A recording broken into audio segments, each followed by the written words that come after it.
Li Chang'an, having transmigrated into the world of Blue Star, soon realized he had entered a realm dominated by beast tamers. Was he not destined to embody the archetype of a protagonist? He was poised to ascend to the pinnacle of life. Wait a moment. Why do I still have parents? Isn't it supposed to be the case that I awaken and then face a backlash? Why hasn't the system appeared? Goodness, why does my beast not possess a system?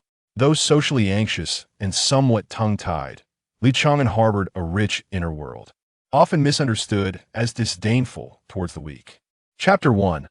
Awakening of Talent. Pay attention to the man before you, named Xiao Shuai. He is about to awaken his lackluster talent in front of the entire school, subsequently unlocking his system and embarking on a journey to greatness. Li Chang'an narrated to himself, excitement bubbling within him since he had crossed over 18 years ago to this era teeming with extraordinary beasts and spirit creatures. The history of this world is familiar to avid readers. The arrival of fantastical beasts heralds the rise of heroes, and the proliferation of beast tamers has become a fixed trope. Li Chang'an, simply extend your right hand and place it upon the head of the holy light eagle. It will use its power to assist in guiding your awakening, the beast master explained. After gently stroking the holy light eagle, he added, "Thank you, my companion." The holy light eagle nuzzled against the beast master affectionately. People of Blue Star favor calling their beast companions. Regardless of their backgrounds, they universally treat their beasts as family. As Li Chang'an pondered this, he nodded and placed his hand on the eagle. The holy light eagle spread its wings and gracefully enveloped Li Chang'an, closing its eyes as a dazzling golden light radiated around it. Li Chang'an felt a warm force surge into his body, traversing within, until he sensed something shatter the shackles and burst forth from within. Talent. Passive. This talent allows all talents and skills to transform into passive skills. This talent automatically converts into a passive ability. The two lines of information appeared in Li Chang'an's mind, and as he carefully read them, he could not help but gasp in astonishment. What is this, my goodness? Is there no more detailed instruction manual? What good is making oneself passive? Li Chang'an internally lamented the absurdity of this skill until the holy light eagle unfurled its wings and gently ruffled Li Chang'an's hair with its right wing. Taken aback, Li Chang'an observed the eagle, its body draped in nearly golden feathers, tips shimmering with a soft, pearlescent glow, reflecting sunlight like stars in the night sky. When its wings spread, the lines were sharp and elegant, with clearly defined bone edges, the tips long and refined, giving it a commanding presence akin to a sword unsheathed. A tuft of soft feathers atop its head gave it an added touch of gracefulness, enhancing its fierce yet elegant demeanor. Its beak, a pale gold, bore sharp lines without appearing menacing, while its long, neat tail feathers cascaded gracefully, exuding both elegance and authority. From a distance, it resembled a divine steed born of pure light, strikingly beautiful and imposing. Yet, its eyes were a warm, gentle amber, clear and bright, devoid of any predatory harshness, their edges softly rounded, radiating a comforting warmth when gazing at others. Even as its wings unfurled, enveloped in golden light, its gaze remained gentle and compassionate, reminiscent of warm sunlight filtering through glass, pure and tender. When it nuzzled against him, its eyes curved slightly, shedding all traces of fierceness, revealing only a soft, docile nature, its striking appearance at odds with the tenderness. In its gaze, this signifies encouragement. As for whether to report your talent to the state, that is entirely your decision. If needed, you may proceed to register. Next, please. Thus Li Chang'an, still in a daze, was ushered off the awakening platform. What? Is that it? Wait a moment. Now that the talent has manifested, shouldn't there be someone here, a talentless fool, to mock me? Something like, what use is that talent? Where is everyone? Are they asleep? Goodness, I haven't even seen a trace of the system. Tomato, you've deceived this ignorant transmigrator. Li Chang'an felt his frustration boiling, yet his expression remained placid, simply accustomed to maintaining a facade. Though inherently introverted and wary of social interactions, beneath his socially anxious exterior lay a profoundly reflective heart, an embodiment of the saying cold on the outside, warm on the inside. Classmate, do you wish to register your talent? Li Chang'an shook his head, politely bowing before departing. The system didn't awaken successfully, and the talent is less than desirable. Having finally traversed to such a fascinating world, must I return home to inherit a vast fortune? No. My legendary life awaits. Indeed, Li Chang'an was the scion of the wealthiest family in Jiangxin. His father, Li Zhenxiu, was the youngest king-level beastmaster. Lu Roer, the daughter of the illustrious Lu family of Kyoto, renowned as the Witch of Alchemy. The classification of beast masters mirrors that of beasts, ranging from mortal level, transcendent level, battle general level, commander level, monarch level, overlord level, king level, Holy Spirit level, to mythical level. Upon exiting the school gates, a well-dressed individual resembling a servant approached and performed a respectful fist salute. After Li Chang'an nodded in acknowledgement, the man inquired with concern, "Young master, how did the awakening go?" Li Chang'an sighed and shook his head, then opened the car door and took his seat in the front passenger side, shutting the door behind him. The elder, understanding his young master's disposition, entered the driver's seat without irritation. It wasn't long before Li Chang'an, overwhelmed, began to vent his frustrations. "Goodness, Longbow, I've had enough of my awakened talent. Isn't there a talent that allows one to convert all abilities into passive skills? Am I supposed to ascend by merely stepping with my left foot while my right foot remains grounded? Heaven, look in my eyes. Tell me why. Way. Baby. Way." As Longbow drove, a smile never left his lips, patiently waiting for Li Chang'an to tire of his complaints before speaking. "Young master, talents require cultivation. You are aware that the same talent manifests differently in various individuals, correct? Trust in your intelligence. Young master, you will surely discover a method to harness your talent." Li Chang'an inhaled deeply, puffing his cheeks to express his feelings upon hearing Longbow's words. He then retorted, "What intelligence do I possess? Longbow, please don't put pressure on me. What qualifications do I have to develop my abilities?" By virtue of being Li Chang'an, Longbow continued to speak gently, unwavering in his belief in his young master. Longbow, whose full name is Long Jinxiao, had once roamed the world alongside Li Zhenxiu. However, there came a time when Long Jinxiao, in a bid to save his mother, seized the spiritual materials Li Zhenxiu had prepared to upgrade his beast. He felt immense guilt towards Li Zhenxiu, and on that fateful day, as rain poured down, he approached Li Zhenxiu to apologize. "I have wronged you. Do with me as you will." He knelt before Li Zhenxiu, awaiting his judgment. Li Zhenxiu, witnessing his demeanor, erupted in anger. "Long Jinxiao, you're the one I trust the most. Why didn't you simply explain the situation to me? Our years of friendship are worth more than a mere spiritual material." Long Jinxiao remained silent, bowing his head to absorb Li Zhenxiu's ire. At that time, 6-year-old Li Chang'an clung to Lu Roer's leg. "Puzzle, Mom. Why are Uncle Long and Daddy arguing?" Lu Roer gently ruffled Li Chang'an's hair and replied, "It's about the life water drop, the purest life-affiliated spiritual material, a rare find. Your Uncle Long's mother fell under a curse, and only the life water drop can save her." Lu Roer did not believe that simply because the child was young, one should concoct an excuse to brush matters aside. She hoped her child would be discerning and aware of the nuances of circumstance, and thus she was willing to address his inquiries. "In your father, he requires the life water droplet to enable his beast to transcend to the king level and enhance its potential." As soon as Lu Ruru finished speaking, Li Chang'an seamlessly interjected, "There is but a single life water droplet. Regardless of the choice made, should Uncle Long voice his desire, it would sever my father's prospects. Thus, Uncle Long instinctively believes that my father would object to the notion of seizing it, leading him to contemplate repayment with his life." Upon hearing this, Lu Ruru chuckled softly. Tousling Li Chang'an's hair, she replied, "Indeed, my little Chang'an is quite astute. Yet, if it were not for my father's tacit approval, could Uncle Long truly take the life water droplet? Isn't my father the strongest among his generation?" Lu Ruru was taken aback. Her son had discerned this layer of complexity. "Truly, he is my child." Therefore, both of these formidable men are acutely aware of the underlying truths. Yet due to the emergence of a rift, a safe exit seems absent. With that, Li Chang'an made a resolute decision. He approached Long Jinxiao and knelt on both knees. This unexpected scene startled the three onlookers. "Chang'an, what are you doing? Please, rise. Long Jinxiao urged with concern. As a dominant-level powerhouse, enduring a bit of rain was trivial, but for Li Chang'an, in this weather, the child could not withstand such exposure. Uncle Long, this tactic of self-harm only holds weight with those who love you. Why father loves me. He would never allow me to endure the rain like this. You have jeopardized my father's future, thus you must repay it with your life. Are you willing to be my protector and pledge to safeguard my father's future?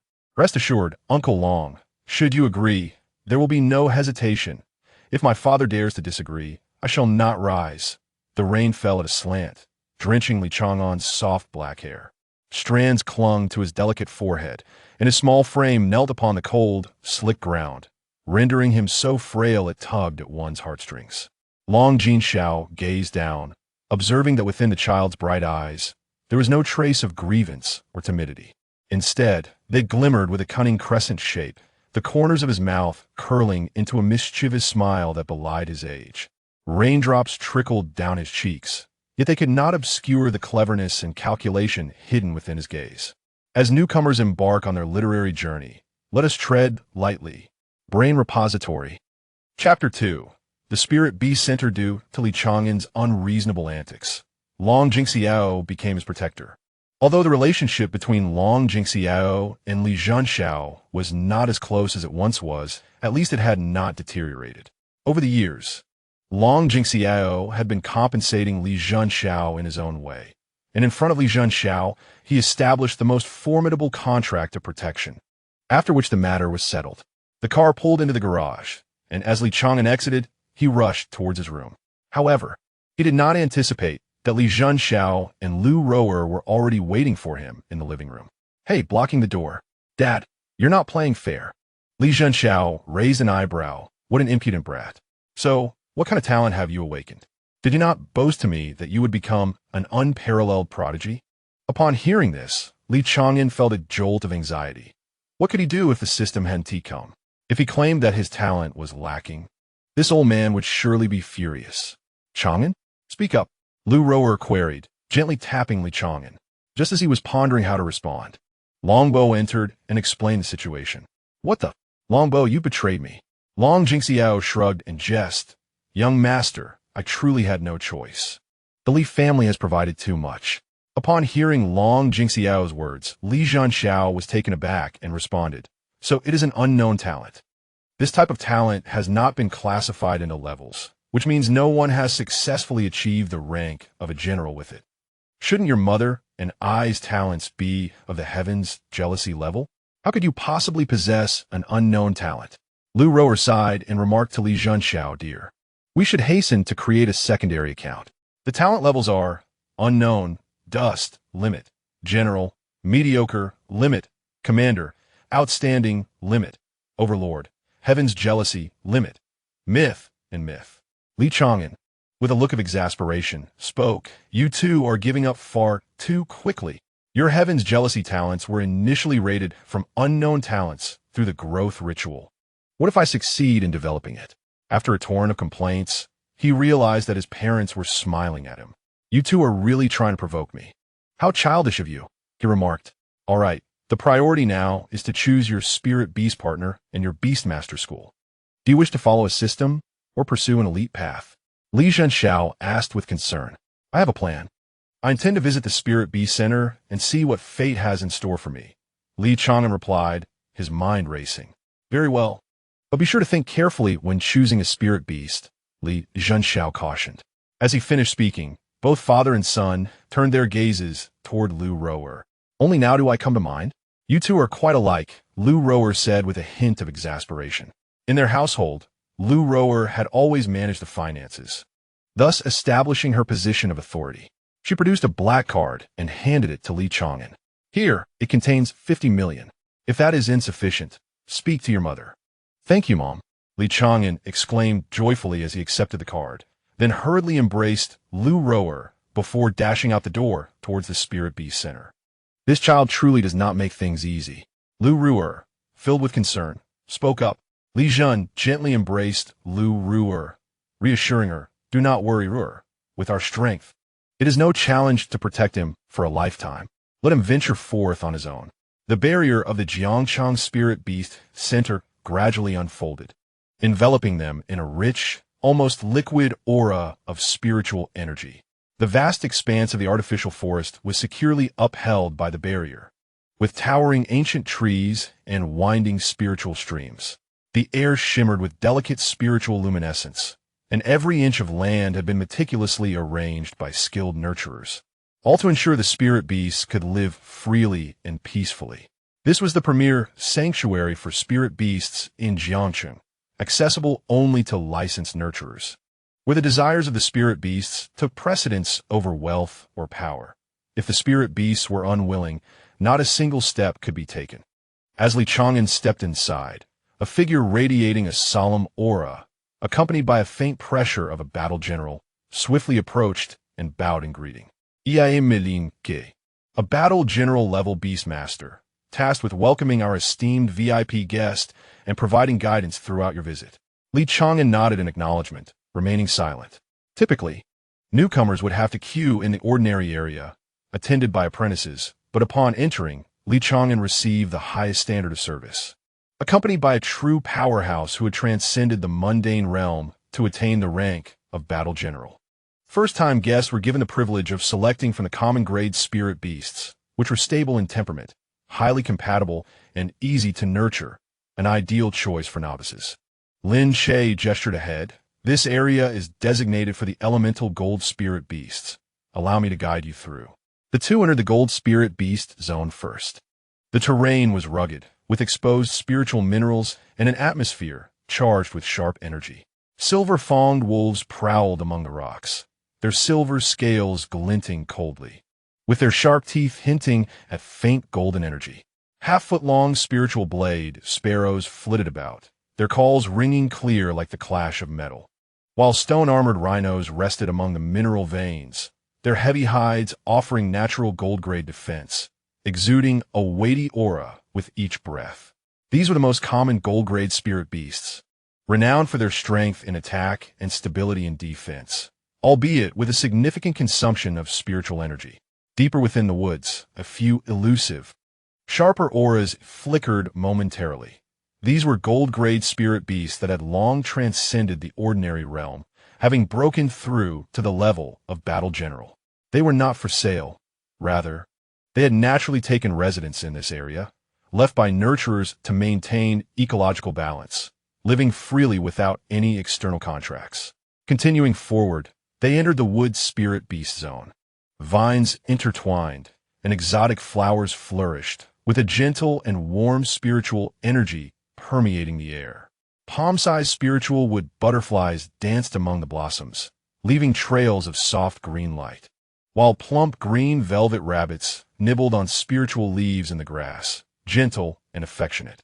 Additionally, a coiling vine snake rested on the branches of an ancient tree, slender and mildly venomous, adept at binding and self-healing. Wood spirit beasts were generally easy to care for and resilient, making them the most accessible choice for newcomers. Occasionally, the heavy rustle of branches could be heard. A battle general-level ancient wood beast was resting deep within, its presence stable as a millennia-old tree, exuding a natural authority. Passing through the wood zone, they emerged into a vast expanse of interconnected spiritual lakes, the water crystal clear, revealing swaying spiritual grasses below. Long, graceful shadow water fish darted through the water with such speed that they left only after images, while a water-patterned tortoise basked in the shallows, its shell shimmering with remarkable defense. Floating just beneath the surface was the gentle spirit tide beast, its soothing calls capable of calming restless spirit beasts. The water system is harmoniously balanced, excelling in both offense and defense, making it the preferred choice for the vast majority of newcomers. Deep beneath the lake's surface, enormous shadows glide slowly, revealing a battle-class Xian Shui beast, exuding a formidable presence as it guards the depths, indifferent to the mundane creatures that inhabit the periphery. Beyond the thermally active hills lies the fire system beast zone. The ground radiates warmth, with faint crimson flames flickering between the rocks, and the air is dry and blistering. The flame-colored yen fox leaps among the stones, its tail tip flickering with fire, while the molten hound, exhaling gentle flames, rests loyally by its master. There are also fire crystal insects, whose bodies gleam like fire jade, emitting a faint fiery aura that aids in cultivation. The fire system boasts unparalleled explosive power, yet its temperament tends to be impulsive, demanding a certain level of composure from its beast tamers. Occasionally, the oppressive presence of a battle-class Yanwen lion emanates from the crevices of the rocky walls, instilling fear in any beast that dares to intrude, thus safeguarding the tranquility of the fire zone. Lastly, there is the expansive and weighty Earth System beast zone. The rolling hills are lush with rich soil, and the spiritual energy is as steady as the earth itself. The massive rock-armored bear ambles leisurely, each step causing the ground to tremble slightly. The burrowing mole, hidden beneath the soil, possesses keen senses and excels at treasure hunting. The earth-patterned lizard, adorned with stone-like markings, crawls along the ground, showcasing exceptional defense and endurance. The Earth system is renowned for its stability, rarely faltering, making it an ideal choice for those who seek reliability. In the depths below, the low, resonant breaths of a battle-class earth-roaring elephant can be faintly heard, pulsating like the heartbeat of the earth, instilling awe in all directions. Chang'an surveyed the 5 elemental common beasts. Each type, sharp, gentle, agile, fierce, and substantial, has its merits and drawbacks, offering a myriad of options to satisfy nearly all newcomers. Yet, he merely glanced over them, consistently shaking his head. It was not that they were inadequate. Rather, they were too conventional, too fixed. His innate talent was passive, and what he sought was not a beast with rigid attributes and a predetermined path, but a unique entity with limitless potential that he could fully unleash. Lin Shay accompanied him on a complete tour, noticing the boy's unwavering indifference, which left him internally astonished. Most ordinary newcomers would be unable to contain their excitement. Yet this youth's composure was remarkably steady for someone freshly awakened from adolescence. Chapter 3. Kung Fu Panda, do the conventional beasts fail to meet your expectations? Li Chang'an nodded in affirmation. Lin Shay paused momentarily, his expression serious as he lowered his voice. Since the standard zone cannot satisfy your desires, allow me to lead you to a place not open to ordinary newcomers, the depths of our spirit beast center, known as the Chang'an bamboo forest. Here, you will encounter not the typical common beasts, but rather a special group nurtured with decades of painstaking care by our center's breeders. They possess peculiar talents and boundless potential, yet their combat capabilities are exceedingly unstable, lacking any inherent attribute leanings. They do not benefit from any attribute enhancements. Their strength or weakness entirely depends on the beast tamer's command, strategy, and skill combinations. To put it plainly, they are extremely reliant on the skills of the beast tamer, making them decidedly unsuitable for newcomers. A glimmer of interest sparkled in Li Chang'an's eyes as he spoke in a calm tone. Lead the way. Lin que chiste furter persuasion. Guiding him through layers of ancient trees into a tranquil bamboo grove. The bamboo leaves were brilliantly green, rustling softly in the breeze. And the spiritual energy was crisp and serene, devoid of the pronounced essence of the elemental zones, instead exuding a sense of subtlety, balance, and an almost deirest tranquility. Within the bamboo grove, there was not a solitary beast, but an entire clan. Amidst the serene bamboo grove, dozens of kung fu pandas are scattered about. Some rest on the cool stones, eyes closed in meditation, with their spines erect and expressions tranquil. Others leisurely gnaw on tender bamboo, their rotund bodies swaying gently. A few engage in slow, clumsy movements, exuding a unique rhythm despite their awkwardness. Meanwhile, several young pandas tumble together, their black and white fur forming a delightful, rolling ball of adorableness. Each panda, adorned in a glossy and fluffy coat, possesses stout limbs that, while appearing cumbersome, are imbued with underlying strength. Though they belong to the realm of the mundane, their eyes sparkle with clarity and intelligence, their demeanor surpassing that of ordinary creatures. Standing at a distance, Lin Shay refrains from disturbing the group, opting instead to quietly elaborate. Esteemed guest, this is the unique clan of kung fu pandas residing in the Chang'an bamboo forest. This entire clan possesses a shared innate talent known as yin-yang harmony. The effects of this talent are as follows. Firstly, they can learn any attribute skill without limitations, be it gold, wood, water, fire, earth, wind, thunder, light, or darkness. As long as a skill exists and conditions are met, they can master it, embodying compatibility with all. Secondly, they lack any primary attribute, thus neither benefiting from attribute enhancements nor being constrained by any. Their advantage lies in their versatility, rendering them adaptable in all situations. However, their disadvantage is the absence of attribute bursts and innate advantages. All their capabilities rely solely on the Beast Master's guidance, rhythm, and combinations. Most critically, their combat prowess in the mundane realm is rather weak. To master attribute combinations and seamlessly transition between various techniques requires time. Kung Fu pandas are renowned for their dexterous and varied maneuvers, yet they are selective about their handlers. A novice, still fumbling with basic commands, would find that contracting a Kung Fu panda is akin to hampering one's own progress. Noticing that Chang'an remained silent, Lin Che couldn't help but admire his composure, choosing not to press further. He guided him through layers of ancient trees, stepping into a tranquil and secluded bamboo grove. The bamboo leaves were a vibrant green, rustling softly in the breeze, exuding a pure and serene aura devoid of the stark energies of the five elements. Instead, there was a sense of restraint, balance, and an almost deist tranquility. Within the bamboo forest, it was not merely a solitary creature, but an entire clan of Kung Fu pandas. Dozens of plump, black and white figures were dispersed throughout the area. Some munching on bamboo, others meditating, and a few executing slow yet rhythmic movements. Younglings rolled about in a charming display of innocence, though they were of the mundane realm. Each exhibited remarkable intelligence and a presence that far exceeded that of ordinary beasts. Lin Che whispered, "This is the special Kung Fu Panda clan of the Qingxian bamboo forest. Endowed with the innate talent of yin-yang harmony, they can learn any attribute skill but lack any attribute enhancement, making them highly reliant on the guidance of a beast master. Thus, we would never recommend a novice beast master to contract with them." Before he could finish, a sudden deep thud and low growls resonated from within the depths of the bamboo grove. Li Chang'an lifted his gaze, his attention abruptly captured. In a corner of the clan, a sparring session among the pandas was unfolding. 4 ordinary Kung Fu pandas encircled a solitary figure, launching their attacks in succession. The gusts of their paws carried a faint aura of wood. Flames splattered, water surged, and earth struck with weighty force.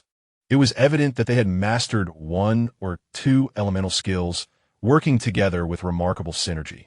The panda at the center of this onslaught stood distinctively apart from its kin, embodying an impressive stature amongst its peers. Its physique was the most robust among the ordinary Kung Fu pandas, standing tall and proud, though its black and white fur appeared somewhat disheveled. It bore no trace of disgrace. Most striking were its eyes, devoid of the gentle languor characteristic of its kind, instead reflecting a resolute sharpness, as unwavering as iron. Even amidst the assault, its gaze remained astonishingly bright. Curiously, throughout the encounter, it refrained from unleashing any elemental skills, neither wood, nor fire, nor water, nor earth, even suppressing any hint of energy fluctuations, relying solely on its physical prowess and instinct to withstand the onslaught. With a resounding thud, a flaming paw struck its shoulder, sending it staggering backward until it collided heavily with a bamboo stalk, causing leaves to cascade down. The other 3 pandas immediately followed up, entangling, charging, and striking in rapid succession. A muffled grunt escaped it as it was forcefully toppled to the ground, its black and white fur now smeared with mud and debris. Several observing pandas whimpered softly, as if urging a halt or lamenting the situation. The 4 aggressors paused, seemingly convinced of their victory. Yet in the next moment, the downed panda suddenly pushed against the ground, rising defiantly. Its back straightened, chest heaving slightly, a faint trace of spirit blood seeping from the corner of its mouth. Yet those eyes remained astonishingly bright and resolute. There was no retreat, no fear, no surrender. It slightly bowed its body, adopting a stance to fight once more, as if to proclaim, as long as I have not fallen, I have not lost. Lin Che watched in astonishment and then sighed softly, explaining to Li Chang'an, esteemed guest. The one you see is the most exceptional among the entire panda clan. Most ordinary pandas of its kind learn one or two elemental skills, such as wood entanglement, flame palm, water shield, or earth protection, early on, effortlessly mastering them through yang harmony. Yet it, from the moment of its birth, has not learned any elemental skills at all. Its sole ability is a companion skill unique to the Kung Fu Panda lineage, weapon space, which allows it to store and summon weapons and nothing more. Lacking elemental abilities, damage enhancements, or control, it is arguably the weakest among its kin. Yet, paradoxically, it is also the most stubborn, the least willing to concede defeat. Each time it is knocked down, it rises again to fight. This unyielding Kung Fu Panda has suffered greatly, bearing scars all over its body. Lin Che explained with a complex tone, "This is a battle within the clan. We do not intervene beyond healing its wounds. We shall not disrupt the natural order. If we were to chase away the other Kung Fu Pandas, it would only harm it. Therefore, to summarize, it is rare for anyone to choose this clan. Not even a beastmaster of my caliber." Li Chang'an, upon hearing Lin Che's account, was struck with astonishment, recalling that those familiar with the narrative would recognize that this little panda's journey bore a striking resemblance to the archetype of a protagonist. Let us set aside all else. It is solely due to this template that I have resolutely chosen you as my initial companion. Chapter 4, Goodness Gracious. How do my beast awaken a system? In truth, the indomitable spirit of the Kung Fu Panda perceives the situation thus. My entire body is drenched in sweat and mud, a heavy sensation weighing upon my chest. Four of my kin encircle me, incessantly clamoring, their voices sharp and grating. It is a unique low growl and hum of our Kung Fu Panda clan, incomprehensible to humans. Yet each word pierces my heart like a needle. You are truly weak. After all this time, you have yet to learn a single attribute skill. You bring shame to our Kung Fu Panda lineage. Indeed, if I were in your position, I would have long sought a place to hide. Too ashamed to face another bear. Useless. Merely a punch bag. I clench my paws tightly, my knuckles whitening from the strain, a low growl trapped in my throat. Yet I remain silent. It is not that I lack the desire to retort, but rather the strength, and indeed, the necessity. You know nothing. The voice of my ancestral legacy echoes in my mind. Do not rush to acquire attributes. First, strengthen your body. The deeper the roots, the more unshakable your foundation will be in the future. These words I have not shared with any bear, for I know that this inheritance is not bestowed upon every bear. Were it not for my relentless focus on my physical prowess, abstaining from any attribute skills, could your paltry tricks daunt me? I refuse to concede. Yet now, I find myself at a disadvantage. At that moment, a gentle rustle of footsteps emanating from the bamboo grove catches my attention. I'm momentarily taken aback, raising my gaze to see a young human striding towards us. His eyes shine brightly, devoid of the impatience typical of others, nor the indifference of trainers. He simply observes, as if he can see through this farce in an instant. The four pandas immediately take note of him, their demeanor shifting to one of exuberance, their cries filled with pride and boastfulness. Did you see that? A human has arrived. He must have witnessed my valor and will choose me as his partner. And you worthless creature, even if you wait until your last breath, no human would ever select you. You should remain here, a mere punching bag. A surge of anger floods my head, ignoring the aches coursing through my body. I force myself to rise once more, my back straightening defiantly. And so what? I am not concerned. With a low growl, I charge forward once again, disregarding everything. There are no flames, no torrents of water, no vines, nor stones, only the most unrefined, clumsy, and obstinate physical body colliding. Yet, they have long practiced their coordination, and with their agile attribute skills, they easily surround me. A paw, imbued with a flicker of flame, strikes my chest with precision and malice. Thud! I am sent hurtling through the air, like a stone, my vision swirling in disarray. My body skids uncontrollably before coming to a heavy halt at the feet of the human youth. Dust billows around me, bamboo leaves settling upon my head. I lie there, my chest in excruciating pain, each breath a sharp sting, yet I remain fixated on the four jubilant, mocking kin. Just wait and see how the humans scorn you. You shall remain unwanted for all eternity. Laughter echoed through the bamboo grove, a cacophony of mockery. I clench my paw tightly, my claws digging painfully into my flesh, my eyes welling with unshed tears, yet I stubbornly refuse to bow my head. I could be defeated, I could be wounded, I could bleed, but I would not concede. As long as I could rise again, I had not truly lost. However, the scene that unfolded next took all the pandas present by surprise. A pair of pristine cloth shoes came to a halt before me. I blinked in astonishment and slowly raised my gaze. The young boy crouched down, his eyes meeting mine, radiating a purity and brightness devoid of disdain or contempt, looking at me not as refuse, but with an admiration I had never encountered in human eyes. He uttered no superfluous words. Instead, he raised a hand, forming a fist, and gently extended it toward me. The human language resonated clearly in my ears. Beasts are inherently capable of understanding human speech. You're so cool, little panda. May I invite you to be my companion? I froze, my entire being suspended in disbelief. My mind went blank. Even the pain in my chest seemed to fade away. I blinked twice. My black and white eyes filled with incredulity. Choose me? Choose one who currently possessed no attributes or skills, who only knew how to endure punishment and was ridiculed by my kin as worthless.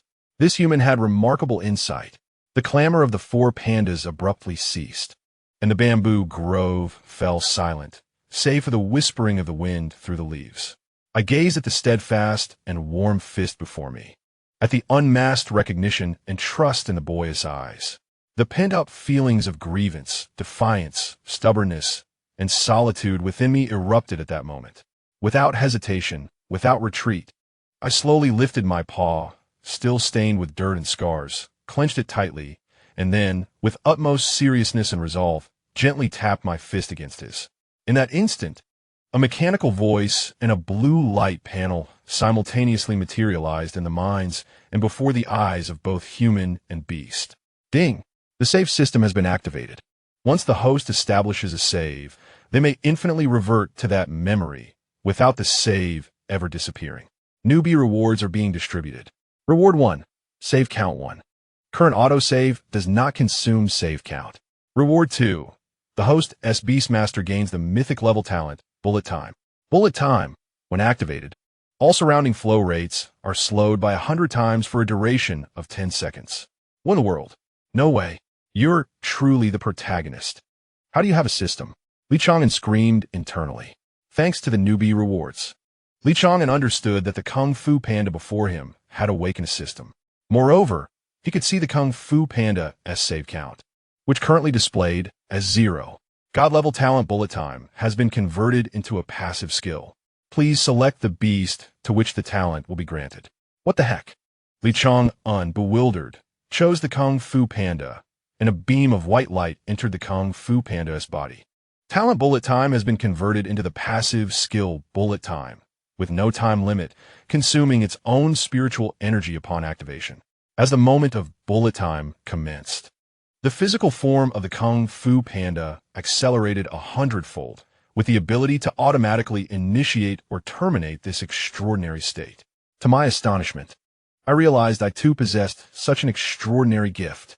This meant that while the speed of other beast masters diminished 100-fold, I remained steadfastly unchanged. Though both the individual and the bear felt a bit bewildered, they exchanged a glance and soon broke into laughter. Chang'an fixed his gaze upon the 4 Kung Fu Pandas ahead and extended his right fist once more. It's time, my companion. The Kung Fu Panda extended its left paw to meet him in a fist bump. A fierce roar, filled with determination, resonated throughout the arena. Bullet Time, activate! I rose once again, feeling a lingering ache in my chest, yet an overwhelming and invigorating power surged within me, coursing through my limbs with fervor. It was as if the entire world had slowed down. The sound of the wind dulled, the fall of bamboo, leaves languished, and even the flow of air became sluggish and thick. The four comrades before me, still caught in their raucous laughter, moved with a clumsiness that resembled a bear mired in a swamp. Every gesture, every step, and every taunt was executed with an absurd slowness. In my eyes, they had ceased to be adversaries, reduced to mere sluggish insects. I gradually rose to my feet, the dirt from my black and white fur cascading down, transforming my previously disheveled form into one that radiated an unprecedented aura of coldness and authority. My gaze shifted from defiance to indifference, looking down upon them with an air of complete superiority. The four pandas continued to boast, their movements so slow that it provoked laughter from within me. Foolish humans! How dare you compete with my brother for dominance? Witness how we will teach you a lesson. Ha ha ha! Do you still dare to stand? Truly, you are oblivious to your fate. Another blow, and that human shall understand the absurdity of his choices. With a slight lowering of my gaze, I clenched my paw gently. There were no attributes, no mystical techniques, no extravagant displays of light. Only pure speed, anticipation, and absolute control. In the next instant, I moved. To the onlookers, I appeared as a fleeting shadow, a mere flicker of black and white. Yet to my vision, everything was crystal clear. The angles of their paws as they pushed against the ground, the trajectory of their shifting weight, the path of their swings, and even the direction of their gazes were all vividly apparent. The fire-type panda on my left lunged first, its paw emitting a faint flicker of flame. Moving with the sluggishness of age, I sidestepped effortlessly, nonchalantly evading its grasp, and with a gentle tug, I sent it spiraling into disarray, crashing heavily to the ground. Its face meeting the earth first. The other three simultaneously launched their assault. Wooden vines ensnared, torrents of water surged, and stones collided. They believed they had orchestrated a flawless trap. Yet to me, they were nothing more than three targets, moving in slow motion. With a subtle shift of my feet, I glided through the gaps of their three attacks, as if strolling leisurely through a bamboo grove. The wooden vines brushed against my fur, the water flowed smoothly past me, and the stones missed their mark, shattering into fragments upon the bamboo roots. They stood in stunned disbelief, their movements frozen, responding with a half-beat delay. I raised my gaze indifferently, surveying the four insects before me. There was no anger, no impatience, only a sense of aloof indifference. Was this all? I suddenly closed the distance, my paw merely a fleeting shadow. Bang! The first bear, with a mere touch to its chest, was sent flying, crashing through two bamboo stalks. Bang! The second bear, having just lifted its paw, found it effortlessly swatted aside. My reverse strike landed on its shoulder, driving it deep into the earth, rendering it unable to rise for a considerable time. The third attempted a sneaky ambush from behind, its movements laughably slow in my eyes. Without even glancing back, I casually kicked my hind leg, striking its chest directly, sending its hefty body tumbling away, a chaotic ball of black and white fur. The final bear, the strongest of the fire element, trembled in fear, attempting to flee, yet even its turn was agonizingly slow. I strolled towards it, slightly lowering my head. My gaze was calm, yet it bore a pressure that made its very soul tremble. To me, it resembled a helpless insect. I raised my paw, exerting no force, merely giving it a gentle push. Thud! It landed on its back, eyes wide with terror and disbelief. In mere moments, the once arrogant four bears who had surrounded me now lay scattered, moaning pitifully, utterly defeated. Meanwhile, I stood tall, my posture regal, my fur disheveled, yet my presence akin to an immovable mountain. The wind rustled through the bamboo leaves as I casually lifted my paw, brushing off non-existent dust, a gesture both nonchalant and commanding. Chapter 5. It seems I'm indeed living a good life. The four pandas sprawled on the ground, incessantly lamenting, devoid of even the strength to rise. The overwhelming battle that had transpired in mere moments felt like a nightmare, striking fear into the hearts of all onlookers. Not far away, Lin Che stood frozen, mouth agape, his eyes wide with disbelief.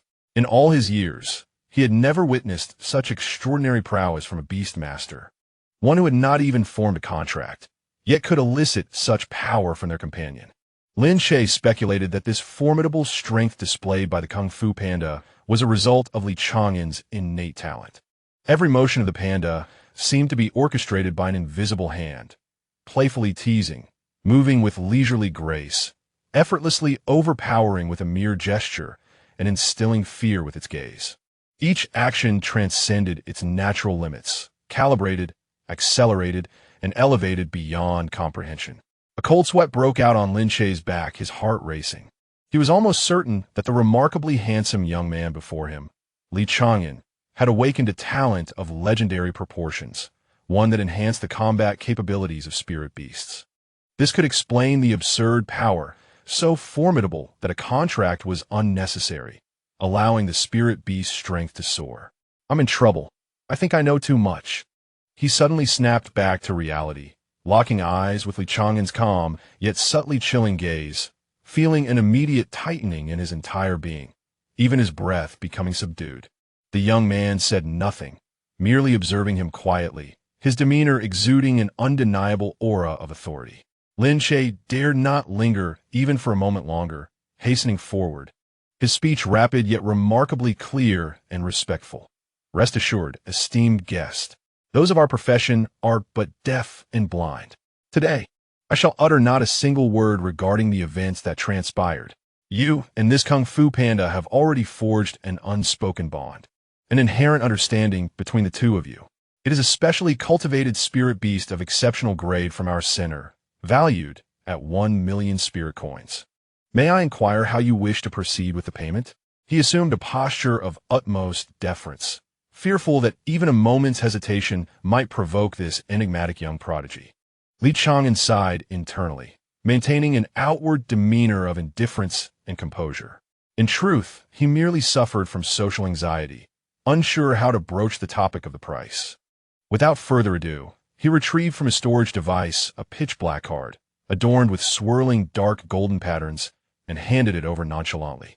Lin Che received it with both hands, his fingers trembling with reverence, swiftly processing the transaction before respectfully presenting a resplendent, intricately patterned sphere. This was a luxurious, temporary space orb exclusively for the esteemed VIPs, capable of safely accommodating spirit beasts without harming their essence. Dear guest, please accept this. I shall take my leave and not disturb your contract with the spirit beast. He nearly fled, bowing deeply as he retreated, daring not to cast even a fleeting glance back, lest he uncover secrets best left undiscovered. The atmosphere returned to tranquility.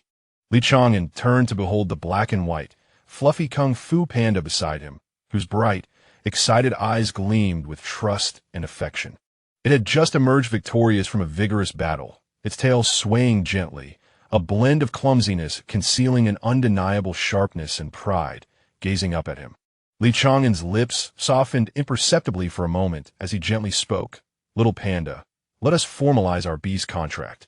The panda tilted its head back, emitting a clear and resounding roar, powerful and resonant, embodying the majesty of a forest beast while expressing complete recognition and joy towards the young man. Ayo! Its voice echoed through the bamboo grove, spirited and exuberant, as if solemnly affirming this lifelong bond.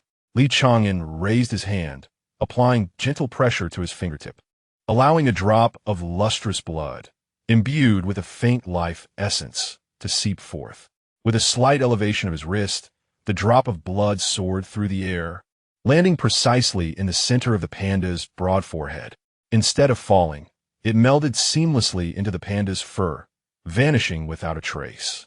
In the next moment, a dazzling golden contract formation erupted beneath their feet, intricate in design, sacred and solemn, radiating a gentle yet irresistible light that enveloped both man and beast. In midair, a line of luminous, sacred golden characters gradually materialized, clearly visible to both, conveying their mutual understanding. Please bestow a name upon your spirit beast.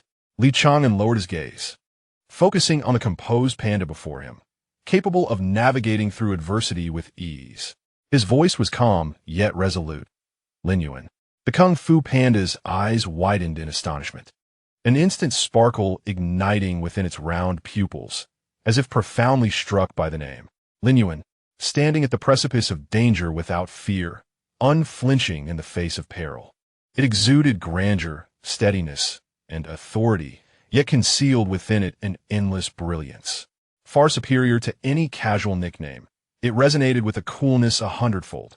It excitedly spun around in place, its bare paw gently patting the ground while emitting a series of joyful and affirming low growls. I absolutely adore this. Such a magnificent name. Upon sensing the beast's complete approval, the golden characters in midair shifted and transformed, gradually revealing new words. Please invoke his name. Li Chang'an took a deep breath, his gaze solemn, his voice clear and resonant, enunciating each syllable that echoed through the bamboo grove. Li Lin Yuan, the moment the words fell, a surge of golden light erupted. The array resonated with a thunderous roar, and countless shimmering golden specks cascaded like a galaxy, simultaneously flooding into the bodies of Li Chang'an and Li Lin Yuan. An invisible yet profoundly tight bond instantaneously forged deep within their souls, warm, solid, and inseparable. Their thoughts intertwined, their perceptions linked, sharing both safety and peril. The contract with the beast was thus officially established. Li Lin Yuan raised his head, unleashing a thunderous roar that reverberated through the mountains and forests. His black and white form stood tall like a pine tree, his eyes devoid of any confusion, filled only with fervor and determination to follow the youth into the journey ahead. Li Chang'an gently lifted his hand, his fingertips brushing against the furry center of its brow, and a faint yet genuine smile finally graced his lips. Lin Yuan, and go. The call and response resonated almost simultaneously. No sooner had Li Chang'an's words faded than the black and white figure surged toward him. At this moment, Li Lin Yuan was merely a young panda, round and plump when on all fours, standing at about 1.20 meters, his round head barely reaching Li Chang'an's midriff. He practically leaped into Li Chang'an's embrace, his furry front paws tightly encircling the youth's waist, burying his head against his chest, the soft and thick black and white fur causing Li Chang'an's clothing to crinkle slightly. Li Chang'an bent slightly, wrapping his arms gently around its back, his palm resting against the warm, thick fur. Thus, man and beast held each other closely. The 18-year-old youth looked down at the small panda, who reached only to his waist yet exhibited unwavering trust and reliance. The layer of distant aloofness that had lingered in his eyes gradually softened, blooming into a gentle warmth. Lin Yuan, let us go. I'll take you to heal. Okay. Li Lin Yuan released his grip, obediently following at his side, each step a little bouncy, yet remarkably resolute. They walked side by side towards the Spirit Beast Center's medical room. The connection between their minds flowed smoothly and naturally. Without the need for words, their thoughts resonated directly in each other's minds. And go. Thank you for choosing me as your partner. The young panda's voice carried a hint of shyness, yet joy was unmistakably evident. Li Chang'an's lips curled into an almost imperceptible smile, his tone calm, yet sincere. No need for formality. Your indomitable spirit and refusal to bow down is truly admirable. At the straightforward compliment, Li Lin Yuan's ears twitched slightly, a faint blush gracing his round face, his steps becoming a touch lighter. After a few paces, Li Chang'an suddenly recalled the peculiarities from their earlier battle and softly inquired, "By the way, Lin Yuan, I've been meaning to ask, why haven't you learned elemental skills?" Without a hint of hesitation, Li Lin Yuan conveyed his thoughts with unreserved honesty, earnest and sincere. Ever since I became aware, there's been a voice in my mind that has been telling me, during the mortal phase, one must not hastily pursue the cultivation of elemental techniques. Instead, it is imperative to continuously refine the body with elemental energy, solidifying the foundation. Only by establishing a robust groundwork can one aspire to ascend higher and venture further in the future. Realization dawned upon Li Chang'an, who nodded in understanding, and his admiration for the seemingly naive yet remarkably resolute and resilient panda increased. He raised his hand and gently tousled the soft fur atop Li Lin Yuan's head, his voice warm and assured. "Rest assured, Upon our return home, I shall utilize a bit of monetary influence to procure all the resources necessary for your bodily refinement. Monetary influence? Li Linyuan abruptly lifted his head, his round eyes brimming with innocent confusion, his small head tilting slightly in bewilderment. This term was entirely foreign to him. Li Chang'an chuckled softly, his gaze sweeping across the expansive and well-equipped spirit beast sanctuary.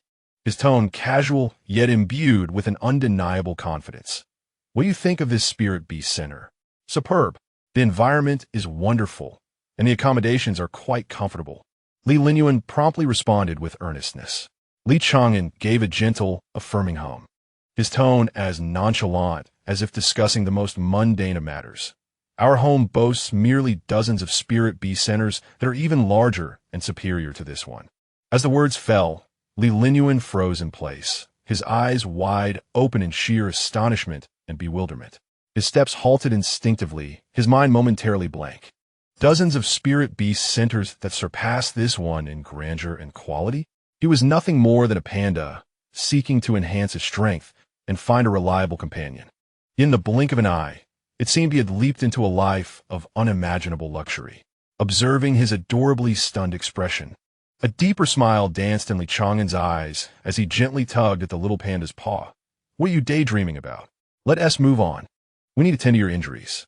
Only then did Li Linyuan awaken from his stupor, hastily following, his short legs moving swiftly, his mind consumed by a singular, fervent thought. Brother in is so impressive.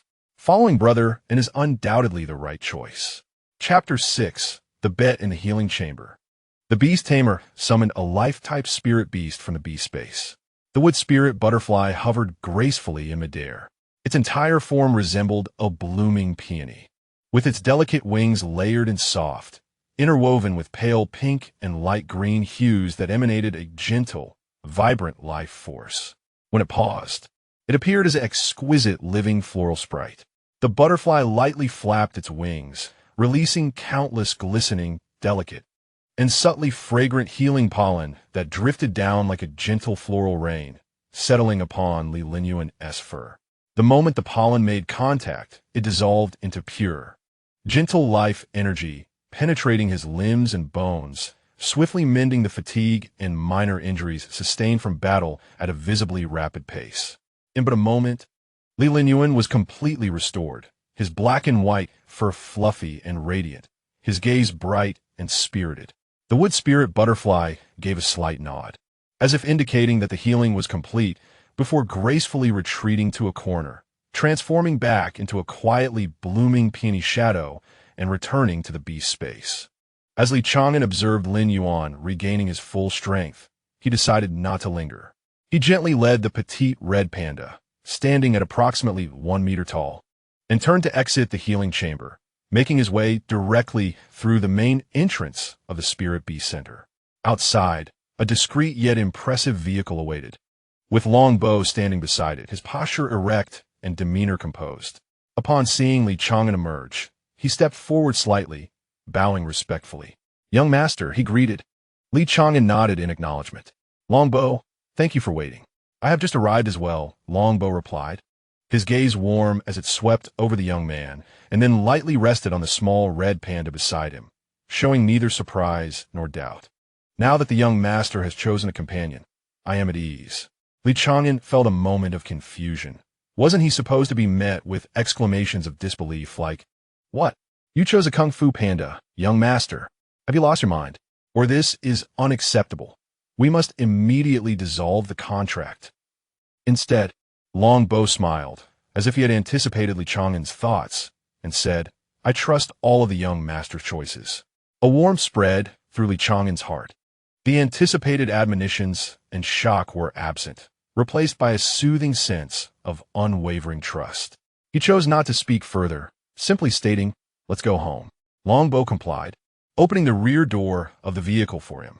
Li Chang'an bent down to enter, settling into his seat, and retrieved the luxurious temporary spatial orb, gently drawing Linyuan inside. Within the orb lay a soft, verdant meadow, abundant in spiritual energy, basking in gentle sunlight. The red panda comfortably lay down on the grass, its black and white fur sinking into the softness, letting out a contented hum. Longbow closed the door and took his place in the driver's seat, smoothly starting the vehicle. The car gradually departed from the spirit beast center, heading towards the estate. Leaning back in his seat, Li Chang'an felt a subtle shift in his consciousness, establishing a clear mental connection with Lin Yuan within the orb. Despite the barrier of space, their dialogue flowed effortlessly. "Nge, this place is so comfortable." Lin Yuan's cheerful voice resonated in his mind. Li Chang'an's lips curved ever so slightly. "I'm glad you like it. By the way, Nge," Lin Yuan suddenly inquired with curiosity, "your family has so many spirit beast centers that are larger and better than this one. Why did we come here first?"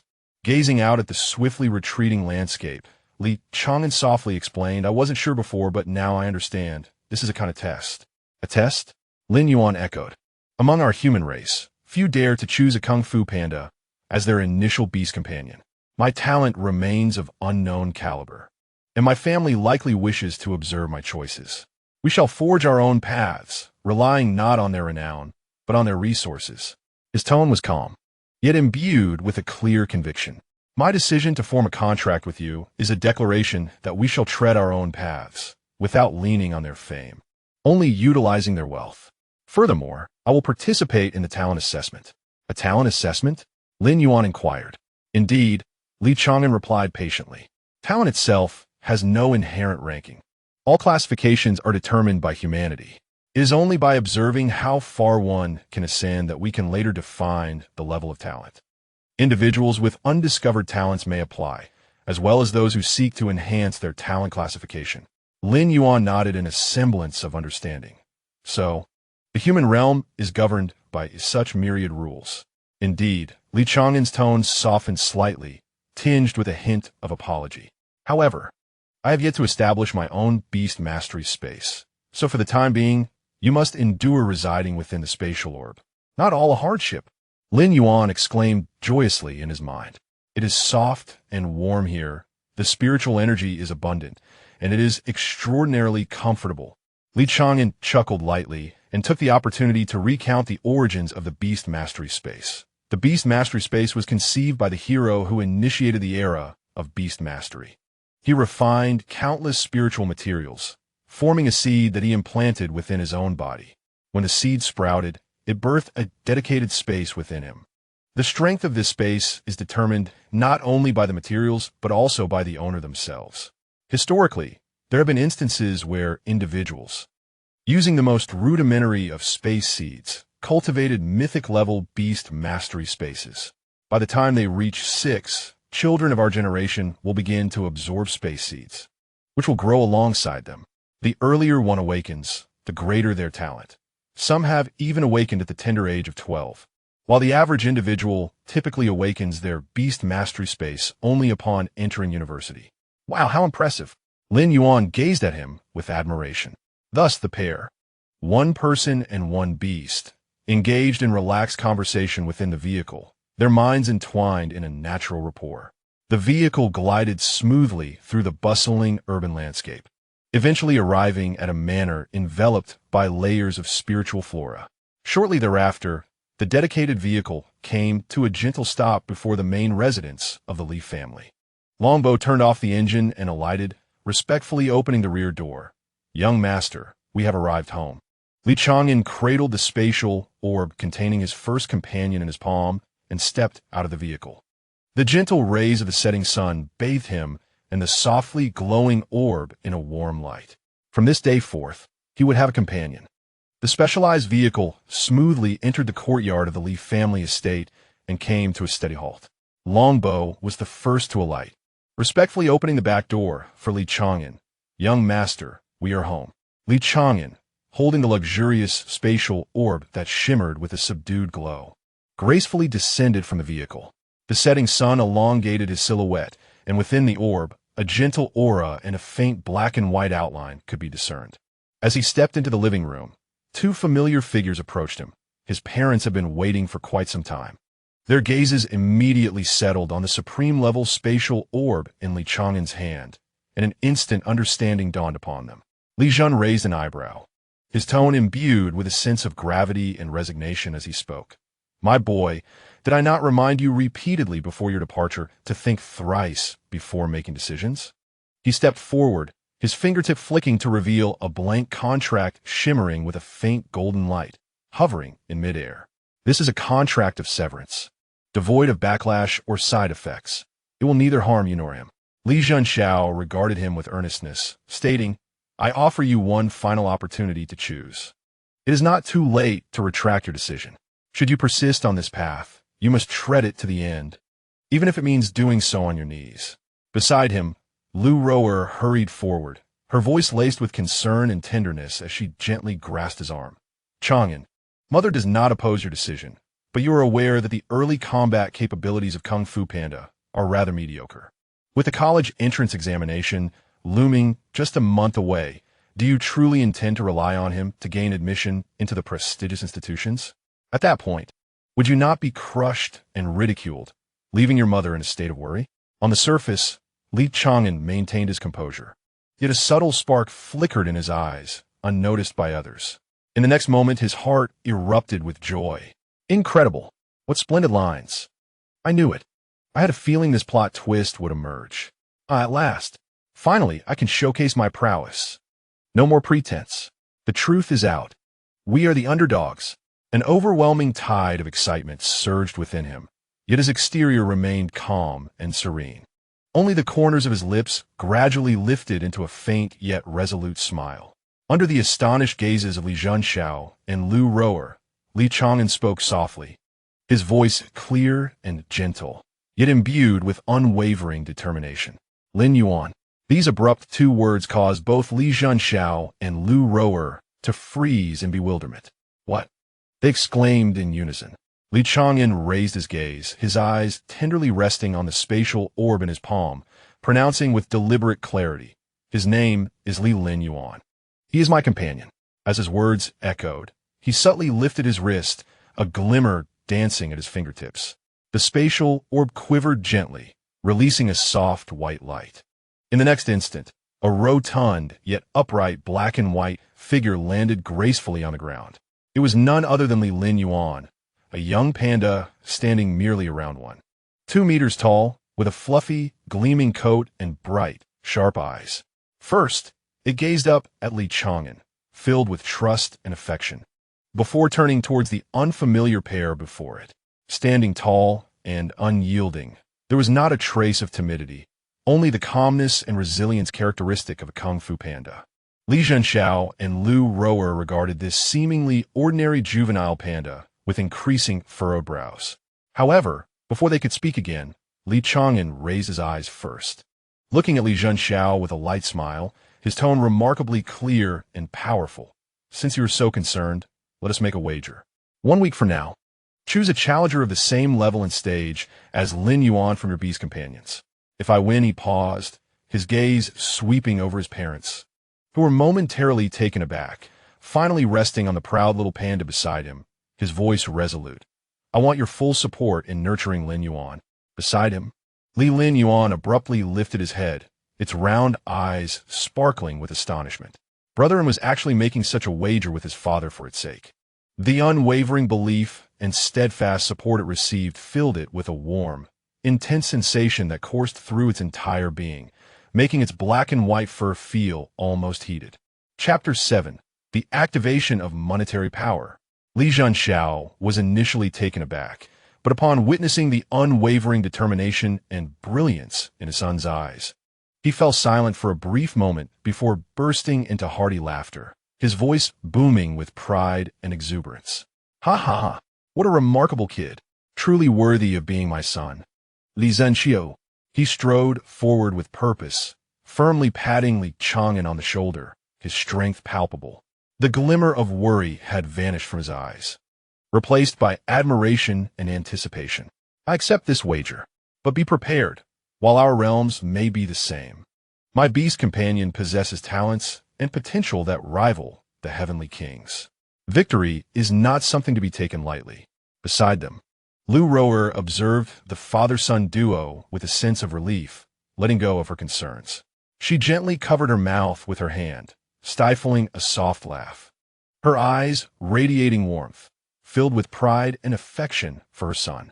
From the beginning, her opposition had never been genuine. It stemmed from a mother's worry about her son's youthful impulsiveness and lack of contemplation. Yet in this moment, Chang'an's unwavering trust in his companions and his certainty about the future spoke volumes. Chang'an understood the underlying truth, remaining composed on the surface. He had long realized that this was not true opposition, but rather a test from his parents to ascertain whether he had pondered his choices deeply and whether he was prepared to bear the consequences. It was a measure of his willingness to exert himself fully for his decisions. And now, the answer was abundantly clear.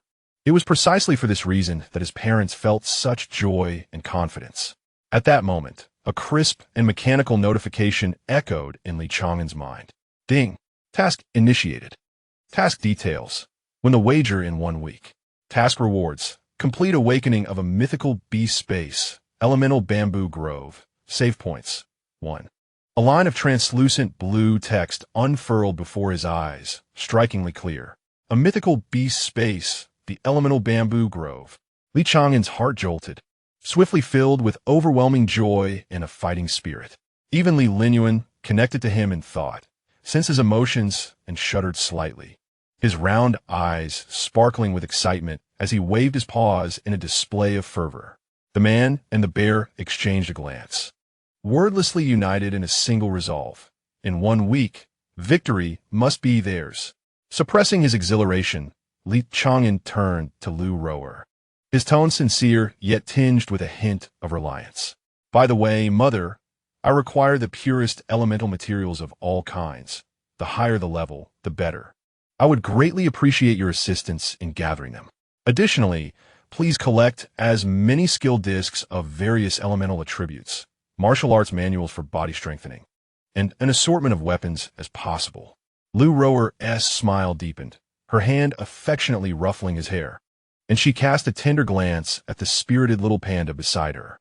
With a playful admonition, she replied, "Of course, my dear. Do not worry. Even if you desire rarer resources, I shall procure them for you. However, I have one condition." She paused slightly, her eyes bright with expectation and encouragement. "You must win the competition a week from now. If you lose, you will have to return with me to study alchemy. What do you say?" Chang'an's lips curled into a confident smile as he glanced at the spirited Lin Yuan beside him, then raised his gaze to his mother, his voice clear and resolute. "Rest assured, Mother. A week from now, Lin Yuan and I will surely triumph."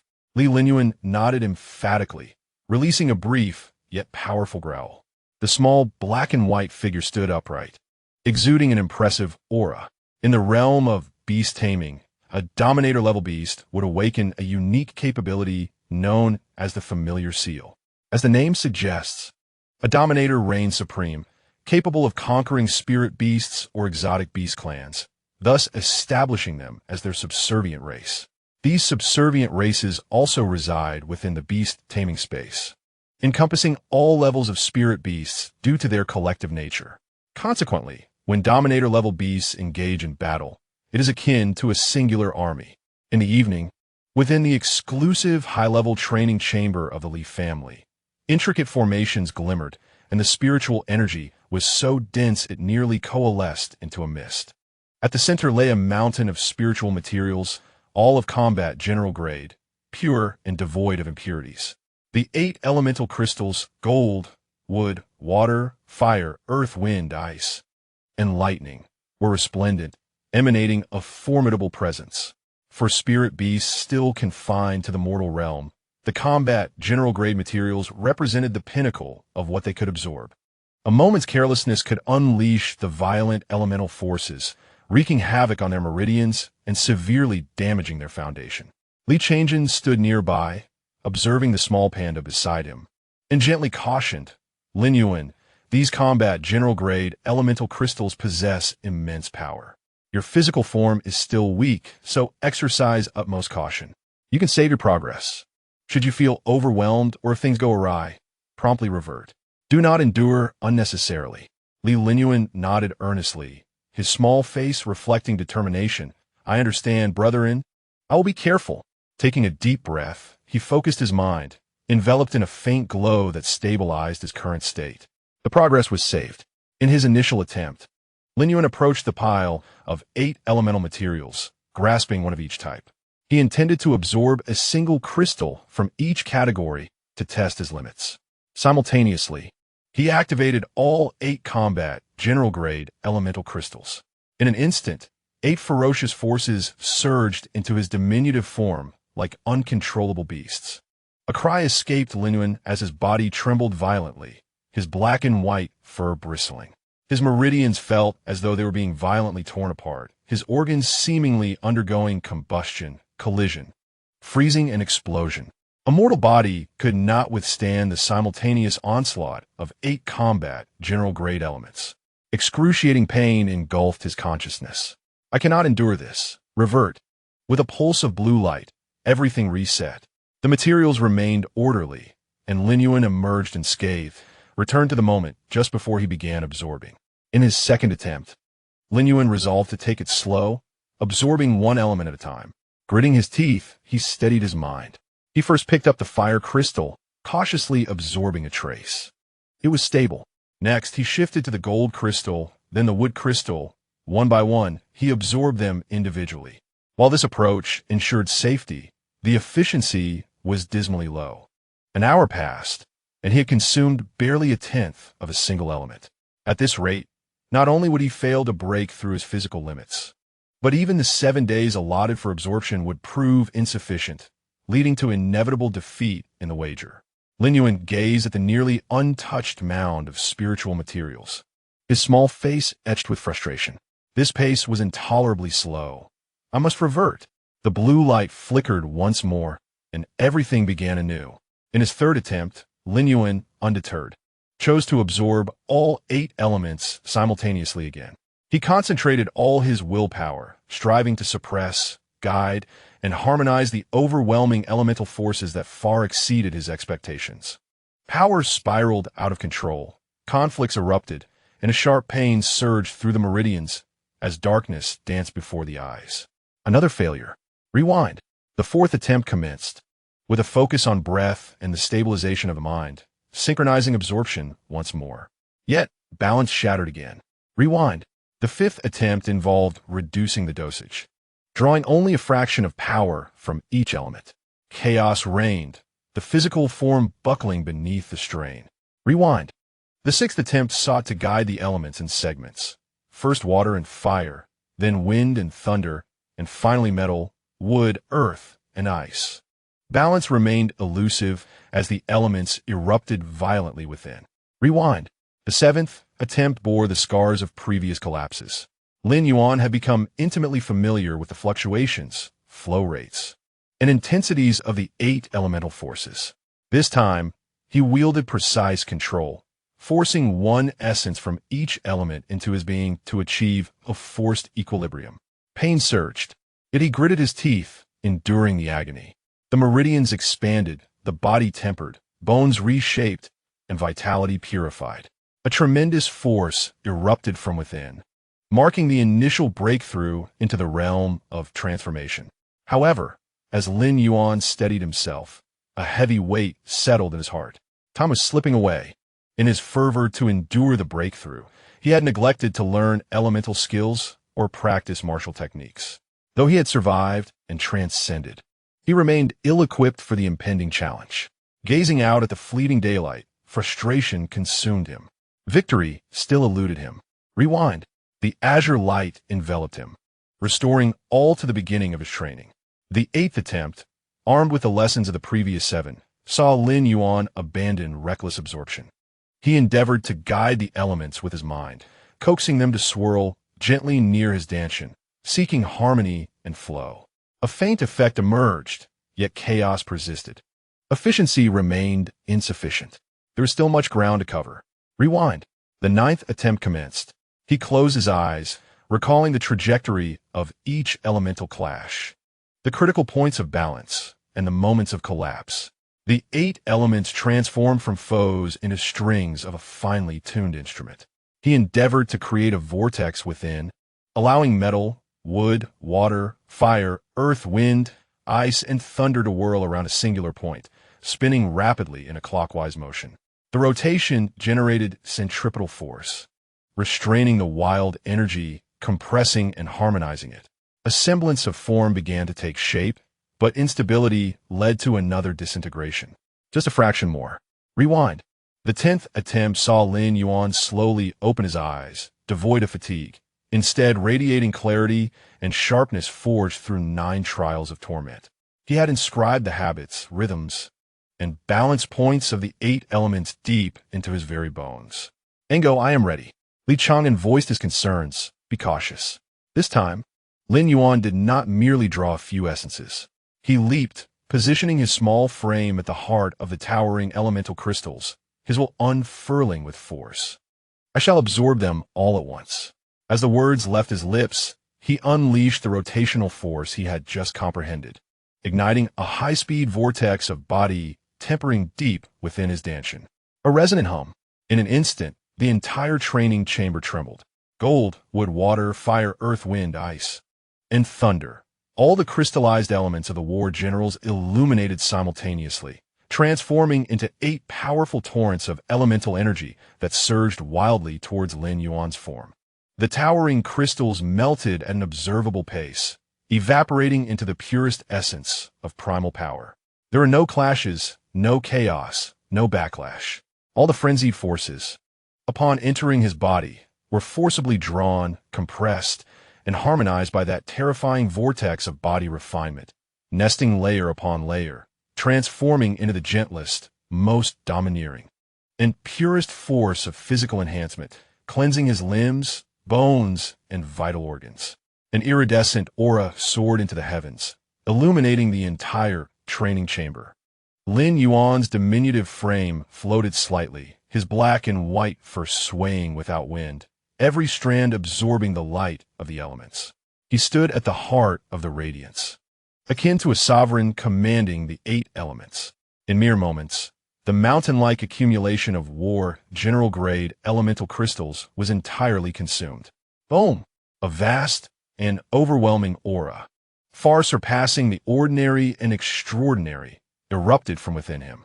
His bones resonated, meridians expanded, and his physical form underwent a profound metamorphosis, shattering the shackles of mortality.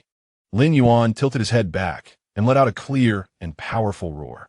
His aura surged, stabilizing an entirely new realm, early stage of transcending the ordinary. His body refinement reached perfection, his foundation solidified, and the 8 elemental energies formed a self-sustaining cycle within him, coexisting eternally with the vortex of body refinement. He had succeeded, devouring all the war general-grade materials in one fell swoop, breaking through the mortal plane and ascending to transcendence.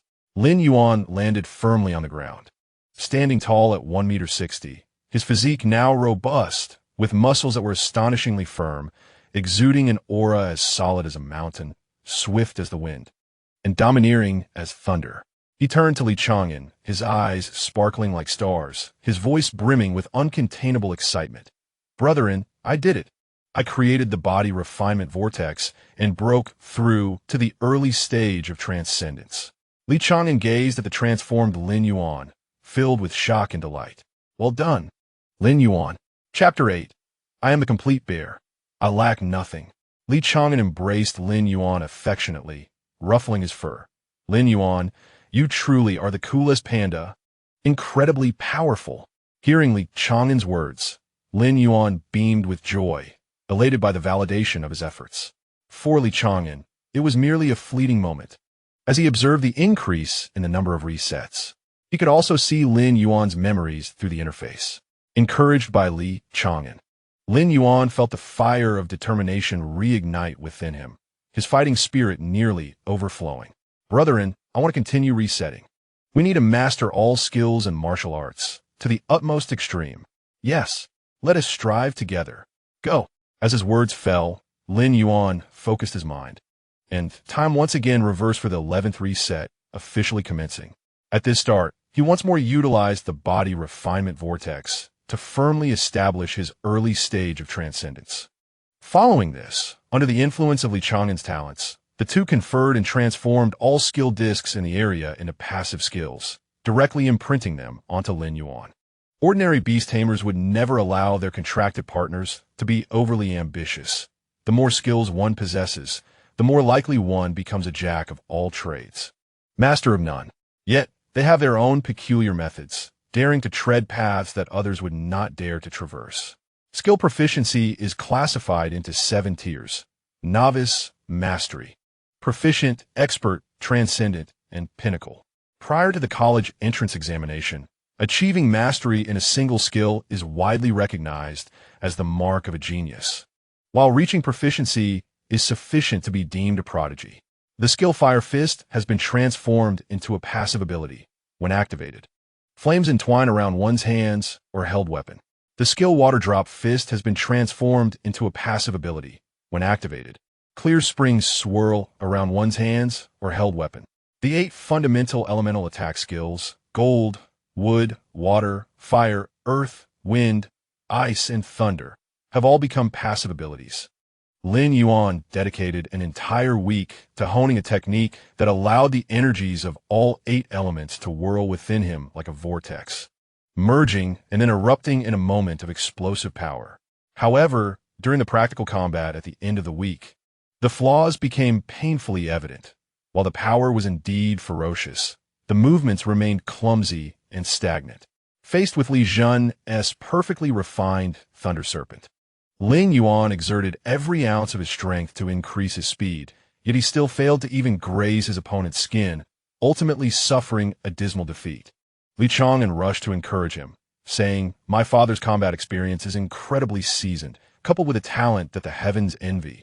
It is not that you lack strength. To overcome experience and talent, there is but one path, absolute power, to crush them forcefully." Taking a deep breath, Lin Yuan's gaze sharpened once more. Again. Time reset for the 12th time. Within the week, Lin Yuan focused intently on mastering the profound Thunderstaff technique, while simultaneously refining his ability to unleash all 8 elements, achieving a more stable and versatile state enveloped in elemental power. Together with Li Chang'an, they named this state Elemental Spirit Body. In this battle, wielding a staff entwined with elemental force, he finally managed to engage in a back-and-forth confrontation with the fully powered Thunder Serpent, exhibiting a sense of rhythm in both offense and defense. However, just as the battle reached a stalemate, the Thunder Python suddenly unleashed a skilled-level lightning strangle, with violent arcs of electricity tearing through the air. Lin Yuan's defense was shattered, leading to yet another narrow defeat. During the 13th reset, he continued to refine the elemental spirit body while concurrently practicing various elemental staff techniques. Regrettably, after a week, he barely reached the novice level. His moves were chaotic and sluggish, resulting in yet another defeat. In the 14th and 15th resets, his proficiency steadily improved, yet he still fell short, suffering 2 consecutive losses. By the 15th reset, Li Chang'an, feeling sympathetic, forcibly dragged Lin Yuan to take a week off. They indulged in a luxurious high-level spirit bee spa and a rejuvenating spirit herb hot spring, leaving Lin Yuan in a state of comfort. In the 16th reset, Lin Yuan, Undi's tract, dedicated himself to rigorous training, finally pushing both the elemental spirit body and the elemental staff technique to the mastery level. Yet, upon entering the arena, he was taken aback to find not the Thunder Serpent before him, but rather its evolved form, the transcendent level Thunder Python, a formidable foe. Li Zhenxiao had significantly raised the stakes. Caught unprepared, Lin Yuan faced yet another defeat. From the 17th reset onward, he added the cultivation of the fiery blade technique, synchronously advancing the elemental spirit body, elemental staff technique, and elemental blade technique, beginning to establish a multi-weapon approach. From the 18th to the 25th resets, he endured relentless training and a series of defeats. Yet his proficiency slowly but surely climbed. During the 26th reset, the elemental spirit, staff technique, sword technique, and all related skills were mastered, enabling a seamless transition between staff and sword. However, the opponent upgraded once more to the transcendent level Thunder Serpent. Li Chang'an was immediately on the defensive, exclaiming to his father, "Father, I shall do it." From the 27th to the 55th reset, interspersed with moments of relaxation and adjustments. The elemental spirit, staff technique, sword technique, and swordplay gradually reached a proficient level, while the elemental shield sword technique attained mastery. The weapon transitions flowed smoothly, executed with such fluidity that not a trace of rigidity could be detected.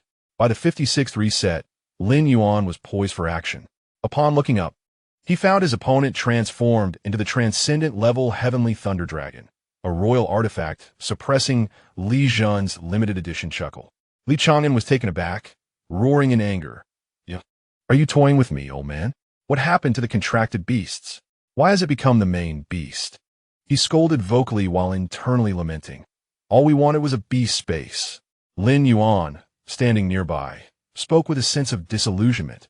Humans are but pests.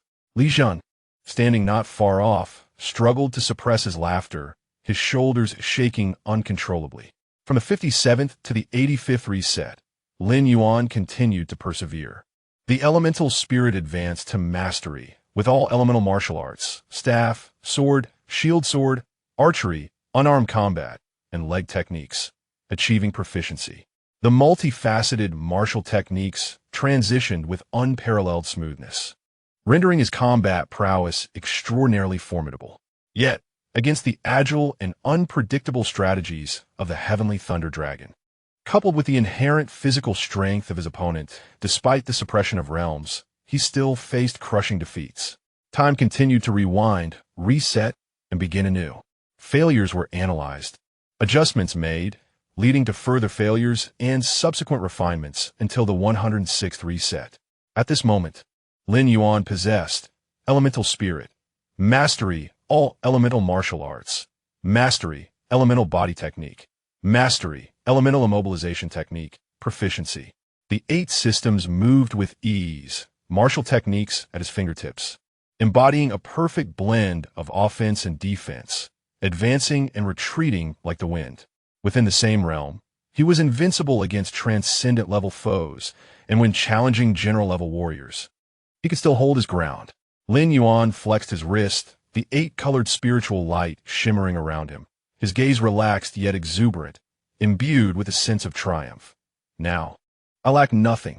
Li Chang'an gazed at Lin Yuan, who had undergone numerous resets, feeling a pang of sympathy. His father, ever the proud figure, had initially held back when the Heavenly Thunder Dragon first appeared, but in the last reset, he had gone all out from the start, within the limits of transcendent-level strength. The week had come to an end.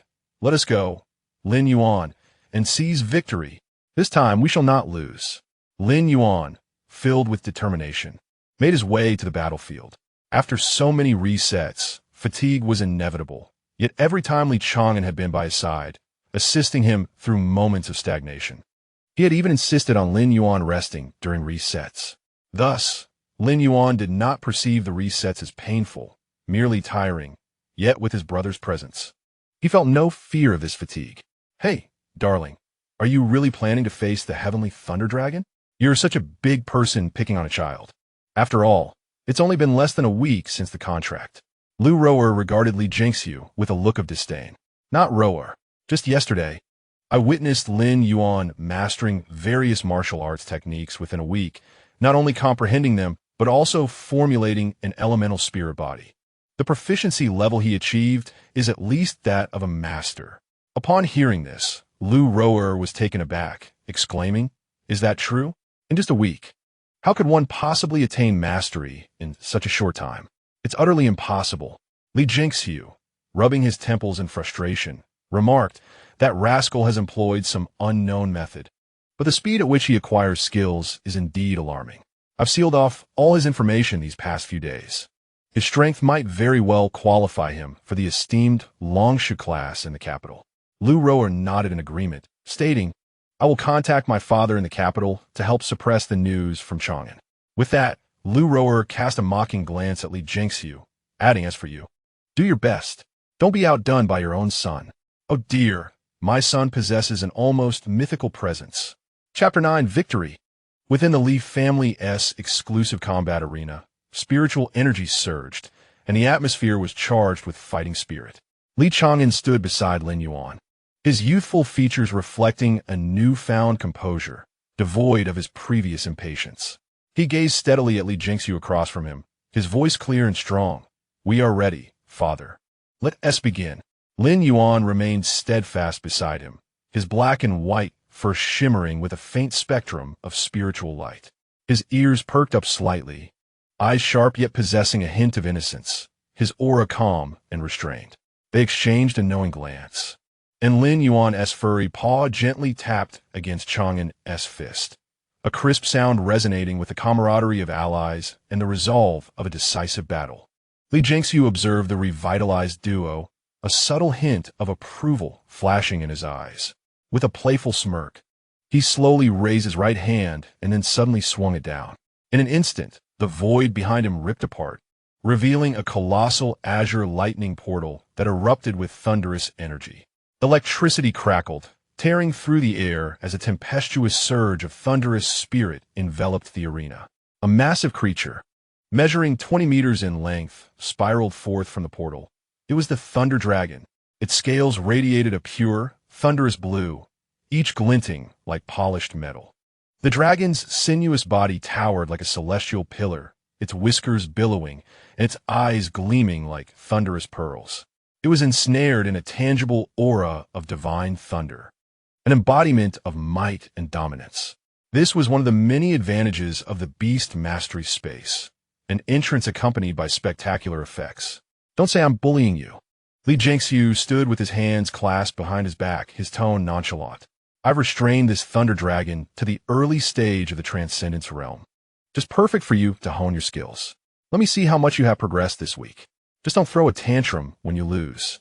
Li Chang'an retorted, rolling his eyes. He then turned to Lin Yuan, exchanging a fist bump with him in unison. "Let us go, partner. This time, we shall surely claim victory. Together." Li Chang'an and Lin Yuan chanted in unison, as Lin Yuan's thoughts sparked into action, causing a weapon to shimmer into existence. A long staff, radiating with elemental brilliance, gripped firmly in his claw.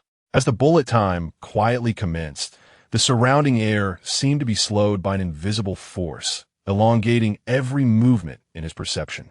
Each flash of lightning and every subtle shift of the serpent's body became distinctly discernible. On the sidelines, Lu Rower, holding the referee's command, took a deep breath and proclaimed loudly, "The battle begins." No sooner had her voice faded than Lin Yuan had already surged into action. With a powerful push of his hind legs, the ground beneath him cracked with intricate fissures, while the surrounding lightning elements converged with fervor, coiling around the tip of his staff, forming a blinding radiance of thunder. He transformed into a streak of lightning, tearing through the void. His form so swift it left only an afterimage. In the blink of an eye, he was before the Thunder Serpent, thrusting the staff directly at its vital head. Unleashing the force of thunder that cut through the air, the Thunder Serpent, having weathered countless battles and possessing considerable intellect, remained unfazed by this extreme onslaught. Its massive body, seemingly cumbersome, was in fact remarkably agile, twisting just slightly to evade the lethal thrust, its scales grazing the staff's tip and igniting a cascade of sparks. Thunderous execution. Li Jun conveyed the command through their mental link, and the Thunder Serpent instantly comprehended. This was its signature move. The serpent coiled and entwined, thunder striking like chains around its body, spiraling at an astonishing speed to ensnare its opponent, binding them tightly before using its thunderous might to obliterate them. A terrifying display of power. The sole flaw in this technique lay in the fleeting moment during the spiral, where the scales at the serpent's 7-inch mark were comparatively weaker and briefly exposed, a vulnerability that vanished in an instant, too fleeting for ordinary spirit beasts to react to, let alone seize an opportunity for counterattack. Yet today, it faced Lin Yuan, who had ingrained every detail into his very bones after enduring 106 resets. "I've been deceived." Lin Yuan and Li Chang'an shared an unspoken connection, almost simultaneously uttering this thought within their minds. Elemental binding technique. An abrupt surge of intent coursed through Lin Yuan as the powers of the 8 elemental forces erupted simultaneously, manifesting as 8 precise bindings that ensnared the Thunder Serpent. Goal bind, wood entangle, water lock, fire ring, earth bind, wind stagnate, ice solidify, thunder fix. The chains of elemental skills converge from all directions, enveloping the enormous body of the thunder serpent and rendering it utterly immobile. The pinnacle of bullet times foresight, combined with the simultaneous launch of the elemental binding, seized upon that fleeting vulnerability, leaving the thunder serpent no opportunity for escape. Almost at the moment the binding took form, Lin Yuan's staff vanished from his grasp, replaced by a gleaming long knife, radiating cold brilliance. Gold sharp, wood resilience, water infiltration, fire fierce, earth heavy, wind swift, ice chill. Thunder ferocious, the 8 elemental skills activated in unison, intertwining around the blade, their energies harmonizing without interference, pure and refined. With a swift turn, he stepped into the void, channeling power from his core, and with a sudden flick of his wrist, the blade sliced through the air, imbued with the sharpness of the 8 elements, swift, precise, and ferocious, delivering a decisive strike to the Thunder Serpent's 7-inch critical point. The Thunder Serpent trembled violently, a clear pang of pain coursing through its being, leaving a faint mark upon its scales as the attack shattered its momentum, and the impending thunderous execution instantly dissipated. Upon witnessing the unfolding scene, Lu Roer was poised to raise her hand and declare victory within the realm of transcendence. To strike head-on and hit the vital point of a king-tier spirit beast was indeed a resounding triumph. However, as her gaze met Li Jingxiu's, she discerned the profound meaning hidden in his eyes. This was merely insufficient. He wished to witness the true limits of this man and his panda companion. Lu Roer bit her lip, ultimately swallowing the words that hovered on the tip of her tongue, with the binding force slightly diminished. The Thunder Dragon's serpent erupted in a furious roar, its body surging with lightning, sweeping its massive tail and unleashing its breath in a frenzied assault. Yet, Lin Yuan remained remarkably composed, his round visage devoid of any anxiety, instead curling into a serene smile. This was merely the beginning.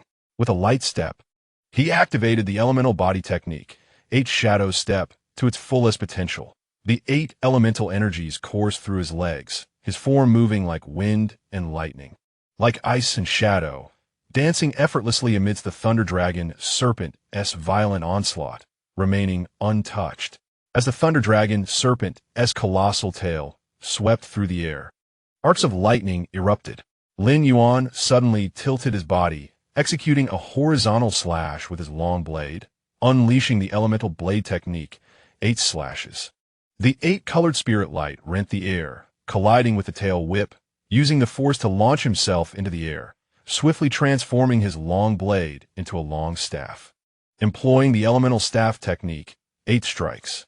The staff's shadows fell like a torrential downpour upon the serpent's head. The Thunder Dragon Serpent reared its head in fury, its maw expelling a column of lightning aimed directly at Lin Yuan's face. In response, he brought his hands together, condensing water, earth, and wood elements into a robust circular shield before him, while the remaining 5 elements, gold, fire, wind, ice, and thunder, remained affixed to his long blade.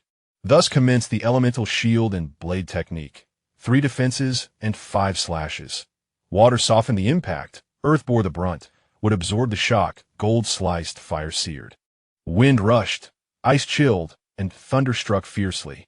All 5 forces converge upon the blade's edge, steadfastly withstanding the lightning column, and with a twist of the shield, the rampant thunder was entirely dissipated. In the moment of close combat, the shield vanished, revealing a long sword, and the elemental sword technique, 8 slashes, was unleashed once more with a fierce cut. Without pause, it transformed into a long sword, executing the elemental sword technique, 8 stabs. With grace and elegance, the gold stab pierced, the wood entangled, the water flowed, the fire scorched, the earth weighed down, the wind accelerated, the ice froze, and the thunder struck through. Each piercing and slicing maneuver flowed seamlessly like water entwining with the serpent, and as the sword play concluded, both fists were unleashed. The Thunder Dragon Serpent, calculating its strike, seized the sword's body with its jaws. Lin Yuan reacted with remarkable speed. decisively releasing his grip and unleashing the elemental fist technique. 8 strikes, with blows as dense as rain, each infused with the 8 elemental energies, pressing forward relentlessly. The Thunder Dragon serpent shook its head, attempting to bite, while Lin Yuan bent his knees and launched a counterkick, executing the elemental leg technique. 8 kicks, delivering a powerful blow to the serpent's jaw and leveraging the force to retreat. Simultaneously, he raised his right claw, summoning a longbow, and instantaneously 8 elemental arrows coalesced. Employing the elemental archery technique, 8 arrows. The gold arrow was sharp, the wood arrow entwined, the water arrow flowed smoothly, the fire arrow scorched, the earth arrow was heavy, the wind arrow soared far, the ice arrow froze, and the thunder arrow struck with paralysis. 8 elemental arrows were released simultaneously, aimed directly at the serpent's eyes, compelling the Thunder Dragon serpent to turn its head to evade.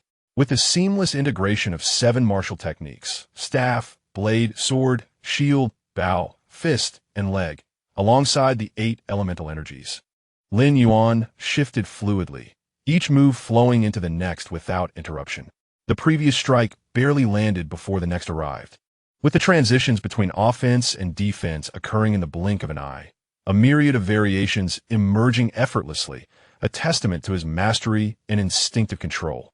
The Thunder Dragon serpent's onslaught was ferocious, with its tail swinging and thunderous breath assaulting, each strike capable of severely injuring a peak Transcendence tier spirit beast. With exceptional agility, Lin Yuan deftly evaded attacks, retaliating with an array of intricate martial techniques, countering each move with precision, leaving no openings. When he was on the offensive, his strikes were relentless. In defense, he stood as firm as a mountain.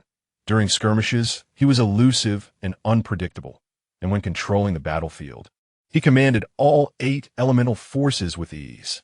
Despite being in the same realm of extraordinary prowess, he matched the formidable Thunder Serpent, displaying an alarming level of skill and physical strength, resulting in an evenly contested exchange where neither could overpower the other.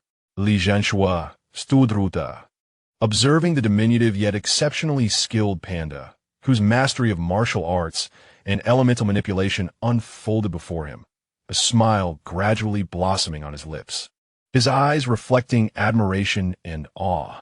The culmination of countless trials and tribulations had transformed into overwhelming strength that surpassed his peers. After a moment, Li Jiangxiu gently gestured with his hand.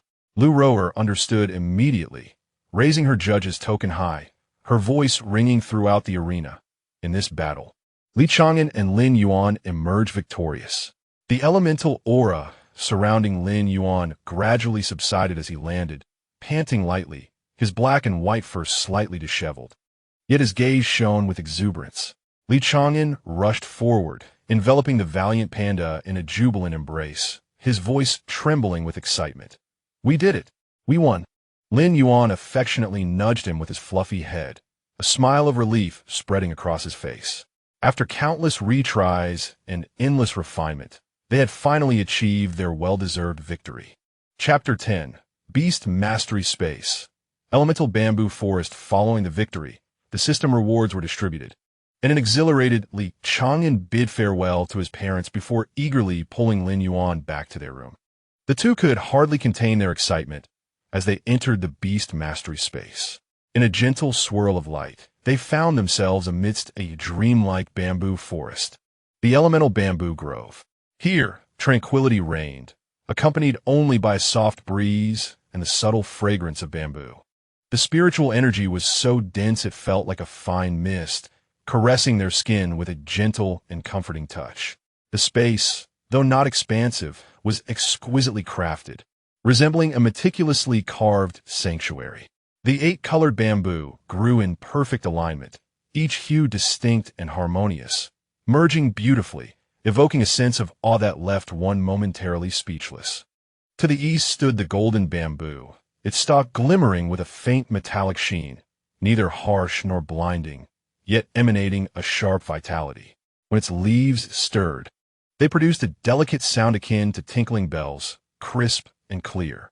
Next to it was the verdant bamboo, dripping with lush greenery, its nodes plump and its leaves tender, radiating life in abundance, swaying gently in the breeze with a soothing rustle, embodying nature's gentleness.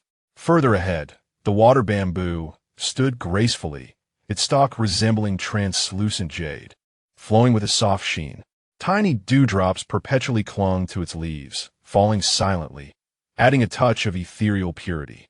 Beside it, the fire bamboo exuded warmth rather than heat, glowing with a gentle orange-red light.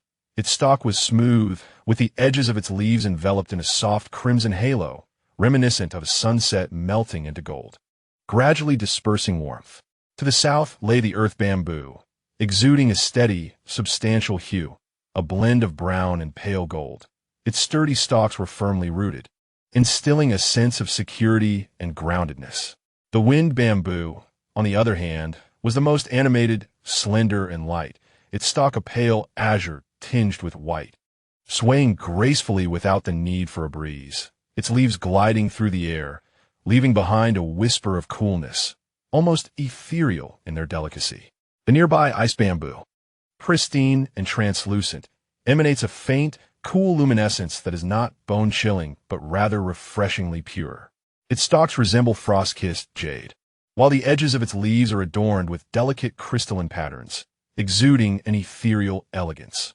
At the heart of the grove lies the thunder bamboo, its stems intertwining hues of pale purple and deep blue, occasionally flickering with faint electric sparks, gentle and unthreatening, akin to the tranquil flow of starlight, concealing a subtle sharpness within its steadiness. The 8-colored bamboo forest is unevenly distributed, each cluster forming its own grove, yet leaning on one another in harmony. Sunlight cascades gently from the apex of the space, filtering through the vibrant bamboo leaves, casting dappled and resplendent shadows upon the ground, resembling a tapestry of flowing, rainbow-hued light. The earth beneath is a soft carpet of lush grass and fine soil, yielding comfortably underfoot. The air is suffused with the fragrances of bamboo, verdant foliage, and pure elemental essence, a sweet, tranquil, and healing ambience. Ling Yuan stands amidst the bamboo grove, his black and white fur gently illuminated by the soft glow of the 8 colors, causing the panda to unconsciously relax. Every breath here resonates deeply with him. The sharpness of metal, the vitality of wood, the softness of water, the warmth of fire, the stability of earth, the lightness of wind, the clarity of ice, and the restraint of thunder. These 8 elements gracefully encircle him, reminiscent of a familiar and safe sanctuary. He takes 2 deliberate steps forward, his paws sinking into the tender grass, as bamboo leaves flutter down softly onto his shoulders and back, gentle and unburdening. How delightful! Ling Yuan cannot help but sigh softly, his round ears drooping slightly, his gaze softening and relaxing. The tension that had gripped him from battle dissipates completely, leaving him feeling warm and buoyant, as if cradled by the entire world. Li Chang'an observes the vibrant yet serene 8-colored bamboo forest, then glances at Ling Yuan, whose face beams with satisfaction, nearly squinting with contentment, and cannot help but smile. We could construct an elemental training pool at the confluence of the 8 elemental bamboo groves, and build a cozy little house nearby for you. The mere thought of such a scene brings Ling Yuan comfort. The effect of this beast-taming space is profound. Training elemental skills within this space accelerates cultivation and comprehension, enhancing physical conditioning by tenfold. Li Chang'an resolves with determination. Let us go. I shall take you to the most renowned design studio for spatial residences in the country. This transformation must be exceptionally comfortable. Ah, here comes Engo wielding his financial prowess again. After arranging with his parents, Li Chang'an bids them farewell and has Longbow escort him to the airport. Lu Rower watches the child depart, reflecting, this child's talent appears remarkable. Truly, he is our offspring. To cultivate such strength in a week is nothing short of astonishing. Indeed, and it seems that our child is not the only gifted one this year. Other families have already showcased their talented children. Ours is rather late to the scene. However, who is truly stronger or weaker remains to be seen. This is beneficial for the Dragon Kingdom. The current generation of children, including Chang'an, is referred to as the mythical era. In previous years, having even one child with mythical talent was a cause for gratitude. This year, there are 9. I wonder if our concealed identities, having come to this Jiang city and enrolling him in such an ordinary school, will ultimately be advantageous for him. Lu Rower ponders. The reason why Li Chang'an School is populated by normal individuals is that the students have been meticulously evaluated by Li Jingxiu and Lu Rower before being permitted to enroll. Indeed, this young man possesses many admirable qualities, yet for some inexplicable reason, he perpetually anticipates mockery, only to retaliate with fervent defiance. His aspiration to ascend from the small city of Jiangsheng to the grand heights of Jingcheng, surpassing all prodigies, is undoubtedly his greatest desire, as expressed by Li Jingxiu with a sense of resignation. Li Jingxiu, a legendary beastmaster and the 5th seat of the Dragon's Pivot, boasts a mythical talent known as Thunderstorm Mastery. His lightning-affiliated beast can evolve through the tribulations of heaven. His primary beast is the Thunder Dragon God, Liu Hue. A saintly-level beastmaster and a master of healing, possesses the extraordinary talent of life's resurgence. Her life-affiliated beasts can learn healing skills that elevate them to the realm of resurrection. Her main beast is Lu Xian. The Lu family, a millennium-old lineage renowned for its unparalleled medical expertise, provided Li Jingxiu with a precious drop of life water, which once consumed all of Lu Rower's contribution points from the family treasury. The backgrounds of both individuals suggest that Li Chang'an was born with a proverbial silver spoon in his mouth. However, fearing that he might develop an arrogant disposition, they chose to conceal certain truths. Furthermore, the environment in which Li Chang'an was nurtured had been meticulously crafted by both of them to ensure that no abnormal influences could penetrate. As the passageway to the inner-city air terminal gradually opened, Li Chang'an, holding the hand of Lin Yuan, stepped aboard this unique aircraft. It was not a metal contraption, but rather a king-class beast, the wind god pterosaur. Its colossal wings stretched across the heavens, its membranous surfaces shimmering with a gentle azure hue. Its massive form reminiscent of a mountain, yet as weightless as the breeze itself. Upon its broad and sturdy back, humans constructed chambers as solid as fortresses using spirit iron, rune wood, and resilient beast hides. The thick walls, inscribed with faint runes, were capable of withstanding the fierce winds of high altitudes and the assaults of ordinary beasts, serving as humanity's most reliable mobile sanctuary during the age of wilderness. The two proceeded along the anti-slip, rune-engraved pathway, quickly locating their designated room. Li Chang'an raised his hand to push open the heavy door, ushering Lin Yuan inside. The room, though modest in size, was exceptionally robust. Its walls were solid, providing excellent sound insulation and protection. Outside the window lay the smooth back of the wind god pterosaur, with its immense wings stretching toward the horizon. Once airborne, this space would become their sole bastion of safety amidst boundless danger. This world is no longer one of peace.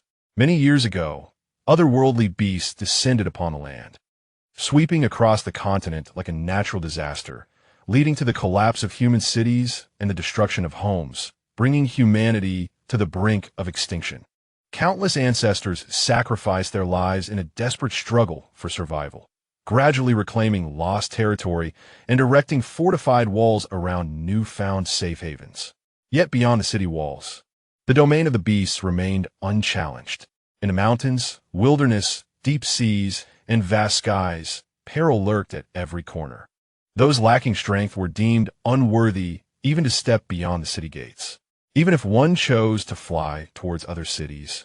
Encountering a ferocious beast prowling the skies would result in a swift and brutal demise, leaving no trace of their existence. Thus, air routes borne by king-class beasts became the most secure and scarce means of intercity travel. The mystical beasts accompanying humanity are the descendants of generations of domesticated, selectively bred creatures, characterized by their gentle temperaments and ease of communication, making them the most common companions in combat and survival. While wild beasts possess greater strength and potential, their ferocity is difficult to quell, rendering them exceedingly difficult to tame. The complexity of forming a bond with them far surpasses that of the mystical beasts. A moment's carelessness could lead to dire consequences, resulting in death and the loss of one's soul. Standing in the center of the room, Ling Yuan felt a gentle tremor in his black and white fur as he sensed the faint breeze of Wind's spiritual energy and the steady heartbeat of the wind god Wyvern from outside. Gazing out at the vast and perilous sky, he gained a more profound understanding of the world's cruelty and order. Li Chang'an closed the door, gently patting his shoulder with a calm yet resolute tone, assuring him, "Rest assured, with the wind god Wyvern and myself, we shall reach the capital safely." Chapter 11. The capital of the room was simply yet sturdily furnished, with walls crafted from spirit iron that exuded reliability. Outside the window, wisps of clouds and traces of wind marked the path of the soaring wind god Wyvern. All mystical beasts possess the ability to shift forms. One is an energy-efficient form for daily use, while the other is their true appearance in battle. Li Chang'an stretched out, reclining on the bed, tilting his head slightly to use Ling Yuan as a soft pillow. In his energy-efficient form, Ling Yuan nestled under his neck, his furry body sinking slightly, yet he bore no annoyance. His round, curious eyes turned, and he inquired, "Brother, and what is that bracelet that Uncle Long gave you when he dropped you off at the airport?" Li Chang'an chuckled softly with his eyes closed, his tone languid and casual. "Ah, that is called the Judgment Battle Ring." "The Judgment Battle Ring?" "Indeed. Uncle Long mentioned that the capital is the heart of our dragon nation, bustling with activity, where the headquarters of various factions are concentrated. With so many people and powers, conflicts are inevitable. To ensure the safety of ordinary citizens, a notable figure in our nation developed this spatial bracelet. Once activated, it expands to create an independent spatial barrier, completely containing the battle within, ensuring that those outside remain unharmed." He paused briefly before continuing. "No matter how chaotic or destructive the fight within, the initiator of the battle, the one who activates the ring, is solely responsible for any damages. Moreover, there is a strict rule that only those of general rank and above are prohibited from utilizing this ring, as the cost of creating a stronger space becomes exorbitant. If a general-level beastmaster were to engage in combat, the entire city would suffer the consequences. What if the initiator refuses to compensate?" Ling Yuan questioned. "Then they would face imprisonment and bear legal responsibility," Li Chang'an replied lightly, yet with an undeniable seriousness. "The Judgment Battle Ring records the entire battle and any damages incurred. If anything goes awry, it immediately reports to the judicial authority, which is a direct governmental agency. It is exceedingly impartial. No matter how powerful an individual may be or how significant their connections, there is no way to bypass the system." He slightly tilted his head, rubbing against the soft panda pillow, and added, "Furthermore, in the capital, possessing a Judgment Battle Ring is itself a symbol of status." Ling Yuan nodded, seemingly perplexed, murmuring softly, "So, humans are truly complex."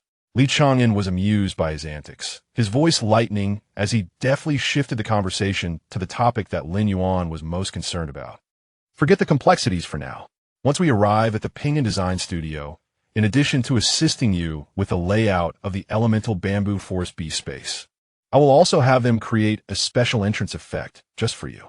Moreover, I will tailor a martial arts-inspired outfit to suit you." His tone was laced with playful anticipation as he gently shook the panda beneath him. "What do you think, little Ling Yuan? Any thoughts?" This remark seemed to activate a switch. The previously lethargic Ling Yuan, who had been resting as a pillow, suddenly perked up, his black and white fur gleaming with newfound energy as he lifted his head. "Brethren, now that you mention it, I'm no longer sleepy." The two, one person and one beast, immediately delved into an animated discussion, ranging from the layout of the beast space to entrance effects. From martial arts cloaks to the design of bamboo leaf blades, and even the styles of elemental staffs. Their excitement grew, filling the small room with a lively and relaxed atmosphere. Throughout the flight, aside from a few probing attacks from low-flying aberrant bird flocks, which were effortlessly deterred by the overwhelming pressure emanating from the wind god pterodactyl, the journey was smooth and uneventful. Before long, the clouds began to disperse, and the majestic, sprawling metropolis of the capital city, Jingcheng, gradually came into view. The wind god pterodactyl folded its wings and made a steady descent onto the exclusive air dock of Chang'an. The immense wind pressure was kept at bay by layers of runic barriers, leaving only a gentle breeze brushing against their backs, while the sturdy room remained unyielding. Chang'an sat up from the bed, rubbed his eyes, and looked down at the spirited Lin Yuan on the pillow, smiling as he announced, "We have arrived." "This is Chang'an." Lin Yuan quickly propped himself up, his nose twitching with excitement as his black and white fur radiated enthusiasm. "Brethren, the spiritual energy here is so rich, far denser than at home. Naturally, this is the capital of Longwo, a convergence of spiritual energy from across the realm." Chang'an took Lin Yuan's paw and pushed open the heavy door, stepping outside. As they entered the corridor, they were immediately greeted by the bustling sounds of vibrant voices and a mingling of spiritual energy in the grand scene of people coming and going. Inside and outside the air dock, streams of people flowed, with beast tamers adorned in various attire weaving through, accompanied by an array of spirit beasts, spirit foxes, azure wolves, soaring eagles, dark turtles, saber-toothed tigers, and even half-human-sized spirit plant beasts, all shimmering with diverse spiritual lights, creating a dazzling spectacle. Once they stepped out of the air dock and onto the main street of Chang'an, Lin Yuan was instantly captivated. The broad, rune-etched avenue stretched straight ahead, seemingly endless, with radiant light shifting beneath its surface as vehicles sped by in an orderly fashion. Towering buildings flanked both sides of the street, where traditional flying eaves intertwined with modern spiritual energy towers. Beneath the eaves hung luminous energy signboards that sparkled even in daylight, such as Treasure Pavilion, Divine Weapons and Artifacts, Spirit Plant Immortals, Millennium Herbs, Skill Hall. Everything you need is here. Custom beast gear tailored just for you. Runic forging, reinforcement and star upgrades, battle pet food, premium spirit cuisine. Above, layered floating walkways created a bustling aerial marketplace, with low-tier flying spirit beasts transporting passengers and goods smoothly, while energy boats, flying shuttles, and wind discs continuously traversed, forming a dynamic aerial bazaar. The sound of hawking, bargaining, the low growls of spirit beasts, and the hum of spiritual devices intertwined, creating a lively yet harmonious atmosphere, almost dreamlike in its grandeur. Towering energy screens line the streets, continuously broadcasting the competitions of various factions, auction announcements, recruitment for the Beastmaster Academy, and information on the opening of secret realms. In the square, individuals engage in sparring, with the judgment arena enveloped in a faint blue spatial barrier, containing the thunderous clashes of battle within, while passers-by merely glance sideways before resuming their pursuits, having long grown accustomed to such sights. Occasionally, city guards clad in standard spirit armor soar through the air, their mounts formidable war beasts exuding an air of authority, maintaining order in this sprawling metropolis. Numerous elegantly dressed and powerful beast masters walk in groups, their spirit beasts commanding respect and drawing the attention of onlookers, as they are the core descendants of the most prestigious factions. Street food stalls waft delightful aromas of spirit cuisine, with dishes crafted from spiritual fruits, meats, and rice glowing with vibrant colors. Shop windows display skill discs, spirit iron weaponry, enhancement jade pendants, and spatial gear, each item resonating with subtle waves of spiritual energy. There are even specialized beauty salons, training grounds, hot springs, and spas dedicated to spirit beasts, their signs charming and exquisite. At a glance, beast masters stroll alongside their spirit beasts, young and old alike, amidst a plethora of factions and bustling merchants, with spiritual energy swirling like mist, casting a luminous glow over the city. The scene combines the warmth of human festivities with the unique splendor and grandeur of the beast master world. Ling Yuan leaned against the car window, his round eyes wide with wonder, his little head swiveling back and forth, unable to take it all in. So many people, so many spirit beasts, so much light and excitement. Chang'an, observing the curious and amazed expression on his face, couldn't help but chuckle. This is merely the outer main street, the true inner city, with the auction houses, the headquarters of various factions and the Academy District, is even more spectacular. But there is no rush. We must first visit the most important place. He gently tapped Ling Yuan's little head. The Ping Design Studio will arrange your martial arts style, entrance effects, and elemental bamboo forest. Upon hearing these words, Ling Yuan instantly perked up, his tail wagging joyfully, the fatigue from earlier vanishing in an instant. The spiritual vehicle glided through the layers of bustling streets, eventually arriving at an area imbued with particularly gentle spiritual energy and serene surroundings, coming to a steady stop before the Ping Design Studio. As the vehicle halted, the driver exited first, respectfully opening the back door, while retrieving a black token engraved with cloud patterns and the Ping emblem from his pocket, offering it to Li Chang'an with both hands. Young Master Li, I will park nearby and await your return. Please take this token upstairs and present it to the front desk staff. They will then escort you to meet designer Liu. Li Chang'an accepted the token, feeling its cool surface with faint runes shimmering, and nodded lightly. Thank you for your trouble. Please park the car and wait for us nearby. Understood. The driver replied with a bow, re-entering the vehicle and driving away slowly. Li Chang'an glanced down at the eager Ling Yuan beside him, secured the token, and chuckled softly. Come along, little Ling Yuan. We shall ascend on our own. Chapter 12. Transformation of Mysterious Space. Li Chang'an stowed the token, taking the enthusiastic Ling Yuan by the hand as they stepped through the grand entrance of the Ping Design Studio. The interior decor exudes elegance and sophistication, with the floors adorned in warm, textured stone. Surrounding the space are various artistic representations of spirit beasts, alongside visual demonstrations of effects and shadows. A subtle fragrance of ethereal plants lingers in the air, while the individuals traversing this realm exhibit poise and professionalism, clearly indicative of a high-end bespoke establishment. As soon as the two entered, a receptionist clad in a standard uniform approached briskly, her smile perfectly calibrated. With a slight bow, she spoke in a gentle and courteous tone. Good day, sir. Welcome to the Ping Design Studio. How may I assist you today? Upon hearing her voice, Li Chang'an's eyes sparkled with anticipation. Ah, the classic trope had just unfolded before him.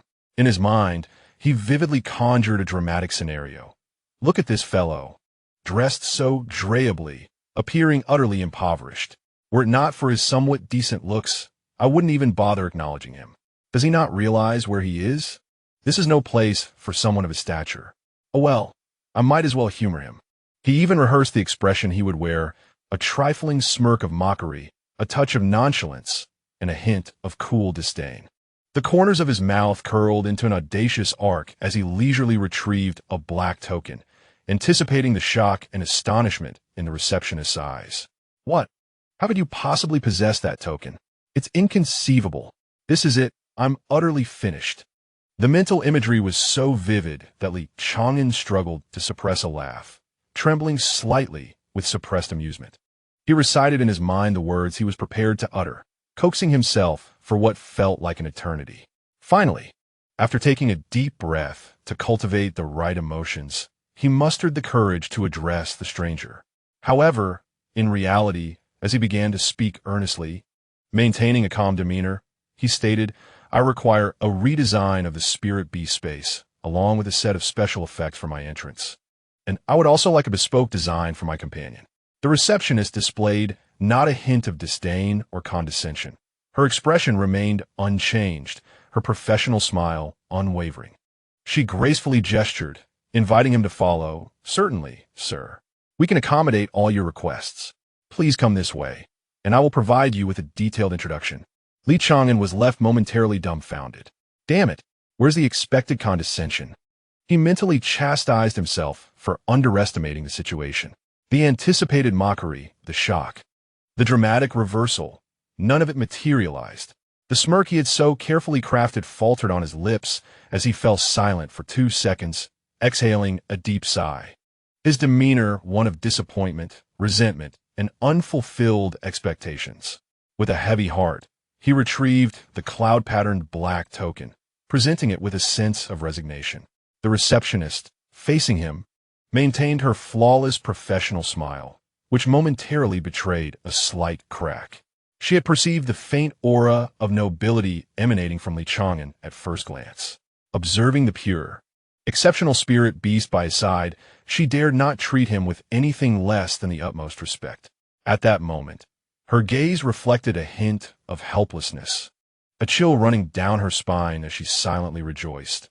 Thank goodness I behaved properly, refraining from speaking out of turn or casting sidelong glances.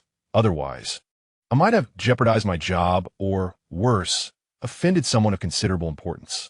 The receptionist swiftly concealed a fleeting hint of astonishment, regaining her composure and adopting a more respectful tone. "Ah, it appears you are a distinguished guest with a VIP token. My apologies for the oversight. Allow me to escort you to designer Lu's exclusive studio. Please follow me."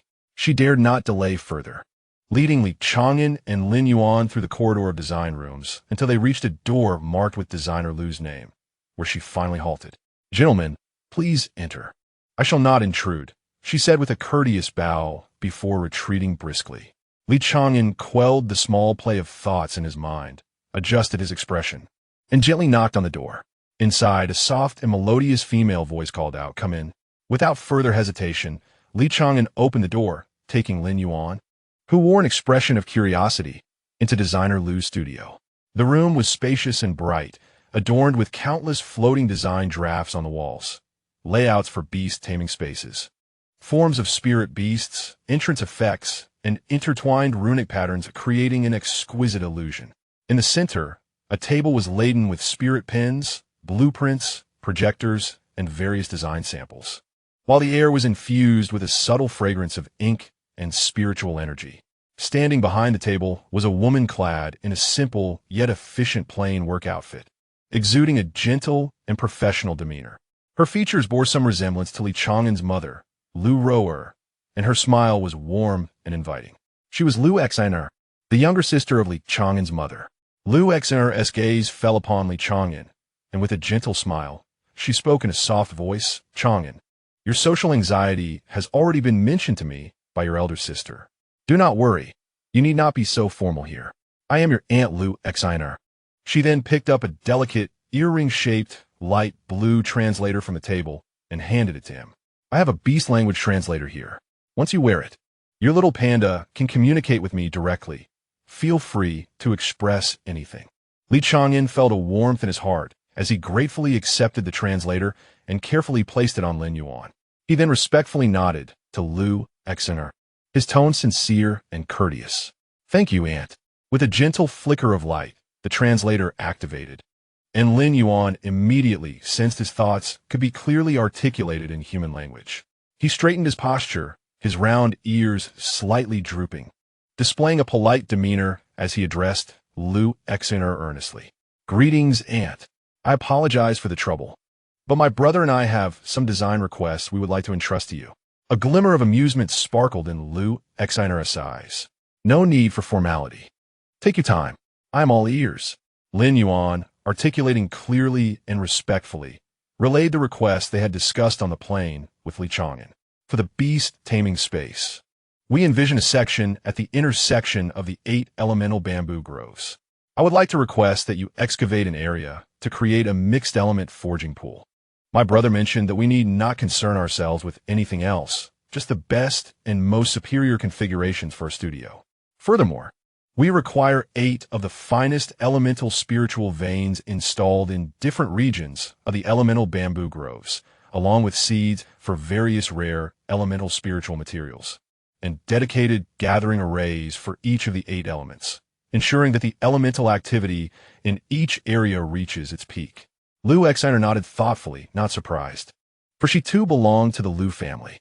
In other words, though not as affluent as Lu Ruer, she possessed considerable wealth.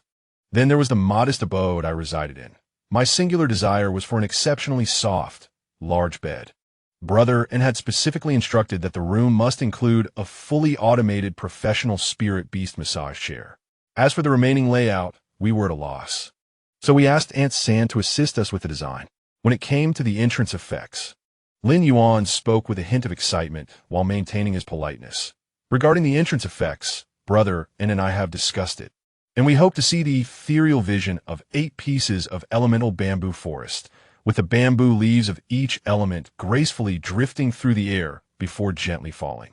Lu Xiner leaned forward with professionalism, softly inquiring, "What specific forms do you envision for each type of bamboo leaf? I need to replicate them with precision." Lin Yuan recalled the shapes of the leaves in the elemental bamboo forest and then responded earnestly, his tone courteous and clear. The metal bamboo leaves possess a metallic texture, gleaming with a warm yet sharp luster. The wood bamboo leaves are vibrant green, full of life. The water bamboo leaves, formed from condensed water light, are transparent and clear, adorned with flowing patterns. The fire bamboo leaves take on the shape of flames, with the veins of the leaves vividly reflecting within, burning yet not fierce. The earth bamboo leaves are thick and solid, imbued with a rocky texture and a subdued hue. The wind bamboo leaves are a light blue, almost transparent. As ethereal as mist, their edges marked by flowing air patterns. The ice bamboo leaves are delicately carved from ice crystals, transparent and pure, bearing fine icy patterns. The thunder bamboo leaves intertwine hues of deep blue and pale purple, with subtle electric currents dancing across their surfaces, resembling bamboo leaves. As all 8 types of bamboo leaves fell simultaneously, the ethereal silhouette of the bamboo forest unfurled behind him, aspiring to be grand, beautiful, and imposing. Brotherin insisted on the need for a palpable atmosphere. We owe much to Aunt San for her assistance. Liu Xin listened intently, her fingertips swiftly recording the ephemeral light and shadow, nodding occasionally to confirm details and making slight adjustments with professionalism and patience. "I will forge the core of the body refining pool using materials of the king-level grade. So you need not worry about excessive energy being unusable. I will utilize high-grade spirit treasures to convert the energy, allowing us to adjust the intensity of the body refining pool as needed, maximizing its effectiveness. I will personally oversee the comfort of the small house, optimizing the layers of light and shadow in the entrance effects, the speed of the falling leaves, and the transparency of the bamboo forest to ensure a more natural presentation." "Thank you, Aunt San." Lin Yuan nodded obediently. Lastly, for the martial arts-inspired attire, Lin Yuan shyly scratched his head, still maintaining a respectful demeanor. "Brotherin and I are not well-versed in matching outfits. We would like to request Aunt San to design a striking, imposing ensemble that complements my kung fu style. Thank you for your help." With a smile in her eyes, Lu Xiner meticulously scrutinized the robust, black and white panda before her, already forming a concept in her mind. She picked up the spirit drawing brush and swiftly sketched in the air, her lines flowing effortlessly. In no time, a martial arts outfit tailored specifically for Lin Yuan was vividly presented. Atop his head sat a wide-brimmed, light grass-colored martial arts hat, slightly tilted, its edges embroidered with delicate dark gold bamboo patterns, elegantly framing his face while adding a touch of the carefree, reclusive hero. The flowing, loose-fitting black martial arts robe, with its ample hem and graceful lines, allows for effortless movement, unrestrained by the need to leap, punch, or kick. The robe opens naturally at the chest, exposing the muscular torso from the chest to the navel, embodying both majesty and wildness, making it strikingly recognizable. The shoulders and cuffs of the robe are adorned with intricately embroidered dark gold bamboo leaf patterns, subtly exquisite, glimmering gently in motion, resonating with the bamboo grove theme. Draped over this is a half cape in deep black, its edges sculpted into the shape of bamboo leaves, with the inner lining woven with 8 colored runic threads. In the absence of wind, it reveals a shimmering array of gold, azure, blue, crimson, brown, white, luminous, and violet hues, reminiscent of a bamboo forest. A broad, dark gold belt cinches at the waist, featuring a central jade buckle embossed with bamboo motifs, enhancing the figure's posture and presence, exuding an impressive aura. The fore and hind paws are entirely exposed, showcasing the robust, rounded pads of a panda's feet, facilitating the execution of all martial techniques. A loose, soft crimson scarf wraps around the neck, cascading naturally and fluttering in the breeze, the striking combination of black, white, and red radiating youthful exuberance. Finally, with a delicate touch of her pen, Lu Xiner adds a slender sprig of verdant grass at the corner of Lin Yuan's mouth, swaying gently, embodying a perfect balance of chivalry and charm, amplifying the overall charisma. Lin Yuan gazes at the silhouette projected in the void, utterly captivated, his round eyes sparkling with excitement as he politely exclaims, "Aunt San, you look magnificent, so striking and powerful. I absolutely adore it, thank you." Li Chang'an, equally impressed, sincerely praises, "Aunt San, this has far exceeded our expectations. This is precisely the sensation we desired." Lu Xiner nods gently, reverting to her professional demeanor. Then it is settled. The body-tempering pool, spatial decor, entrance effects, and martial arts attire will all be crafted to the highest standards to ensure your satisfaction. Lin Yuan expresses his gratitude once more. "I appreciate your efforts. Aunt San, thank you." Chapter 13. Beast Tamer Association 3 days later, within the transformed beast taming space. The central convergence of the 8-colored bamboo grove houses a body-tempering pool, occupying several square feet. The water within is neither clear nor brilliant, but rather a harmonious inquash hue, with shallow depths resembling delicate ink dispersing and deeper areas appearing dense and dark. The surface emitting a fine, gentle glow, neither scorching, nor agitating, nor cold, but exuding a steady, profound aura indicative of high-level runic harmonization. Above the pool's surface, elemental energies manifest as fragmented streams of light, perpetually floating and circulating.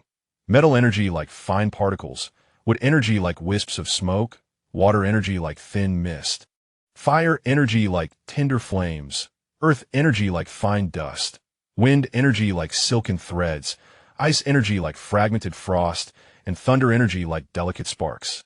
These 8 forces interweave without conflict, gently settling into the pool, ensuring the body-tempering pool maintains a state of perfect balance and gentle refinement. Surrounding the tempering pool, bamboo from the 8 elemental categories forms a protective circle, each firmly rooted and distinctly defined, yet collectively safeguarding the waters at the center. As the shadows of the bamboo sway, elemental power continuously flows into the pool, ensuring the refining effects here remain enduring and steadfast, akin to a hidden sanctuary.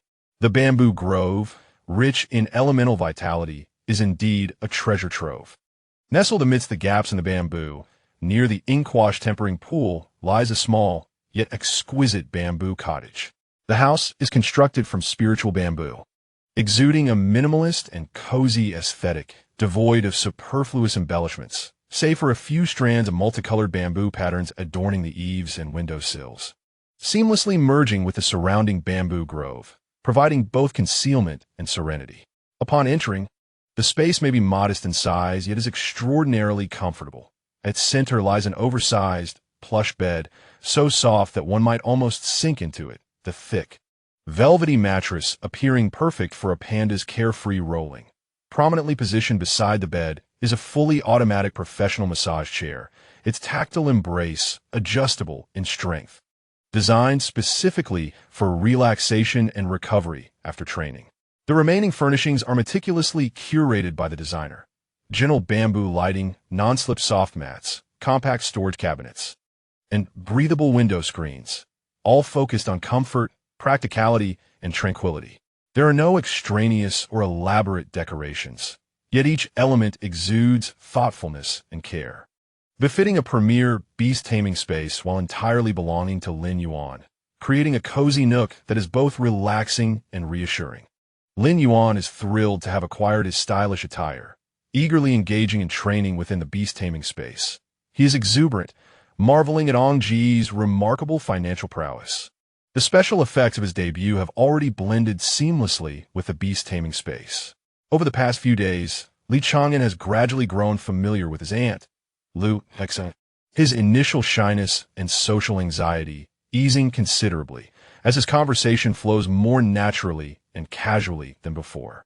On this day, as Lu Xiner observes the final projected design of the space, she nods in satisfaction, suddenly recalling something and turning to Li Chang'an with a hint of surprise. "By the way, I must ask, You haven't yet registered with the Beast Tamer Association to officially become a certified beast tamer, have you? Li Chang'an gently touches the tip of his nose, candidly admitting, well, I've been preoccupied with travel and preparations, and indeed haven't had the chance.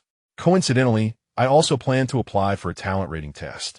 Upon hearing this, Lu Xer promptly retrieves her communicator, swiftly dialing a number. Briefly relaying some instructions before hanging up and looking at Li Chang'an. I have some finishing tasks to attend to here, so I want to accompany you personally. I've arranged for someone to take you to the Beast Tamer Association in the capital. You can head there directly. Once your matters are settled, feel free to enjoy a few days in the capital before returning to Jiang City. Li Chang'an gently shakes his head, his tone calm, yet resolute. No need, Auntie. Once I complete the registration and testing, I'll head straight back to Jiang City. Lu Xiner is momentarily taken aback. Aren't you going to stay a few extra days to explore? There are many places in the capital you haven't yet visited. No, Li Chang'an responds with a smile, his tone light, but infused with confidence. When I come to the capital for university, I will have plenty of time to explore my leisure. Lu Xiner is momentarily stunned, then suddenly enlightened, unable to suppress her laughter. Her eyes filled with admiration and satisfaction. What a clever boy, already so certain of getting into a university in the capital before even taking the college entrance examination. Such ambition, such courage. She pats Li Chang'an on the shoulder and cheerfully declares, all right, I'll remember this.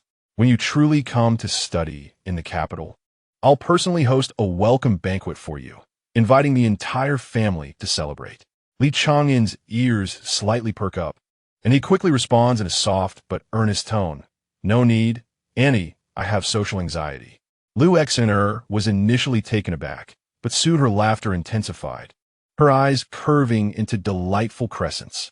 Ha ha ha, very well. I shall heed your words and refrain from causing any trouble. The car is already downstairs. You may go ahead. And take care. Thank you, Aunt San. I shall take my leave now. Goodbye, Aunt San. Li Chang'an, holding the obedient Lin Yuan by his side, politely waved farewell to Lu Xiner before turning to exit the Ping and Design Studio. The waiting automobile glided smoothly towards them, and Li Chang'an opened the door, ushering Lin Yuan inside. The vehicle traversed the bustling streets of the capital, making its way toward the city's most solemn and authoritative district. As they entered this area, Li Chang'an found himself captivated by the imposing sight before him, instinctively moderating his breath. What lay ahead was not merely a collection of ordinary buildings, but a magnificent cluster of towering structures, rising majestically towards the heavens, asserting an unparalleled presence in the heart of the capital. Sprawling over an extensive area akin to a small city, it exuded a formidable aura, instilling both awe and reverence in those who beheld it. The main edifice was crafted entirely from deep azure iron and obsidian jade, its walls as formidable as ancient sacred mountains. The surface was adorned with countless intricate beasts summoning runes and reliefs of mythical creatures. From the Kunpeng and Inglong to the Bai Zhe and Kaienki, each vividly rendered, with scales and claws seemingly alive. When sunlight streamed down, the runes shimmered with ethereal light, as if myriad divine beasts were slumbering within the walls, poised to break free at any moment. Reaching nearly 100 zhang in height, the main building ascended in a tiered fashion, its edges sharp as though sculpted by blades. The apex was not flat, but featured a floating octagonal stargazing platform, encircled by a faint golden protective aura, with spiritual energy rising like mist, merging with the clouds above. To an observer, it resembled a celestial palace descended to earth, emanating an awe-inspiring majesty that rendered one breathless. Before the architectural marvel lay an expansive square of pristine white jade, its surface laid with millennia-old spiritual jade, polished to a mirror-like sheen that reflected the sky and clouds. Flanking the square stood 36 colossal dragon-carved jade pillars, each towering 10 zhang high, with dragons poised majestically, their claws grasping at the winds and clouds.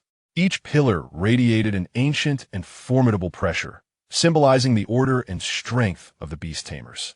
At the center, The main entrance featured 2 bronze gates, soaring several dozen zhang high, intricately cast with the imagery of myriad beasts paying homage. Above the gates hung a black gold plaque, over a zhang wide, inscribed with the 5 gilded ancient characters Beast-Tamer Association, crafted with a forceful elegance that resonated with the sound of thunder. Merely gazing upon it sent ripples through one's spirit. On either side of the entrance stood 2 towering stone statues of ancient auspicious beasts, their bodies as dark as ink, with crimson spiritual crystals embedded in their eyes, exuding a profound aura as if they were sentient guardians of this place, deterring any mundane presence from approaching. The entire association was enveloped in a faint golden protective barrier, with a concentrated spiritual energy felt almost liquid, permeated with an ancient, dignified, and inviolable essence. The passers-by were all formidable beast tamers, and the air was alive with the roars of spiritual beasts and the undulating waves of spiritual power, yet everything remained orderly. This was the very heart of the Dragon Kingdom's beast-taming system, a symbol of power, strength, and glory, serving as the boundary between the mundane and the extraordinary.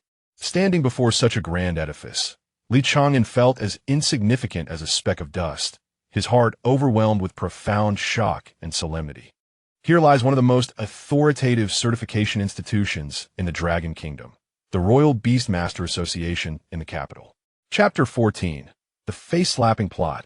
Indeed, I am the protagonist. The hall of the Beastmaster Association bustles with activity, the marble floor reflecting the shadows of the passers-by, as a serpentine queue forms before the counter. Chang'an sits quietly on a chair, awaiting his turn, dressed in ordinary attire, his demeanor imbued with a hint of restrained shyness. His fingers lightly tap against each other as he patiently waits for his number to be called.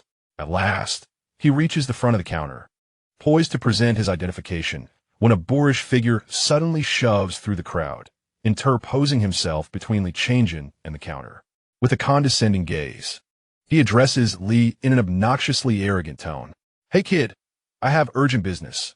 Let me take your number, or else you'll be in for a world of trouble." Zhao Hao, clad in ostentatious attire, deliberately flaunts a green bracelet on his wrist, lifting it high as if fearing that others might not notice. "Look at you. The epitome of a country bumpkin, clearly a rookie who has just awakened his talent. I am a transcendent beast master. I could take you down in a heartbeat. Do you see this judgment bracelet? If you don't want to meet your demise, you'd better hand over that number." Despite his bluster, Zhao Hao secretly scoffs at Li's appearance, thinking to himself, "Look at this pathetic figure.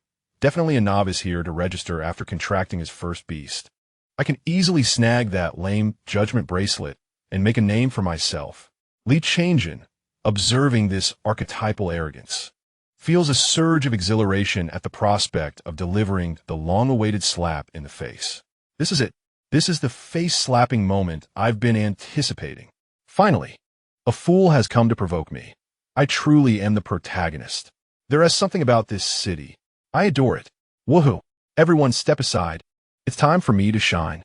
Thank you, kind-hearted cannon fodder brother. Oh no, dear cannon fodder brother run. I can no longer contain myself. My other persona is about to emerge. Seeing Chang'an remain silent, Zhao Hao assumes he has intimidated him into submission. Just as he prepares to unleash another round of bravado, Chang'an slowly raises his right hand. The earlier modesty has vanished, replaced by an imposing aura as formidable as a chilling abyss, radiating an air of dominance. On his wrist lies a pitch-black judgment battle ring, its intricate patterns resembling forged iron, a stark contrast to Zhao Hao's gaudy green bracelet. The black ring signifies the unparalleled status of a war general, overshadowing the ordinary white ring of a novice and the green ring of a transcendent master. The entire hall falls silent. Even the sound of breathing seems to diminish. The judgment has arrived. Chang'an's voice, no longer gentle and soothing, turns frigid as ice, evoking the illusion of superiority over all beings. Each word strikes with the weight of a hammer, akin to the whispers of death itself, inducing a sense of dread. As his declaration echoes, the black judgment battle ring suddenly erupts with an intense, inky glow. A deep, commanding background music materializes, emanating an aura of oppression. This is the Battle Ring's signature soundtrack, meticulously curated by Chang'an. A dark barrier, as profound as an abyss, expands explosively around him, encapsulating both him and Zhao Hao, creating an impenetrable divide. A judgment robot, resembling the size of a basketball and radiating a cold, silvery glow, gracefully spiraled out of the combat arena, hovering in midair. Its mechanical voice was devoid of any warmth, echoing with solemnity. The arena of judgment had now commenced. The entire battle was recorded, with losses borne by the initiating party. The fight began. Chang'an's face remained impassive as he waved his right hand through the air. In an instant, 8 hues, gold, azure, blue, crimson, brown, white, opalescent, and violet, erupted from his fingertips. Countless solidified elemental bamboo leaves converged in midair, weaving into a narrow and ancient space. The bamboo leaf cascaded gently, reflecting radiant colors, creating a breathtakingly beautiful spectacle. Time to make an entrance, my companion. With a soft call, a tall and robust figure stepped forth from the bamboo leaf portal. It was Lin Yuan, a 1'6" tall, muscular embodiment of strength, his physique sculpted like fine iron, resembling a kung fu panda. A wide-brimmed, pale green martial arts hat was tilted at a rakish angle atop his head, its brim slightly drooping, with faint dark golden bamboo patterns adorning the edges, enhancing his strikingly cold and chiseled features. His flowing black martial arts robe draped elegantly, its ample hem allowing for unrestricted movement, while the exposed area on his chest displayed a thick, sleek coat of soft black and white fur, exuding both wildness and ferocity, an aura of undeniable power emanating from him. The 8-colored bamboo leaf patterns embroidered subtly on his shoulders and sleeves shimmered softly in the light, while the edges of his half-cape were sculpted into the shape of bamboo leaves, with inner runes glimmering as if animated by an unseen breeze. The flowing colors of gold, azure, blue, and crimson danced about him, resembling a moving forest of elemental bamboo. A wide, dark golden belt cinched his waist, accentuating his tall stature, with a central jade buckle adorned with 8-colored bamboo patterns radiating brilliance, further amplifying his already imposing presence. His fore and hind paws were entirely exposed, showcasing taut and powerful muscle lines, with solid and sharp paw pads that revealed the raw explosive strength of a top-tier beast. A bright red scarf draped casually around his neck, fluttering in the wind, its striking contrast of black, white, and red exuding a youthful chivalry. A slender green blade of grass dangled nonchalantly from the corner of his mouth, swaying slightly, merging a sense of languid ease with an extraordinary spirit of gallantry, exuding an undeniable charm that captivated onlookers. The ethereal vision of the 8-colored elemental bamboo forest unfurled behind him, with bamboo leaf cascading like confetti. A vision of exquisite beauty that starkly contrasted with Lin Yuan's formidable and dominating presence, creating an overwhelming sense of pressure. Outside the hall, the crowd that had not yet been drawn into the battle erupted in astonishment, gasps of "or" rising in a chorus, many unable to contain their exclamations. Goodness! This bamboo forest effect is utterly stunning. The atmosphere is electrifying. If only we could take pictures up close, the shots would be breathtaking. That panda is so majestic. His martial attire radiates such an incredible aura. He looks like a top-tier hero straight out of the martial world. His appearance and demeanor stand out remarkably. His features are sharp and handsome, with a gaze both cold and piercing, surpassing many human beast tamers in attractiveness. With such a tall and muscular build, his well-defined muscles exude a palpable sense of strength, embodying the essence of a beastly charm. As the crowd's attention shifted, it landed on the extraordinary figure of Chang'an within the judgment space, and the admiration grew even louder. This young beast tamer is exceptionally handsome. His visage is as refined as exquisite jade, and his demeanor is as chilling as a frigid pine, not merely appealing, but exuding an extraordinary presence. With a subtle yet unmistakable air of nobility, this visage is indeed a rarity throughout the capital. with such breathtaking beauty and an aura so formidable. Who could possibly withstand its impact? Her features are like a painting, and her posture is regal. Merely standing there, she resembles a masterpiece, dazzling to behold. In the judgment arena, upon glimpsing the black, battle-grade judgment ring, Zhao Hao's countenance turned as pale as parchment, beads of cold sweat trickling down his brow. His legs trembling uncontrollably. The borrowed grandeur collided with a harsh reality, shattering the last vestiges of his arrogance, leaving only an overwhelming tide of fear and regret, wishing desperately to kneel and plead for mercy. Yet, the judgment battlefield had commenced, allowing no room for retreat. His jaw clenched in trepidation as he shakily retrieved an ordinary spatial orb, gritting his teeth to channel his spiritual energy. Come forth, flame lion. In a flash of crimson light, a spectral flame lion emerged, its essence at the mid-stage of the transcendence level, roaring into the fray with a mane ablaze.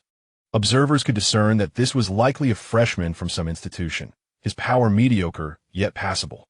Li Chang'an barely spared him a glance, his lips parting with a nonchalant tone as cold as a death sentence. Lin Yuan, eliminate him.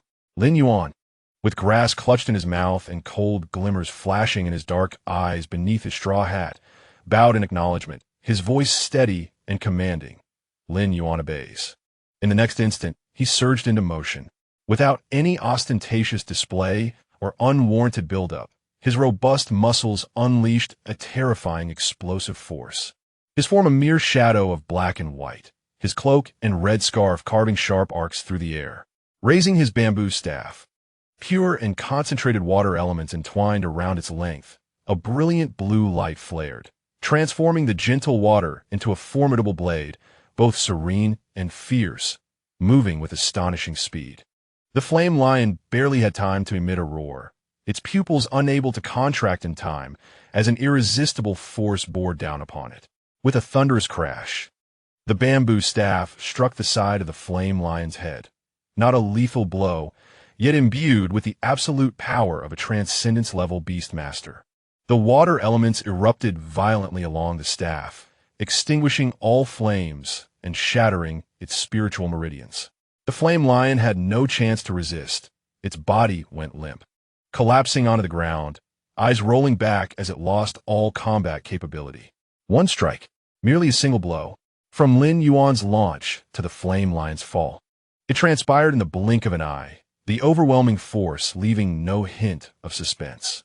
Zhao Hao stood frozen, his pupils dilating, the color draining from his face entirely. His lips trembling, unable to utter a single word. Fear surged like a chilling tide, submerging him completely as he beheld the panda. Grass in its mouth and standing tall like a pine, its figure still languid yet emanating a chilling intent, alongside Li Chang'an's expressionless visage, as cold as iron, becoming the most despairing nightmare of his life. His audacious theft of the judgment ring had landed him squarely on a bed of iron, shattering all his arrogance and luck. The mechanical voice of the judgment robot resonated once more, cold and impartial. The Flame Master has lost combat capability. Judgment. Instant kill. Winner. Li Chang'an. The crowd beyond the spatial confines was already entranced, erupting into fervent exclamations of awe and admiration. Within the realm of judgment, however, only Zhao Hao remained, his face ashen with despair, while Li Chang'an looked upon him with disdain. The abyss had been retracted from the beast mastery space. At that moment, a robust youth emerged from the throng, his complexion flushed with indignation. He strode boldly to Zhao Hao, and without uttering a word, delivered a powerful punch to his face. Bang! Zhao Hao staggered backward, blood gushing from his nose. The youth, eyes wide with fury, pointed accusingly and bellowed, "That is my brother's judgment ring. How dare you steal it and flaunt it? You are fortunate that you did not employ it to instigate a judgment, or even 10 lives would not suffice as recompense." This unexpected turn of events left the audience momentarily speechless, before an uproar ensued. Zhao Hao, clutching his face, collapsed to the ground, his last vestiges of dignity utterly shattered, leaving him in a state of disarray and despair. Chapter 15. I have reborn. Let us rewind the timeline by half an hour. In the western district of the capital, In a modest two-bedroom apartment, the early morning light filtered through the gaps in the curtains, illuminating the disheveled bed linens. A robust figure suddenly sat upright, heavy breaths shattering the tranquility. The young man's muscles were taut, his bronze skin glistening with a layer of cold sweat, as if he had just emerged from an endless inferno. With bewildered eyes, he gasped for air, his chest heaving violently. Memories of his previous life flashing through his mind. The gunpowder of impending death, the crumbling front lines, and countless fallen comrades, all swirling chaotically in his consciousness. Chang'an, this name, in his former life, was one that commanded fear and respect across the myriad races, holding the 7th seat among the 10 seats of Longshu, the staunchest bastion of the Dragon Kingdom's beast mastery defense.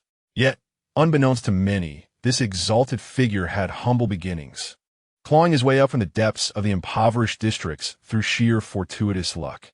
He had once stumbled upon a discarded and neglected spirit beast egg in the bargain section of the Spirit Beast Center, which ultimately hatched into a steel-type spirit beast known as the Shield Soldier. Cast from cold, hard iron, it bore a heavy and broad steel shield, boasting modest offensive capabilities but extraordinary defensive prowess, often overlooked by passers-by. However, Chang'an's awakened talent was classified as an unknown level ability, unknown talent, Wall Guardian. Effect: all beast masters experience a 100-fold acceleration in learning defensive skills, with a 10-fold increase in defense strength. It could also rebound the damage from attacks endured by spirit beasts. The more spirit beasts present, the greater the defensive enhancement. It was precisely due to this prodigious defensive talent, combined with his meticulously crafted defensive team, that Chang'an ascended from obscurity to the ranks of the 10 seats of Longshu, becoming the foremost bulwark against the invasions of myriad races. Yet, even upon reaching the pinnacle of the world, the deepest pain within his heart remained unhealed. His only family, his brother Qilin, was lost to him. In his previous life, on this very day, Qilin's judgment ring was stolen by a petty thief. The thief, brandishing the ring, sought to deceive others, but, after inadvertently injuring someone, fled in panic, leaving the ring behind at the scene. With no surveillance footage to corroborate the events, Qilin was unjustly labeled a suspect and forcibly detained, missing the most critical period for his strength breakthrough.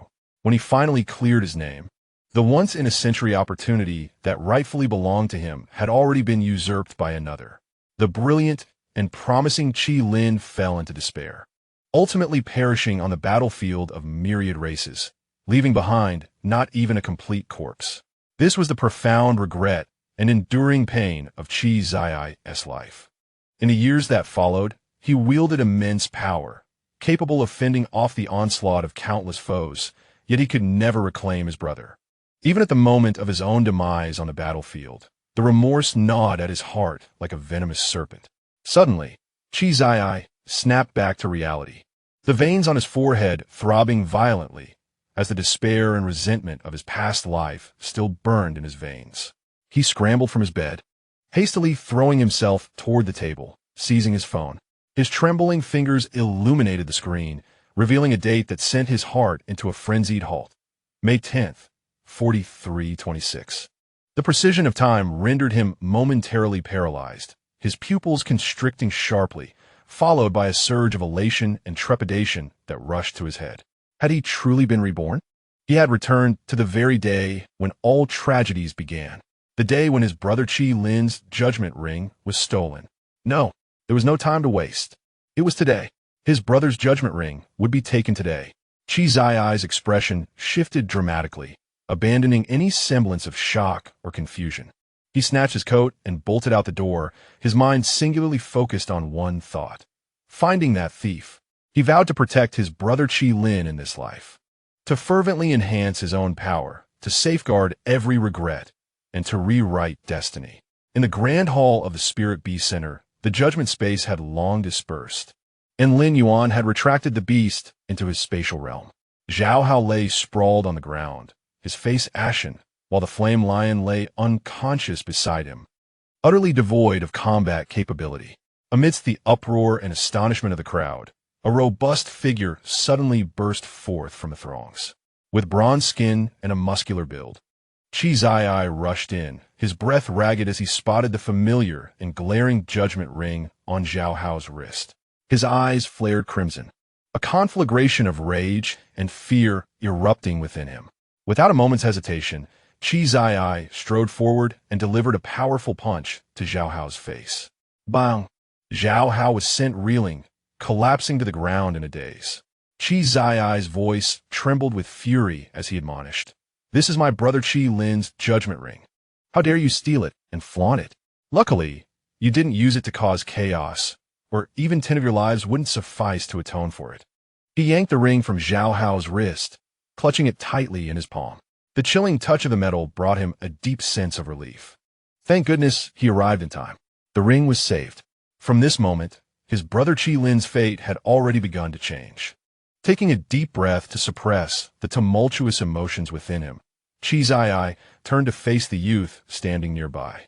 The young man stood tall, exuding a cold yet graceful demeanor. Even in a casual stance, he radiated an extraordinary presence far surpassing his peers, unmistakably an individual of remarkable distinction. On the ground lay remnants of the battle, the lingering power of the judgment arena evident, with a single strike showcasing the extraordinary strength of the young man. Chang'an felt a sudden jolt within. Who is this person, with such prowess and demeanor? How is it that I have never heard of this figure during my years in the capital? In his haste, he had scarcely registered the beast summoned by Chang'an. Only by listening to the discussions around him did he learn that this individual had effortlessly dispatched a thief's beast with a single blow. Suppressing his myriad of questions, Chang'an solemnly nodded to Chang'an, a silent expression of gratitude. He then grasped the reclaimed judgment ring tightly, turned, and departed swiftly, his back resolute, unwilling to linger even a moment longer. In that spot remained only Chang'an. The young man stood there, the bravado he had just displayed not yet dissipated. Yet confusion gradually crept across his face. He raised his hand, momentarily taken aback, his mind a blank slate. Chang'an thought, "I'm still here. My aura has not yet faded, and the narrative is far from concluded. Where has everyone gone? A simple thank you, and then off they run? Is it truly that straightforward?" In that moment, the typically composed and commanding Chang'an found himself utterly bewildered. Never mind. I shall first complete the Beastmaster certification and the aptitude assessment. An hour later, after finalizing all necessary procedures, Chang'an planned to find a place to rest and then call his parents to explain the situation. He had deceived his aunt, claiming he had no intention of returning to Jiang City, for he had other plans that required discussion with his parents, though his aunt was his mother's sister. He understood that familiarity does not equate to trust. Chang'an would not place faith in human nature. In this world, the only individuals he trusted were his parents and Longbow. He would erect psychological barriers against all he distrusted, employing falsehoods to conceal his true intentions from those he deemed untrustworthy. Chapter 16. Let us ascend to the summit together after a hasty farewell to his aunt. Chang'an did not embark on his return journey. He clutched a redundant return ticket, his fingertips pressing down firmly, rendering his trip to Jiang City void. The throngs in the capital surged on, yet he turned into a secluded alley, checking into an inconspicuous small inn. To his surprise, seated at the front desk was Longbow. Their eyes met briefly, devoid of unnecessary pleasantries or inquiries. A mere glance sufficed for mutual understanding. Chang'an registered, took the room key, and ascended the stairs, pushing open the door to his room. At the moment he locked the door behind him, he subtly summoned forth his spirit beast, Lin Yuan. The air shimmered slightly, and a lithe, clearly defined black and white panda materialized, his spirit beast, Lin Yuan. Upon being summoned, Lin Yuan retained the stance from their recent training, the force of his punches still palpable, his energy taut. He swiftly surveyed the surroundings, his dark eyes scanning every corner of the room for any threats or surveillance. Once assured of safety, he exhaled, raising a hand to massage his throbbing temples.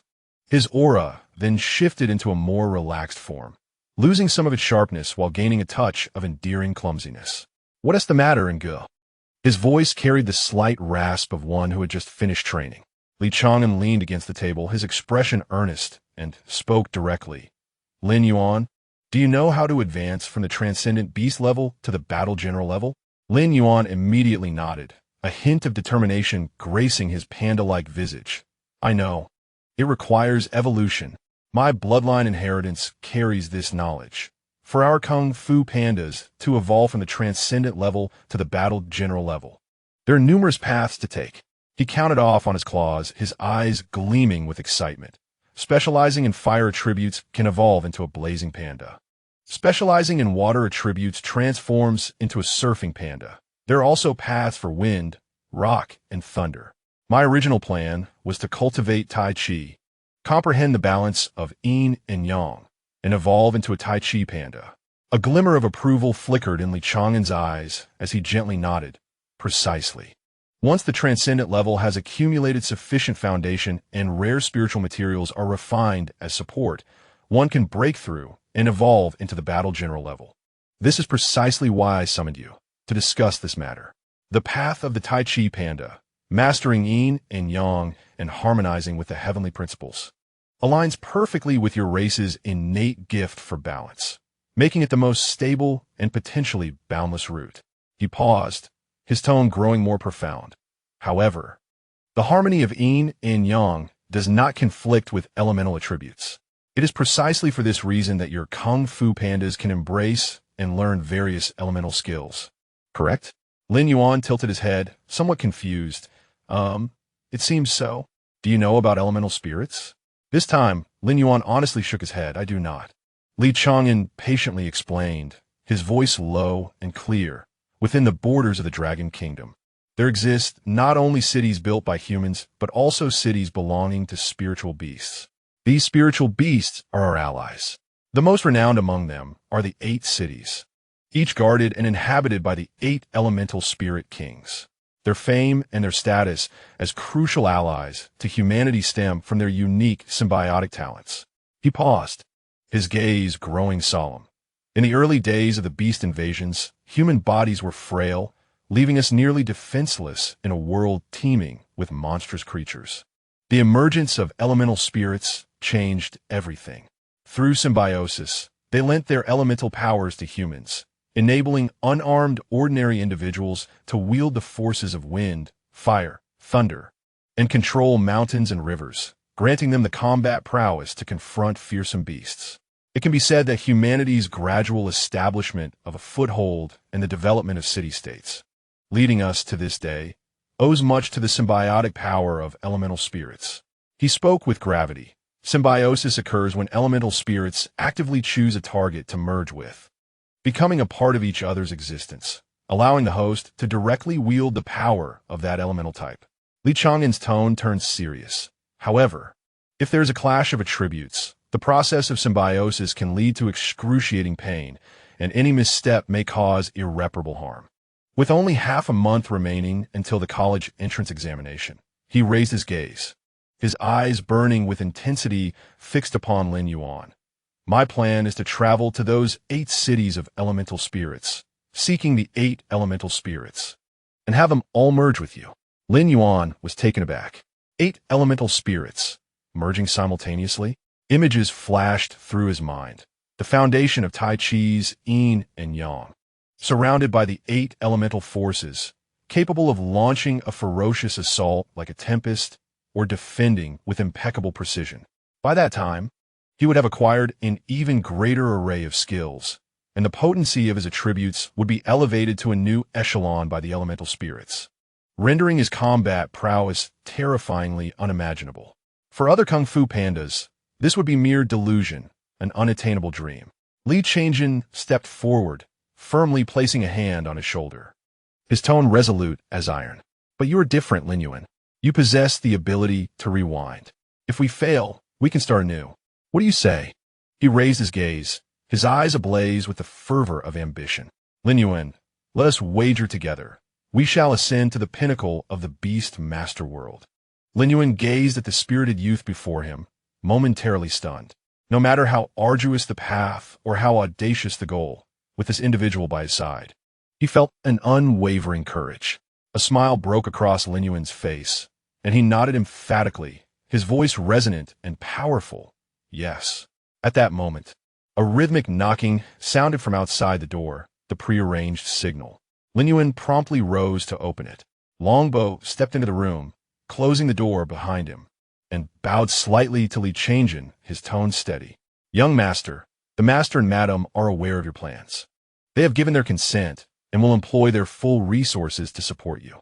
Furthermore, while I shall remain by your side as your protector, I will only intervene if you face an enemy of the general rank or higher. As he spoke, Longbow produced an ancient, weighty tome from his robes, its cover adorned with faded patterns, and solemnly presented it to Li Chang'an. Young master, this is a special gift from Madam. She said that as you venture into the elemental spirit city with Lin Yuan, fraught with unknown dangers, this tome will serve to safeguard you. Li Chang'an reached out, his fingertips brushing against the warm, aged paper, filling him with warmth. As he slowly opened the cover, he was met with 4 powerful characters emblazoned on the first page: damage transfer. Even at just the first level, it bestowed an extraordinary ability for self-preservation. Lin Yuan immediately leaned in closer, his eyes widening in astonishment upon seeing the inscription. More excited than Li Chang'an, he eagerly patted his arm with his fluffy paws and exclaimed, "Ngo, it's damage transfer. This is crucial. You must cultivate it quickly. With this skill, I won't have to worry about your safety in battle." Seeing Lin Yuan's earnest concern, Li Chang'an's heart softened. Unable to contain himself any longer, he reached out and gently pinched Lin Yuan's round, soft cheeks, playfully kneading them several times. "You little rascal, you're even more anxious than I am." Lin Yuan's cheeks puffed up as he was squeezed, his eyes narrowing in delight. Unperturbed by the playful gesture, filled instead with joy at the thought of Li Chang'an growing stronger and safer, Li Chang'an felt an overwhelming sense of gratitude. With the unwavering support of his parents and the loyal beast companion by his side, he was determined not to let anyone's expectations down on this journey into the elemental spirit realm. All right, let's first gather the materials needed for cultivating yin and yang before we set off to the forest city. Yes. Chapter 17. The Bedding Agreement on the tree-lined path of Qingbei University. The sound of sycamore leaves rustled in the wind. Chizé hurried along, his heart racing with the urgency brought by his rebirth. He had just arrived at the base of the dormitory building where his brother Qi Lin resided. A swift glance allowed him to immediately fixate on the figure in the wheelchair, anxiously scanning the surroundings. Qi Lin sat there, his brow slightly furrowed, his eyes filled with a palpable sense of urgency as he searched for something. Behind him, a flaming kangaroo, its muscles taut with energy, carefully pushed the wheelchair while occasionally nudging his master's shoulder with its head, as if offering comfort. This was his brother's initial beast companion, having accompanied him thus far on his journey. A pang of concern gripped Qi Zai's heart, prompting him to hasten his steps. "Brother, how could you let the judgment ring be stolen? If I hadn't happened upon that thief, how would you have dealt with being wrongfully accused?" Hearing the familiar voice, Qi Lin turned abruptly. Upon seeing Qi Zai, along with the reclaimed judgment ring in his hand, a wave of relief washed over him, his tense shoulders slumping as he anxiously patted his chest. "You scare me. Thank goodness you're here. You truly are remarkable, little Zai." Qi Zai approached his brother, gently crouching down to carefully place the judgment ring around Qi Lin's wrist, fastening the clasp with precision. As his fingertips inadvertently brushed against his brother's cool palm, his gaze involuntarily fell upon Qi Lin's legs, which could no longer stand without the support of the wheelchair. An invisible hand seemed to clutch his heart, a wave of pain spreading through him. His brother's condition is all because of me. It was all to save me back then. Qi Lin, perceiving the turmoil of guilt and sorrow swirling within his younger brother's eyes, reached out to lightly tap his forehead, his tone imbued with a blend of exasperation and tenderness. "Hey, little one, are you sneaking in self-reproach again? I've told you before, I have no regrets about the decision I made back then. Even if I had to choose 100 times, I would still make the same choice." He paused, deliberately adopting a light-hearted smile, ruffling Qi Zai's hair, speaking as if it were merely a trivial matter. "If you truly feel sorry for me, then find a way to heal my legs. After all, with your brother around, I've got your back. His seemingly casual words flowed into Chi Zai's heart like a warm current. Their parents had fallen in battle long ago, leaving his brother to single-handedly support their family, shielding him from the harshness of the world. No matter how dire his own circumstances, his brother's reassurance always remained. I got your back. Chi Zai felt his eyes welling with emotion, nodding determinedly. Brother, rest assured, I will definitely heal your legs. I will also become your pride. Just wait, brother. This time in the college entrance examination, I will achieve an exceptionally high score that will astonish you. Chi Lin chuckled at his earnest demeanor, offering a few more words of advice before glancing at the time and giving his brother's shoulder a pat. It's getting late. I need to go train. Take care of yourself, and try not to be too impulsive. Got it, brother. The flaming kangaroo obediently pushed the wheelchair as Chi Lin waved goodbye to his brother, slowly turning to leave. Chi Zai stood rooted in place, watching his brother's retreating figure for a long moment, unable to move. He lowered his gaze to the inconspicuous pokeball at his waist, and a familiar warmth began to swell within his heart. In his past life, it was this very beast that accompanied him from nothingness to the esteemed ranks of the Dragon Pillars, enduring countless hardships and perilous moments without ever uttering a complaint. It was his most loyal and dependable companion. Chi Zai took a deep breath and flicked his fingers gently. In a flash of white light, a petite spirit beast, forged from cold, hard iron and cradling a broad, heavy shield, materialized before him. The shield soldier, Great Wall. It has been ages since I've seen the Great Wall in its youthful form. In the next moment, a playful, slightly irritating voice, tinged with a melodious lilt, dispelled all the warmth from his heart. Zije. Chi Zai froze abruptly, his lips twitching in exasperation. How could I forget that this little rascal, upon its birth, was nothing but a mischievous and whimsical brat? The Great Wall tilted its head, gently poking Chi Zai's waist with the edge of its shield. Confusion etched on its face. Zije, what's wrong? Usually at this time, you would be blushing and telling me not to call you like that. Chi Zai paused momentarily, letting out a soft sigh. It's nothing. I just missed you. He crouched down, opening his arms to embrace the diminutive iron-forged spirit beast, his voice deep and tinged with a barely perceptible tremor. I had a dreadful nightmare, one where you were gone, and I was terrified. The Great Wall blinked in surprise, then immediately patted his back with its tiny arms, its tone serious and reassuring. So it was just a nightmare. Don't worry, Zije, I will always be here. Hearing that familiar name etched into his very being, Chi Zai felt the tension in his heart gradually ease. He released the Great Wall, his expression growing solemn as he spoke each word with clarity. Great Wall, I wish to grow stronger. I have a plan that will make you unprecedentedly powerful. But the journey will be arduous, as this method requires a complete reformation of your body. He paused, his gaze penetrating as he regarded his soul companion. Even so, are you willing to accompany me down this irreversible path? Together, we shall ascend to the pinnacle. The Great Wall straightened its small frame, raising its shield before it, its fiery gaze shining with astonishing brilliance. It did not inquire about the pain or difficulty. Instead, it earnestly countered, how strong? Strong enough to protect you? Chi Zai was taken aback, then nodded solemnly, his voice hoarse yet resolute. Yes. Not only me, but I will also protect many others. The Great Wall puffed out its chest, brimming with confidence, its voice bright and clear. Then I am willing. Bring it on. As Chi Zai gazed upon this small, yet incredibly brave shield soldier, a fervent determination surged within him. Great Wall, in this life, we shall no longer merely survive. We will pursue a path that shines more brilliantly than in our past lives, a journey to an even more glorious pinnacle. Chi Zai had meticulously mapped out every step of his rebirth, clear and resolute. After bidding farewell to his elder brother Chi Lin, he wasted no time and directly traversed the wooded path of Qingbei University, arriving at a secluded and tranquil pavilion. This place was seldom frequented. The vegetation grew wildly, and the stone table and benches bore an air of antiquity. Leaning against the stone table was a disheveled old man, clad in tattered clothing, with unkempt hair. Clutching a gourd of wine, His bleary eyes emitted a faint aroma of alcohol. Students passing by regarded him as a deranged old man with nowhere to go, avoiding him as if he were an ill omen.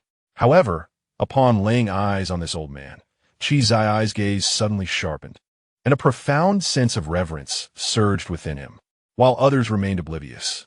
He recognized with piercing clarity that this seemingly eccentric and intoxicated figure was the pinnacle of the entire Dragon Kingdom's Beastmaster realm, the first seat of the 10 seats of Longshu. The Sword Immortal, Xiao Yuvong. Taking a deep breath to quell the tumult within, Chizai stepped forward with a calm demeanor, his voice steady and respectful. Grandfather. Xiao Yuvong did not lift his eyelids, continuing to sip his wine as if he had not heard. Unperturbed, Chizai spoke with tranquility, directly addressing the crux of the matter. Is it you who initiated the recent uproar over the gambling agreement in the capital? The seemingly languid and half-drunken Xiao Yuvong, upon hearing the words gambling agreement, suddenly exhibited a glimmer of sharpness in his murky eyes.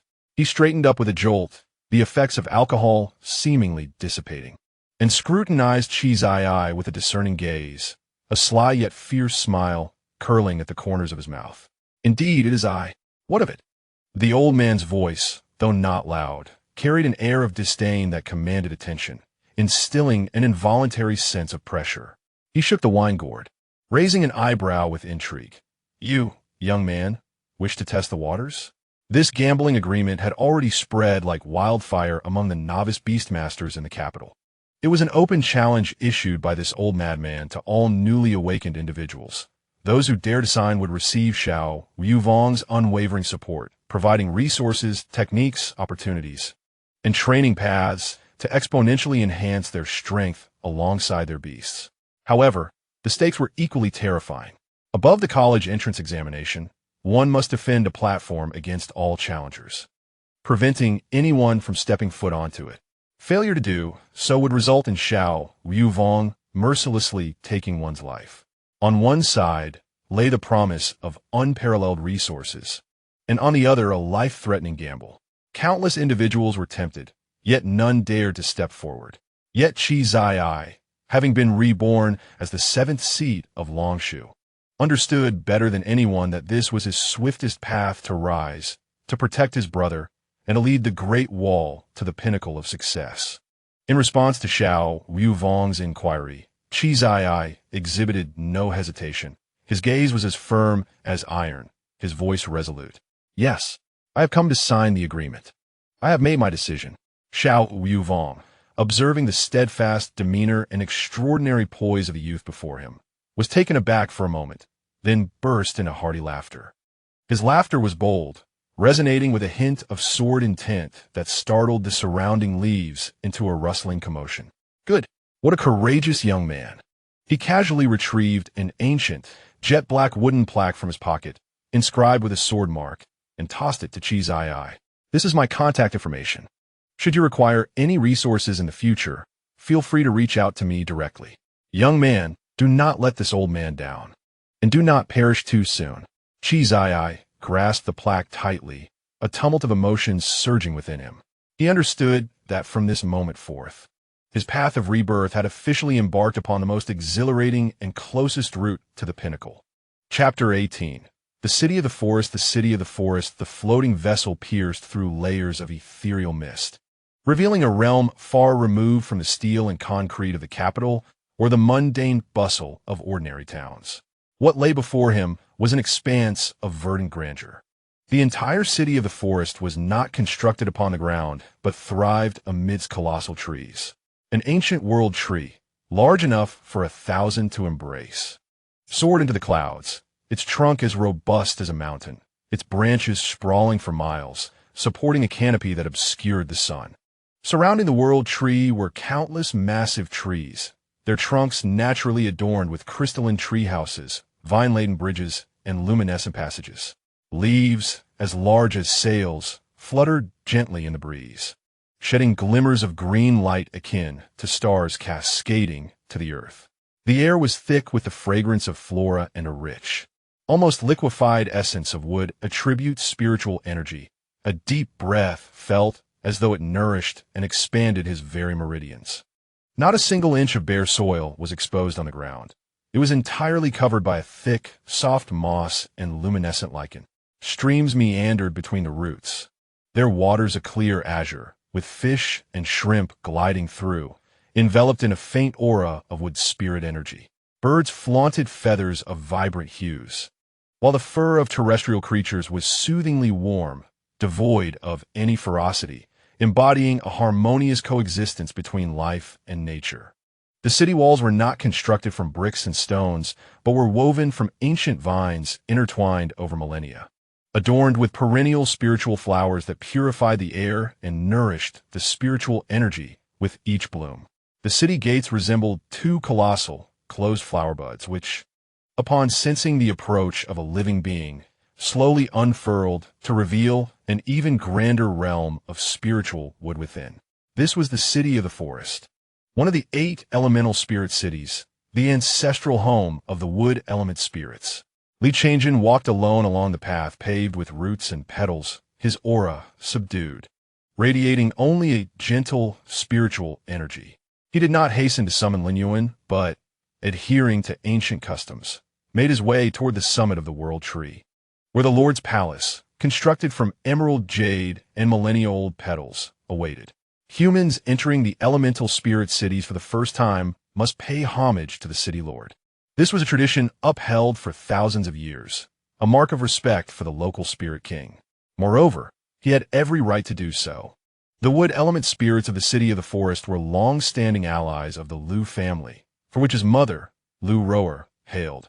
Bound by blood and connected by spirit, this was the primary reason he had chosen this as his first destination. As he journeyed, he noticed petite, entirely green wood spirits flitting among the branches, their transparent cicada wings shimmering. They observed Chang'an with curiosity, their eyes devoid of hostility, only embodying a lively inquisitiveness. Occasionally, a towering wood spirit, transformed from ancient trees, would pass by, sensing the gentle aura emanating from him, which was akin to that of the Lu family and shared the same essence of wood. They would merely nod slightly and step aside. Before long, Chang'an found himself standing before the gates of the city lord's hall. The doors opened without a breeze, and an overwhelming, ancient, yet warm presence greeted him. The interior was devoid of elaborate decorations, dominated only by a colossal ancient tree standing at its center.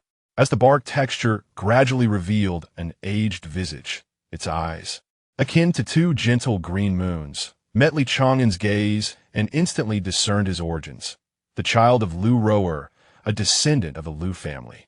The voice resonated like the rustling of ancient trees, heavy yet gentle, devoid of any hint of oppression. Chang'an respectfully bowed, his demeanor humble yet dignified. I am Chang'an, a junior, here to pay my respects to the elemental spirit king of wood. The spirit king nodded slowly, the branches swaying lightly. Human lad, what brings you to my forest city? Without any circumlocution, Chang'an raised his gaze, his tone calm and resolute. I have come to seek a chance for my companion, Lin Yuan, to coexist with the wood spirits. Not only in Forest City, but I intend to visit all 8 elemental spirit cities, allowing Lin Yuan to coexist with all 8 elemental spirits. As his words fell, the spiritual energy within the entire hall seemed to momentarily stagnate. The wood spirit king widened his moonlight green eyes slightly, clearly taken aback by this audacious plan. After a few breaths, a hearty, resonant laughter echoed through the hall, causing the leaves to rustle with delight. How intriguing, truly fascinating. After thousands of years, I have never encountered such an audacious lad, coexisting with all 8 elemental spirits. For any beastmaster, that would be a path to self-destruction. The Spirit King regarded Chang'an with newfound appreciation. I do not believe you will succeed, but I shall grant you the opportunity to try. In the name of the Lord of Forest City, I bestow upon you the license for coexistence. You may seek the wood spirits within my city, yet I must state clearly, the Spirit King's tone turned serious, his gaze unwavering. The contract of coexistence requires mutual consent. It cannot be forced, tempted, or coerced by external means. Do you understand? Li Chang'an solemnly nodded. I understand. Go then. The Spirit King waved his branches. The kind of spirits you encounter depends entirely on your fate and fortune. At that very moment, deep within the beast master space, Lin Yuan sat cross-legged upon a Tai Chi symbol of yin and yang, enveloped in a radiant aura of black and white fur. With each breath, he invoked the forces of yin and yang from the heavens and earth, diligently practicing to fully integrate the Tai Chi heart method into his bloodline, laying the foundation for his evolution. Suddenly, a crisp system notification echoed in his mind. Ding! Host detected entering Forest City, triggering the main quest. Quest: seek the most promising wood spirit of the transcendental level and achieve voluntary coexistence with it. Quest reward: 8-element fusion spirit pattern, with 2 save attempts. Lin Yuan's eyes flew open, gleaming with excitement. 8-element fusion spirit pattern. He promptly relayed the task details along with the rewards to Li Chang'an. Upon sensing the information, grasped it instantly. The 8 elements fusion rune serves as a conduit, enabling the amalgamation of 8 distinctly different elemental powers to unleash elemental fusion skills. These skills utilize the medium to merge 2 compatible elements to comprehend a newfound ability, with the stipulation that the elements must not be antagonistic to one another. The potency of the fusion skills is formidable. However, the medium is notoriously elusive. At once, he formulated a plan and communicated telepathically with Lin Yuan, who resided within the beast master space. Lin Yuan, our mission is to locate the most promising wood spirit at the transcendent level. I will search externally while you remain within the space to continue your cultivation of Tai Chi and delve into the principles of yin and yang, wasting not a single moment. Let us save our progress, just in case. Understood. Brethren, you can rest assured while you search. I shall diligently cultivate and not hinder your efforts. Lin Yuan nodded without hesitation. In the next moment, progress saved. A pale luminescence flickered gently, recording their current states. Lin Yuan's aura condensed, fully immersing himself into the depths of the beast master space, closing his eyes once more in meditation. Enveloped by the ethereal light of yin and yang, his presence growing increasingly stable. Meanwhile, Li Chang'an stood amidst the vast spiritual trees of the forest city, gazing at the boundless greenery. In his mind, the image of the 8 elements fusion rune materialized effortlessly. This fearsome totem would be intricately inked across Lin Yuan's robust and muscular back, spanning from the nape to the waist, resembling an ancient beast's emblem, exuding an aura of menace. At its center lay the yin-yang symbol, with the dual energies of black and white appearing as if deities were engaged in a fierce battle, swirling to consume the essence of the world, a sight that could easily instill dread. 8 elemental runes, with yin and yang at their core, formed a cataclysmic elemental wheel, locking into one another, colliding and intertwining, each exuding an overwhelming force of destruction, radiating an intimidating spectrum of luminescence. Gold represented the shattering divine blade, gleaming with a cold, golden light, sharp as a prison, shattering all illusions. Wood embodied the withering ghost vine, emanating a greenish glow, its thorns piercing deep, governing life and decay. Water signified the abyssal torrent, shrouded in deep blue radiance, a colossal maw that could engulf rivers and seas without limits. Fire represented the celestial inferno, ignited with crimson flames, a ferocious power that incinerates all obstacles. Earth was the god mountain of suppression, emanating a heavy earthy glow, as solid as a prison. Collapsing the heavens, wind symbolized the slicing wind blade, swirling with azure light, chaotic as a blade, tearing through the void. Ice represented the frozen souls, radiating a chilling blue light, its icy blades piercing to the bone, freezing all vitality. Thunder was the purple lightning dragon, striking with violet lightning, binding the skies, unleashing fury that could rend mountains asunder. The 8 formidable runes interwove with sharp angles and blood-like lines, their vibrant luminescence swirling in a fierce dance, devoid of any gentleness, embodying an overwhelming might that could subdue the world and sweep away all spirits.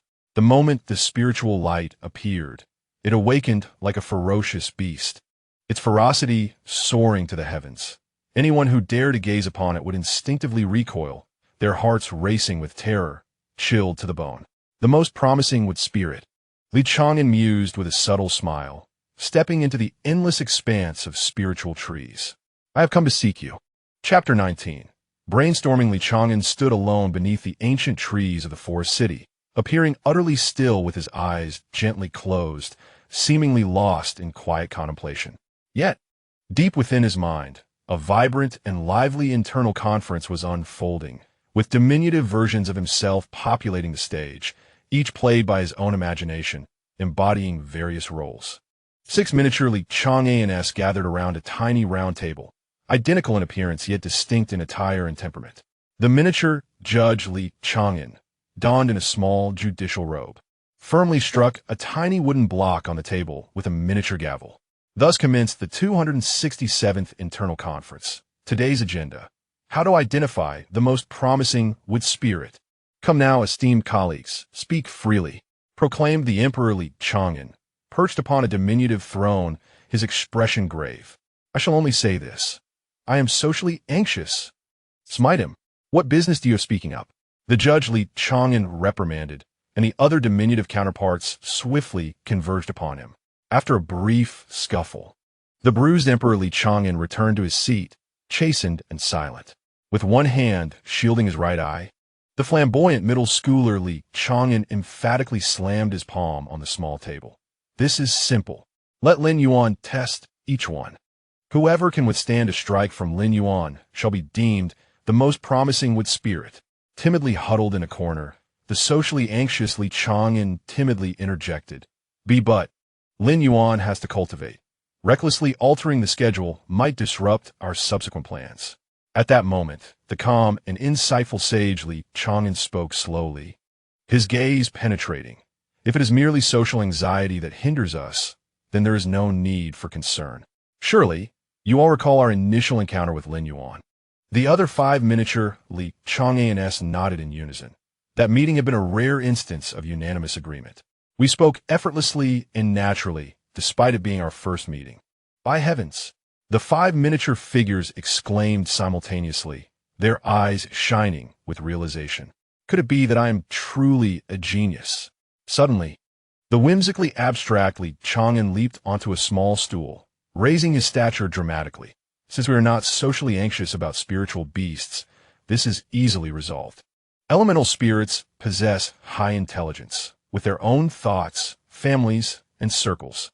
Therefore, we must seek the most formidable intelligence organization in this city. Who?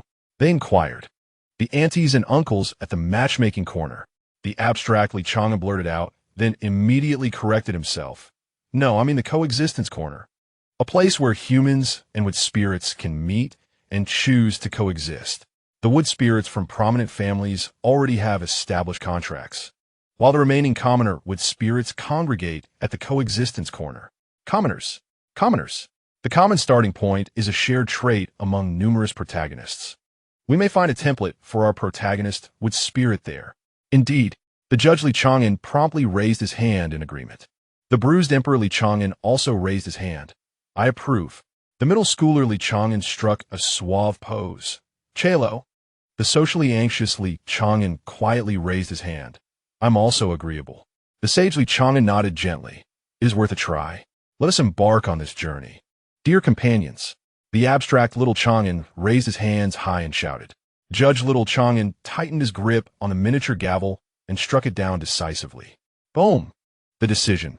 Let us proceed to the Symbiosis corner. With unanimous approval, we set off. In the outside world, Chang'an slowly opened his eyes, clarity shining in his gaze. From beginning to end, it was merely he standing alone, engaging in an intense mental storm with miniature versions of himself in his mind. He chuckled softly, no longer hesitating, and turned towards the Symbiosis corner within the forest city. As soon as Chang'an stepped into the Symbiosis corner, he was greeted by an overwhelming surge of vibrant greenery. The wood spirits here were strikingly different from the majestic and ancient wood elemental spirit king. They had yet to fully solidify the pure wood element in the towering trees. Instead, They appeared as translucent, luminescent green orbs, gracefully suspended in midair, mimicking the myriad forms of flora. There were layers of plush, grand peony shapes, delicate and agile climbing rose forms, and coldly elegant roses adorned with fine thorns, alongside bamboo, orchids, pines, and dandelions in countless varieties, each exuding a pristine shade of emerald without a hint of impurity. They possessed no gender, only the innocent and pure consciousness akin to that of plants, their presence light, gentle and vibrant. As a strikingly handsome young human appeared, he instantly became the most dazzling presence in the Symbiosis corner. In the blink of an eye, dozens of battle-grade wood spirits encircled him, enveloping Chang'an in a cocoon of green luminescence, bustling like a surging sea of greenery. A human, your essence is so pure. You're truly beautiful. Are you here for symbiosis? Did you come from the outside? Do you have a beast companion? The cheerful, melodic voices chimed in unison, creating a delightful cacophony. Chang'an remained unperturbed, wearing a gentle and patient smile as he responded earnestly to each inquiry. I am Chang'an, here to find a suitable wood spirit for my beast companion, Lin Yuan. He is a powerful panda. I hail from the capital city. His gaze swept over the wood spirits, and he sincerely admired, Peony spirit, your form is exceptionally full. The spirit energy is almost overflowing. Climbing rose spirit, your vines are truly elegant, with a particularly soft aura. Rose spirit, your thorns are beautiful, fierce yet unharmful. And bamboo spirit, you stand tall and graceful. A rare sight indeed. Each perfectly timed compliment struck a chord with these innocent wood spirits, and their gazes towards Chang'an grew markedly warmer. Sensing the atmosphere was just right, Chang'an chuckled lightly, speaking naturally. Everyone has been floating about. It must be tiring. How about we find a place to sit and chat leisurely? The wood spirits responded in unison, gathering around him to settle on a soft, glowing patch of moss. Chang'an casually remarked, Dear wood spirits, I would like to inquire if there are any well-known wood spirits in our forest city recently. Well-known. The simulated wood spirit of the peony tilted its orb of light, appearing somewhat bewildered, as if to say there was none. Oh dear peony, isn't it well known that while there is none extraordinary, there is indeed one infamous? The simulated wood spirit of the rose immediately interjected, its tone imbued with a hint of understanding. The peony spirit's light suddenly brightened. Yes, I remember now. It is the eldest spirit of the spring tree family, Shunyi. The rose responded cheerfully, Indeed, that is him. Chang'an, producing a small handful of spirit seeds from somewhere, leisurely cracked them open, his curiosity piqued. Who is this Shunyi? The simulated wood spirit of the rose, with a gentle tremor, spoke. Shunyi is a wood spirit from the spring tree family, renowned for its formidable healing abilities. There exists a prominent human family that contracts weapon-type spirit beasts, and they maintain a good rapport with the spring tree family. The peony continued, Yes, I've heard that the strongest among the younger generation of that family is a girl, originally a neglected, illegitimate child who had no contract. Yet, she approached Shunyi herself and persuaded him to cohabitate with her, despite his battle general status. The term contract refers to the agreement made during childhood between human families and wood spirit families to sign a symbiotic contract. Humans fulfill this contract a month prior to their college entrance examinations. The rose redirected the conversation. But the young master Chang'an inquired specifically about Shunyi. And you have digressed. The rose continued. Oh, this Shunyi is quite remarkable. He was originally hailed as the most capable wood spirit among the new generation of Forest City. They used to call him a genius, did you know? At one point, the eldest son of that human family even contracted with him, but inexplicably, his level regressed instead of advancing. Years later, he remains at the mortal stage, and the younger members of the Springtree family privately label him a failure. The rose added, Indeed, the initial spirit beast of that eldest son seems quite rare, and he was already dissatisfied with a mortal-level Shunyi. Now, learning that the illegitimate girl of his own generation has contracted with a battle general-level Shunyi, his discontent has intensified. Coincidentally, the esteemed King Ai from the Kinko family, ranked higher than the Springtree family, is willing to form a contract with him, leading to the eldest son now seeking to annul the contract. Upon hearing this, the various personas of Chang'an's mind convened. The judge Chang'an pondered the strongest genius. The emperor Chang'an mused over regression and cultivation. The Chang'an contemplated a better fate. The socially anxious Chang'an questioned the annulment, and the wise Chang'an declared, failure. The abstract Chang'an shouted frantically, what are you waiting for? Activate all systems. Do not leave. Run, for goodness sake. The judge Chang'an wore a fierce expression, pounding his wooden hammer like a madman. Each persona of Chang'an exhibited their own form of madness. Li Chang'an hastily expressed his gratitude to the wood spirits, inquiring about the precise location of the spring tree family before sprinting away, fearing he might miss this grand spectacle. As he ran, he spoke in a low voice to Lin Yuan in the spirit space. Lin Yuan, I have found the target. Prepare for battle. I have located the most potent symbiotic with spirit. Chapter 20. This chapter is Li Chang'an's tailored rescue. I am but a seed of the wood spirit, enveloped in faint wood elements, has lingered in the mortal realm for years, unable to ascend. While all my kin can manifest forms of flora, I remain merely a quiet, unassuming point of green light, suspended in midair. Once, I was the prodigy of the entire forest city, the most promising heir of the Springtree clan. Yet now, I am left with nothing but a name, Chun-Yi, that invites derision. Today, the one who will shatter my last shred of dignity has arrived, the scion of the Qianbing Shao family, Shao Yuan. He is accompanied by an elder from his clan, a beast master of dominion, whose oppressive aura weighs down the very ancient trees in the courtyard, rendering them too fearful to tremble. He is not here as a guest, but to protect Shao Yuan and forcibly dissolve our bond. After all, the Springtree clan harbors its own dominion level with spirits. Should a true confrontation arise, Shao Yuan would be outmatched.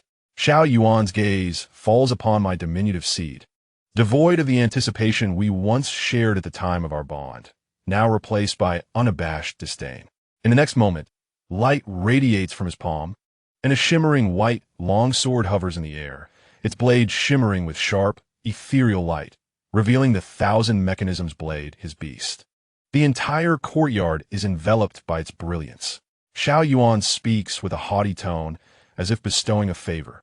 I have now contracted the 1,000 mechanisms blade, possessing the potential of a king, and have mastered the Shao clan's most formidable sword techniques. You, however, remain a feeble mortal with spirit. Junyi, you should recognize your place. Our contract is hereby annulled. My suspended form shudders violently, the wood elements around me surging with intensity. Annulled? It was common knowledge that the Shao clan sought me out, pleading for our bond, proclaiming my promising future, vowing to share a life of symbiosis and ascend together. Back then, I was a genius, cherished as a treasure. Now, having fallen to the mortal realm, they discard me like refuse. By what right? I tremulously emit a resonant sound. It was you, Shao clan, who sought to contract with me. Now, such blatant betrayal of trust. Shao Yuan scoffs. The sound grating. That was when you still possessed talent. Now, you are merely a broken seed trapped in the mortal realm, incapable of advancing. Do you truly believe you deserve to coexist with me, Shao Yuan? He raises his hand, and a contract inscribed with what elements floats before me. Carelessly tossed, as if it were refuse. Dissolve the contract yourself, and we, the Shao clan, shall compensate your Springtree family with a wood crystal vein. Be wise and agree quickly. Do not delay my bond with a stronger wood spirit. Compensation. How ironic those words are. I am merely experiencing a temporary setback, not destined for perpetual humility. I am but a seed now, yet even a seed shall one day break through the soil. By what right do you, in your glory, shatter once cherished promises? By what right must I, in my weakness, be trampled upon and discarded at will? By what right? A tempest of unwillingness and resentment surges within my tiny seed body, nearly threatening to rupture my fragile exterior. No longer do I waver. I summon the sole vestige of wood element within me and fiercely entwine it around the already frigid contract. With a resounding tear, the sound reverberates through the courtyard. The contract shatters.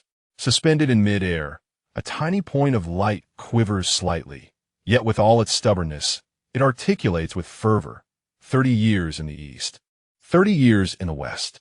Do not underestimate the humble spirit. Though my voice is not loud, it sends a tremor through the air. The elder of the Chunchu family, who had remained silent, finally cast a glance in my direction, his gaze tinged with a barely perceptible approval.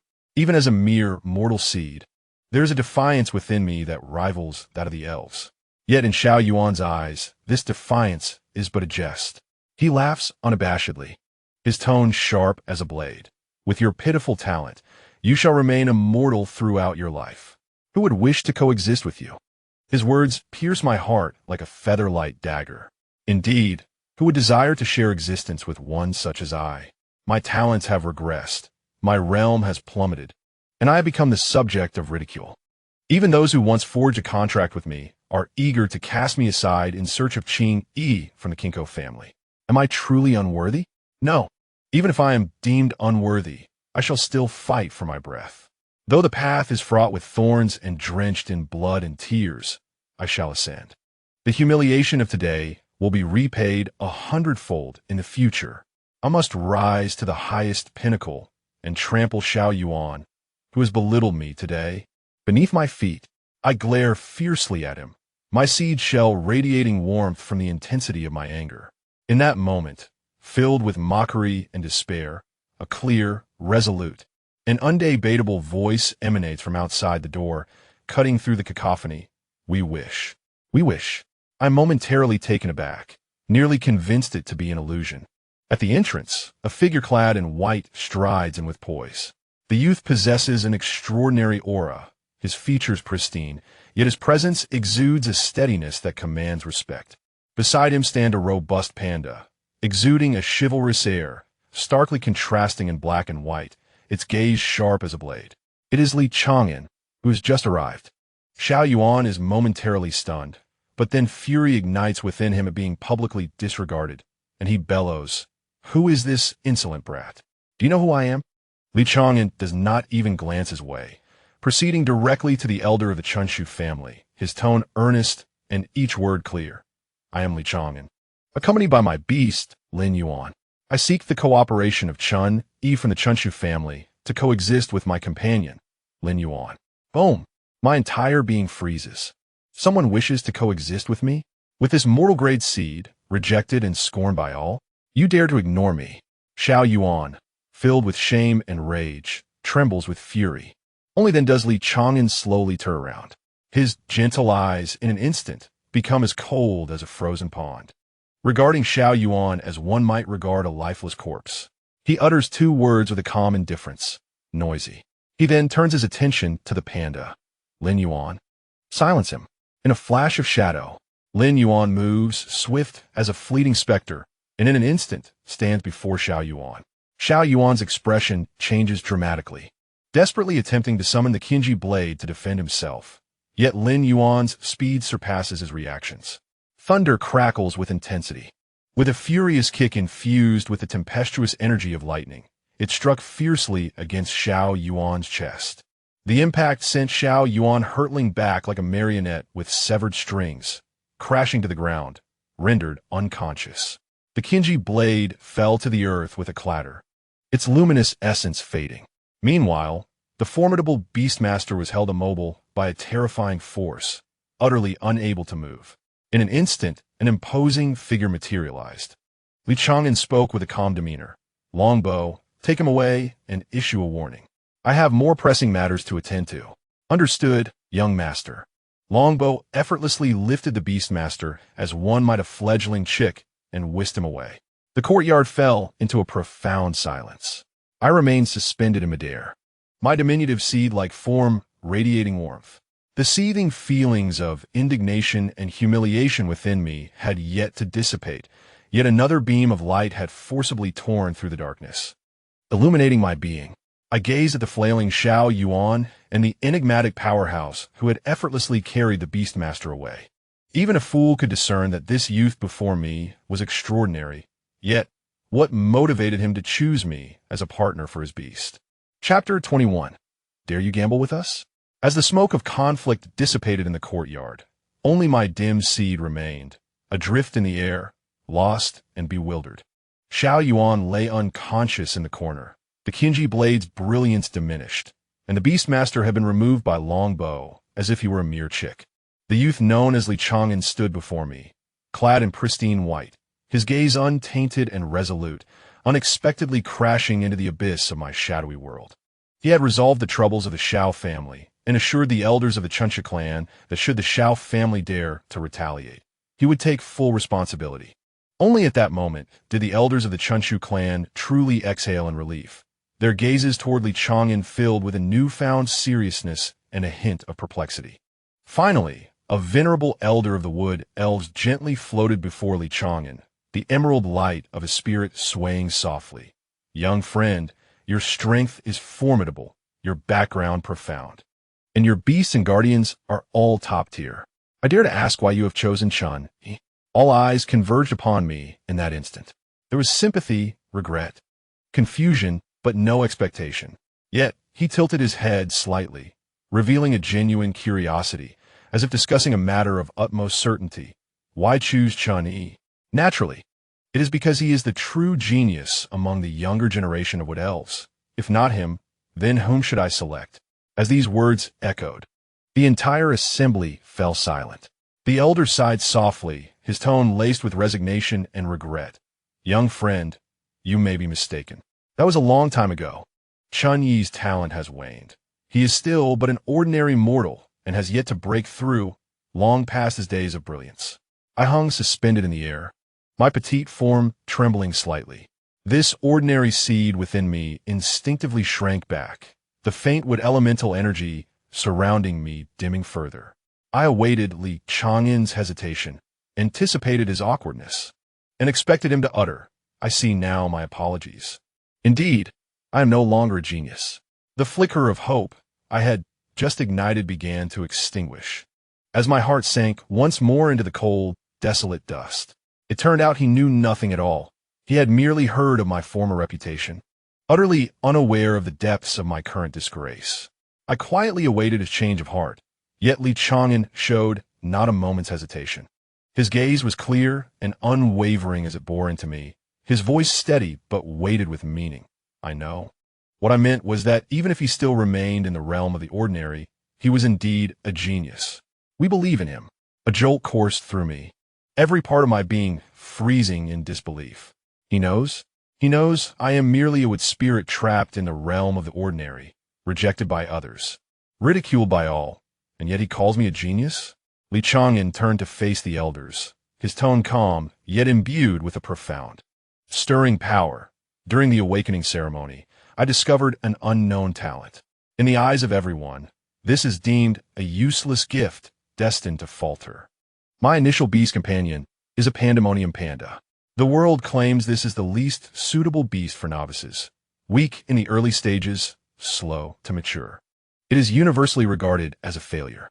He raised his hand and gently patted the paw of the pandemonium beside him. The panda's gaze was sharp, its posture proud, devoid of any self-doubt. To the world, we were but a pair of misfits, doomed to fail. Yet we refused to accept that fate. When others declared us incapable, we resolved to reach the pinnacle and prove them wrong. Li Chang'an inhaled deeply, his voice suddenly rising with an almost frenzied determination. Now, we have a more audacious plan to allow the pandemonium to coexist with 8 elemental spirits. To utter such a notion would invite ridicule from all corners of the earth. With that, he swiftly turned, his fiery gaze locking onto my insignificant self. In that look, there was no disdain, no pity, only a searing trust and invitation. Spring 1. You, the genius scorned by the world and trampled into the dust. Dare you gamble once with us, madman? I found myself suspended in disbelief, utterly frozen. The wood elements surged wildly within me, and my long silent heart began to beat fiercely once again. Not due to the audacity of the plan, but because someone believed in me. In my most desolate and wretched moments, when all deemed me a failure, someone clearly told me, I am still a genius. I am worthy of being chosen. I am deserving of a gamble that risks everything. The remnants of my self-respect, long reduced to ashes, roared back to life in that instant. I am Spring 1. Once, I was the most brilliant wood spirit genius of the forest city. How could I dare to say I wouldn't? All the grievances, the unwillingness, the humiliation, the yearning coalesced into a resolute voice in that moment. With every ounce of strength, I trembled yet clearly shouted, I dare. With that declaration, the dust settled. Ding! Mission accomplished, rewards being distributed. Yet the elders of the spring tree family still hesitated over whether to agree. The symbiosis of the 8 elemental spirits is indeed a fanciful notion. Should it fail, Chang'an might be eternally trapped in a mortal form, potentially jeopardizing her very essence.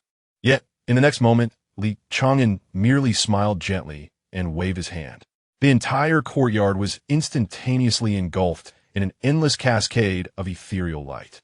10 complete contracts for exquisite wood crystal veins floated in the air, shimmering brilliantly.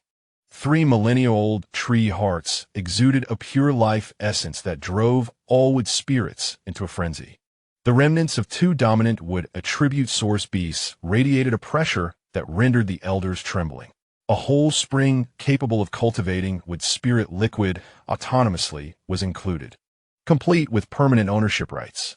Furthermore, countless treasures capable of enhancing the talents of wood spirits, accelerating their emergence from cocoons, and restoring their foundations were piled like small mountains. Each item was sufficient to drive the entire forest city into a frenzy, each one so precious that it sent shivers through the elder's consciousness. What was this but a reward? It was as if half of the wood elemental treasury had been cast before the Chun family. One elder, overwhelmed with excitement, stammered, This is too generous. I, an old fool, agree. Chun, go ahead. The family will support you wholeheartedly. The other elders nodded in fervent agreement, their eyes gleaming with fervor. What nonsense about fanciful ideas and risks. In the face of such outrageously abundant resources, nothing else mattered. I hovered in midair, observing all that transpired, gazing upon the young man in white. Sunlight cascaded upon him, enveloping him in a gentle glow. My seed, long buried in the dust, had finally awaited a torrential downpour, a beam of light illuminating my path forward. I must become strong to respond to their trust. Xiao Yuan, you discarded me like a worn-out shoe. Yet, there are those who regard me as a treasure. Just wait. I, Chun-Yi, shall surely break forth from the earth and soar to great heights. One day, I will stand at a pinnacle you can never reach, compelling you to look up in awe. Chapter 22. Not a buddy. You are actually the world tree. The clamor of the courtyard faded into the background as Chang'an led me through the lush forest paths of Forest City to their residence. Lin Yuan had already seized the moment, continuing his cultivation without delay. This place was serene and elegant, with spiritual energy subtly flowing, devoid of the tension and scrutiny present in the family courtyard, replaced instead by tranquility and relaxation. The method for inscribing the fusion of the 8 elements had been acquired. Only a few crucial materials remained, and Longbow had already set off to procure them, leaving everything settled. I hovered in midair, the emerald glow around me gently swaying. The fluctuations of wood element energy tinged with a hint of anxiety and unease that lingered. The thought of the wood attribute treasury that Chang'an had casually unveiled, sending the entire Chun family into a frenzy, filled me with a sense of self-consciousness. After much hesitation, I finally spoke, my voice faint yet profoundly earnest. Nge, I am truly indebted to you. Indebted? Upon hearing this, Chang'an chuckled lightly, leaning casually against the corridor pillar, his expression relaxed and unconcerned. Ah, Chunny, this is where you misunderstand me. I possess the means. He raised his hand and waved it casually, his tone remarkably nonchalant. This amount of resources is to me as inconsequential as toilet paper. I hardly feel any attachment to it. After all, my mother is a sorceress skilled in alchemy, and as long as these resources are not squandered, she can easily procure more with a mere word. I hovered in place, momentarily taken aback, the emerald light surrounding me quivering in astonishment. Was this truly all? This comprised 10 top-tier with crystal veins, 3 millennia-old tree hearts, remnants of a dominant source beast, along with springs capable of nurturing wood spirit liquid and mountains of heavenly treasures. A bounty substantial enough to shake the very foundation of Forest City was, in his words, merely this trivial sum? Li Chang'an observed my astonished expression, his smile deepening, before shifting his tone to one of earnestness. By the way, Chun, why have you remained stagnant at the mortal realm for so many years? Do you have any inkling as to why? Upon hearing this question, the wood elements surrounding me felt a palpable heaviness, and years of suppressed grievances surged forth. I nodded slightly, my voice steady yet tinged with an unmistakable bitterness. Initially, I was the first among my generation of wood spirits to condense an elemental seed. However, ever since that seed took form, my cultivation has stagnated entirely. At first, my kin and friends held high hopes for me, but once they realized I'd made no progress, they gradually distanced themselves and severed ties. Thus, even when I eventually understood the reason, I never disclosed it to anyone. Taking a deep breath, I finally unveiled the secret that had weighed upon me for countless years. The reason is rather simple. It lies with the very seed I condensed. It has been voraciously absorbing all the wood essence I cultivate, and I feel its demand is insatiable, boundless. If I ever dare to relax or cease my training, it would drain me completely. For all these years, I have had no choice but to train ceaselessly, always striving, never daring to pause for a moment. Li Chang'an's smile gradually faded, his expression turning grave. He evidently recognized that my seemingly ordinary mortal seed was anything but trivial. Lin Yuan, let us enter the Beastmaster space. All right. In the next instant, a gentle yet potent force enveloped me, and the scenery around us transformed dramatically. We found ourselves amidst a lush bamboo forest, where the rich, almost tangible wood elements enveloped us, invigorating and pure, causing my entire spirit to tremble with exhilaration. This was the bamboo grove of elemental wood. Li Chang'an's voice resonated beside me. The abundance of wood elements here is second only to the core of Forest City, just a notch below where the Spirit King resides. This place is brimming with wood elements. I could not help but exclaim, my long-parched soul finding solace in this moment. Just focus on absorbing to your heart's content. Li Chang'an replied nonchalantly. Even if you were to drain this place dry, it would pose no issue. I can always have it replenished. Is that truly possible? I asked, a hint of disbelief color in my tone. Beside me, the giant panda, Lin Yuan, waved a paw. Adorably earnest, yet undeniably reliable. Rest assured, brother always keeps his word. No longer hesitating, I suddenly urged the primordial talent of the wood spirit to sprout. In an instant, the ethereal power within me surged forth, fervently refining the wood element in the air. What was once a gently flowing essence transformed, under my full activation, into a colossal vortex of spiritual energy. The howling wood spirit energy surged forth like a torrential river, relentlessly drilling into the dormant seed within me. Its veracity so terrifying that even Li Chang'an and Lin Yuan widened their eyes in astonishment. What an extraordinary absorption power. No wonder I was deemed a genius in the past.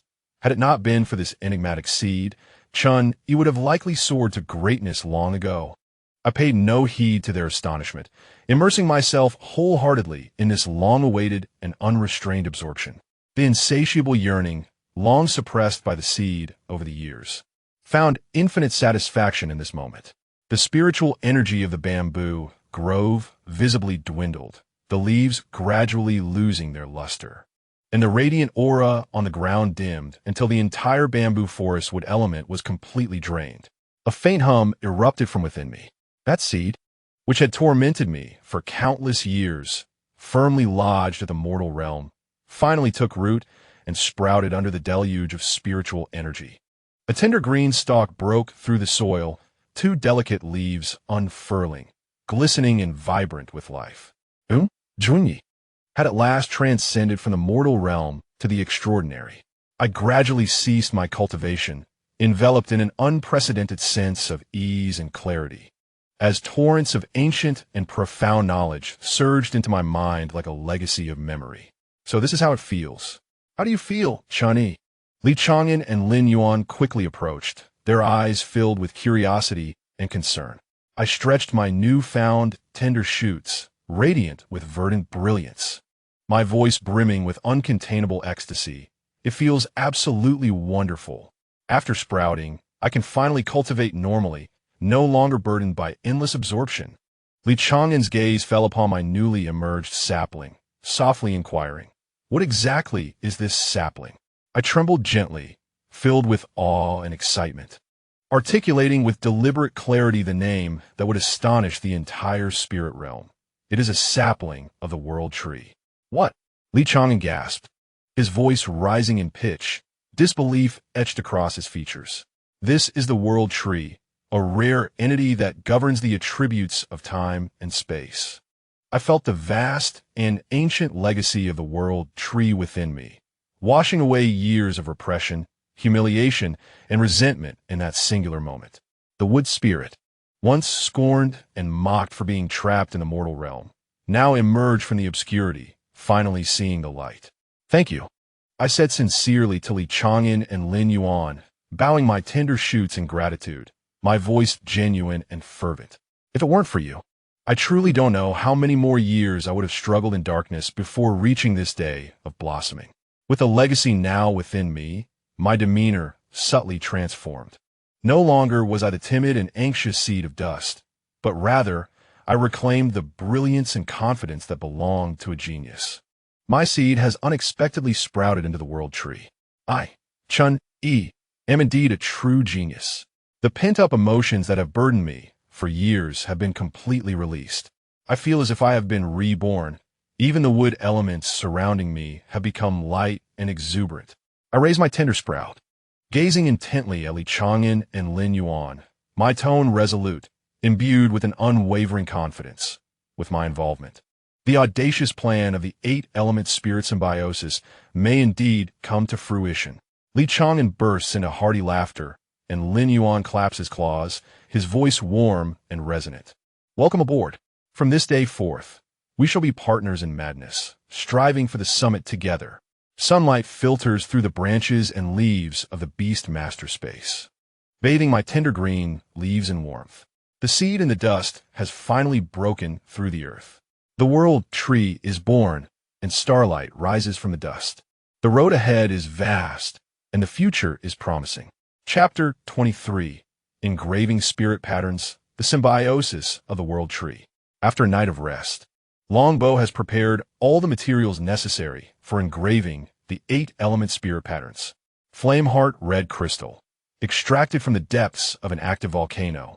It is crimson like molten fire, containing pure fire elements. Its touch is slightly warm, serving as the core carrier of the fire element spirit pattern, stabilizing the explosive power of the flame patterns. Deep sea condensed water pearl, formed under the immense pressure of the deep sea over countless years. It is clear and transparent, containing the power of tides. When engraved with water patterns, it can evoke a continuous flow of water, ensuring the spirit patterns operate incessantly. Azure Spirit Wood Marrow, sourced from the heart of a 1,000-year-old tree, is pale green like jade, imbued with the vitality of flora. It promotes the growth and repair of the wood element spirit patterns, significantly enhancing their resilience. Thunder Pattern Mica, thin sheets birthed from the depths of clouds, shimmering with faint purple lightning, light as gossamer. It draws in thunder elements into the patterns, augmenting the spirit pattern's ability to shatter and penetrate. Earth Vein Black Sand, a dense black sand refined from deep within the earth, heavy and compact, with pure earth attributes. It serves to stabilize the foundation, making the entire set of spirit patterns less prone to shattering. Only 15 days remain until the college entrance examination. Time is of the essence. Every moment counts. The method of engraving the 8-element fusion spirit patterns is exceedingly domineering. It requires 8 elemental carving knives made of gold, wood, water, fire, earth, wind, ice, and thunder, to sequentially cut into different parts of Lin Yuan's flesh, carving the shapes of the spirit patterns. The corresponding top-tier elemental materials must then be refined into spiritual liquid and poured into the wounds. Only when the wounds heal on their own can the spirit patterns truly take root successfully. Li Chang'an gazes at Lin Yuan, who is lying prostrate on the ground, his brow instinctively furrowing, evident concern hidden in his eyes. Lin Yuan, this process will be quite painful. If you cannot endure it, just say so. Lin Yuan lifts his gaze to him, his dark eyes devoid of any hesitation, only steadiness and determination. And go. I am fine. Let's begin. Longbow, holding 8 uniquely luminous carving knives, exudes a solemn air, fully focused. Do not worry, young master. This old servant knows how to wield the blade with care. The moment the carving knife descends, its sharp edge slices through skin and flesh, met not with frantic howls, but with a muffled thud. Lin Yuan's massive form trembles violently, his claws gripping the ground tightly, knuckles turning white, yet he remains silent. Longbow is as steady as a mountain, each incision landing precisely on the predetermined spot, with depth measured to perfection. 8 layers of pain intertwined. A common beastmaster would have long since succumbed to despair, yet Lin Yuan gritted his teeth, his body taut as forged iron, his gaze unwavering and resolute. Li Chang'an stood beside him, his fists clenched tighter with each strike, his heartbeat escalating with every incision. He could distinctly perceive the muscles beneath Lin Yuan's fur quivering violently, yet he remained utterly still, fearful of disrupting the formation of the spiritual patterns. Intricate and profound lines slowly unfurled across Lin Yuan's exterior. Longbow meticulously infused 8 types of elemental spiritual liquid into the etched markings. As the liquid permeated the flesh, it emitted a faint sizzling sound, binding itself deeply to the veins, bones, and spiritual energy. As the final incision was made and the last drop of spiritual liquid merged, Lin Yuan's wounds healed at a visible pace, leaving behind circles of shimmering, radiant 8-element spiritual patterns, particularly the verdant wood element pattern at the center of his back, glowing with a gentle and striking emerald light. The fusion of the 8 elements was complete. Li Chang'an hastened forward, gently stroking Lin Yuan's spine, his voice laced with subtle tension and relief. You've endured much, Lin Yuan. Lin Yuan shook his head, though his breath was somewhat labored. He stood tall. It is not burdensome. It is worth it. Let us commence the symbiotic ritual. The infusion of the wood element will bring you comfort, Li Chang'an urged. Spring One ascended slowly, the soft yet resolute emerald light enveloping them. Due to their mutual understanding and unreservedness, the Symbiosis encountered no rejection or intense pain. Only the most gentle of unions, as the world tree began to fortify Lin Yuan's corporeal form. Spring One gently settled above the wood element pattern on Lin Yuan's back. The ancient vitality of the world tree resonated with the power of the spiritual patterns, and the emerald radiance rippled like water, encasing both Lin Yuan and Spring One. Spring One transformed into a gentle green light, gradually submerging into the wood's spiritual pattern. The tender roots of the sapling world tree stretching as if embedding itself into the most compatible soil, merging completely with Lin Yuan's flesh, veins, and soul. The brilliance intensified, and Lin Yuan's aura surged dramatically. He felt a wave of warmth and comfort coursing through his back, a pure and substantial force of wood energy flowing throughout him, swiftly alleviating the fatigue and lingering pain left by the etched patterns under the nurturing essence of the world tree. As the green light gradually receded, signifying the completion of the symbiotic ritual, a deep hum resonated. Lin Yuan's body trembled violently, his joints emitting a series of low, thunderous cracks, and his stature astonishingly increased before the eyes of the onlookers. His already robust physique expanded, elongated, the muscle lines beneath his fur becoming increasingly firm and full, radiating a stable and formidable sheen. His corporeal strength visibly surged. In mere moments, Lin Yuan's height escalated to a towering 2 meters, his presence now exuding an indomitable essence that was more than doubled. This sudden transformation left Li Chang'an momentarily stunned, his eyes widening in surprise, clearly taken aback. As Lin Yuan stirred his body, a sensation of power surged throughout him, not only marking a significant advancement in his cultivation, but also rendering his physical form more resilient than ever before. His mastery over the force of what flowed seamlessly, as if it were an innate gift. He could distinctly sense that Chang'an resided within him, connected to his bloodline and sharing a mutual consciousness. With a subtle shift in thought, brilliant green light erupted from the spirit patterns on his back, and Chang'an was summoned forth, hovering in midair, fully aware and taking a complete form. After their symbiosis, Chang'an's consciousness no longer dissipated, but instead dwelled permanently within Lin Yuan's spiritual realm, capable of manifesting, rooting down, and fighting alongside him. Li Chang'an, regaining his composure, was both surprised and delighted. Well, this symbiosis has dramatically enhanced your stature and fortitude. Chang'an looked excitedly at the newly revitalized Lin Yuan. Li Chang'an chuckled. Chang'an, your name surely serves as a mere code name for the Springtree clan, correct?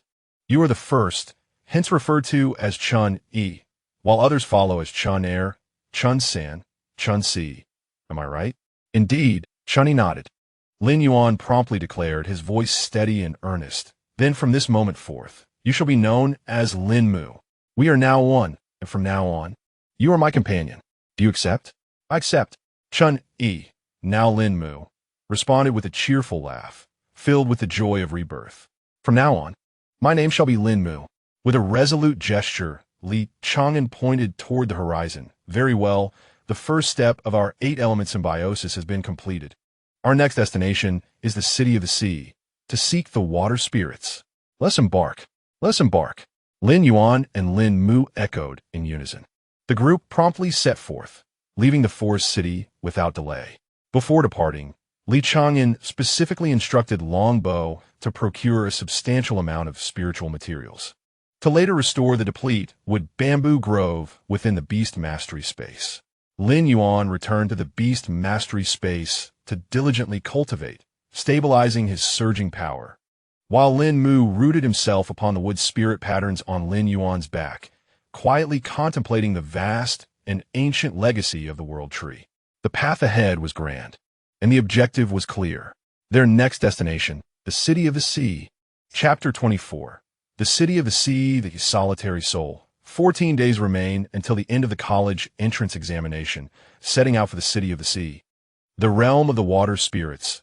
The floating vessel pierced through the clouds, revealing the lush forest below gradually receding, replaced by an endless expanse of vast ocean shimmering with pale blue spiritual light.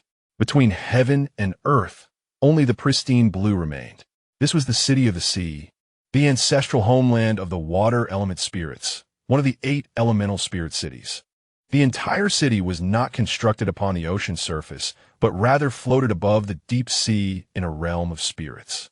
Countless colossal, multicolored coral reefs, like heavenly pillars, surged from the depths of the ocean, reaching toward the clouds, supporting a boundless floating continent above the water.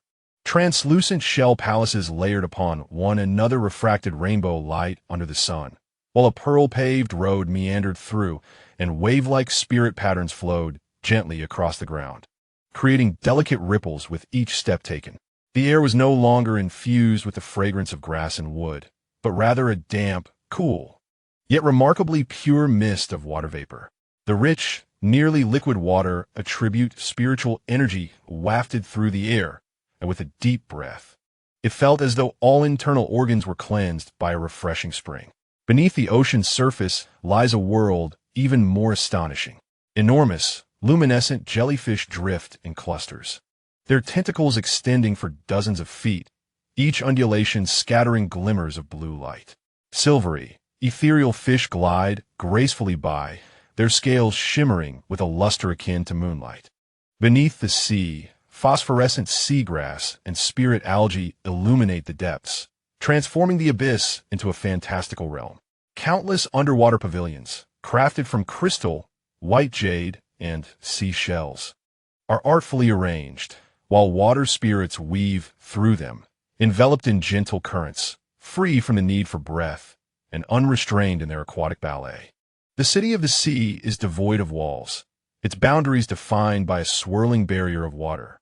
Forged from the endless ocean and the power of the water spirit king, simultaneously warding off intruders and nurturing all life. The city gates consist of a gently parting curtain of water that opens automatically upon approach, revealing a breathtaking world where water and spirits coexist harmoniously. Chang'an and Longbow descended from their flying vessel, stepping onto a pathway paved with pearls. According to the ancient customs of the elemental spirit city, a human's first visit must begin with an audience with the city lord, as a sign of respect. Chang'an reigned in his aura, exuding only a gentle spiritual energy, and proceeded towards the heart of the floating continent, where the grand sea god temple, constructed from the largest white shells and deep-sea ice crystals, awaited him. Along the way, numerous slender water spirits, with skin as luminous as moonlight and ears adorned with faint blue water patterns, trailed translucent water sleeves, curiously observing him. They exuded an air of serene elegance, animated yet silent, merely watching from afar. The water spirit guardians stationed at the main thoroughfare were imposing figures, their bodies formed from condensed seawater. Sensing no malice from Chang'an, they nodded slightly and stepped aside to grant passage. Before long, Chang'an stood before the entrance of the sea god temple. The gates were composed of two massive walls of water that parted silently, releasing a wave of ancient energy, vast, cold, tranquil, and embracing all, yet exuding an air of indifference. The interior bore no superfluous adornments. At its center lay an ever-flowing spirit spring, above which hovered a towering figure, formed from pure seawater. The figure appeared indistinct, its gaze as unfathomable as the depths of the ancient sea, landing upon Chang'an without a ripple of curiosity, as if merely observing a leaf drifting upon the waves. This was the water elemental spirit king. Chang'an bowed respectfully, his demeanor one of measured reverence. I am Chang'an, here to meet the water elemental spirit king. The water elemental spirit king displayed no excess emotion, its voice resonating like the sound of waves lapping against the shore. Calm, indifferent, as if unconcerned with all things. I am aware of your intentions. The coexistence of the 8 elemental spirits is a goal you strive to achieve with all your might. To me, it is inconsequential. There was no surprise, no appreciation, no opposition in its tone. It was as though it were stating an utterly mundane fact. If you meet the basic conditions for coexistence, I shall grant you permission. The rules remain voluntary. There shall be no coercion, no inducements, and no external threats. If you seek the water spirits, you must do so on your own. Whether you succeed or fail is of no concern to me. As the final words resonated, a faint blue spiritual light gently descended upon Chang'an's forehead, formally bestowing upon him the permission for coexistence. From beginning to end, the aura of the Elven King remained tranquil and unperturbed, as if the arrival of Chang'an and the mad scheme he brought forth were hardly worthy of his attention. Chang'an offered a slight nod, maintaining his decorum. The younger generation understands and shall abide by the rules. At that very moment, deep within the Beastmaster's realm, Lin Yuan abruptly opened his eyes. The energies of yin and yang swirled around him, and the wooden spirit patterns that coexisted with the tree of life on his back glimmered faintly. Now, when he employed would attribute skills, it was as effortless as extending one's fingers or as natural as a fish in water. Each movement was imbued with the immense vitality of the world tree, its power far surpassing that of the past. Simultaneously, a crisp system notification resonated within both Lin Yuan and Chang'an's consciousness. Ding! Host detected entering the city of the sea, triggering mainline quest. Quest! Seek the most promising aquatic spirit at the transcendent level and achieve voluntary symbiosis with it. Quest reward: growth type spiritual tool, elemental bamboo staff, with 2 save slots. Chang'an's eyes sparkled with interest. Growth type spiritual tools were exceedingly rare, capable of evolving alongside the Beastmaster, continuously ascending in strength with boundless potential. In this world, weapons were categorized into 7 tiers, from low to high. Spiritual tool, profound tool, soul tool, royal tool, imperial tool, sacred tool, and emperor tool. Chang'an raised his gaze towards the boundless azure spirit realm of the city of the sea. Employing Lin Yuan's old methods, Lin Yuan nodded, bypassing unnecessary words and directly saving his progress. The save point was located at the entrance of the Sea God Temple, home to the aquatic spirit king, where to seek the water spirits. Li Chang'an attempted his previous methods, following the clues to the symbiotic nexus of the water spirits. This was not some profound secret realm, but rather a tavern nestled deep within the city of the sea, shrouded in mist.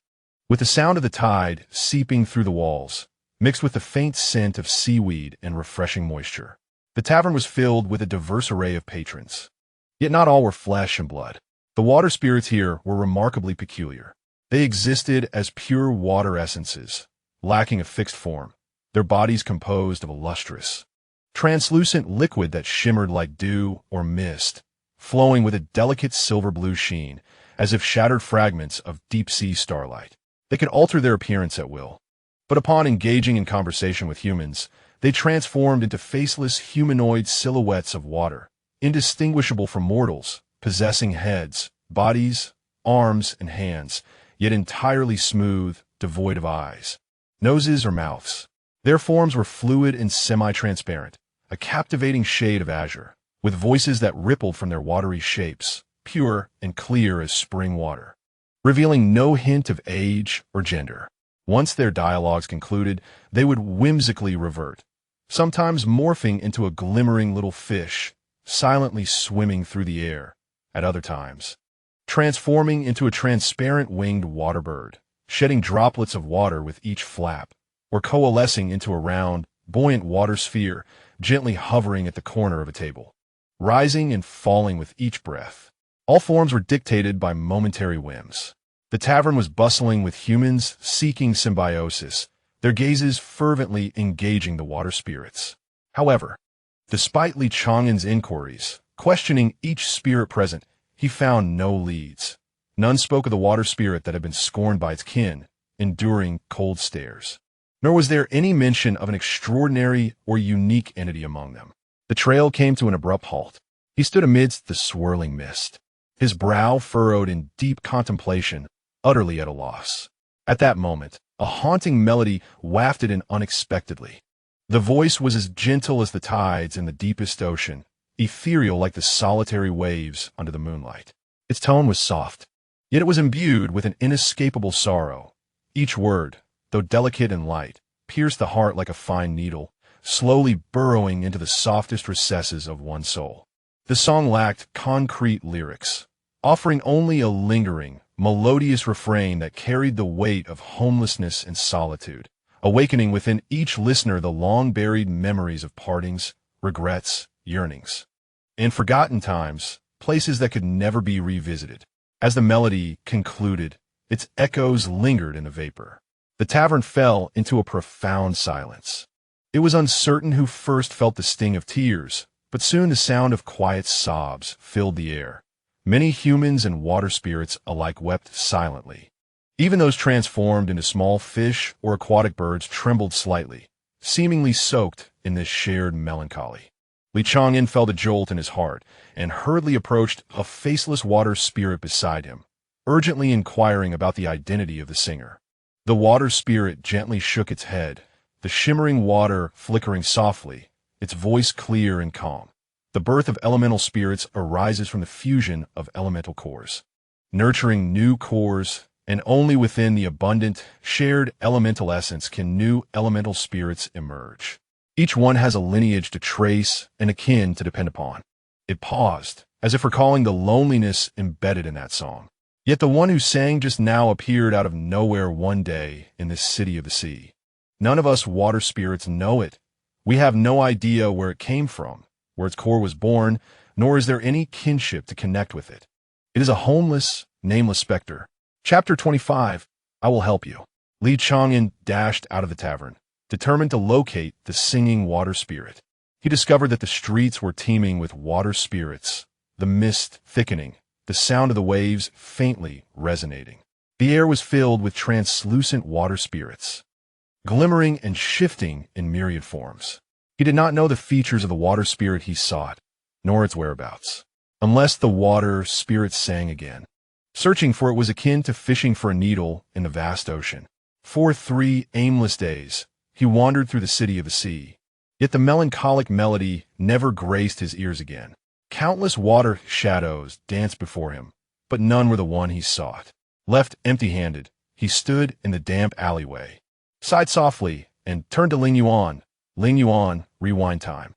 Ling Yuan nodded gently, the faint glow of temporal essence flickering at its fingertips. In but a moment, the surrounding scenery receded like a tide, resetting everything. For Li Chang'an, the previous second had just concluded with Ling Yuan's declaration of save complete, and in the next second, the count of his time resets rose to 1. His brows arched slightly as he instantaneously absorbed all the memories and experiences from the preceding 3 days. It turned out that such blind searching was ultimately a futile endeavor. This ability to reverse time was truly unprecedented. Ling Mu, peering out from the beast's space, was filled with astonishment. "Is this the old method you speak of?" Li Chang'an gasped, his heart filled with astonishment. "Goodness, Lin Mu, you are capable of retaining memories. The symbiosis has grown so powerful that it can execute a rollback judgment?" Naturally, Lin Mu's voice carried a sense of inevitability. Once intertwined with the host, we become an integral part of the body, living and dying together, with our souls forever fused within the bloodline. No wonder you can also preserve memories. Lin Yuan suddenly understood, a fierce determination igniting in his eyes. Does that not mean we can refine our synergy even better? Lin Mu, let's go and cultivate. Before his words had fully faded, Lin Yuan plunged into the beast master space with Lin Mu, eager to hone their tacit understanding. Upon entering, the haunting melody emerged just as anticipated, gentle as the tides of the deep sea, ethereal like the solitary waves under the moonlight, enveloping him in an irresistible solitude that softly curled around his ears. This time, he hesitated not in the slightest, following the song with swift strides, ultimately arriving at the rooftop of a towering edifice, where he beheld a shimmering aquatic radiance. It glistened with an enchanting clarity, composed of the purest essence of water. Quietly poised at the edge of the rooftop, resembling a handful of shattered moonlight from the depths of the ocean. As the melody concluded, Li Chang'an softly spoke. His tone sincere, "It is truly beautiful." The water spirit suddenly trembled, clearly startled, instantly taking on a humanoid silhouette with a hint of displeasure. "Your unexpected appearance is rather frightening, you know." "My apologies for the abruptness," Li Chang'an replied, inclining his body slightly, exuding politeness and warmth. "I am Li Chang'an, here to invite you to Symbiosis with my companions." The water spirit fell silent for a moment, its voice calm to the point of indifference. "Symbiosis? That is acceptable. As long as I can see the outside world, I have no particular preference." Such a nonchalant agreement left Li Chang'an momentarily frozen in place. There was no task notification, no completion echo, nothing at all. Why did the task completion alert not sound? In the next instant, within the familiar little conference room of his consciousness, the lights flickered to life. Judge Xiao Chang'an tightened his grip on the small wooden hammer and struck it against the table with a clear sound. The 269th mental conference of Li Chang'an officially commenced. Today's agenda. Why did the invitation to the water spirit succeed, yet the task elicited no response? Abstract Xiao Chang'an leaped onto the table, exuberantly gesturing. Why is this happening? We clearly favored this water spirit at first sight and unanimously recognized its exceptional potential. How could there be no reaction? Cowering in the corner, anxious Xiao Chang'an timidly lifted his head, his voice faint yet piercing. Then, the issue may not lie in the potential. Anxious was indeed correct. Xiao Chang'an covered his eyes with one hand, triumphantly slamming the table with the other. It must be because the contract was not signed. I shall grandly summon Lin Yuan to establish the contract directly. Seated regally upon the little throne, Emperor Xiao Chang'an slowly raised his gaze, his expression composed, his tone imbued with imperial calmness and ancient dignity. I shall contemplate this matter with serenity. It is by no means as simplistic as Chu Nibiu suggests. Let us recall, when Lin Mu and Lin Yuan first met, no contract was established, yet the task was accomplished. Thus, the crux of the issue cannot simply be a matter of a written contract. As his words settled, a profound silence enveloped the room. Silent and observant.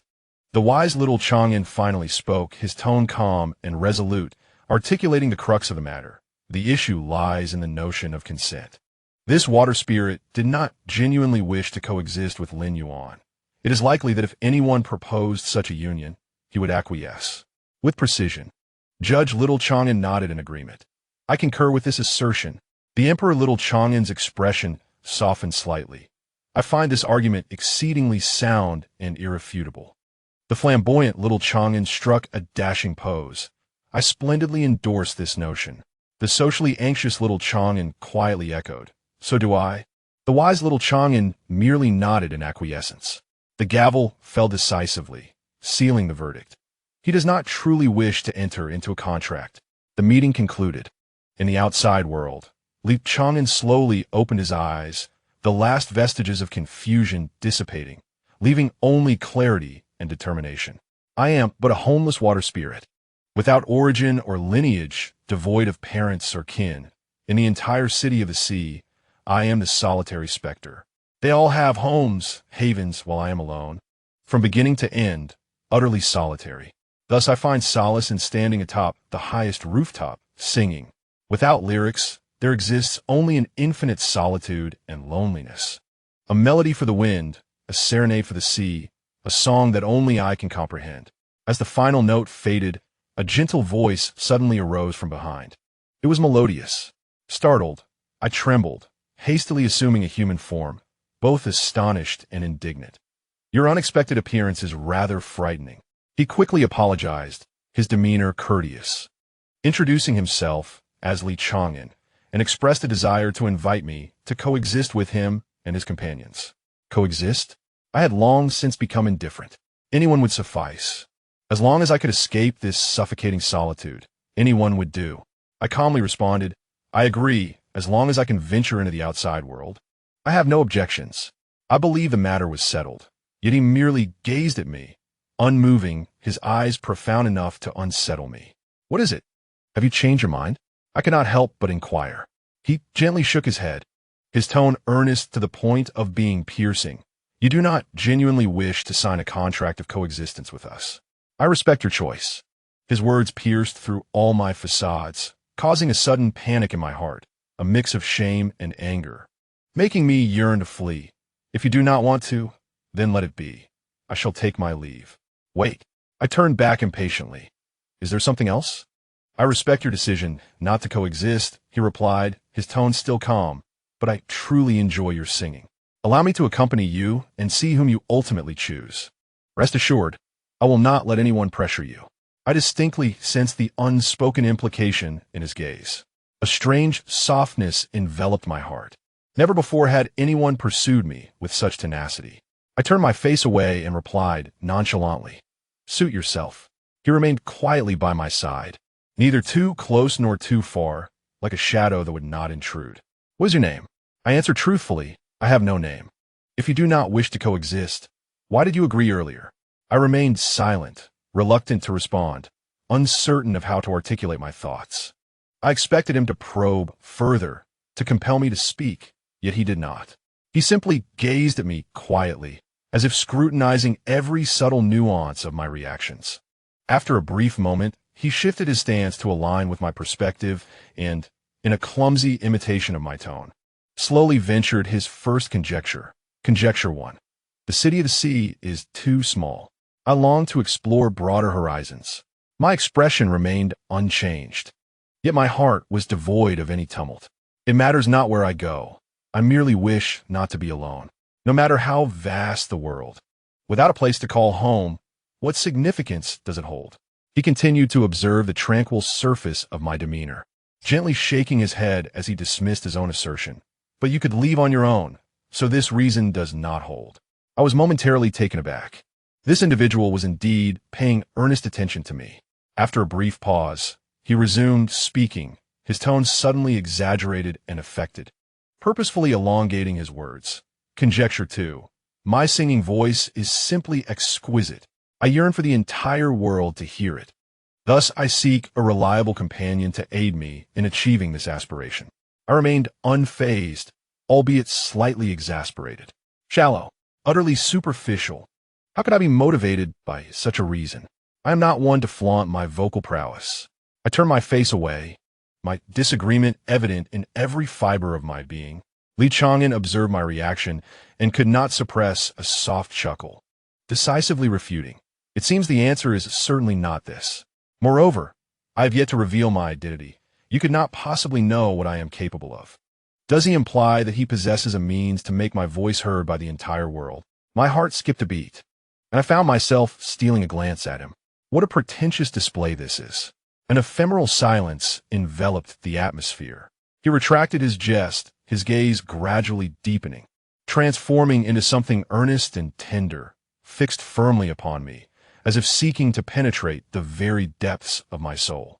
Then he uttered his third conjecture. His voice was soft, yet it bore a weight that caused the elements of water surrounding us to come to an abrupt stillness. Conjecture 3. I am utterly exhausted. Day after day, each day, there is nothing around me. It is so lonely, so painful. Anyone will do. I can no longer bear solitude. Boom! I stood frozen in shock, taken aback. This audacious human. I've said nothing, displayed nothing. How could he see through me? Our voices trembled, barely sustaining our human forms. What do you understand? The feelings of grievance, anger, and anxiety surged within me. The humiliation of being so thoroughly exposed, overwhelming me in an instant. Do not address me with the tone of someone who comprehends everything. I nearly shouted. I loathed his condescending demeanor, and I despised how a single statement could encapsulate my profound loneliness. I detested that pitying look in his eyes. It felt insincere. Yet he did not react with anger. He simply continued to gaze at me, his voice gentle as the tide, gradually enveloping me. I truly do not comprehend. For I am not you. I cannot empathize. However, you may share your thoughts with me. Whether it be grievance, anger, or anything else, I wish to understand you. Water sprite. In that fleeting moment, all my resilience, indifference, and facades crumbled into oblivion. The grievances accumulated over countless years surged forth like a tidal wave, uncontrollable. From the moment I became aware, I have been alone. I endeavored to draw closer, to blend in, yet every water spirit had their kin, companions, and a sense of belonging. They would often lament the constraints imposed by their parents, which, to my eyes, appeared as nothing but glaring displays of pride. I despised such ostentation. Over time, I found myself once again isolated. Thus, my solitude could only be shared with the wind and the sea. I yearned to discover a place that felt like home, a sanctuary to alleviate my loneliness. After voicing my thoughts, I gazed at him calmly, curious about the reaction of this impudent human. Yet, he merely looked back at me, his expression earnest and resolute, articulating each word with clarity and strength. I am here to assist you, water spirit. I will help you find your place of belonging. I was taken aback for an extended moment, as the long-frozen sea within my heart finally cracked open, revealing a glimmer of light. I smiled gently. This impudent human does not seem so intolerable after all. My song attracted someone willing to listen to my grievances. How delightful. Chapter 26. By the water while Li Chang'an conversed with the water spirit, a sudden voice pierced through the air. At last, I have found you, water spirit. Gu Shui Lu charged forward with his entourage, and instinctively, Li Chang'an positioned himself protectively behind the water spirit. The young man in splendid attire bore an air of arrogance typical of a scion from a prestigious family, his gaze fixated on the water spirit. With a dismissive gesture, he addressed her, regardless of Li Chang'an's ongoing dialogue. You're the one who sings above the city of the sea, aren't you? I wish to invite you to form a symbiotic contract with me. I am Gu Shui Lu of the esteemed Gu family, specializing in the water elemental combat system. Together, our future is limitless. The Gu family, renowned throughout the Dragon Kingdom for their unparalleled elemental combinations, provided Gu Shui Lu with the audacity to act thus. Yet he lacked the decorum to respect others' wishes. Li Chang'an stepped forward, maintaining a calm yet measured tone. A contract is possible, but first, let us ascertain her willingness. If she consents, then you may proceed. Who do you think you are? Step aside. Gu Shuilu's expression darkened. I am of the Gu family. How dare you obstruct me? The threat was unmistakable. The water spirit, having just opened her heart to Li Chang'an, felt a rush of disdain upon hearing the disrespectful words directed at him, and she spoke coolly. I'm afraid I do not wish to enter into a symbiotic contract with you. Gu Shuilu's smugness faltered instantly. Why not? Think it over. She has already expressed her disinterest. Do you not comprehend? Li Chang'an replied coolly. You are courting death. Gu Shuilu, enraged and humiliated, barked a command to his companion. Gu Shu, teach him a lesson. As the beast master known as Gu Shu began to move, Longbow appeared like a specter, intervening seamlessly, with no unnecessary movements. He delivered a casual kick. Bang! Gu Shu was sent flying, crashing into the waterway, unconscious. Gu Shuilu's face turned pale, taking a step back in shock. A heavenly king-level protector? He gritted his teeth and summoned the judgment battle ring, unwilling to concede as he roared. It's time for you to appear, my partner. A flash of brilliance erupted from the beast master space, and a water-blue, aura-concentrated flowing leopard in a late stage of transcendence surged forth like a wave. Just as he was about to issue a command, Li Chang'an did not even need to speak. With a mere thought, Lin Yuan erupted from the Beastmaster space. After being inscribed with the 8 elemental runes and coexisting with the world tree spirit, his form rose beyond 2 meters. His fur as firm as if forged, with a verdant spirit pattern flickering on his back, emanating a steady and reserved would attribute power. Lin Yuan did not even glance at Gu Shuilu, his gaze solely fixated on the flowing leopard. Without charging up or roaring, he struck. A single blow, pure, heavy, infused with the vitality of the world tree, descended upon the leopard's head. Bang! The flowing leopard was sent flying without even a cry, its aura instantly diminished. Completely stripped of combat capability. In one move, it was defeated. Lin Yuan retracted his strike, quietly returning to Li Chang'an's side, standing with the composure of a mountain. Gu Shuilu stood frozen, his face pale, no longer daring to utter a word, hastily recalling his beast and fleeing in disarray. The water spirit was utterly stunned, its watery glow trembling slightly, taking a long moment to regain its voice. That was indeed a flowing leopard in the late stage of transcendence, wasn't it? Your beast defeated mine in a single blow? It turned to Lin Yuan, confusion filling its eyes. I distinctly sensed it was a would attribute attack. What brings you to the city of the sea to seek me? The water spirit. Li Chang'an smiled faintly, his tone calm. Our goal is to enable my partner Lin Yuan to coexist with the 8 elemental spirits in succession. Defeating such a fledgling opponent does not warrant our pride. The water spirit gazed at him in astonishment. From having its thoughts laid bare to being shaken by the extraordinary ambition before it. After a moment of silence, a flicker of cautious hope surfaced in its watery aura. Its voice as gentle as the sea breeze.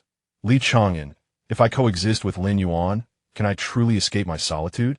Li Chang'an's gaze softened, and he nodded earnestly, his tone resolute as a vow. You certainly will. I promise you that. The water spirit quivered gently, its frozen heart melting entirely, lifting its watery glow, then asked me once more.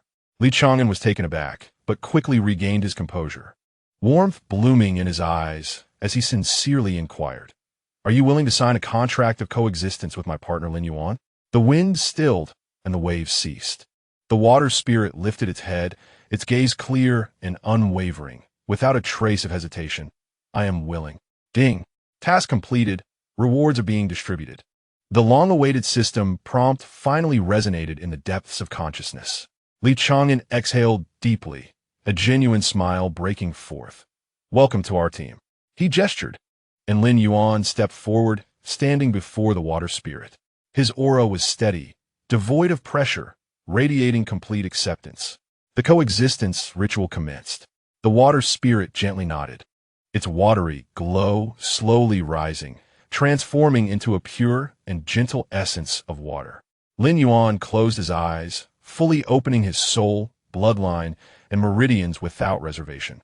The consciousness of the wood spirit, emanating from the wood pattern on Lin Yuan's back, extended forth, a gentle green light quivering as if welcoming a new companion. Chang'an and Long Bo quietly stepped aside, holding their breath as they watched. The ethereal glow of the water spirit gracefully drifted towards the core position of the water elemental sigil, nestled within the intricate tapestry of the 8 elements.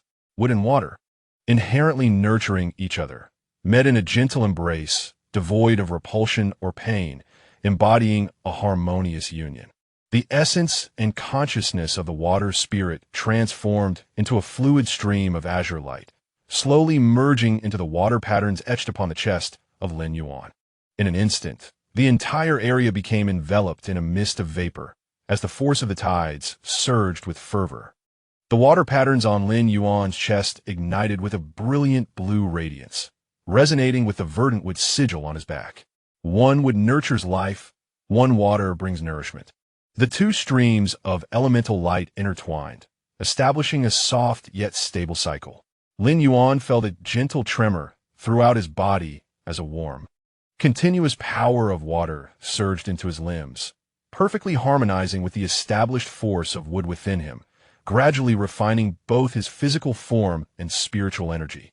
The consciousness of the water spirit distinctly settled into Lin Yuan's mental realm, where emptiness was no more.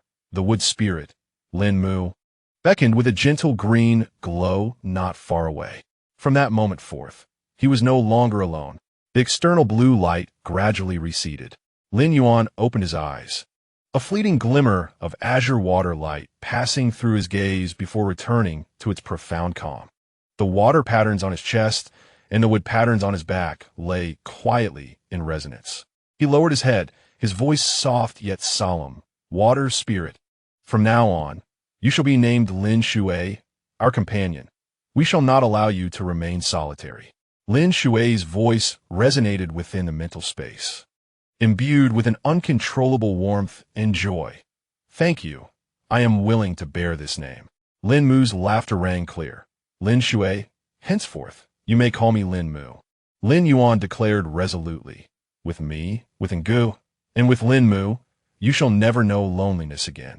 As Lin Shui sensed the warmth of their 2 consciousnesses, the water light surrounding him glimmered gently, a reflection of the tranquility and joy blossoming from within. The long-standing solitude dissipated in that singular moment. Li Chang'an observed this scene, a firm yet relaxed smile gracing his lips, feeling elated for Lin Shui.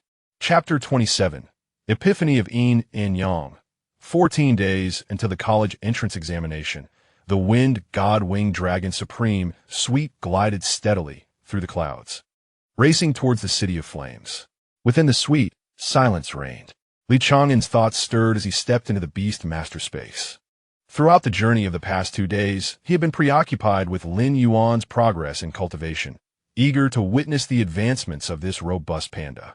Deep within the beast master space lay a bamboo grove, suffused with ethereal energy. The verdant shadows of the bamboo swayed gently, and the stream gurgled melodiously, its rich spiritual energy nearly coalescing into mist. At this moment, at the heart of the bamboo grove, a robust figure, nearly 2 meters tall, sat cross-legged, none other than the panda beast, Lin Yuan. No longer the diminutive creature he once was, he now boasted a physique of firm, well-defined muscles, broad shoulders, a solid back, and long, powerful limbs. Beneath his black and white fur lay explosive strength. Presently, he exuded a steady aura, merging his essence with that of the world tree spirit. Lin Mu and the water spirit, Lin Shui, as they collectively sought to comprehend their fusion skills. Sensing Li Chang'an's presence, Lin Yuan opened his eyes wide, a spark of brilliance igniting within them. He abruptly rose to his feet, his 2-meter-tall, robust figure casting a shadow amidst the trees. Yet his movements remained agile and graceful. Striding a few steps to stand before Li Chang'an, he slightly bowed his head, his deep voice resonating with youthful vigor. "Brethren, what brings you here to observe our cultivation?" Li Chang'an looked up at the now massive panda and playfully patted his sturdy arm, smiling. "It's rather lonely to travel alone, so I thought I'd kind of check on you all."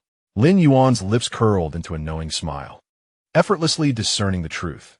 You are clearly here to assess our progress in cultivation. Li Chang'an chuckled and nodded in acknowledgement, understanding the unspoken sentiment. Lin Yuan took a deep breath and began to practice Tai Chi amidst the bamboo grove. Before long, this 2-meter-tall, robust panda executed each move with a grace that belied his size. With every gesture, raising hands, pushing palms, spinning, and concluding, his actions flowed seamlessly, embodying a harmonious blend of strength and gentleness, creating a vibrant energy. His seemingly heavy body transitioned effortlessly between rapid and slow movements, each form imbued with a unique rhythm and aura. In a brief span, he had mastered the essence of Tai Chi, having traversed through countless cycles. Lin Yuan had long since discovered a cultivation method uniquely his own, and now, with extraordinary comprehension, his progress was remarkable. Upon completing a sequence of Tai Chi, Lin Yuan came to a poised stand, his breath steady. Lowering his gaze slightly, a hint of perplexity in his voice, he spoke, "Brethren, I still have not grasped the path of yin and yang. The explanations within the bloodline inheritance are too profound for my understanding." Li Chang'an regarded the robust, yet still pure-hearted panda before him, contemplating for a moment before articulating slowly in the simplest terms. "You may envision yin and yang as twins born of a mother. One embodies vigorous and fiery traits, while the other is soft and reserved. Each possesses strengths and weaknesses, often clashing. The essence of the yin-yang path is to harmonize this conflict, allowing them to learn from one another and unite as one." Lin Yuan listened intently, his sturdy form remaining still, his sharp eyes filled with contemplation. Following Li Chang'an's reasoning, he began to correlate this with the obscure concepts of yin-yang harmony, the two energies, and the 4 symbols from the bloodline teachings. Suddenly, the fog that clouded his mind was pierced by a glimmer of enlightenment. In that instant, a surge of spiritual energy erupted within him, and the atmosphere of the bamboo grove shifted as he attained clarity. Just before fully immersing himself in this epiphany, Lin Yuan raised his hand and summoned the 2 elemental spirits, Lin Mu and Lin Shui, to his side. He sensed that brother and had something to convey to these 2 coexisting spirits. "Brethren," called out Lin Mu, the slender spirit of the world tree. Alongside Lin Shui, the water spirit formed from condensed vapor. Lin Shui, taking on a mermaid-like form with an elegant silhouette devoid of facial features, shimmered with the clarity of flowing water. Gently swaying his watercrafted tail, he chimed in with a clear voice. "By the way, brethren, Lin Mu mentioned that he seems to know my origins." Throughout the journey, while Lin Yuan focused on mastering Tai Chi, Lin Shui frequently conversed with Lin Mu. Their shared elemental affinities and kindred spirits had forged a bond akin to that of intimate confidence. The gentle sway of the verdant branches of the tree produces a rustling sound, resonating with a steady tone throughout the forest, within the annals of my world tree's memory. There once existed a diminutive realm belonging to the world tree itself. In this realm thrived a captivating hybrid of human and fish, beings of exquisite beauty and formidable prowess, who forged a unique system of power. The truths embedded in their melodies could summon the forces of nature, ultimately transcending their small world to grace our own.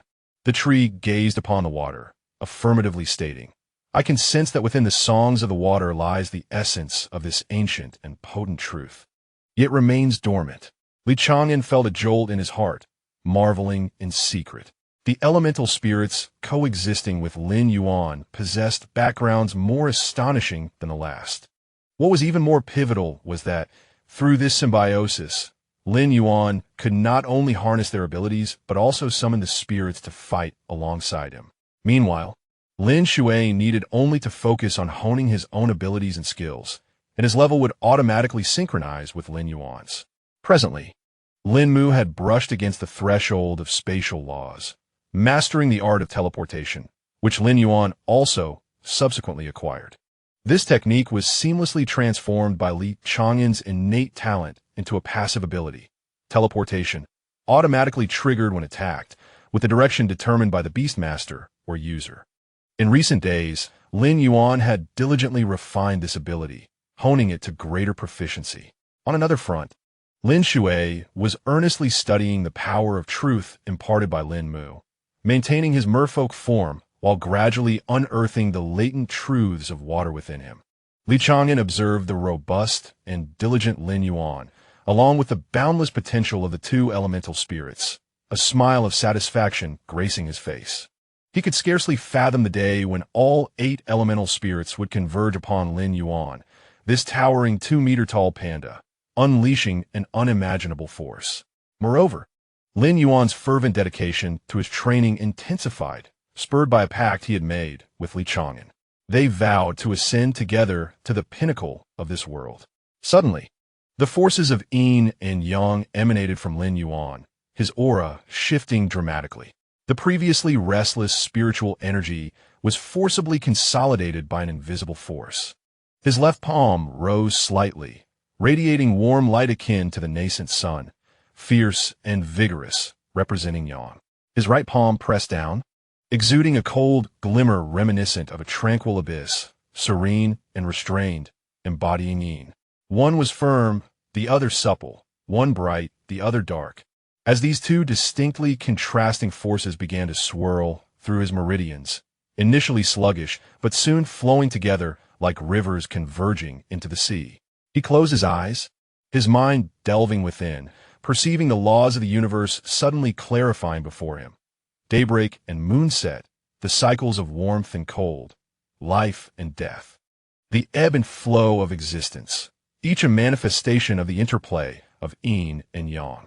The previously obscure bottlenecks in his training, the discordance of beast mastery, the conflicts within elemental powers, all surrendered to order under the rotation of yin and yang.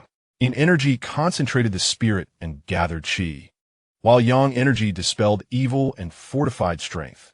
Yin and yang transformed and intermingled, without beginning or end. When he opened his eyes once more, there was no trace of restlessness, only a profound clarity. This was not a mere surge of power, but an epiphany of the Tao. It finally comprehended that the concept of yin and yang transcends mere opposition such as ice and fire, light and dark, or positive and negative. Rather, it embodies the fundamental principles governing the operation of all things. A single thought can manifest yang, shattering myriad laws. Conversely, a solitary thought can condense yin, safeguarding the spirit. Within its being, yin and yang arise and transform autonomously, requiring no deliberate stimulation, perpetually thriving. Having attained enlightenment concerning yin and yang, grasping the power of yin and yang, with the left hand embodying yang and the right hand harboring yin, the cycle of yin and yang flows endlessly. The skill of yin and yang has now been transformed into a passive ability. Please select a beast for synthesis. The choice is Lin Yuan. Passive skill, yin and yang, automatically circulating within the body, comprehending the laws of nature, enhancing control over yin and yang, enabling the use of their power. Lin Yuan was overwhelmed with exhilaration. Its robust form trembled slightly, muscles taut and brimming with explosive strength.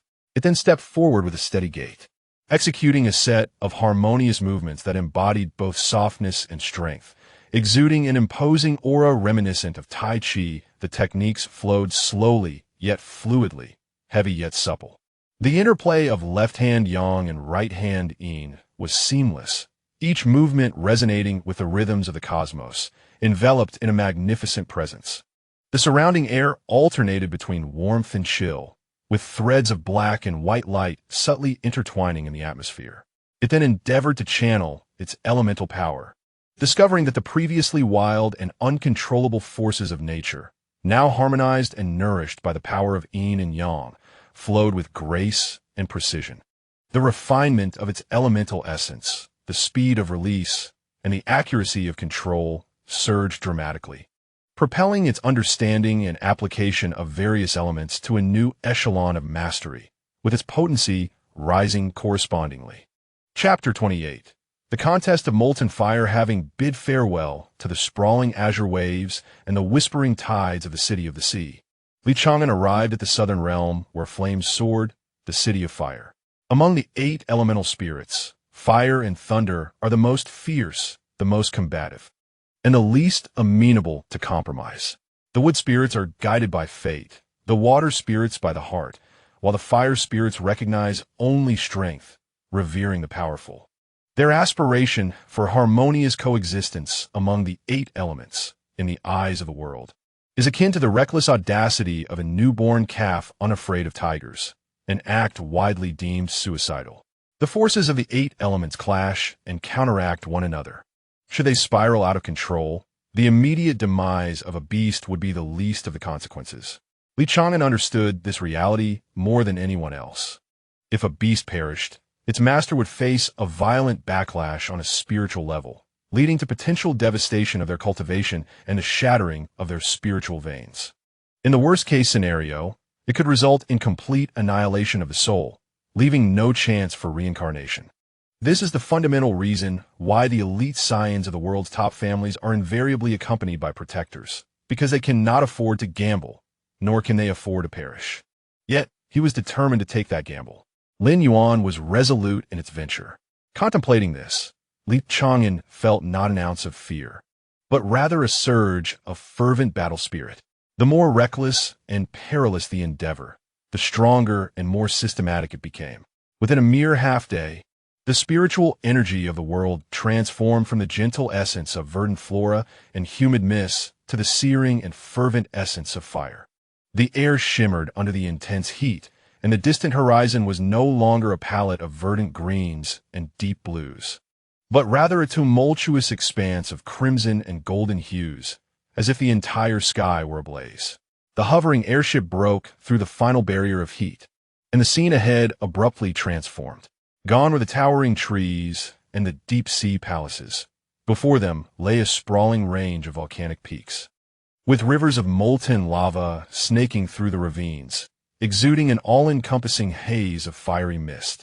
One of the 8 elemental spirit cities, the City of Flames, lies upon this land of molten fire, not nurtured by spiritual wood or cultivated by spiritual water, but constructed from countless blocks of obsidian ablaze with eternal flames and crimson crystals. The entire city resembles a slumbering behemoth, with streets resembling flowing veins of lava. The architecture stands like solidified mountains of flame, each brick exuding a searing heat, yet enveloped in a soft yet formidable fire attribute aura, preventing any harm to living beings. The skies are devoid of airships. Instead, streams of crimson fire dance through the air, embodying the free-spirited fire elementals.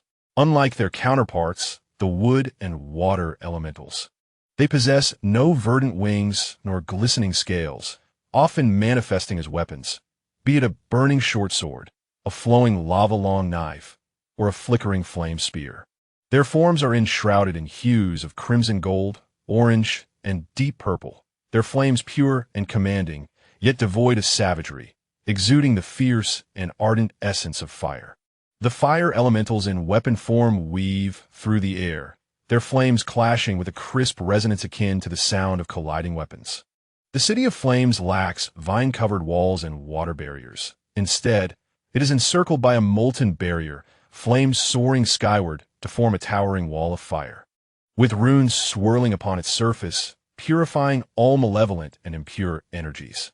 The city gates do not bloom like flowers nor arch like waves.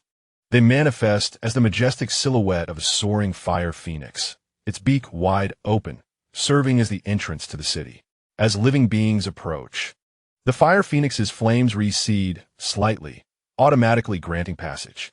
Chang'an restrained his aura, allowing only a hint of resonance with the fire element to linger, and stepped gently into the City of Flames. As he proceeded, the fire elementals sensed his lack of hostility, transforming into weapon forms to orbit him a few times, their flames flickering as if assessing him, before soaring away with a whoosh. The guardians of the city, the fire spirit sentinels, were forged from millennia of molten fire and refined iron, their bodies resembling solidified lava, wielding flaming spears, their gazes sharp as blades, yet they did not obstruct him. They merely nodded slightly, permitting his passage. Navigating through the fiery streets, Chang'an made his way directly to the heart of the City of Flames. With a most towering and majestic volcano, the abode of the fire elemental king, stood. This volcano was neither dormant nor alive. It was the very embodiment of the elemental king. Its body was a deep blackened red, with liquid magma coursing over its surface like lifeblood. The volcano's mouth emitted no billowing smoke, only a quietly burning golden divine fire. Suspended in midair, gentle yet harboring the power to scorch the heavens and boil the seas. The entire volcano lay in a deep slumber upon the earth, its breathing stirring the fire spirits of the city of flames, ancient, commanding, and majestic, yet imbued with the unique forthrightness and fierceness of the fire element. Standing at the base of the volcano, Chang'an observed the ancient rite to meet the elemental king, bowing respectfully and proclaiming in a clear voice that pierced the layers of heat, "I, Chang'an, pay my respects to the fire elemental king." As his words echoed, the dormant volcano trembled suddenly, the flow of magma quickening, and the golden divine fire surged dramatically, transforming into a towering pillar of flame that shot into the heavens. In the next moment, the volcanic rock face slowly cracked open, revealing a pair of colossal eyes formed from molten fire and golden flames, which gradually opened. Their gaze fell upon Chang'an, instantly perceiving his origins and intentions. Lacking the weight of swaying ancient trees or the softness of whispering waves, the voice of the fire spirit king resonated like the roar of the volcano, akin to the clash of gold and iron. Fierce and direct. "Human boy, I am aware that you have visited both the forest city and the sea city, and the matters you seek have already been communicated to me by the elder kings of wood and water." Chang'an straightened, his gaze resolute, neither servile nor overbearing.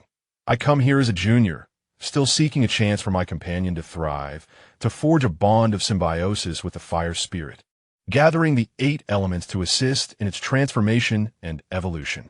The fire spirit king's fiery eyes narrowed slightly, golden divine flames flickering with surprise at this audacious plan. In the next instant, an air of mockery and combativeness erupted forth. It had already gleaned from the messages of the wood and water cities that a reckless young man, accompanied by a daring beast, intended to undertake this ancient and perilous endeavor.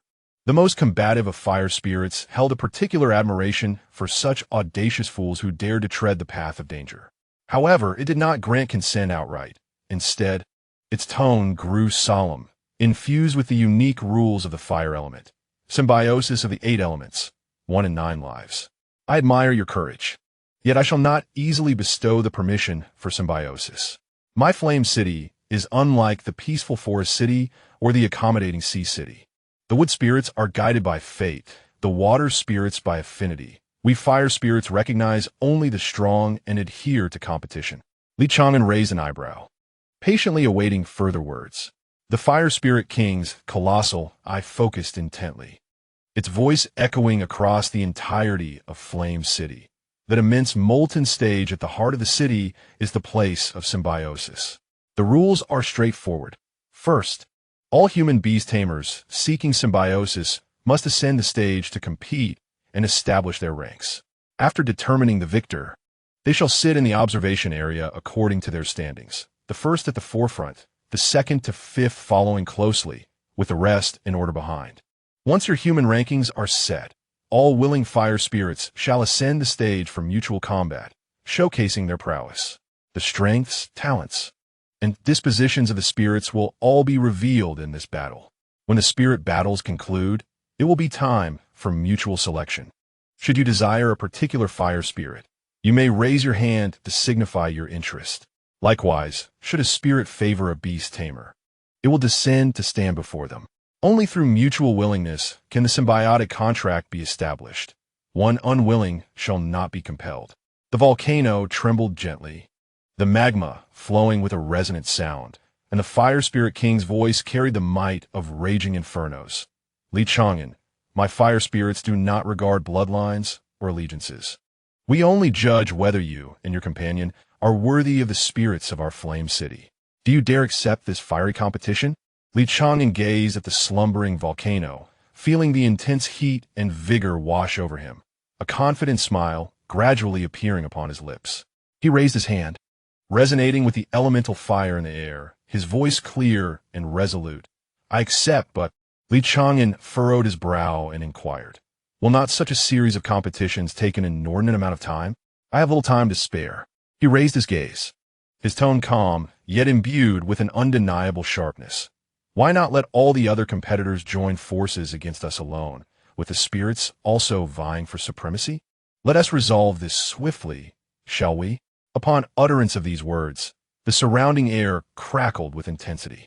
The Fire Spirit King first stood in astonishment, then erupted into thunderous laughter, magma swirling and golden flames dancing wildly, filled with admiration and fervor. "Excellent! What a daring young human! While others fear the multitude of opponents, you instead lament the lack of them. In my realm of flames, I deeply appreciate your audacity. I accept your challenge for all to join forces. Let a single match determine our fate. You had better possess the capability, or I shall devour you whole." Li Chang'an chuckled softly and replied, "Unfortunately, you shall not have the pleasure of that." Ding! Task triggered. Achieve victory in the molten fire competition and select the most promising fire spirit to form a contract. Task reward: Yin-Yang harmony, talent evolution into the essence of Yin-Yang, with 2 additional saving attempts. Ling Yuan, upon seeing the task prompt, ignited with fierce battle spirit. "You have saved your progress." The save was intended to seek out the most promising fire spirit, not to face multiple opponents. Currently, Ling Yuan stood invincible in the Transcendence phase.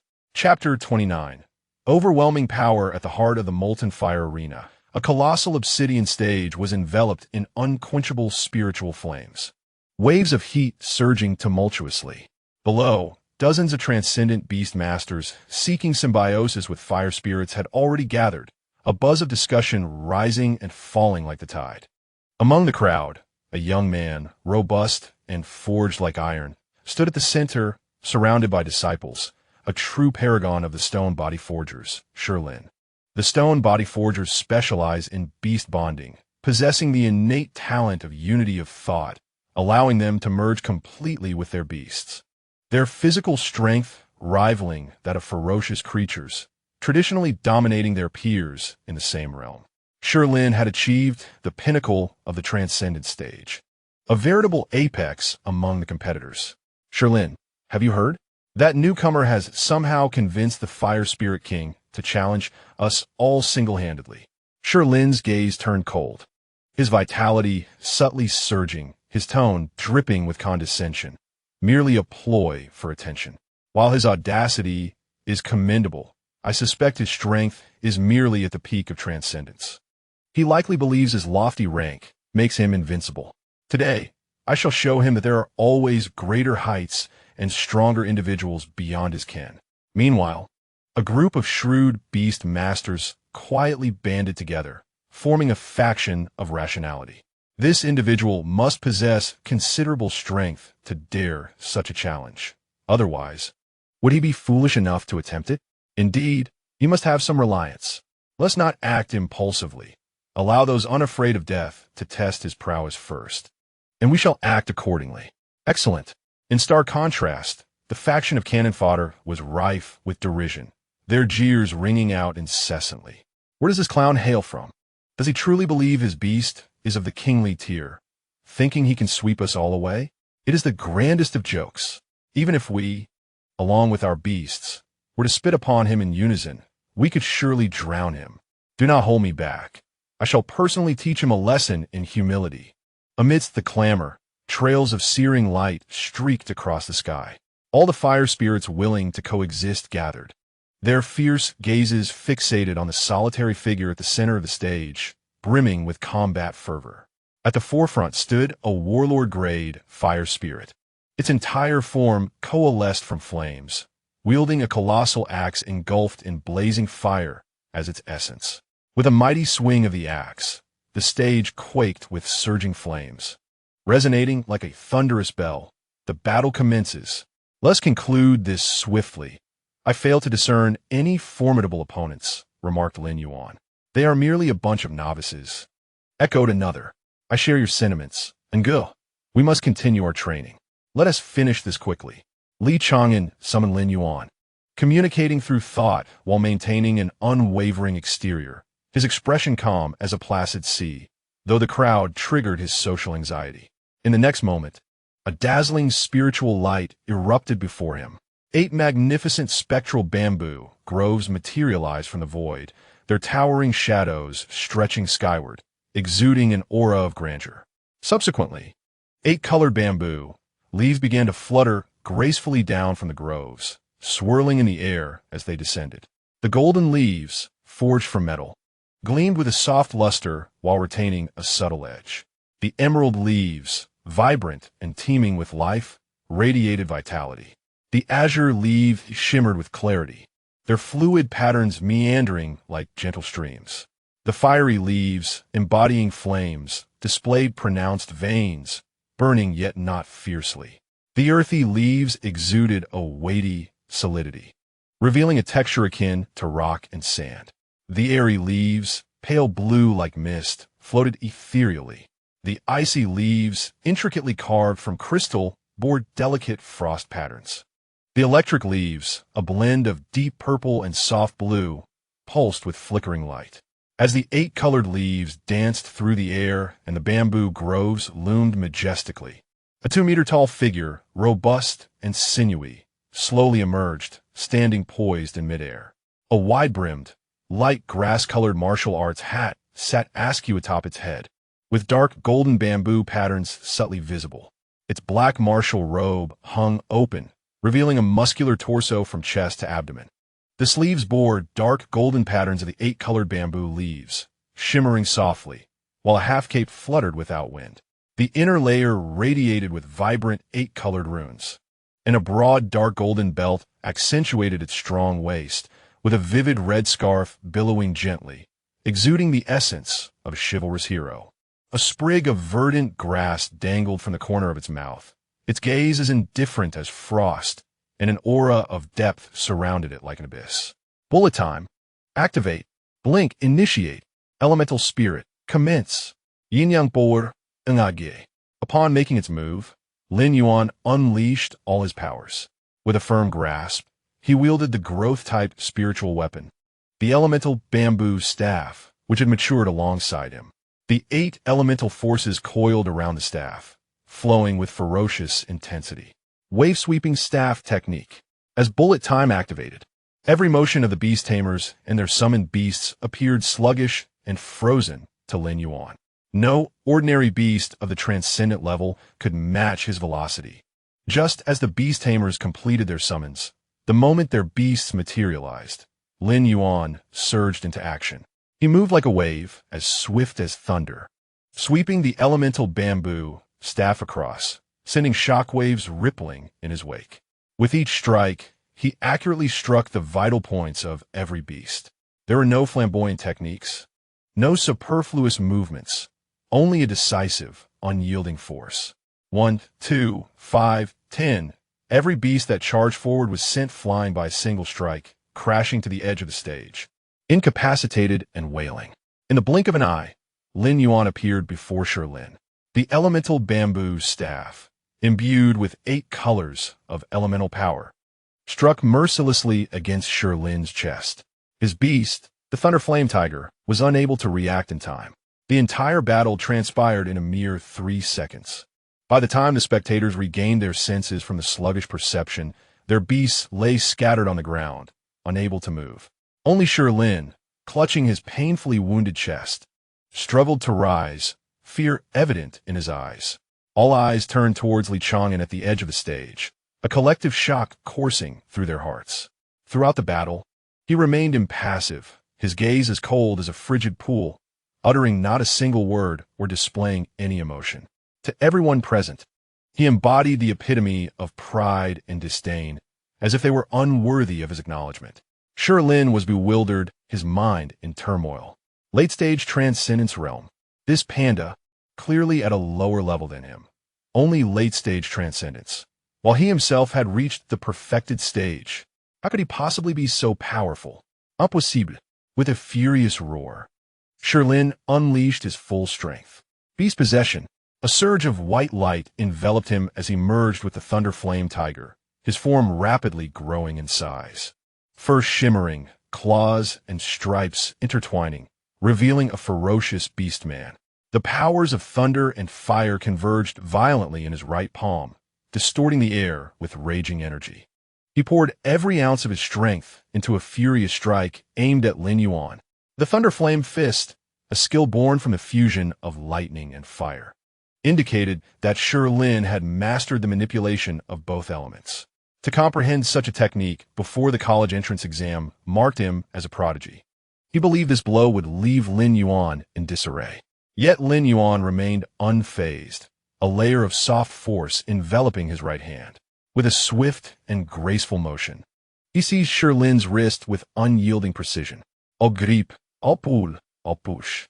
Fluid and effortless, he redirected Lin's force against him. Lin felt an inexplicable, overwhelming strength surge forth, instantly draining his energy, causing him to stumble uncontrollably and crash to the ground in a state of utter disarray. The powerful strike he had prided himself on was effortlessly neutralized. His fervent fighting spirit evaporated in an instant. Lin Yuan stepped forward, standing directly before him. The tip of the elemental bamboo staff pointed firmly at Lin's neck, a chilling sense of danger surging through him. No, it can't be. How could you be this strong? Lin collapsed to the ground, disbelief etched across his face. The assembled beast masters stared in awe, fixated on the imposing black and white figure, their minds reeling. As they glanced towards the cold, silent figure behind Lin Yuan, their awe was tinged with an added sense of trepidation. What extraordinary talent and formidable combat awareness must one possess to allow the seemingly powerless Kung Fu Panda to effortlessly dominate the arena? Li Chang'an stood calmly in the audience, utterly oblivious to the tumultuous waves of astonishment swirling in the hearts of the onlookers. Were he to hear their thoughts, he might be tempted to retort, "What does it matter to me? It is merely my companion Lin Yuan striving for excellence. I am but a wealthy bystander." The combination of elemental skills and combat strategies were all determined by Lin Yuan himself. He had mastered every elemental skill available at the transcendent level, with the cost of not being able to enhance the proficiency of other skills until they reached mastery, unless he chose to forget them. Lin Yuan had long since accomplished this, even achieving mastery in several skills, while the rest remained at the proficient level. His current endeavor was to elevate all his known skills to the level of mastery. Chapter 30. The pharmacist Lu Rower as the dust of battle settled. Li Chang'an's thoughts stirred slightly as he recalled the slightly panting yet undeterred Lin Yuan back into the Beastmaster space, causing the overwhelming aura surrounding him to wane. The imposing fire elemental judge, wielding a colossal axe and entirely composed of flames, approached him, the searing heat instinctively avoiding a 3-foot radius around Li Chang'an. Without uttering a word, it merely inclined its head slightly in acknowledgement before turning to lead him to the selection stage located at the deepest part of the molten fire arena. They traversed through layers of fiery corridors, ultimately halting before a spacious, independent box with an exceptional view, an exclusive suite for the first-place winner. The hierarchy of the arena was vividly displayed at this moment. The top 3 competitors were granted exclusive boxes, and Li Chang'an's was a singular honor reserved for the champion. Those who failed to secure a top position were relegated to the ordinary seating outside, either spectating or continuing to fight for their ranks. After all, Li Chang'an had already secured the first place, while the battle for second and third places was still fiercely contested outside. Consequently, the anticipated fire elemental survival match had yet to commence, awaiting the resolution of the second and third places and the stabilization of order in the arena. At the fervent insistence of the fire elementals, the rules for this internal conflict had been established as a survival mode, albeit with a significantly reduced battlefield area and a rapidly shrinking safety zone that would tighten relentlessly, posing a far greater danger than the previous Beastmaster battle. The privileges of the box were particularly enticing at this moment. Once the match began, the top 3 could freely choose to view the perspective of any competitor, capturing every flicker of flame and subtle change up close. Meanwhile, those outside would be confined to the fixed public screen, passively receiving the broadcast. Seizing the opportunity during the contest for second and third places, Chang'an, disinterested in the chaos beyond, raised his hand to summon a floating light screen and quietly perused the profiles of the fire elemental competitors. Lines of information swiftly flashed by until one particular entry caused his fingers to pause abruptly. The profile of a specific fire elemental was glaringly brief, yet strikingly impossible to overlook. Elemental core damaged, unable to transcend to the transcendent level for life. Recently begun to exhibit fire control talent. Upon reading these two lines, Chang'an felt a surge of gravity and intrigue within him. It is well known that the talent for fire control is exceedingly rare among the Fire Spirit clan. This is not merely a skill that can be cultivated through effort. It requires an exceptionally high innate aptitude. One might not encounter even a single instance among 100 fire spirits, making it a true gem of talent. Yet paradoxically, such an extraordinary gift appears within a fire spirit whose elemental core is shattered, destined to never transcend the mundane level. This is exceedingly abnormal and illogical. Unless Chang'an inhaled deeply, and a familiar pattern suddenly emerged in his mind. Could it be that this fire spirit embodies the essence of the old man's style? Outwardly inept, yet concealing profound secrets, seemingly devoid of talent, yet harboring an unfathomable depth within, supplemented by the old man's unique secret techniques. All that is needed is a significant stroke of fortune for it to soar to greatness. He realized it was time to prepare some items. And even if he guessed wrong, it would not matter.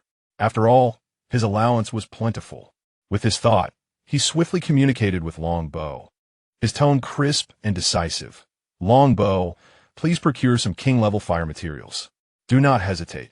Select only the most expensive and rarest, as I wish to demonstrate my financial prowess. In the past, he would only gather elemental materials upon leaving Elemental City. This time, however, he chose to make a grand investment in advance, marking an early preparation. As for why he could spend money so lavishly, Chang'an silently reflected that it was all thanks to his father, Li Jun, who had charmed a wealthy lady. This affluent lady is none other than his mother, Liu Huia. Chang'an knew only that his mother was wealthy, but the reasons behind her fortune eluded him. The source of Lu Roer's wealth lies in the Lu clan's establishment of the Lu Merchant Association, which has become as rich as a nation, thanks to a treasure of unparalleled value, the mythical level elixir of Sacred Spring. This potion can heal all injuries of a tamed beast, cure various hidden ailments, regenerate severed limbs, and purify curses. If a beast dies, consuming the Sacred Spring within 30 seconds can bring it back to life, although it will be unable to fight again for a short period. This miraculous potion is priced at 10 billion Dragon Kingdom coins, and despite its value, it is rarely available. The process of concocting it is so intricate that it can be disheartening with materials that are exceedingly rare. Moreover, it requires a mastery of healing skills that have reached the pinnacle of excellence. In the world, only the 1,000-year-old medical lineage of the Lu family, combined with Lu Roer's unparalleled talent in alchemy, and her tamed beast, Lu Xian, who comprehends and cultivates the forbidden art of resurrecting the dead, can successfully create it.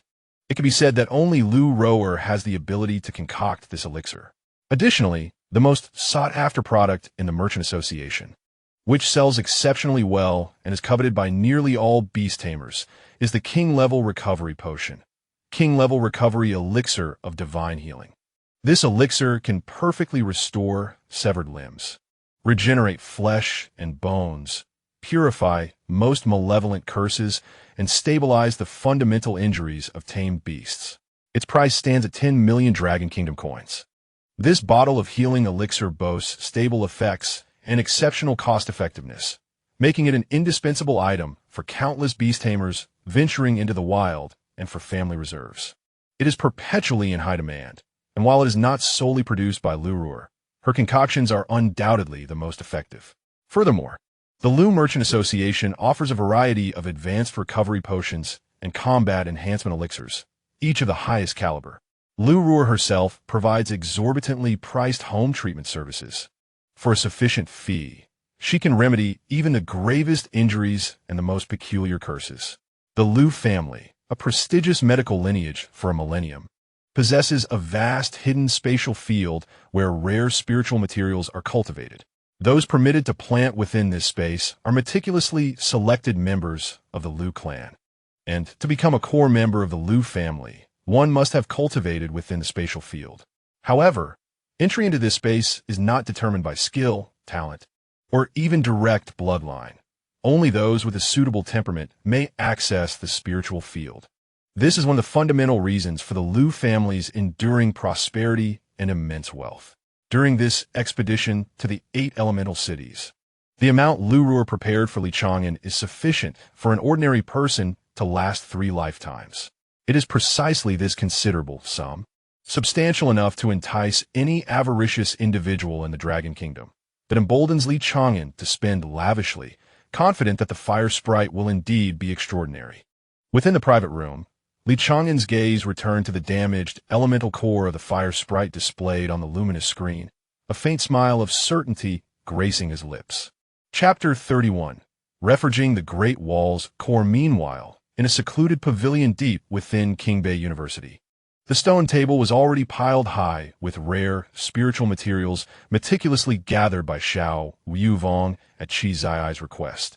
Blocks of celestial stone emanating a soft white glow.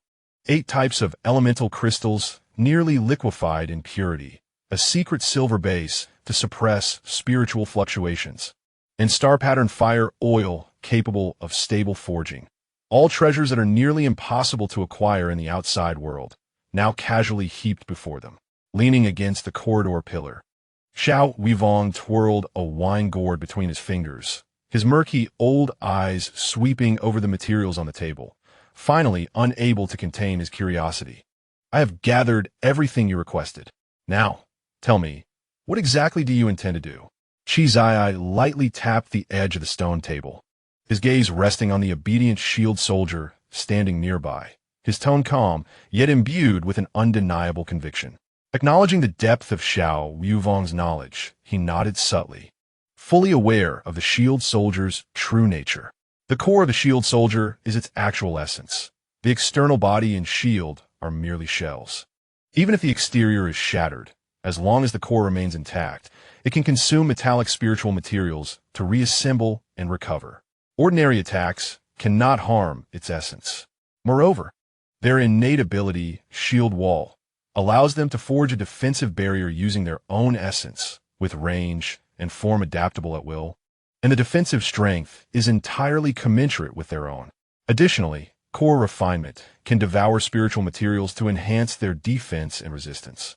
These are well-known foundational facts within the beast-taming realm, and he was curious to see what this young man would conjure. Qi Zai nodded slightly, then shifted his tone abruptly. What I intend to do is to reforge the core of the Great Wall. Reforge the core? Xiao Yuvong was momentarily taken aback. The core of the beast is the essence of its being. A single thread pulled could unravel the entire tapestry, and a moment's inattention could lead to the annihilation of one's very soul. This young man dares to entertain such thoughts? The core material of the Great Wall is roughly akin to obsidian. Qi Zai's voice remained steady, as if recounting the most mundane of matters.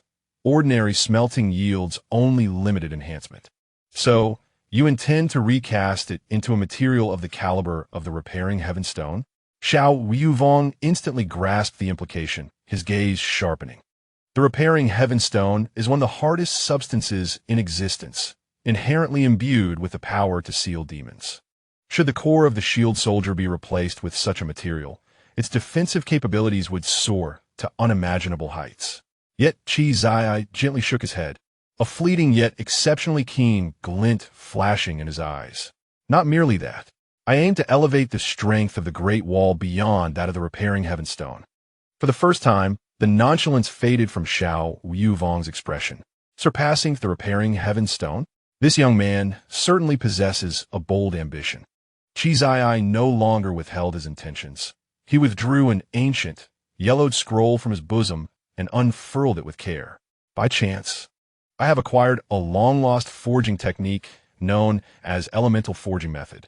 He traced the arcane, ancient patterns on the scroll with his fingertip, elucidating word by word. This method allows for the forcible melding of elemental forces into the material, endowing lifeless objects with intrinsic attributes. Leaning in to observe, Xiao Yuvong's pupils constricted slightly at the revelation. This technique is no ordinary craft. The patterns conceal the rhythms of the great Tao. Even he could comprehend only 70 to 80% of it. Qi Zai continued. The repairing heaven stone, while inherently formidable, lacks elemental resistance.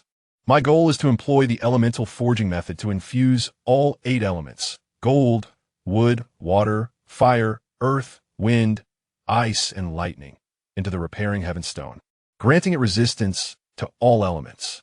Then, he raised his gaze, determination radiating from his eyes as he fixed them upon Xiao Yuvong. With this modified repairing heaven stone, I shall recast the core of the Great Wall. As the words hung in the air, even the atmosphere seemed to pause momentarily. After a brief silence, Xiao Yuvong spoke slowly.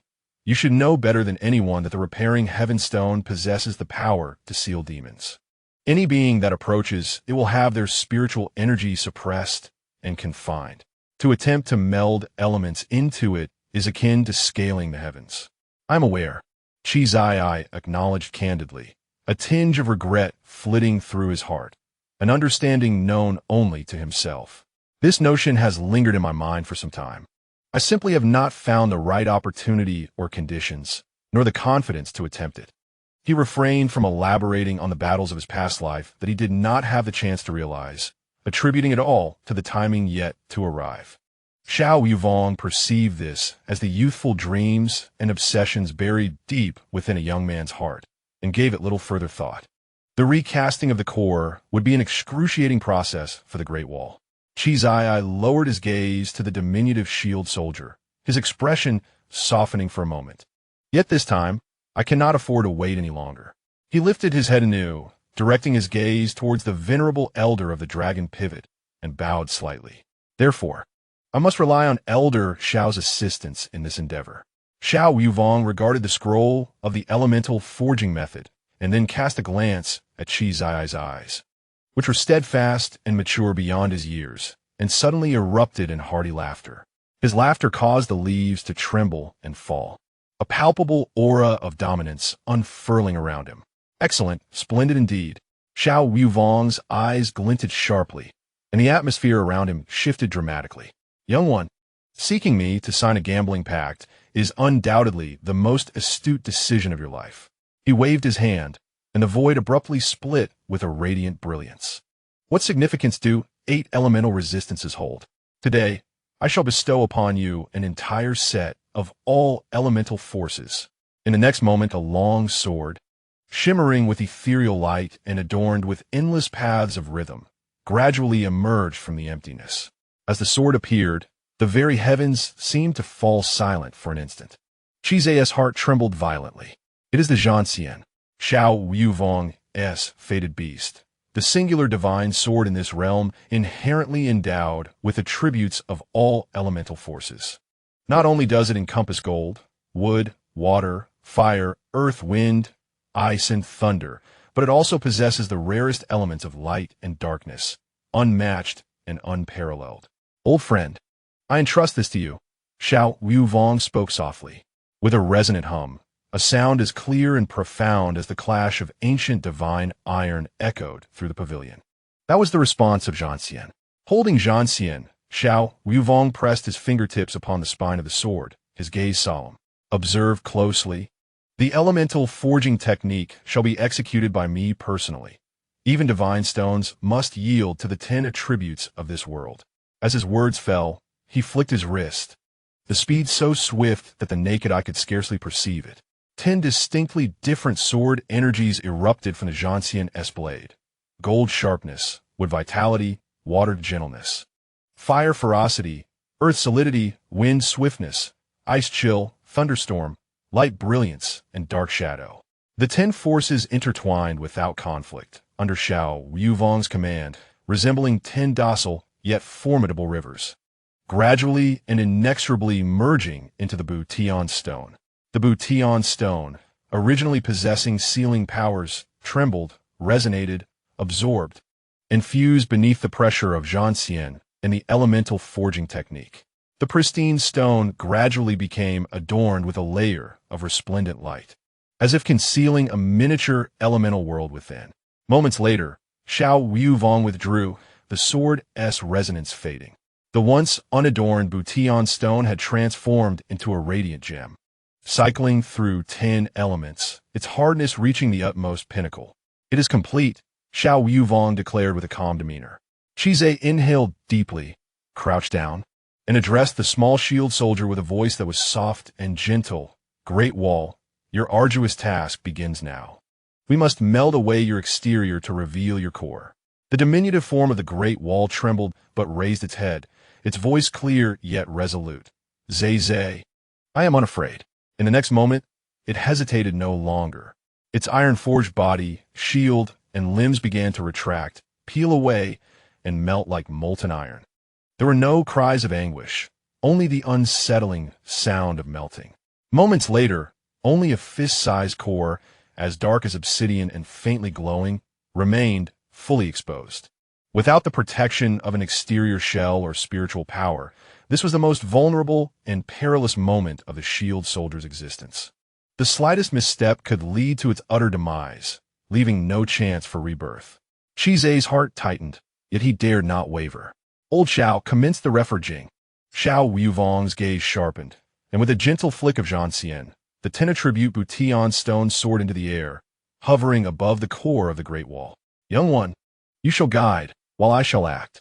Remember, a single misstep may lead to the collapse of the core and the demise of the beast." "I understand." Chizai closed his eyes, and, upon reopening them, a profound calm enveloped him. He meticulously imparted to Xiao Yuvong the most precise and perilous steps of the rebirth process from his past life, word by word, thread by thread. First, stabilize the soul with light elements. Encase the core's outer layer with dark elements. Solidify the skeletal structure with gold elements, and root the foundation with earth elements. Every step was a delicate dance upon the edge of a blade. The stone of heaven's repair gradually descended. At the moment of contact with the core, a resounding hum erupted. An indescribable agony surged through the essence of the Great Wall. It was the torment of the essence being forcibly torn, reshaped, fused, and crushed. It was the soul being tugged, scorched, frozen, electrocuted, severed, buried, illuminated, and devoured in ultimate suffering. The core trembled violently, emitting faint yet haunting spiritual vibrations. It was the Great Wall enduring the most terrifying torment of its existence. It felt as though countless searing blades were gradually slicing its essence, as if colossal shards of ice were freezing its consciousness, as if thunder was incessantly shattering its existence, only to forcefully reattach it. Chizai's nails dug deep into his palms, his eyes reddening, yet he gritted his teeth, unwilling to interrupt. "Hold on, Great Wall, just hold on. If you endure this, you shall be reborn." Xiao Yuvong's expression gradually grew grave. He could discern clearly that this tiny core was teetering on the brink of destruction, repeatedly pulled back by his force akin to severing immortals. This was no longer mere forging. It was snatching life from the clutches of death. Time felt suspended. A gentle yet profound radiance erupted. The stone of heaven's repair fully merged with the original core. An interplay of darkness and luminescence coalesced into a brand new, indestructible core, surrounded by 10 elements, quietly suspended in the air. In the next moment, the core's light surged. A wave of spiritual energy belonging to the transcendence stage resonated outward with a thunderous boom. The Great Wall had broken through. Chizai's legs weakened, nearly collapsing as the tension in his nerves finally relaxed. He hurried forward, carefully cradling the newly birthed core, his voice trembling. "Great Wall, are you all right? Do you feel any discomfort?" The core quivered gently, transmitting a feeble yet joyous thought. "Zai, I no longer feel pain. I have grown stronger." Chizai's eyes warmed, tenderly protecting the core in his palms with an almost ineffable gentleness. Xiao Yuvong observed this scene, sheathing his weapon, a rare expression of approval gracing his face. Indeed, a resilient life force, coupled with an indomitable will. Qi took a deep breath, carefully safeguarding the core, and raised his gaze to Xiao Yuvong. His eyes regaining their determination. Elder Xiao, I desire more. Provide me with all defensive skills within the transcendent stage. Furthermore, I require every material that can enhance, accelerate, or awaken the quality of the beast control space. From this moment forth, I shall not relent. I intend to maximize the combat prowess of the Great Wall. Xiao Yuvong raised an eyebrow and then burst into hearty laughter. Such ambition. Rest assured, I shall prepare everything you seek. This wager has become increasingly intriguing. Chapter 32. The Elder of the Fire Spirits above the selection stage of the molten fire arena. The fiery patterns on the luminous screen erupted with brilliance. The rankings of the second contender, Shilin, and the third, the leader of the rational faction, were firmly established, causing the surrounding flames to abruptly contract, while the piercing shrieks of the spirits resonated through the heavens. The long-anticipated great escape of the fire spirits had officially commenced. In the premiere box, Li Chang'an delicately raised his fingers, and the floating screen instantaneously shifted perspectives. In the next moment, the image focused on a diminutive fire spirit, whose data panel indicated a damaged elemental core, forever incapable of transcending the mundane realm. The view swiftly descended, the searing air scorching the skin amidst the restless and fervently combative kin. This relatively frail fire spirit, its flames dimmed and its hue paler than its brethren, stood inconspicuously among the crowd, akin to a spark that could be whisked away by a tempest at any moment. It remained motionless, quietly retreating into a corner, suppressing all its presence. Deep within, an ancient and steady voice gradually resonated. Yin Lao, do you mean that even if I shine in this assessment, no beastmaster will choose to coexist with me? The fire spirit murmured internally, its tone devoid of bitterness, replaced instead by a profound acceptance of its fate.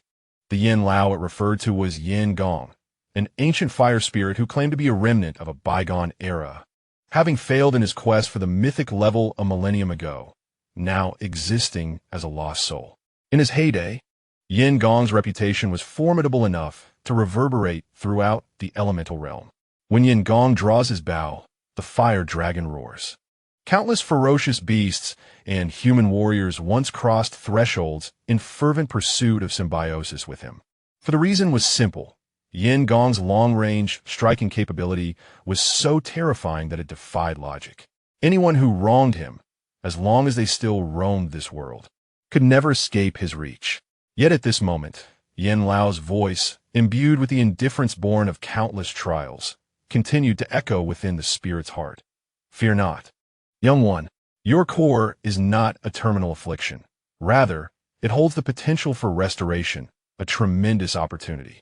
As members of the elemental spirit clan, we are inherently inclined to transform into various entities. The core is the key to our ability to manifest these forms at the general level. Once a tangible form is realized, one's talent becomes irrevocably bound to it for a lifetime. The fire spirit listened intently, its flames flickering slightly. The reason so many powerful beings once sought me with fervor was that what I manifested was a bow that embodies the laws of causality. Causality? The little fire spirit's heart jolted, unable to suppress its curiosity. Indeed, Yin Lao's voice deepened. Among the myriad paths, causality is one of the most exalted. The innate ability of my core to embody causality is precisely why I took the form of a bow. An arrow shot forth will inevitably strike its target with the utmost force. The little fire spirit stiffened. There was no evasion, no defense. It was an inevitable and fatal strike. Such power transcended the realm of ordinary talent, approaching the essence of rules. Yet this power is excessively domineering. The core of a nascent spirit simply cannot sustain it. Yin Lao sighed softly. Forcing an awakening would lead to the core's shattering. Your core lies shattered. For reasons akin to my own from years past, the truth struck the little fire sprite like a thunderbolt.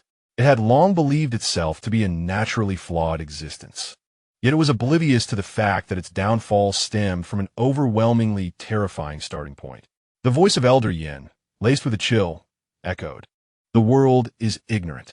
They assume that because your core is damaged, even if you coexist and share levels, you cannot materialize, remaining merely a fire sprite with remarkable fire control abilities. They remain oblivious to the fact that a broken core is not a terminus, but rather a forcibly suppressed beginning.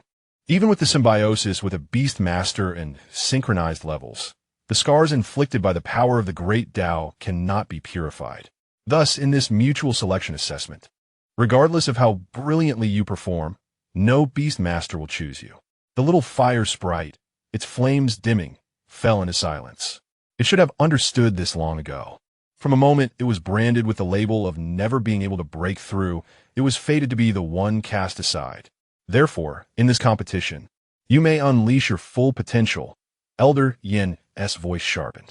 Do not concern yourself with your identity, nor fear exposure. In the clash of common mortals and transcendent fire sprites, it is not realm or bloodline that dictates victory, but mastery over the fire element. And you, after enduring my rigorous training, possess fire control skills that surpass all the sprites present combined. Your ability to manipulate fire is unparalleled. Unleash your potential. As the final words resonated, the voice within began to quiet. The little fire sprite slowly lifted its head, beneath the faint glow of its flames. A glimmer of unperceived brilliance lay hidden within its fiery gaze. So it is. Since it would never be chosen, it must conceal its true strength. Until it has genuinely matured and reformed its shattered core, it must ensure that no one detects the astonishing secret concealed within. It inhaled deeply, drawing in the searing air, suppressing all fluctuations deep within. To the world, it remained that dull, core-shattered fire sprite. But only it knew that from this moment onward, this molten arena would serve as its stage for subterfuge. As the waves of fire surged, the safety zone began to contract. The battle royale had officially commenced. The shrinking safety zone, with its blistering flames, acted like a tangible hand, relentlessly pushing the scattered fire sprites towards the center. In mere moments, the broken core little fire sprite collided head-on with a formidable adversary, its aura ferocious and flame nearly white-hot, widely recognized as a top contender for the championship. Upon its emergence, the temperature around soared, and the violent flames threatened to ignite the very air. To all observers, this seemingly inconspicuous little fire sprite appeared to have plunged into the jaws of a tiger. The favored fire sprite regarded it with disdain, unleashing a fierce howl as its arms surged, transforming roaring flames into two robust fire whips that sliced through the air with a shrill shriek. Wherever the fire whips passed, the very fabric of space shimmered with distorted heat waves, exuding an awe-inspiring might. The little fire sprite appeared to retreat in a state of panic, its fiery form trembling slightly as if intimidated by its opponent's imposing presence. Yet, only it knew that all this was a mere facade. Under the relentless training of the venerable Yin, it had mastered the control of flames to an exquisite level, perceiving the seemingly fierce attacks of its adversary as rife with vulnerabilities. Though it appeared to be clumsily dodging, each step was meticulously placed within the blind spots of its opponent's strikes. When the fire whip swept across, it subtly reined in its flames, gliding like a delicate ember along the edge of the whip. When the colossal fiery fist descended, it split its flames in two, softening the impact of the opponent's ferocious force, rendering it futile. As the fiery claws lunged towards it, the sprite gently rotated the flames on its surface, deflecting the assault at an almost imperceptible angle, leaving no trace of scorching. With each exchange, the favored contender grew increasingly agitated, its attacks becoming more frenzied, waves of flames rising higher, as if determined to reduce this bothersome little creature to ashes. Yet, no matter how vehemently it struck, it could never truly touch the little fire sprite. To onlookers, it seemed the sprite was thoroughly suppressed, retreating step by step, on the verge of complete annihilation. Only the sprite knew with crystal clarity that it faced no real threat. Continuing this charade would only draw unwelcome attention. It had made a decision. The time for pretense had passed. Prolonging the act would inevitably expose it to the discerning eyes of a true predator. Just as its opponent, with a malicious grin, Gathered strength for what appeared to be a decisive onslaught, the little fire sprite discreetly summoned its extraordinary fire manipulation talent, far surpassing that of its kin. In an instant, it retracted its flames to the utmost limit, and, employing a technique so subtle that it went unnoticed by others, deliberately ignited a small portion of its fiery essence. With a soft pop, not particularly thunderous, the sprite's fiery form jolted, its brilliance suddenly dimming as if utterly vanquished, its body becoming ethereal and transparent. To all observers, this seemed the embodiment of defeat, an elimination marked by overwhelming disparity. The favored fire sprite paused, seemingly taken aback by the fragility of its opponent, before unleashing a triumphant howl. The audience, too, perceived the situation as one of stark imbalance, devoid of surprise. Only the little fire sprite understood that it had chosen to withdraw, decisively, gracefully, leaving no trace behind. An astute choice, my little one, echoed the voice of Yin within its heart, brimming with unreserved admiration. You have learned the art of concealment and patience, managing to retreat unscathed under the watchful eyes of the crowd. Truly, you are the spirit capable of awakening my lingering soul. The little fire sprite floated serenely amidst the luminous stream of the exit portal, its eyes, deep within the flames, cold and resolute. Yin, the humiliation of today, the concealment of today, I shall remember it all. When the day comes that I forge my core anew and ascend to the pinnacle, I will instill eternal fear in all who have underestimated me. Meanwhile, in the VIP box, Li Chang'an remained fixated on the perspective of the little fire sprite, unmoving. His gaze was sharp as an eagle's, observing the recent skirmish with utmost clarity. Onlookers merely perceived the weak being trampled upon. Yet, he discerned that the seemingly beleaguered little fire sprite had remained in a state of absolute safety throughout. None of the opponent's ferocious attacks had truly landed upon it, nor had they posed a shred of substantial threat. Every dodge, retreat, and shake was meticulously orchestrated. The scene that appeared to depict its defeat was, in fact, a deliberate ruse. A smile of genuine intrigue slowly curled at the corners of Li Chang'an's lips. To feign weakness and voluntarily withdraw, while concealing oneself so deeply, this was becoming increasingly fascinating. He could almost ascertain that this elementally fractured fire sprite, scorned by all, was indeed the most enigmatic, most patient, and most promising presence within this molten arena. Chapter 33. Whose white moonlight will it be again? Such a riddle to unravel as the flames gradually subsided. The grand slaughter at the molten arena finally reached its conclusion. The results display slowly refreshed, revealing that the core-broken little fire sprite ranked last, becoming the final contestant to ascend the selection platform. In the lull before the ceremony commenced, the recently competed fire sprites congregated, chattering animatedly. I wonder which powerful human beastmaster will choose us for symbiosis? Could it be me? I performed remarkably. With your ranking, you should just go to sleep and stop dreaming. If you ask me, it has to be Brother Knife, the one who topped the slaughter. Indeed, the first place should naturally pair with the first place. The cacophony of discussions rose and fell, each fire sprite's eyes sparkling with anticipation and yearning. Only the dim little fire sprite stood quietly in a corner, silent, merely listening.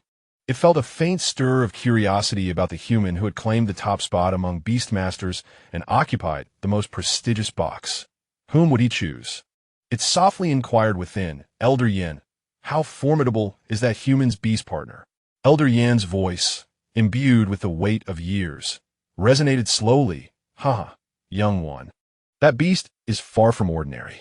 It has already formed symbiosis with 2 elemental sprites. Such a lineage was unheard of in my era. Yet, I can surmise that it harbors some special talent capable of mitigating the conflicts arising from the fusion of opposing elemental powers. Otherwise, he wouldn't have come to this city of fire in search of symbiotic sprites. Given the strength it has previously displayed, only a general-level beastmaster could now contend with it. The little fire sprite trembled slightly. So powerful? Just as the spirit and the remnant soul conversed softly, a resounding announcement echoed throughout the venue. The mutual selection symbiosis ceremony was officially underway. The rules were simple and clear. Fire sprites would take turns ascending the stage. And if the beastmasters below found one to their liking, they could raise their hands to signal. Should the fire sprite consent, it would voluntarily fly towards that individual, completing the initial symbiotic contract. As the words settled, Shilin, the leader of the rational faction, along with the esteemed Chang'an, stepped out from their boxes and took their designated seats at the front of the platform. Chang'an occupied the foremost and most conspicuous position, akin to the center of a constellation surrounded by adoring stars, a coveted sanctuary for all fire sprites. The first to ascend the stage was none other than the champion of the survival competition, the formidable Dao Ge. Enveloped in blazing flames, it exuded an overwhelming presence, eliciting gasps of awe from the audience upon its entrance. Almost every beast master raised their hands in fervent anticipation, their gazes fervent. Yet, one individual remained an exception. Chang'an sat calmly in the center, his demeanor tranquil, his hands resting steadily on his knees, not a single finger stirred. A momentary hush fell over the crowd. Astonishment etched on every face. Even Dao Ge, the fire sprite, stood momentarily dazed on stage, uncertain of what to make of the situation. Ultimately, Dao Yi, with a hint of disappointment, soared towards the outstretched hands of Shilin. The little fire sprite observed this with a heavy heart, softly inquiring, Elder Yin, does he disdain the top-ranked fire sprite? Quite the contrary, Elder Yin replied nonchalantly. The Beastmaster has already bonded with two formidable sprites, while Dao Ge is commendable. It pales in comparison to those two. As for the specifics of those elemental sprites, I cannot speculate. The little fire sprite nodded silently. Time progressed gradually. One after another, fire sprites ascended the stage, their eyes frequently darting towards Chang'an, yearning for that exalted choice. Yet, the stark reality was frigidly disheartening. Chang'an remained immovably seated, his gaze indifferent, never raising his hand for any fire sprite. That indifference seemed to declare that none of the sprites present captured his interest.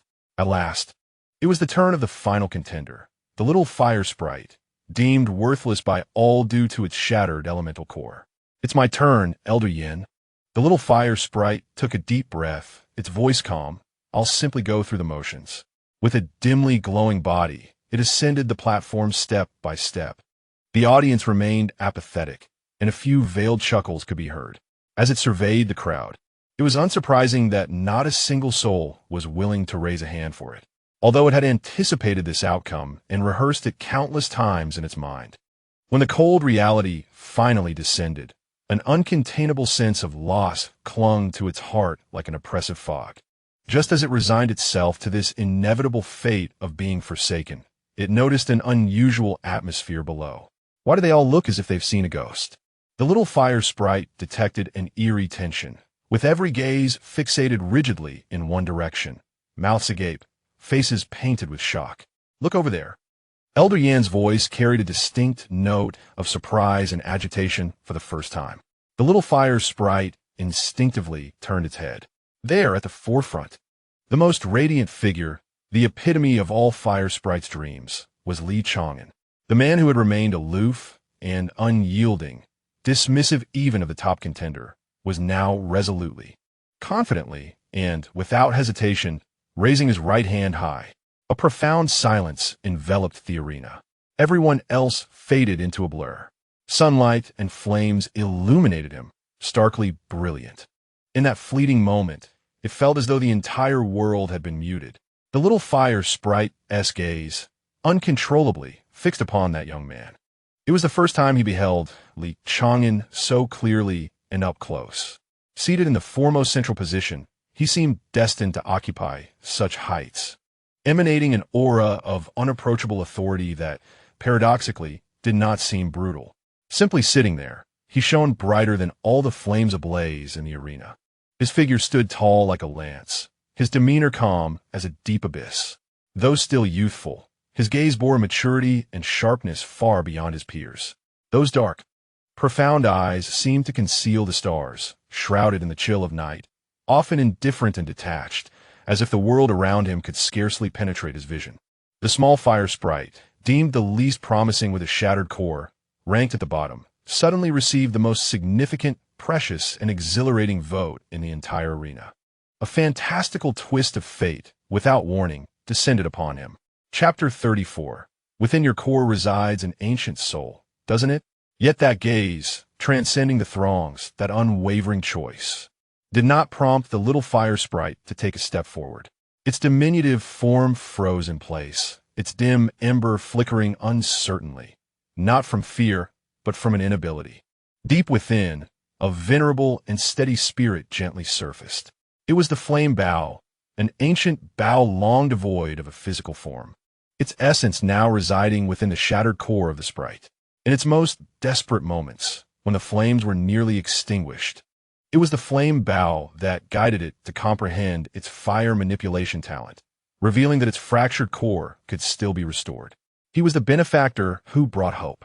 Without the flame bow, it would have long since vanished into darkness, unworthy even to stand here. It could not simply follow Chang'an. It could not, while its benefactor's soul wavered and awaited restoration, selfishly turn away for the sake of its own rebirth. It owed a debt of gratitude and a promise to the flame bow, until it had aided the flame bow in regaining its corporeal form. It could not accept Chang'an's invitation for symbiosis, nor could it become an ungrateful spirit.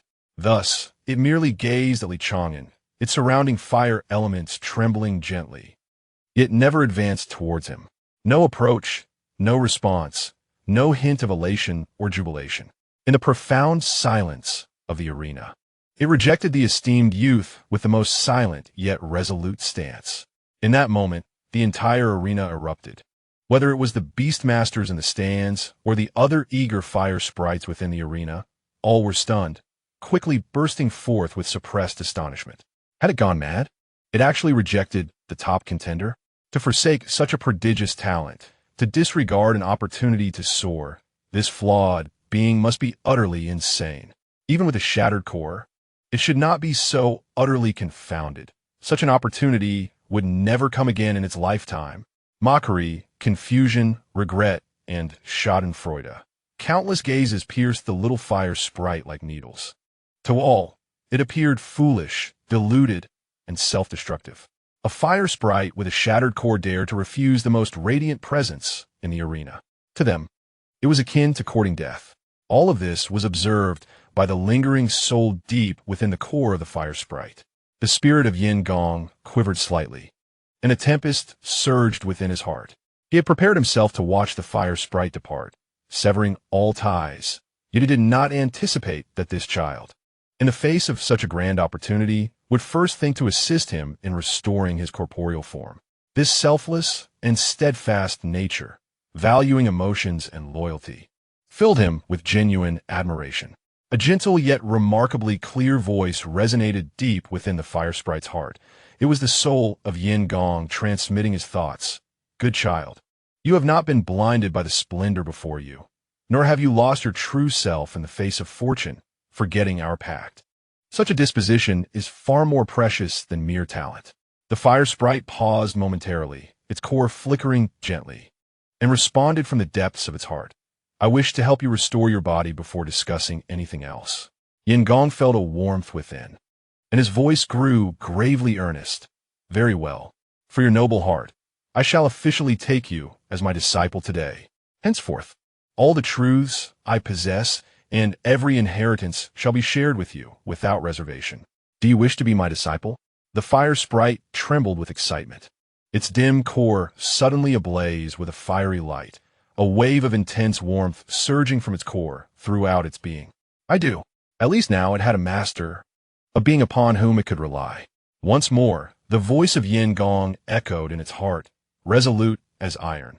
Rest assured, I promise you that one day, I will elevate you to the pinnacle of this world, making you the strongest fire sprite. The fire sprite's core quivered, and it nodded gently.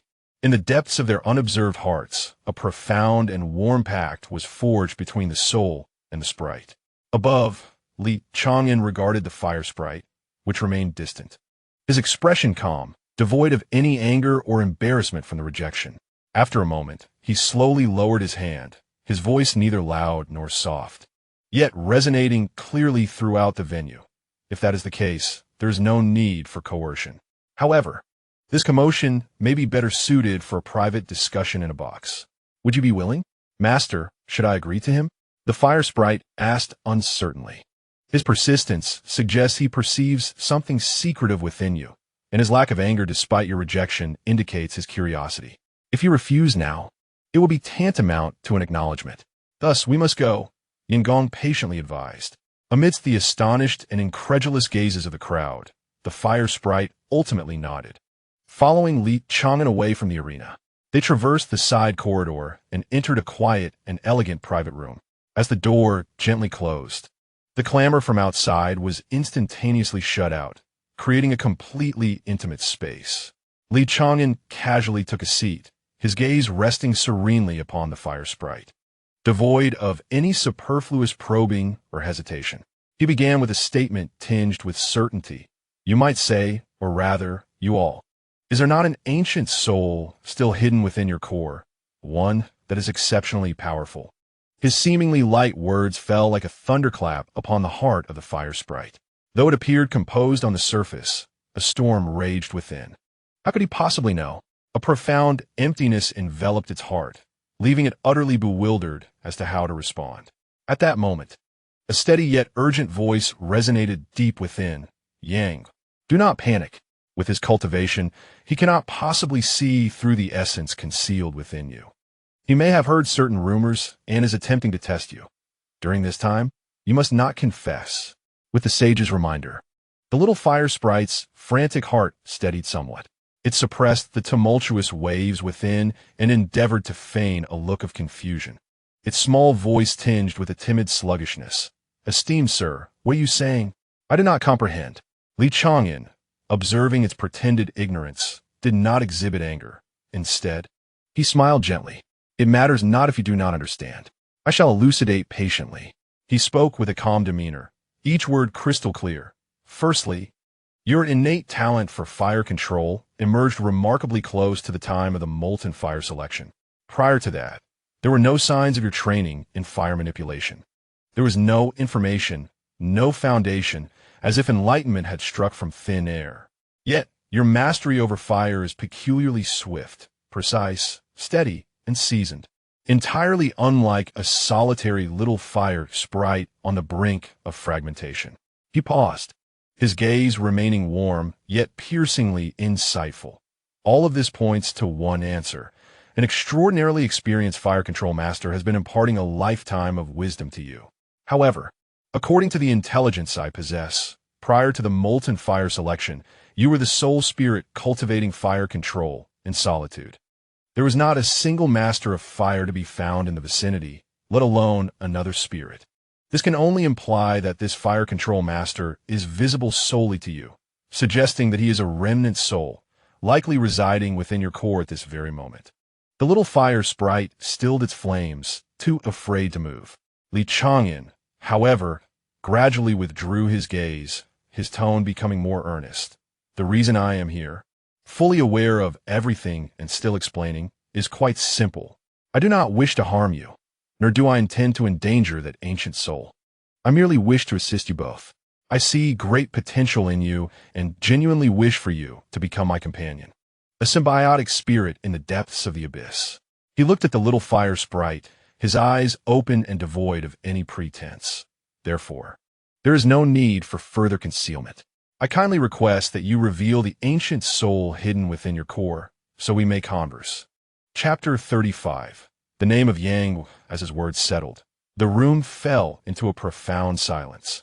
The flames surrounding the little fire sprite flickered gently, evidently engaging in a silent communion with the remnant soul within. Moments later, asteadi consciosnas siga sufli. Yang had discerned the sincerity in the youth's clear gaze. Devoid of malice or calculation, every word was genuine. He had spoken no falsehoods. Upon swiftly reaching a consensus with the little fire sprite, the ancient remnant soul that had long lain dormant within the sprite's core finally ceased its concealment. The flame surrounding the little fire sprite swelled slightly, and a wisp of ethereal, pale, golden soul light gradually materialized in the air. Within the ethereal glow, there existed not a mere shadow of a person, but rather the spectral figure of an ancient bough, weathered yet exuding an aura of boundless majesty. The bough's body bore intricate, faded patterns, and though it was but a remnant of a soul, it subtly emanated a formidable presence that suggested it had once been a weapon of great renown. This soul was none other than the flame bough. Chang'an gazed upon the ancient bough's phantom, suspended in the air, a slight smile gracing his lips, reflecting his understanding. As anticipated, he thought. He displayed no excessive astonishment, as if all of this had been foreseen. He then spoke directly. Since you have chosen to reveal yourself, I will candidly inquire about the means to restore your physical form. After all, the little fire sprite awaits your revival before it can coexist peacefully with my family's lineage. The ancient bough's spectral form trembled gently, and a voice, imbued with the weight of ages, emerged from the bough. This is no simple matter. Firstly, it requires a millennium's worth of dragon flame crystal. Secondly, at least a saint-level dragon tendon. And lastly, a millennium's worth of soul wood. These items are not easily procured. Chang'an, upon hearing this, was taken aback, unable to suppress an exclamation. What? The flame bough, perceiving his reaction, quivered slightly, a faint chuckle escaping. As I suspected, these materials are indeed quite elusive, are they not? However, in the next moment, Chang'an furrowed his brow, responding in astonishment. Is that all that is required? That doesn't sound too difficult. The ancient bough's form froze suddenly, and even the surrounding soul light paused for a moment. Difficult? A millennium's worth of dragon flame crystal, a saint-level dragon tendon, and a millennium's worth of soul wood. Each of these treasures was coveted fiercely by countless elite warriors, fought over with great peril, having existed for eons. It was the first time the bough had heard someone speak of these three precious items so nonchalantly. Simple? The incredulity was palpable in the flame bough's voice. These were indeed exceedingly rare treasures. Chang'an smiled calmly, his tone brimming with confidence. For an ordinary person, it would indeed be as challenging as climbing to the heavens. But I am Chang'an. At this moment, it would be appropriate to unleash the T0 skill, which is to shout aloud. Mother! This seemingly casual exclamation carried with it an undeniable authority that swept away all obstacles. He ceased further discourse and continued his inquiry. What happens after we gather these materials? How will you aid in your restoration? Suppressing the astonishment within, the flame bough's spectral form shimmered softly as it replied. We must fuse these materials together to forge a bough. My residual soul will reside within. And with the infusion of soul wood, I will be able to nurture my soul form within this bough, allowing my essence to solidify and grow stronger. Once my soul form is fully refined and my cultivation restored, I shall transmute this bough and return to this world.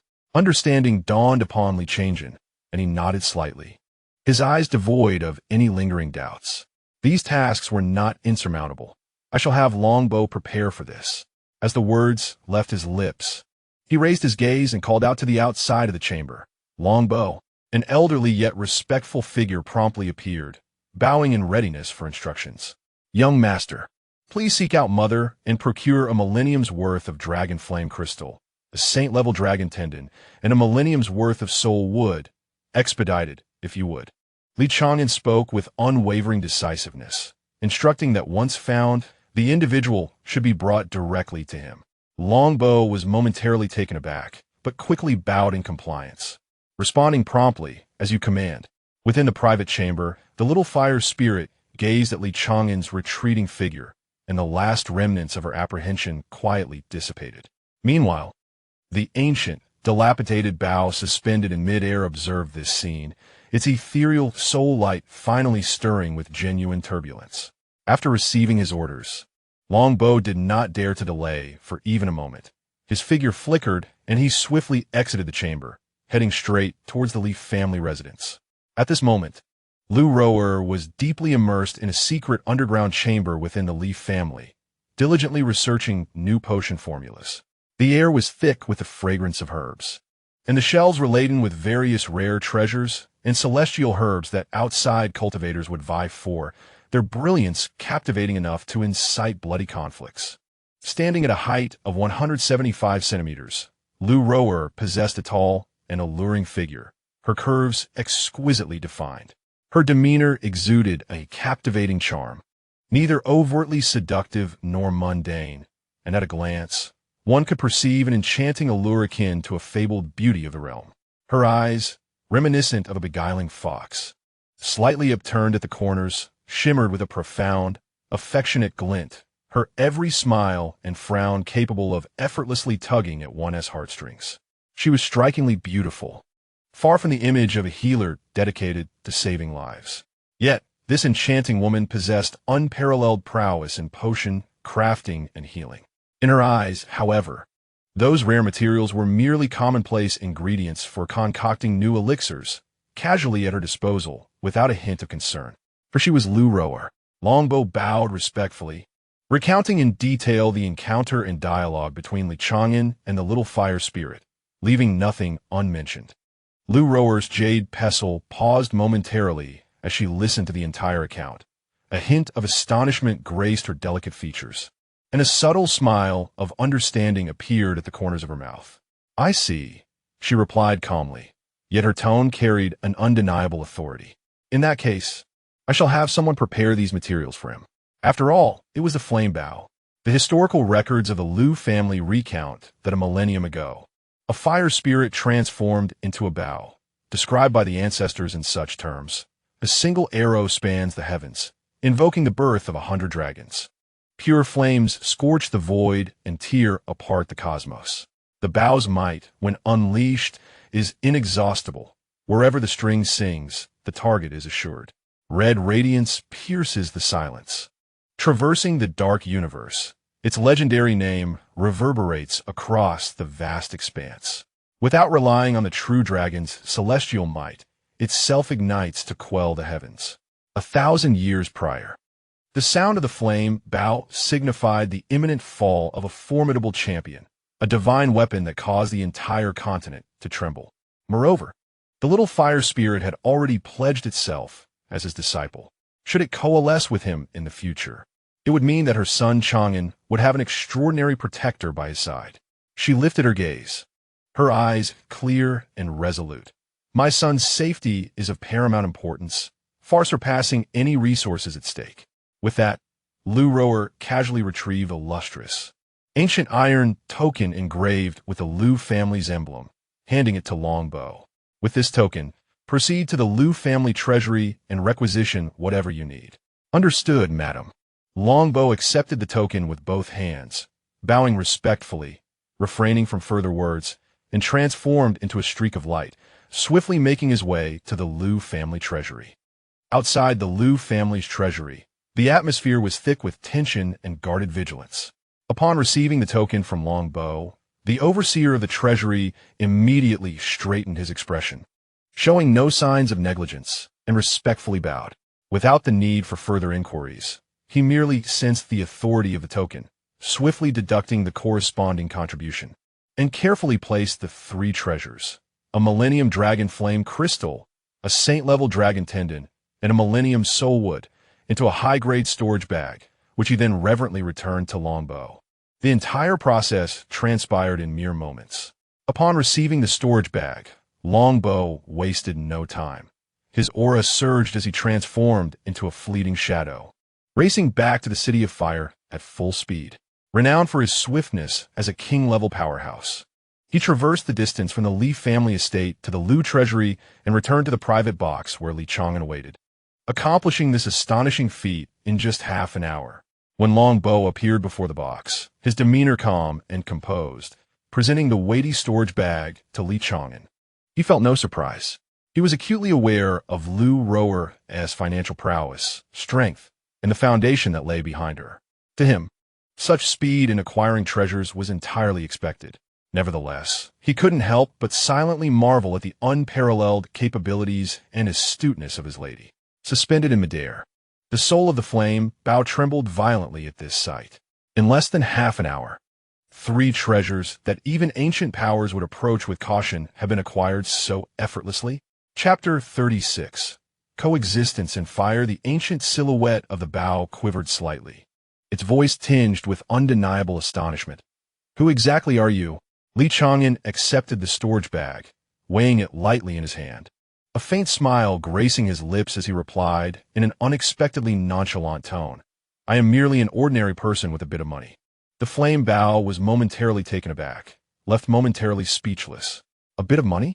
This was a Millennium Dragon Flame Crystal, a Saint-level Dragon Tendon, and a Millennium Soulwood.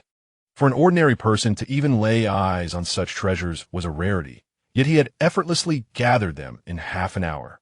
After a brief silence, the ancient Bao's expression grew solemn, its voice resolute. "Such kindness deserves no formal thanks. This small fire spirit is my direct disciple. He wishes to coexist with your beast companion, Lin Yuan. I will remain by your side to ensure your safety and guide his cultivation." With this proclamation, the flame Bao wasted no time, promptly divulging the crafting techniques of the Bao to Long Bo. Every detail regarding the temperature, each layer of spiritual energy, and every step of material fusion was meticulously outlined, leaving no room for error. Long Bo, focusing intently, nodded gravely, "I understand." As soon as he spoke, he waved his hand, clearing a spacious area in the center of the box. A gentle, yet formidable golden spiritual energy emerged from his palm, gradually extracting the three treasures from the storage bag. The Millennium Dragon Flame Crystal glowed a vibrant red, pulsating with indomitable dragon fire. The Saint-level Dragon Tendon shimmered with dark golden light, showcasing its extraordinary resilience, and the Millennium Soulwood radiated a soothing soul light, nurturing the spirit. Taking a deep breath, Longbow unleashed his king-level spiritual power. Rather than forging with open flames, he transformed pure spiritual energy into an invisible furnace, enveloping the three treasures in its embrace. The ethereal energy crushed, nurtured, and melted. The millennial-old dragon flame crystal gradually softened under the terrifying spiritual force, transforming into a pool of scalding crimson gold molten liquid. The saint-level dragon tendons were meticulously disassembled, becoming strands of dark gold filaments that melded into the molten substance. The millennium-old soulwood turned into a luminous white soul liquid, akin to moonlight cascading down, slowly merging with the former two. The three substances intertwined, yet remained distinct. With his divine consciousness, the Dragon Elder skillfully blended the three liquid materials into a singular, radiant mass, an effervescent fluid capable of incinerating the heavens and boiling the seas.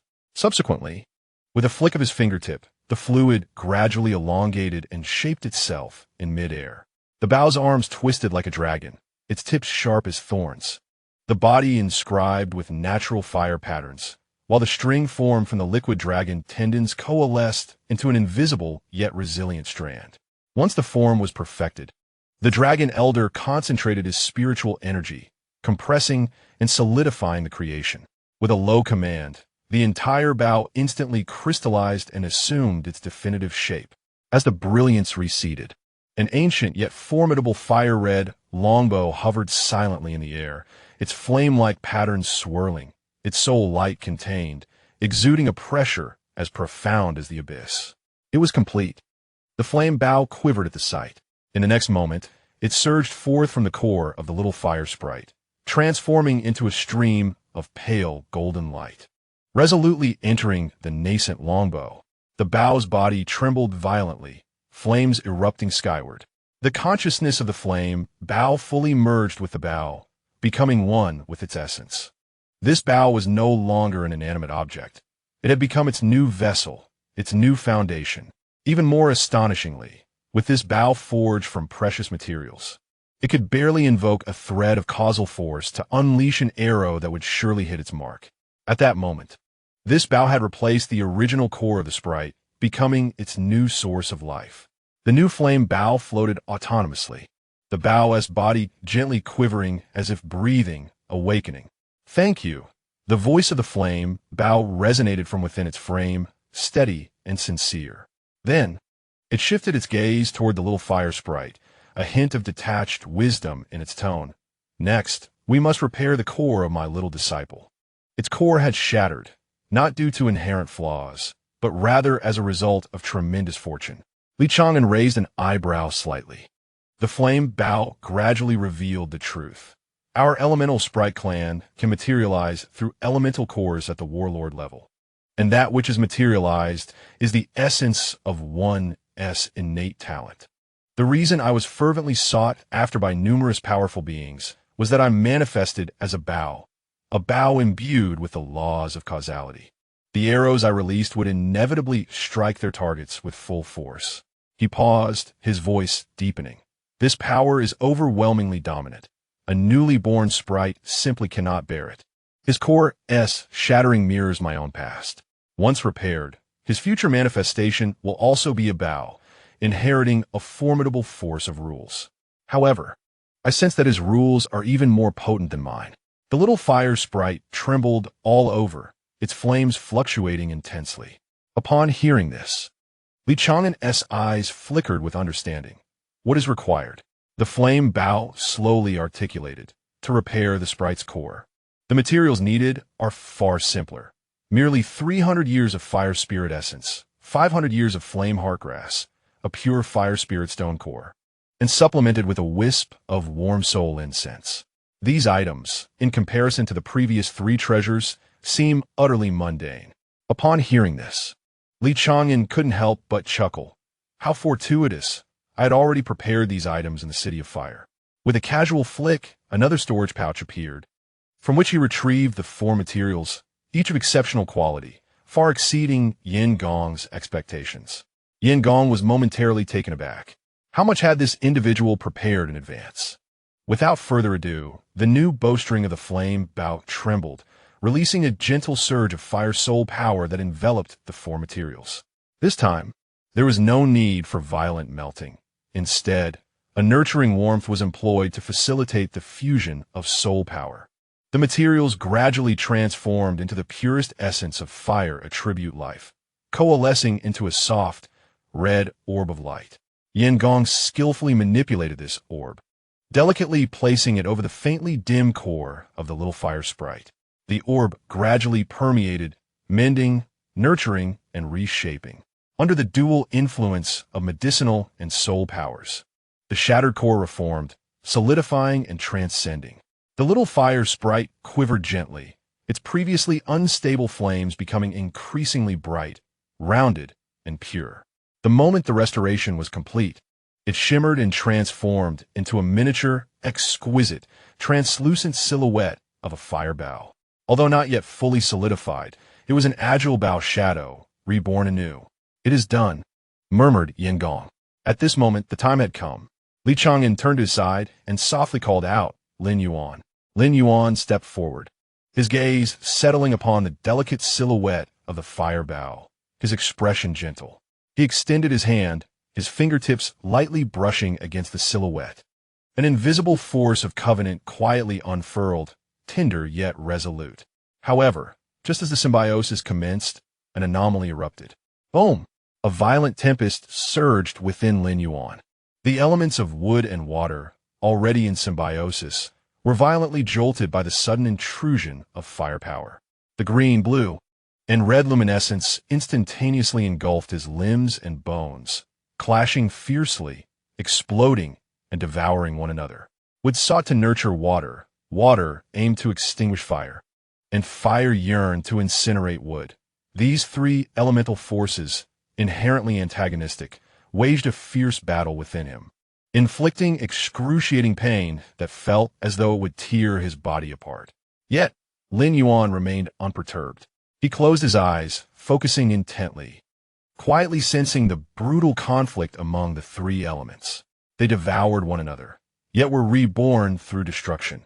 They suppressed each other, yet birthed new strength through collision. A thought stirred within him. Was this not a form of symbiosis, albeit too ferocious and tragic? For long-term coexistence, it could not rely solely on devouring. Lin Yuan took action. A gentle surge of yin-yang power slowly rose from his dantian, akin to a celestial hand, gently caressing the tumultuous 3 elements. The yang protected the weak, preventing the frail elements from being entirely consumed, while the yin soothed the strong, restraining the powerful elements from rampant slaughter. He utilized the balance of yin and yang to guide the weak towards stability, allowing them to gradually grow stronger, while teaching the strong to restrain themselves and support the weak. Wood flourished under the warmth of yang, water softened under the embrace of yin, and fire found stability and harmony. The ferocious conflict gradually subsided, animosity transforming into symbiosis, and violence evolving into resonance.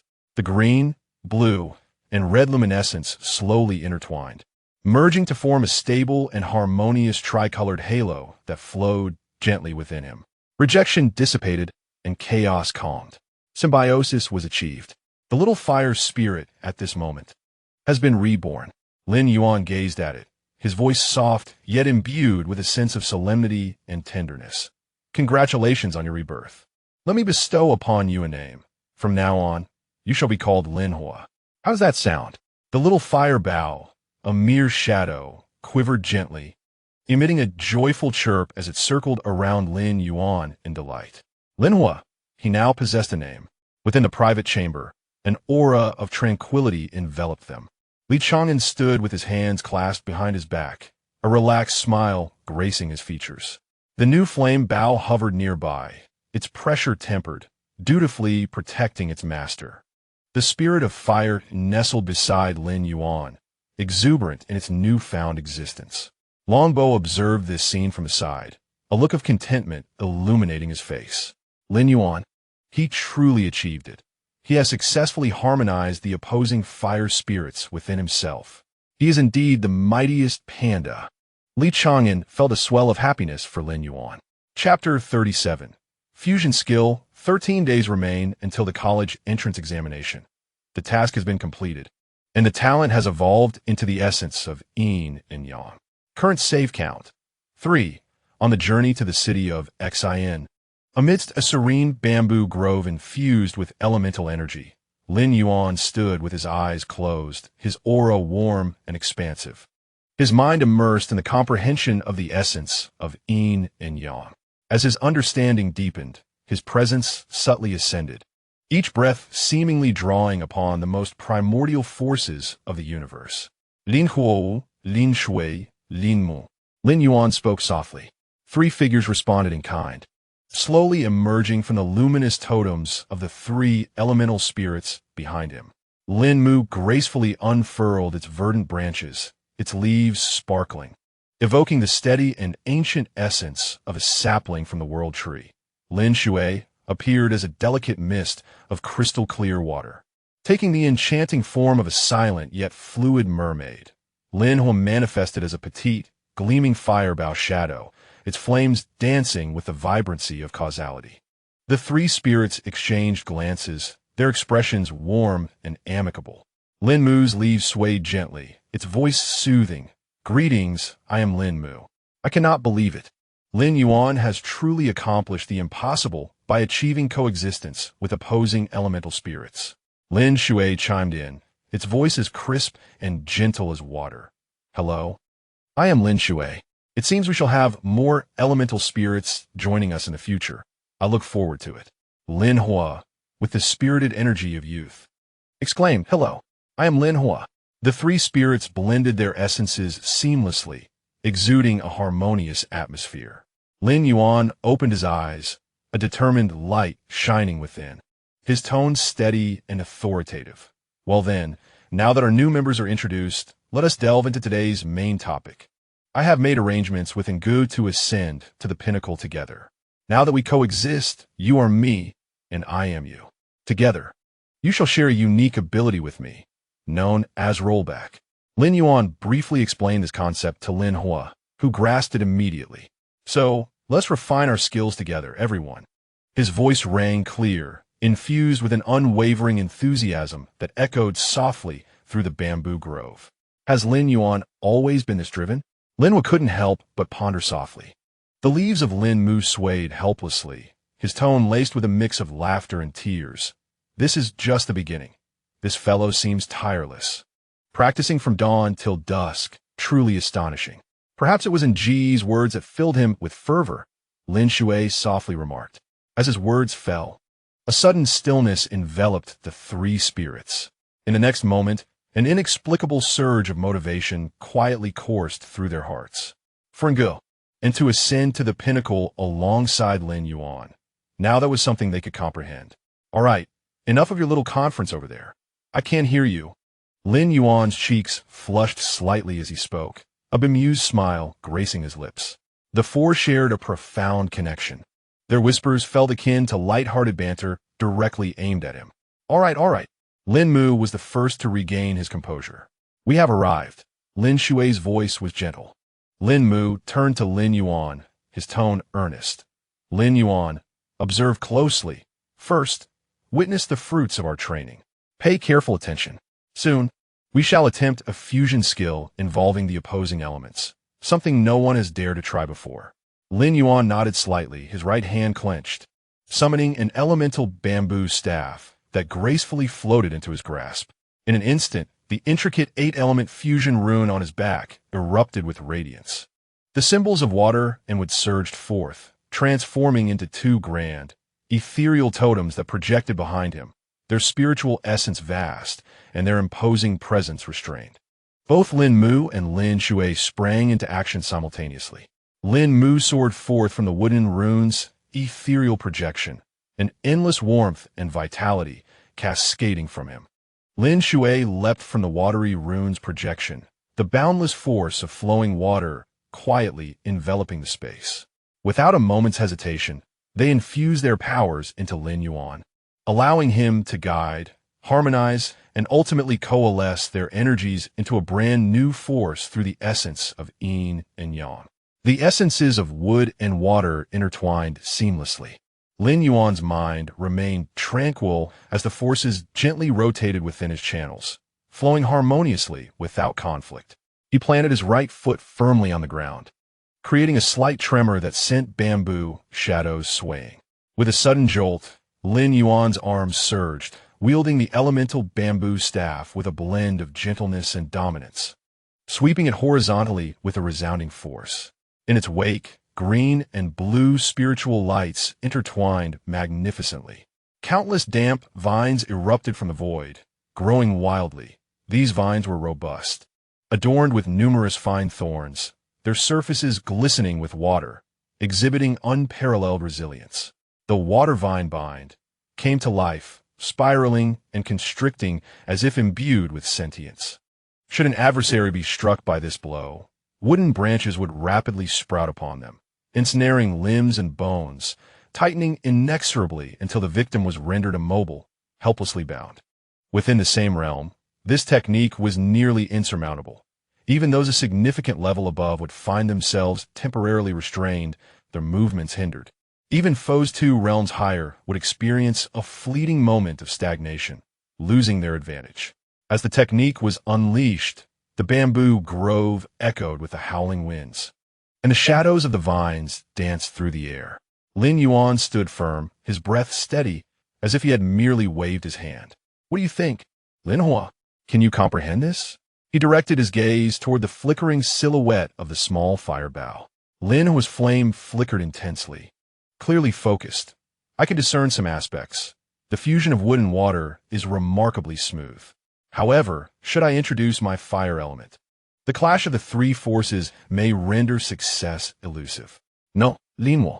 At the edge of the abyss, by the wood and beside the water, 3 voices resonated in unison, unwavering and resolute. There exists a notion that must be rectified. We must accomplish this. With a piercing gaze, Lin Yuan fixed his eyes upon Lin Hua. Do you possess this resolve? Lin Hua, embodying the combative spirit of a fire elemental, was ignited by this fervor, his flames surging with intensity, brimming with battle intent. Who fears whom? Come forth. Thus, the 4 entities commenced an unprecedented journey of cultivation. Lin Yuan inhaled deeply, grounding the primordial forces of yin and yang within his danshan, simultaneously invoking the elemental powers of Lin Mu, Lin Shui, and Lin Hua. Upon their initial contact, a violent clash erupted. The wood essence surged wildly, the water essence roiled, and the flames raged. The forces, inherently antagonistic, collided tumultuously within his meridians, causing him to grimace in pain, his body trembling slightly. After a failed attempt, 2 elemental forces dissipated. On another occasion, the flames nearly consumed the wood essence. Yet again, the water essence almost extinguished the fire's core. Each failure was accompanied by intense turbulence of spiritual energy and agonizing sensations in his meridians. Yet none of the parties chose to retreat. Lin Mu steadfastly upheld vitality. Lin Shui gently calmed the turbulence. Lin Hua gritted his teeth to suppress his ferocity, while Lin Yuan, with unparalleled composure, operated the yin and yang, nurturing the waning elemental essence and soothing the robust elemental energies. Sweat trickled down the young man's forehead, splattering upon the ground and raising tiny clouds of dust. His complexion paled slightly, and his breath grew somewhat unstable, yet his eyes shone with increasing brilliance. Time and time again, amidst countless collapses and restarts, the ferocious elemental forces gradually began to transform. The elements of wood, water, and fire within him transitioned from mutual annihilation to brief coexistence. In the bamboo grove, the 3-colored spiritual lights flickered intermittently, and the auras of Lin Yuan and the 3 elementals drew closer and more harmonious. Chapter 38.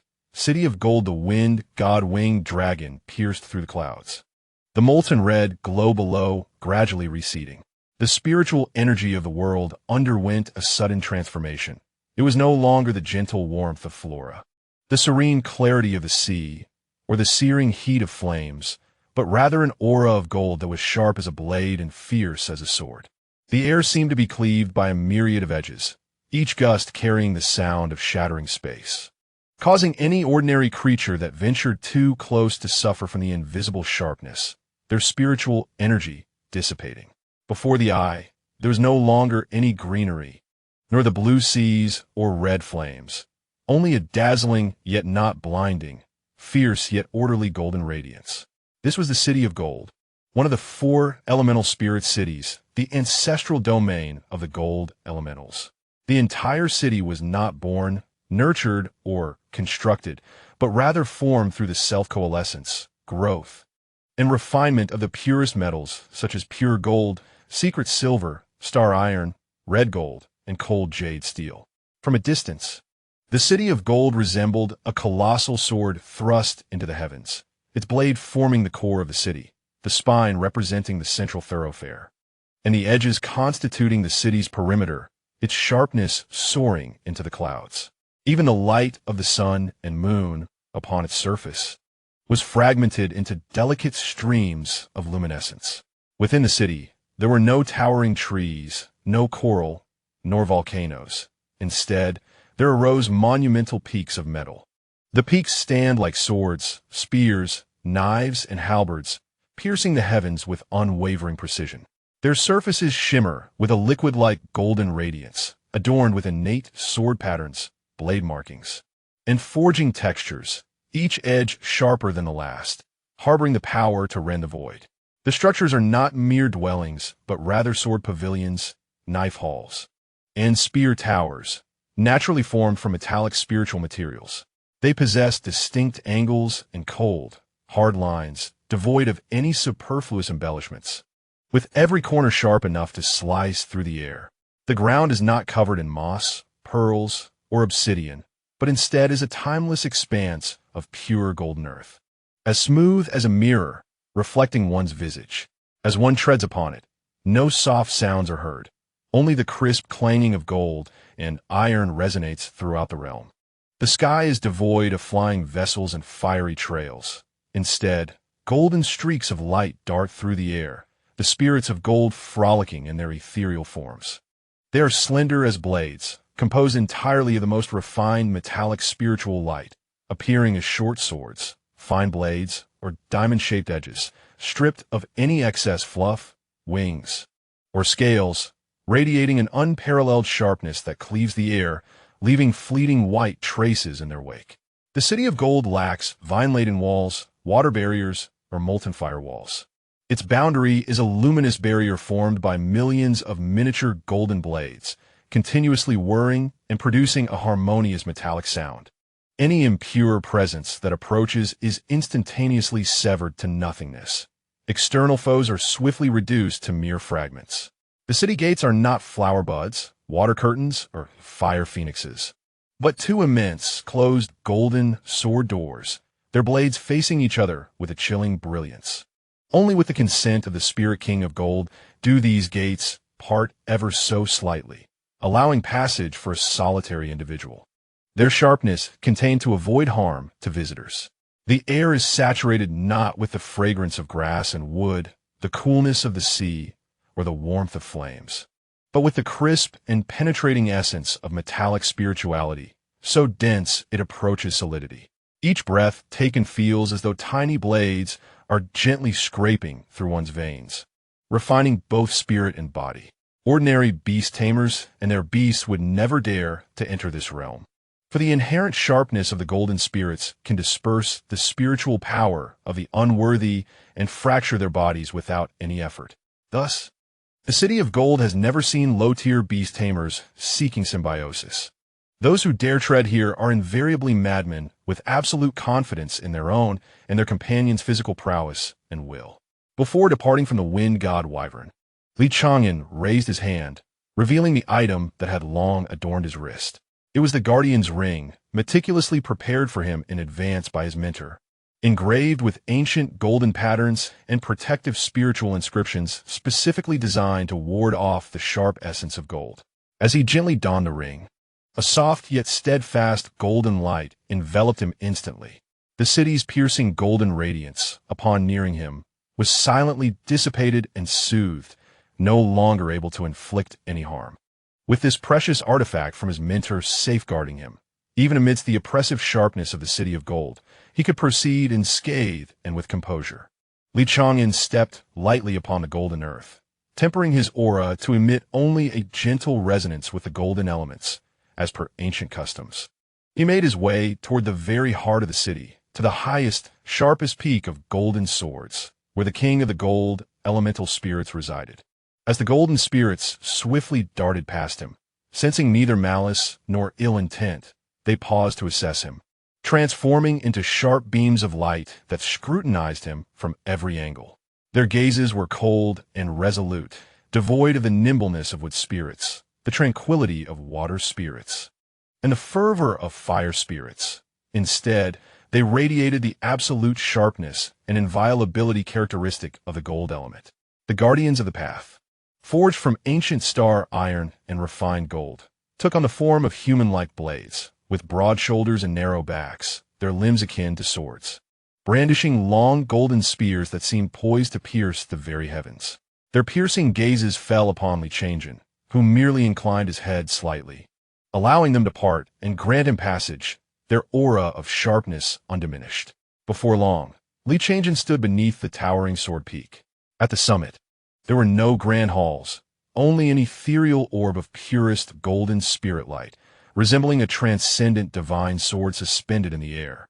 Its blade contained, yet emanating an overwhelming brilliance that centered the radiance of the entire realm. An ancient, fierce, and unparalleled aura of dominion over slaughter gradually unfurled. It bore no oppressive weight, yet tightened the heart, as if a razor were poised at one's throat. In the next moment, the golden spirit light retracted slightly, manifesting into a tall, imposing figure, entirely cast in gold, its features indistinct save for its eyes, two boundless pools of sword-like clarity, concealing a depth capable of piercing the very heart of man. It was none other than the king of the gold elementals. Without waiting for Chang'an to pay his respects, the king spoke first, his voice resonating like the clash of gold and iron, sharp and unyielding, yet devoid of hostility. It is you, the young man who desires to coexist with your beast and the 8 elemental spirits. Chang'an bore respectfully, his demeanor one of reverence, yet not subservience.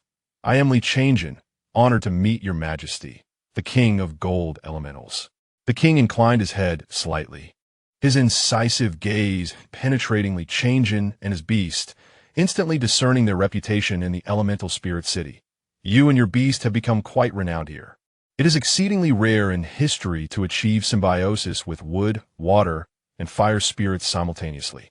With a shift in tone, the king's demeanor grew more solemn, his sharpness intensifying. However, the gold spirits of my city are fundamentally different from the wood, water, and fire elements. They are inherently masters of sharpness, their innate gift being the enchantment of sharpness, continuously honing themselves with the purest gold element to become the most acute beings in existence. When they reach profound levels of mastery, they can bestow their own sharpness onto all things, rendering them invulnerable to harm.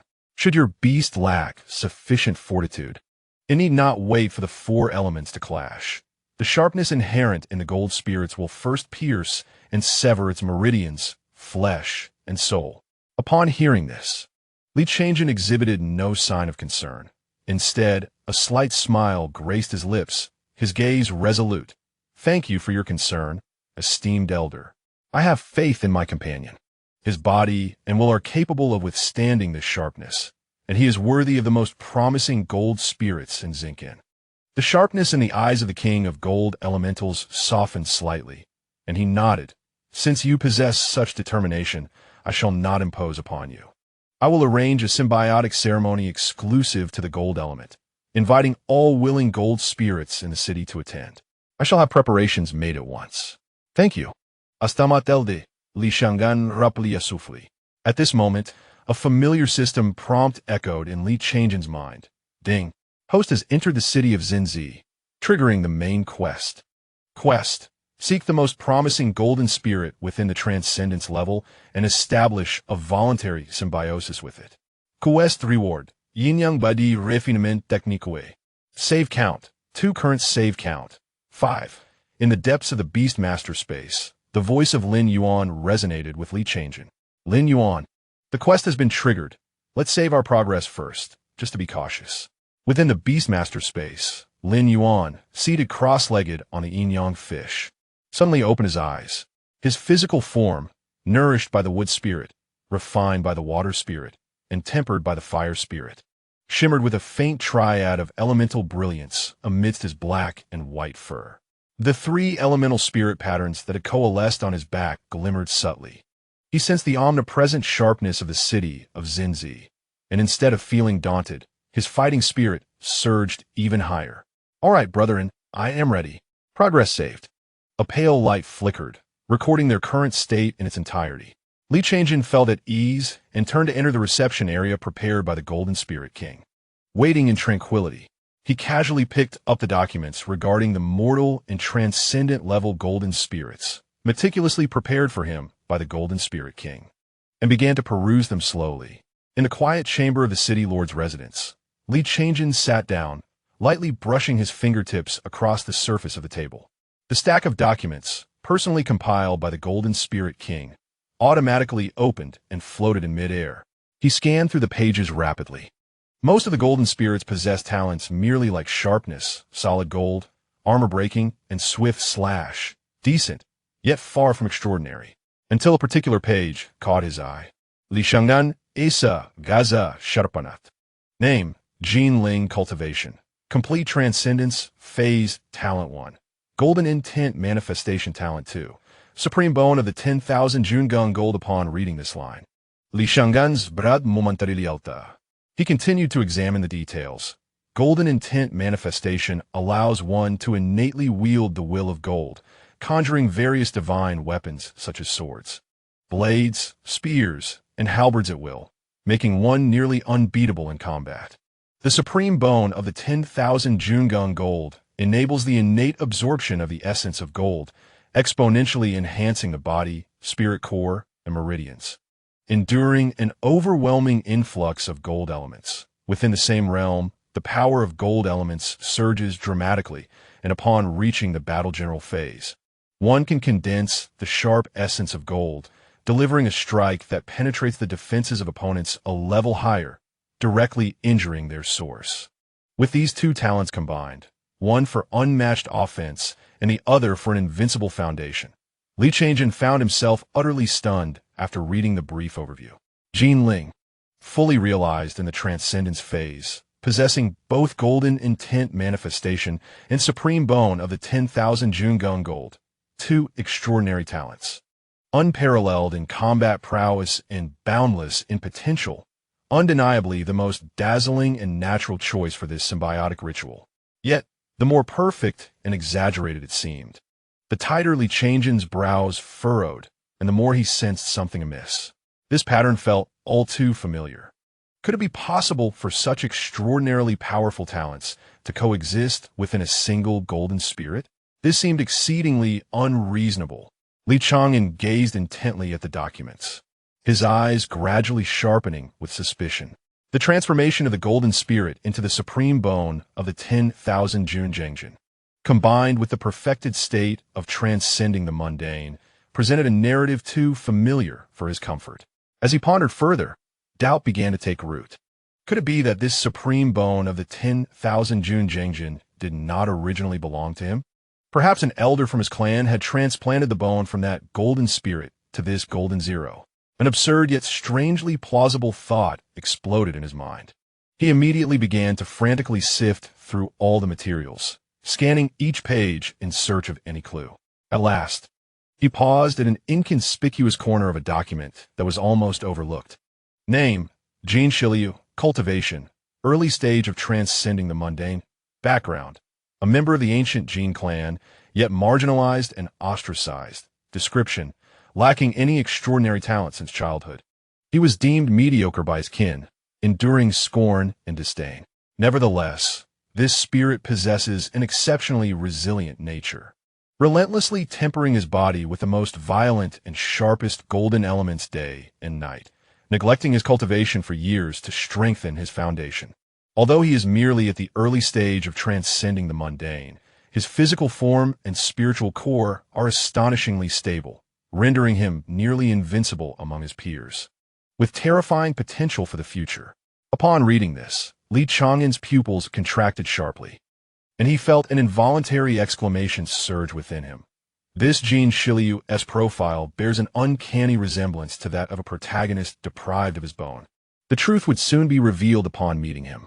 If the so-called supreme bone of the 10,000 Junjangjian from the Golden Spirit was not originally his, but was taken from Jean Shiliu, then the true born supreme, brimming with potential, was indeed Jean Shiliu, the one who had been marginalized and stripped of his supreme bone, yet continued to temper himself relentlessly. He was undoubtedly the one with the most potential at the transcending the mundane level. Those who understand, understand. With this thought in mind, Chang'an hesitated no longer and discreetly sent out a spiritual signal. Longbow, I need you to secretly investigate a matter for me. Look into the past of Jin Huang and Jin Jin within the ancient Jin clan.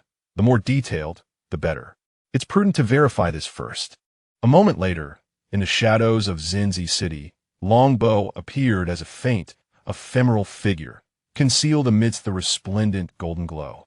With his cultivation, exterminating the members of the Jin clan was unlikely, for he feared the presence of a saint-level ancient being among them. However, moving without a trace was well within his capabilities. Moreover, as this was the domain of the king of golden spirits, he could not act overtly. He needed to preserve the king's face and refrain from any blatant displays of power. Thus, he stealthily infiltrated the ancient Jin clan, causing no disturbance to a single soldier and disrupting not even a trace of spiritual energy. After several inquiries, he quickly pinpointed the most informed individual, the mother of Jin Zero. Longbow released a barely perceptible gentle thought, silently probing into her consciousness, employing a soft soul-searching technique. There was no violent tearing, no damage to the soul. He simply perused the deliberately buried truth. Moments later, he withdrew his consciousness and gently wiped away any traces of the soul search from her mind, leaving no hint of his intrusion. The entire process was silent, inconspicuous, and without a trace. In the depths of Longbow's eyes, a flicker of cold light revealed his comprehension of all the sordid truths. He turned and transformed into a glimmer, swiftly returning to the Lord's manor. Within the quiet chamber, he awaited in silence. Before long, a gentle yet solemn aura quietly returned from outside the window. Longbow's voice directly reached Chang'an's ears, deep and resolute. Young master, I have uncovered the truth. The supreme bone of the Golden Zero, the one Chang'an, was indeed forcefully extracted from Gene 16 many years ago. Gene 16 was originally the supreme body of the Gene clan, a rarity in a millennium. Yet few in the clan were aware that he had awakened the Gene's supreme bone since childhood. It was this Gene Zero who, through his transformation, sensed its existence and informed the clan elders. In a cruel twist, Gene 16 was betrayed by his own kin during his childhood. His bone wrenched from him and bestowed upon the favored Gene Zero. Although Gene 16 narrowly escaped death, he was thereafter regarded as a waste. His talents obscured and subjected to ridicule and disdain. Over the years, he persevered, relentlessly tempering his body with gold elements, striving against all odds to reach his current state. Upon hearing this, Chang'an remained silent for a long while, his eyes swirling with astonishment, pity, and an undeniable fervor. He suddenly raised his gaze, fixated on the three characters that spelled Gene 16. What a remarkable spirit, stripped of his supreme bone, yet still carving a bloody path for himself. Although, based on current strength, Gene 16 would struggle to defeat Gene Zero in the short term. Traditionally, the supreme bone, once shattered, often gives rise to even greater power. When that time comes, Gene 16 would undoubtedly surge forth like a rising phoenix, disregarding all obstacles in his path. If Chi were present, he would instantly recognize Gene 16 as the future, celestial spirit capable of severing myriad laws with a single sword strike. Chang'an sighed. The essence of gold has become invincible. Why must one borrow the bones of others? Chapter 40. If soft methods fail. Let us see how you fare against the hard ones. Outside the quiet chamber of the Lord's manor, a gentle breeze caressed the air, and resplendent golden light flowed like a river. After sitting in meditation for a while, Chang'an conveyed his desire to meet Gene 16 through a sound transmission to the Golden Spirit King. Although the Spirit King was somewhat surprised that Chang'an chose not to summon the much-admired Gene Zero, instead opting for a commonly overlooked ordinary spirit of the clan. He refrained from questioning further due to Chang'an's status and strength, merely acknowledging with indifference and dispatching someone to summon him. Soon, a figure formed purely from the essence of gold slowly entered the quiet chamber. This figure was meant to be an embodiment of a radiant and sharp sword, exuding an aura of sword intent that reached the heavens, his truest and most comfortable form. However, in order to engage in conversation with a human, he had to suppress that fierce, sword-like essence, morphing into a faceless humanoid composed entirely of soft golden particles. With no discernible features, just a smooth golden visage, the sharpness, resilience, and tenacity that radiated from his very being were more striking than any creature adorned with features. Clad in simple, golden-patterned attire, also formed from gold elements. Each step he took caused the surrounding air to tremble slightly, as if instinctively awed by the sword that lay deep within him. It was none other than Gene 16. He raised his gaze, his featureless visage directed towards Chang'an, bearing an air of detachment and vigilance. The individual before him was indeed the one rumored to seek a symbiotic ritual between his beast companion and the 8 elemental spirits. "Are you Chang'an?" Gene Shiliu inquired, his voice resonating like the clash of gold and iron, devoid of any superfluous emotion. "What brings you to me?" Chang'an did not beat around the bush. His eyes locked onto the smooth, golden surface of Gene Shiliu's face. His words delivered with a calm, yet thunderous intensity. "The supreme bone of the myriad Gene Zhengjin within Gene Ling is yours." Gene Shiliu's golden essence momentarily faltered. The featureless figure quivered slightly. How could he possibly know? This matter had been meticulously concealed by the Gene clan, buried deep, known only to a handful of elders and the parties involved. How could this outsider perceive it so easily? Observing his suddenly chaotic breath, Chang'an maintained his steady tone, adding slowly, "That supreme bone can be reborn after destruction. Are you aware of this?" The golden elements surrounding Gene Shiliu rapidly converged, the astonishment fading, replaced by deeper caution and coldness. "Who exactly are you? My affairs do not require your concern." The golden light around him coalesced, his tone chilling. "If you have come merely to convey these words, I must decline your company. With those words, he turned to leave, having his own plans. He had long perused the ancient tomes of the clan, which recorded that the supreme bone of the myriad-gene Chang'an was born from the convergence of the most exquisite golden spirit energy. Those who possessed the supreme bone, upon fully digesting the essence of the first bone, had the opportunity to condense a second, even more formidable supreme bone. However, this path required not only an extraordinary temperament, but also vast resources and exceptional fortune. Despite the loss of the supreme bone, he had not succumbed to despair or degradation. Instead, he had tirelessly tempered his body with the most ferocious golden essence, relentlessly honing his foundation, all in hopes of one day regaining his bone through his own strength. To reclaim everything from Jinling, he sought neither sympathy nor interference from others in his grievances. Just as Jin Shiliu was about to take his leave, Li Chang'an's calm, unhurried voice resonated from behind. I can assist you in recondensing the myriad-gene Chang'an supreme bone during the transcendence phase. Jin Shiliu paused. Li Chang'an's voice, serene yet imbued with unwavering conviction, continued. The premise is that you and my beast companion must sign a symbiotic contract. Slowly, Jin Shiliu turned back. Though his featureless face betrayed no emotion, the golden essence surrounding him emanated a faint, yet palpable disdain. I can succeed on my own. Why should I share symbiosis with your beast companion? His pride was unyielding, refusing to bend, much like those protagonists destined to defy the heavens. Ever reluctant to rely on others, Li Chang'an inwardly sighed. I nearly forgot that this archetypal character inevitably possesses a hint of arrogance. If gentleness fails, then force must suffice. His gaze dimmed, and his tone abruptly turned frigid, tinged with unmistakable disappointment. You are but a short-sighted individual. Once, I held you in high regard, but now it seems you are merely ordinary. Forget it. I shall seek out Jinling instead. Jin Shiliu's body surged with golden energy, taut with intensity.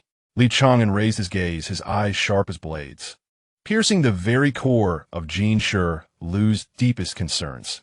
You have squandered the singular opportunity in this lifetime to defeat Jinling. Once my companion merges with him, there will be no possibility left for you. The reason is simple. My partner is superior to you. After merging with Jinling, he will only grow stronger, to the point where you will never be able to catch up. With that proclamation, the golden energy surrounding Jin Shiliu erupted violently. The golden currents whirled around him like razor blades, transforming his aura into an exceptionally fierce presence. As if he were about to transcend his human form and revert to the form of a sword capable of shattering all. The greatest affront to him was to be compared to Jinling, especially being told he would forever be unable to surpass the thief who had stolen his essence. Within the realm of transcendence, only that thief could best me in the city of Chang'an. Jin Shiliu's voice was as cold and sharp as the ringing of a sword, infused with an air of invincibility in his domain. The city of Chang'an was the territory of the golden spirits, saturated with the essence of gold. Here, in battle, he was naturally the master, nearly invincible among equals. Observing the battle spirit ignited within him, Li Chang'an spoke calmly. If you are dissatisfied, let us settle this with a duel. Jin Shiliu's golden energy surged violently, his faceless form radiating a menacing brilliance. You shall pay for your arrogance. The two, unable to contain their disagreement, immediately established a pact for a duel. Li Chang'an raised his hand in a gesture of respect, addressing the outside of the quiet chamber. Your Majesty, Jin Shiliu and I have exchanged unpleasantries.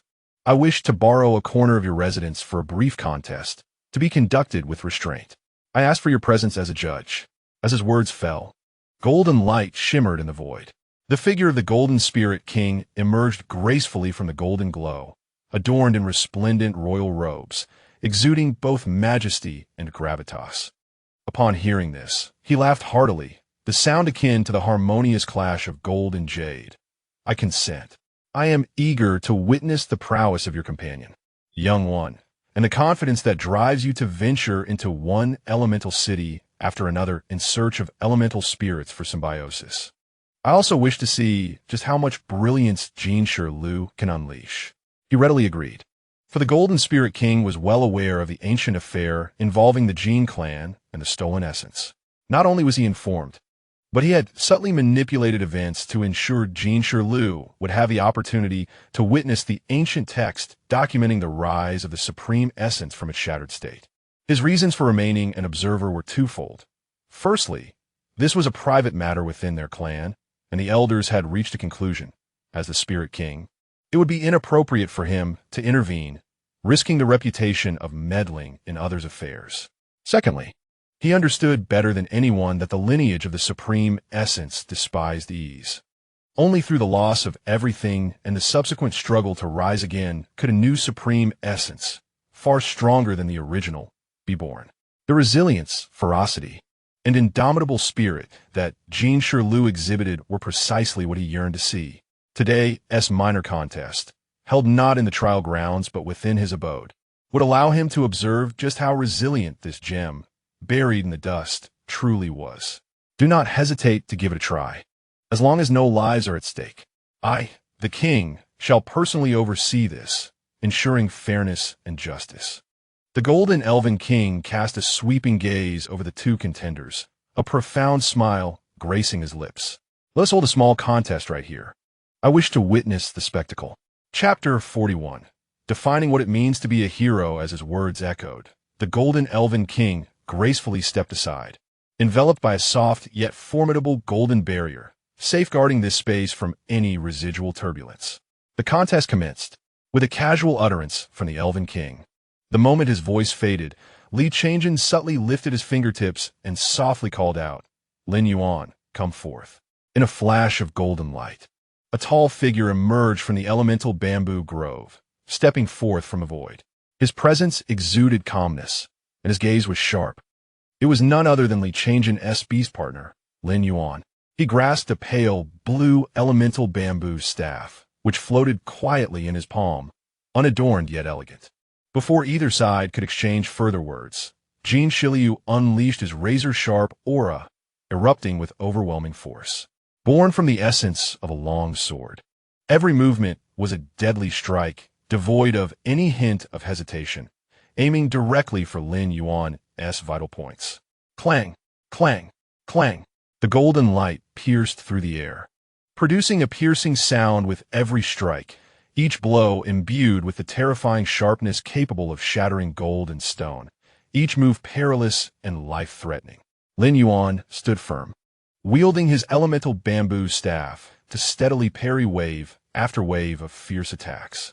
In the spirit of fairness, Lin Yuan exclusively utilized the gold element throughout the bout. Jin Shirlu's onslaught resembled a torrential downpour, the sword energy crisscrossing, slicing through the space, causing it to hiss ominously under the relentless assault. Lin Yuan, with his simple bamboo staff, received blow after blow, resembling a rock amidst the raging sea, unyielding against the battering waves. To the untrained eye, focusing solely on defense would appear as a retreat, placing him firmly at a disadvantage. Lin Yuan refrained from initiating an attack, as he was still in communication with Chang'an. "Brethren, what would you have me do?" Lin Yuan's steady voice resonated in Chang'an's mind. Chang'an, standing calmly to the side, observed the unfolding scene with a tranquil gaze, letting out a soft sigh before responding mentally. In this battle, overwhelming our opponent with sheer strength will only earn their reverence, but not their camaraderie. They may admire our power, but they will never wish to walk alongside us. However, if we feign humility and deliberately concede, once they see through our ruse, they will perceive our disdain for them, only serving to incite their wrath further. Thus, there is but one outcome for this contest, a guiding battle. Lin Yuan, let us wield our swords and demonstrate to him what true gold element mastery entails. As Lin Yuan deftly deflected yet another fierce strike from Jin Shirlu, he solemnly replied in his heart, "Understood, I shall heed your guidance." In the next instant, Lin Yuan's demeanor shifted, shedding all traces of conservatism. Jin Shirlu, relentless in his assault, suddenly found himself bewildered as the impenetrable defense before him transformed. Lin Yuan's figure flickered, moving with unparalleled swiftness, precisely seizing the fleeting moment when Jin Shiliu's old strength waned and new strength had yet to arise. With a flick of his wrist, he sharply elevated the elemental bamboo staff. Bang! Jin Shiliu felt a deft force surge through his weapon. His form uncontrollably lifted and propelled backward. In midair, he twisted his body, channeling the gold element to land firmly on his feet, his aura surging with renewed intensity. As he descended, Lin Yuan had already transformed the elemental bamboo staff in his hand into the spiritual weapon, the golden bamboo sword. This panda possesses considerable strength. It seems I must exert my full power. The featureless figure of Jin Shiliu emanated a strong sense of disdain and arrogance. Humph, had you chosen another element, I might have regarded you with some caution. But how dare you confront me using the gold element? In the city of Xinzi, before the golden spirit, you dare to provoke me with gold. Today, I shall demonstrate to you what true power entails. Provocation through words is a tactic in itself.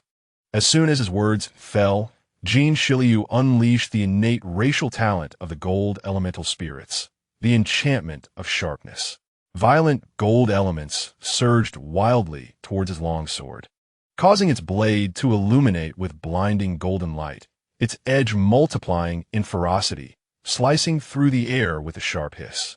Jin Shiliu's eyes narrowed sharply as he swung his wrist, unleashing meticulously refined, unparalleled golden sword aura that howled toward Lin Yuan.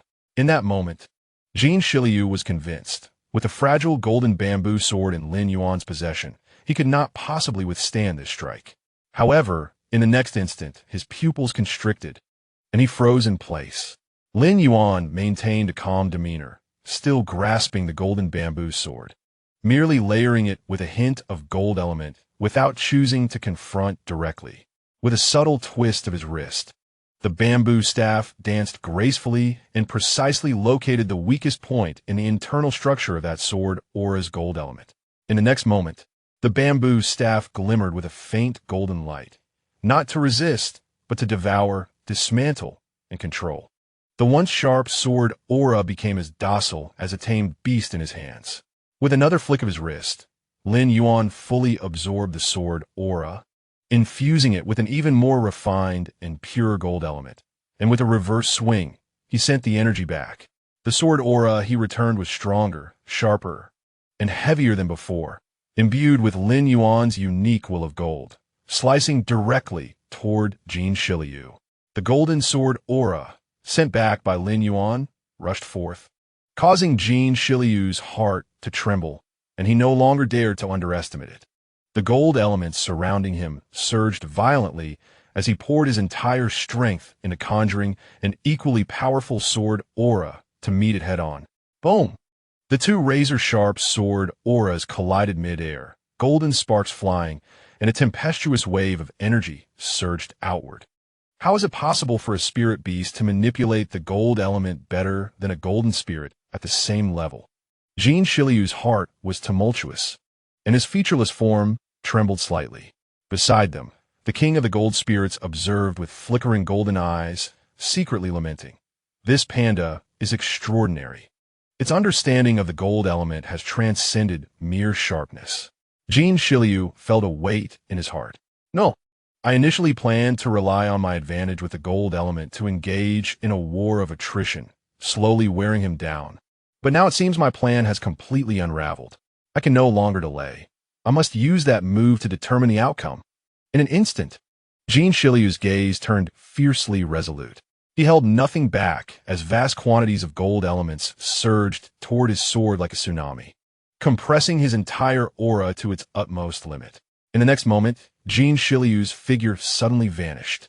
As the moment approached its zenith, only a nearly imperceptible golden line remained. The air was violently torn apart, emitting a piercing shriek. Swift and exquisitely sharp, Lin Yuan sensed a flicker before his eyes, and the opponent had already closed in. The blade, embodying all its lethal sharpness, halted merely an inch from his eyes, its terrifying brilliance seemingly poised to pierce his very soul. How formidable! Were it any other spirit beast, this strike would surely have spelled defeat. Yet, Lin Yuan remained unfazed. He had long since activated his bullet time.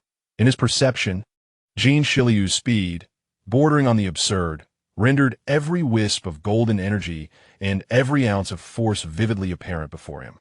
This strike, seemingly aimed directly at him, was in truth a ruse, as the true body had already circled around his rear. The menacing glimmer before him was naught but a rapid afterimage, a feint.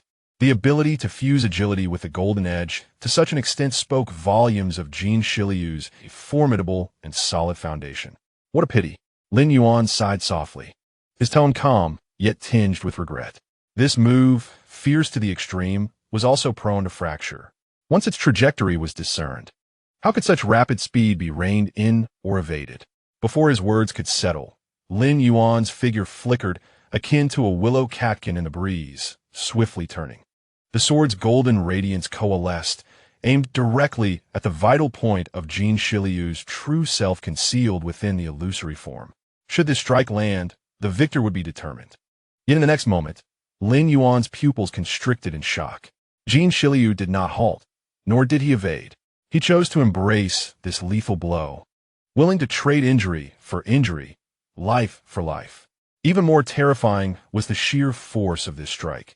Should it miss its target, Jin Shiliu might find himself unable to control the backlash of the golden energy, leading to grievous injury. Lin Yuan's heart raced, his instinct not to harm the enemy, but to protect him. In that critical moment, he retracted the golden bamboo sword, relinquishing the chance for victory. His right claw extended, the dual energies of yin and yang circulating quietly in his palm, firmly grasping Jin Shiliu's wrist that held the sword. With a blend of softness and strength, and the interplay of yin and yang, he enveloped the wildly violent sword edge, gently guiding it downward. That strike, capable of cleaving mountains and shattering stones, was deftly redirected towards the ground. Boom! The golden sword light crashed against the earth, the unyielding ground fracturing into a gaping chasm, dust swirling into the air. Simultaneously, he stepped forward, enveloping Jin Shiliu with his own body, fearful that he might be injured by the ensuing tempest of golden energy. With a whoosh, the uncontrolled sword energy swept through like a blade, instantly carving a deep wound into Lin Yuan's shoulder, exposing bone, with golden blood seeping forth. Yet he remained oblivious, focused solely on stabilizing the other. In a single exchange, the victor was clear. Lin Yuan gradually released his grip, stepping back while blood continued to seep from his shoulder. He gazed at the still motionless Jin Shiliu and softly spoke. Why must it be so? This was merely an exercise. You wield a fine sword. Your character, resilience, and foundation are beyond reproach. Alas, you are unwilling to coexist with me. It seems we are not fated to be. He paused momentarily and softly inquired, does that technique you just displayed have a name? Jin Shiliu remained rooted in place, his mind in turmoil, unable to comprehend the situation for a long time. He had envisioned countless possibilities, but never anticipated that Lin Yuan would choose to protect him first, resulting in his own injury. After a lengthy silence, he finally spoke, his voice tinged with a sense of disorientation. Jin Zhongying. Lin Yuan nodded slightly, his tone calm and imbued with respect. A fine move. In this battle, consider it your victory. With those words, Lin Yuan ceased further conversation, turning into a beam of ethereal light and returning to Li Chang'an's side. Li Chang'an cast a deep glance at the dazed Jin Shiliu, said nothing further, and turned to depart alongside Lin Yuan. Only Jin Shiliu remained within the hall, standing solitary before the fissure, his surroundings awash in chaotic golden energy. He gazed in the direction the two had taken, and for the first time, an expression of bewilderment and shock crossed his featureless face. On that day, he came to understand that the true pinnacle of gold was not merely an embodiment of sharpness and ferocity. Chapter 42. A bright future awaits. Jin Shiliu stood still, his heart still racing violently from the earlier exchange. Lin Yuan's might was not solely defined by overwhelming combat prowess, but rather by an untainted spirit of chivalry.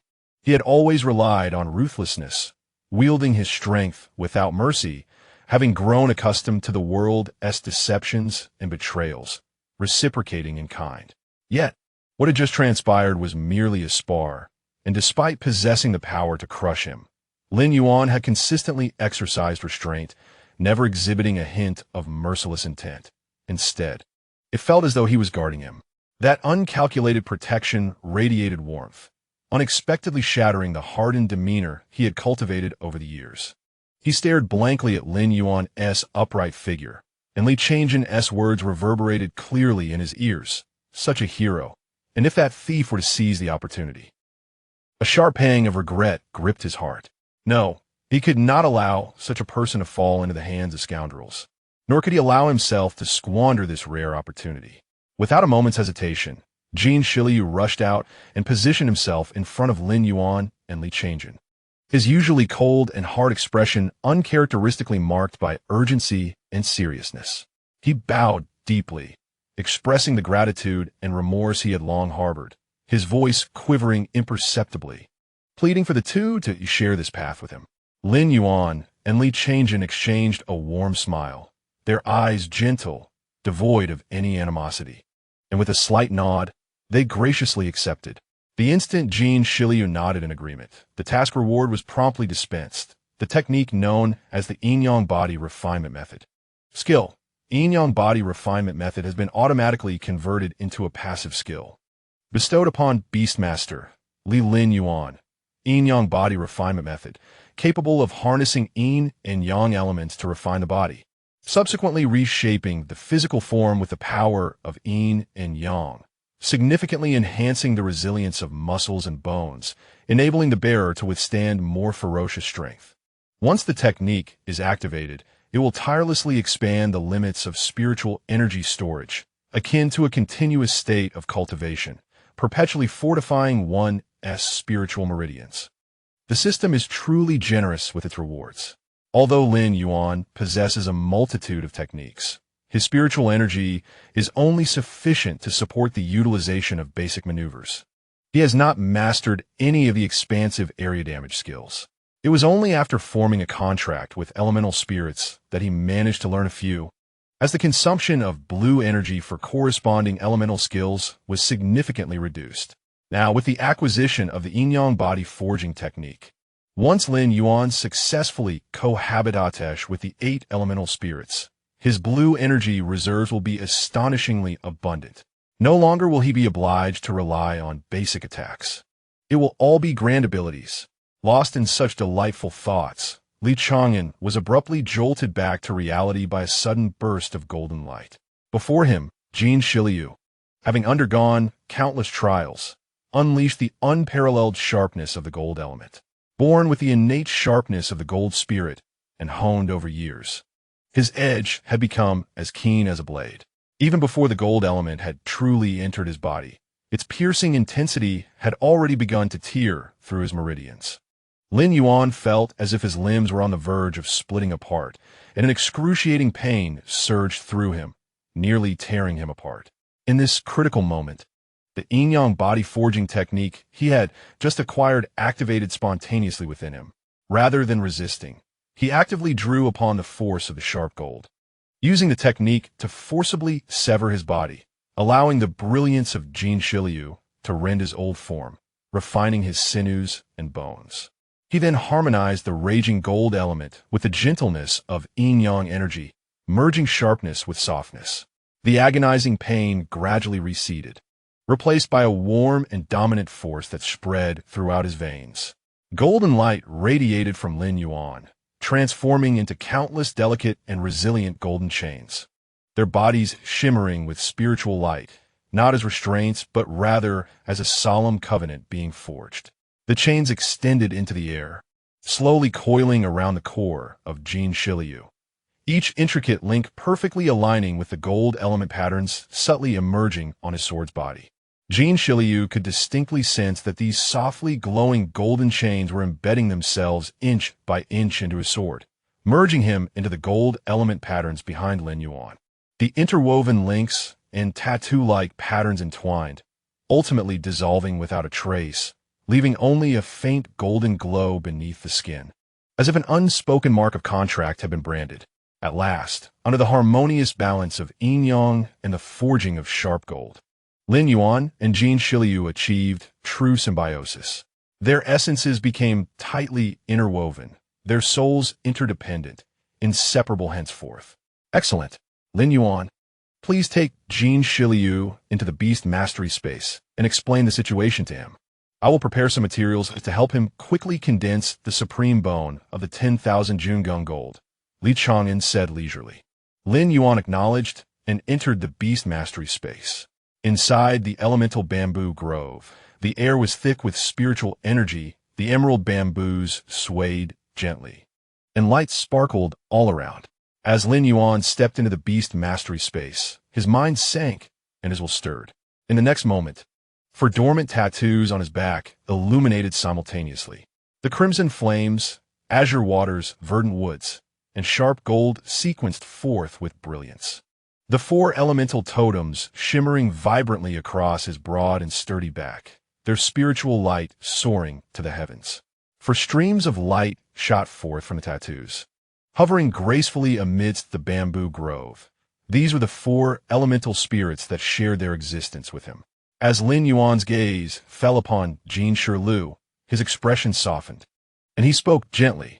From now on, I shall call you Lin Jin. Do you consent?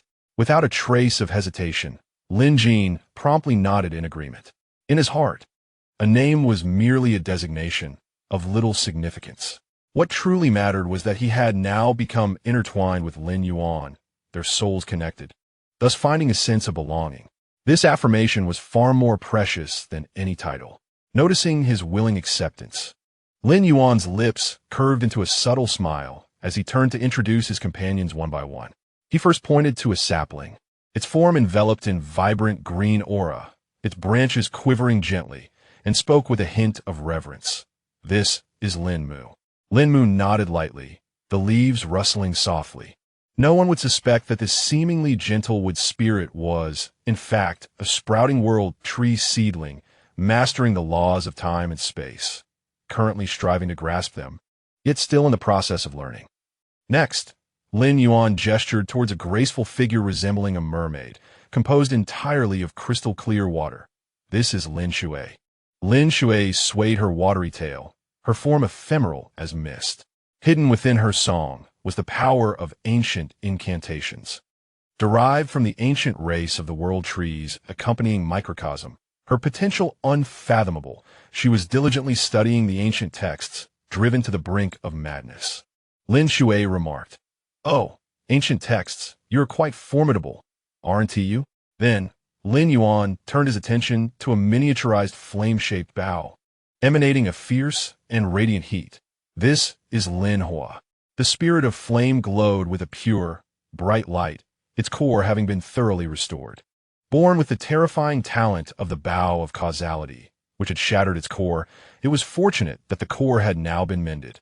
The power of future rules could even surpass that of the previous generation of fire bows, the core restored, yet still not having comprehended its own laws of causality. Indeed, each of them had a luminous future ahead. As for the present, cough, cough, your inquiries are rather intrusive. There is no obligation to disclose what is not shared. Finally, Lin Yuan looked at Lin Jin and addressed the gathering. This is Lin Jin, our new companion. The four elemental spirits exchanged glances, their energies intertwining, marking their official introduction. Lin Jin gazed at these three extraordinary elemental spirits, each with an astonishing background, and silently marveled. Each of them possesses such terrifying depth and potential. He truly hadn't anticipated that Lin Yuan could coexist with so many spirits of exceptional promise.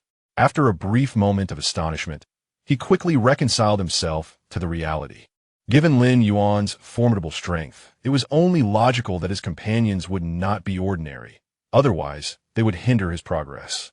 Suddenly recalling something of great importance, Lin Jin's eyes sparkled with curiosity as he turned to Lin Yuan and earnestly inquired, "Lin Yuan, Ngo once mentioned that you could help me regenerate my supreme bone during the transcendence phase. How exactly can this be achieved?" Upon hearing this, Lin Yuan's expression shifted slightly, and he began to speak slowly. "After you unite with me, you will be able to share a unique ability of mine, the ability to revert to a previous state." He patiently explained the concepts of saving and reverting. Archiving captures the present state, while reverting allows one to return to a save point in times of failure, injury, or error, enabling a fresh start. Untouched by setbacks and preserving memories, Lin Jin pondered briefly and suddenly grasped the crux of the matter, his eyes gleaming with realization. So you wish for me to continuously refine various high-tier gold materials, repeatedly honing my supreme bone? This arduous process undoubtedly bears a low success rate. Yet, with the ability to revert, I can attempt it time and again without fear of failure. Even if it takes countless attempts, as long as I succeed once, my supreme bone will truly manifest. Lin Yuan observed the enlightened Lin Jin, a look of satisfaction spreading across his face as he chuckled softly. A promising pupil indeed. Lin Jin felt a surge of warmth in his heart, but soon furrowed his brows, posing the most pressing question. But where shall we procure such an abundance of high-tier gold materials? No sooner had he spoken than Lin Yuan, Lin Mu, Lin Shui, and Ling Ho exchanged knowing glances, a shared smile gracing their lips. In unison, their voices rang out joyfully in the elemental bamboo forest. Of course, we shall employ our financial prowess. Chapter 43. The new supreme bone of golden might within the beast mastery space. The golden bamboo forest shimmered with resplendent light, its sharp aura piercing the heavens. The high-tier gold materials recently retrieved by Longbow lay amassed upon the ground, all of them treasures of the kingly grade. Their brilliance breathtaking at first glance. Suspended in the air was the king-level gold marrow crystal, its interior flowing with liquefied pure gold elements, each strand heavy as a mountain, sharp as a heavenly blade. On the ground, ancient gold bones, remnants of colossal beasts from times long past, were piled high, their intricate patterns resembling divine chains, producing thunderous clangs upon contact. There was also the refined divine gold sand, each grain harder than ordinary mystical artifacts, slicing through the air and leaving faint rifts in its wake, and the king-level sharp gold core, concealing within it a fragment of the golden rule capable of obliterating myriad laws, its mere presence causing the surrounding bamboo forest to bow slightly in reverence. Any single one of these materials would incite a frenzy among external powerhouses, yet here they lay, as commonplace as pebbles before Lin Jin. He gazed in awe at the towering mound of kingly gold resources, his throat tightening, momentarily rendered speechless. He had never envisioned being surrounded by such an overwhelming abundance of kingly resources. Stepping forward, Lin Yuan, exuding a steady aura, spoke with unwavering resolve. Lin Jin, have confidence in your endeavors. I shall safeguard you. Should anything occur, I will initiate the revert at a critical moment, ensuring your safety. Lin Mu, Lin Shui, and Ling Ho nodded in unison, their energies radiating outward to protect their surroundings. With the assurance to forge ahead, the supreme bone would surely come to fruition. Lin Jin took a deep breath, the last vestige of hesitation dissipating entirely, enveloped by the intensely rich gold elements of the bamboo forest. And with the mountain of kingly materials before him, he cast aside all doubt and unleashed his full potential. With a resolute shout, Lin Jin was engulfed in a brilliant golden light, fervently channeling the power within him. In an ephemeral moment, the entirety of the golden bamboo forest's golden essence was fervently siphoned away by him. The sovereign-grade gold materials erupted simultaneously, radiating blinding luminescence and transforming into torrents of golden energy, akin to a tsunami, surging violently into his being. How domineering was the sovereign-grade golden essence! As soon as it entered his body, it felt as if countless heavenly blades were relentlessly slicing, polishing, and tearing apart the elemental core of his being. The inherent sharp will of those golden materials was like tangible blades, mercilessly scraping, filing, and severing his very bones, intent on utterly shattering and remaking his core. Lin Jin trembled violently, only to be instantaneously reduced to a mist by the piercing energy. He clenched his teeth, his entire body taut, enduring the excruciating agony of rebirth through broken bones, each fragment of his skeleton screaming, fracturing, and reorganizing. Perhaps the influx was overwhelmingly savage. In mere moments, Lin Jin's body swelled as if about to burst, the golden light nearly overwhelming his form, teetering on the brink of explosion. It's about to blow. Lin Yuan's gaze sharpened, and without hesitation, he commanded, "Rewind." With a humming sound, time reversed, everything returning to the moment before the devouring. The second attempt began. Lin Jin once again inhaled the entirety of the sovereign-grade gold materials and the power of the golden bamboo forest into his being. The agony engulfed him like a tsunami, and he grit his teeth, enduring the tremors of his body, managing to withstand it for a few more moments than the last time.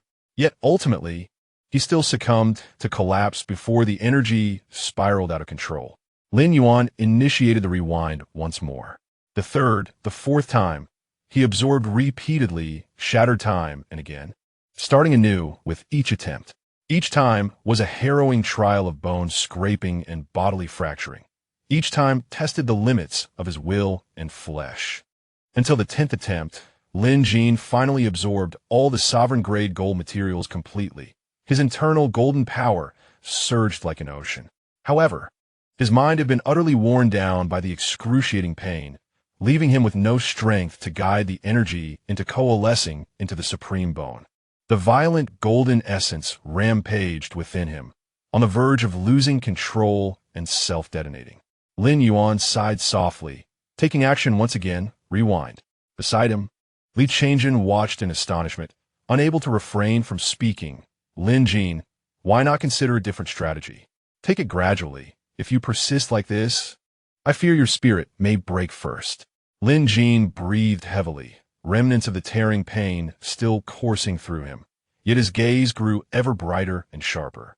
He solemnly bowed to Li Chang'an, his tone resolute as iron, unyielding. Thank you for your kind intentions, brother-in, but I cannot retreat. The finest sword is forged through rigorous honing. I never dared to dream of encountering such a fortuitous opportunity. Now that it has presented itself to me, I shall seize this moment to hone my foundation, my body, and my will to the utmost, to the sharpest. No matter how painful, difficult, or perilous this path may be, I shall see it through to the end. As those around him observed his steadfastness amidst pain, his resilience amidst suffering, they felt a profound respect, silently rallying their support. Lin Jin inhaled deeply. Prepare for the 11th attempt. A new round of trials commenced. This time, Lin Jin did not merely focus on swallowing. Instead, he absorbed the tempestuous sovereign-grade golden power while forcibly guiding the energy, attempting to coalesce it into the supreme bone. The excruciating pain was utterly terrifying. Just as the power coalesced halfway, his mind succumbed completely, resulting in yet another failure. The 12th attempt ended in failure. The 15th attempt also met the same fate. Even on the 20th attempt, he was still unsuccessful. Each failure brought with it a profound agony. Yet, Lin Jin's gaze grew increasingly cold and resolute with each setback. By the 21st attempt, the relentless suffering had ingrained itself into his very bones. Paradoxically, Lin Jin began to grow accustomed to the tearing sensation. His spirit became as steadfast as tempered steel, ever more solid and razor-sharp. Now was the moment. He gritted his teeth, enduring the excruciating pain akin to being scraped by a myriad of golden blades, channeling all the king-level golden power he had absorbed into his core. With the elemental core as the foundation and his own will as the guide, he fervently gathered, compressed, and forged his bones. Boom! A brilliant golden light exploded from within him, soaring into the heavens. All the king-level gold material was thoroughly digested, and the vast golden power returned to him. Lin Jin's elemental core transformed into a segment of pure gold, with patterns resembling the slashes of a celestial blade, exuding an imposing aura akin to a sword poised to strike from atop a myriad of towering mountains. The supreme bone of the 10,000 June golden essence was complete. The branches of Lin Mu swayed gently. The mist of Lin Shui danced joyfully, and the flames of Lin Hua flickered with excitement, all gathering around to genuinely celebrate his success. He had triumphed. The supreme bone had finally been reborn. Li Chang'an's eyes sparkled with curiosity as he laughed. Let us see what incredible skills this new supreme bone possesses. In the next moment, An ancient and commanding message resonated in the hearts of all present. Supreme bone of the 10,000 June golden essence. Intent of slashing. Effect. Harnessing the power of gold allows one to sever all things. With sufficient spiritual power, even the void can be cleaved in twain with a single strike. Upon hearing this, Chang'an mused inwardly. Welcome our new comrade to the family of extraordinary beings, united in love and shared prowess. As laughter faded, Lin Yuan's expression suddenly turned cold, his aura sharpening like a blade. He gazed at Lin Jin, his voice calm, yet imbued with an undeniable resolve. Very well. Before we depart from the city of gold, let's seek justice for you. The bone that Jin Ling stole from you must be reclaimed. Chapter 44. This chapter is tailor-made for the master. Time rewound slightly. A mere incense stick's worth. Outside the beast-taming space, Longbow had arranged the final batch of king-level gold materials. Confirming the surroundings were secure, he coalesced a strand of pale, azure, spiritual power at his fingertip and gently tapped. A transmission jade slip, adorned with ancient patterns and radiating a blue-green brilliance, slowly floated into the air. As the spiritual light flowed, a blurred yet imposing silhouette projected forth, revealing none other than Li Zhenxiao. This is the new communication device researched by the Dragon Kingdom, the transmission jade slip. Old dragon, what is it that you seek from me? Li Zhenxiao's voice emanated through the slip, calm yet tinged with casualness. Longbow bowed deeply, his demeanor exceedingly respectful. Master. The golden spirit sought by the young master has successfully coalesced. Its potential and aptitude are comparable to the first three. After a brief pause, he could not hide his admiration. Indeed, the young master possesses an extraordinary eye. This golden spirit is now named Lin Jin, a member of the ancient Jin clan who has suffered greatly within his family. Given the young master's character, he will undoubtedly return to seek justice for him once his task is complete. As the light from the jade tablet projected forth, Li Jingzai delicately arched his brows, murmuring softly to himself about the Jin clan's ancient lineage. His gaze drifted into the distance, as if reminiscing about long-forgotten events, wondering if those old sages still lingered in this world.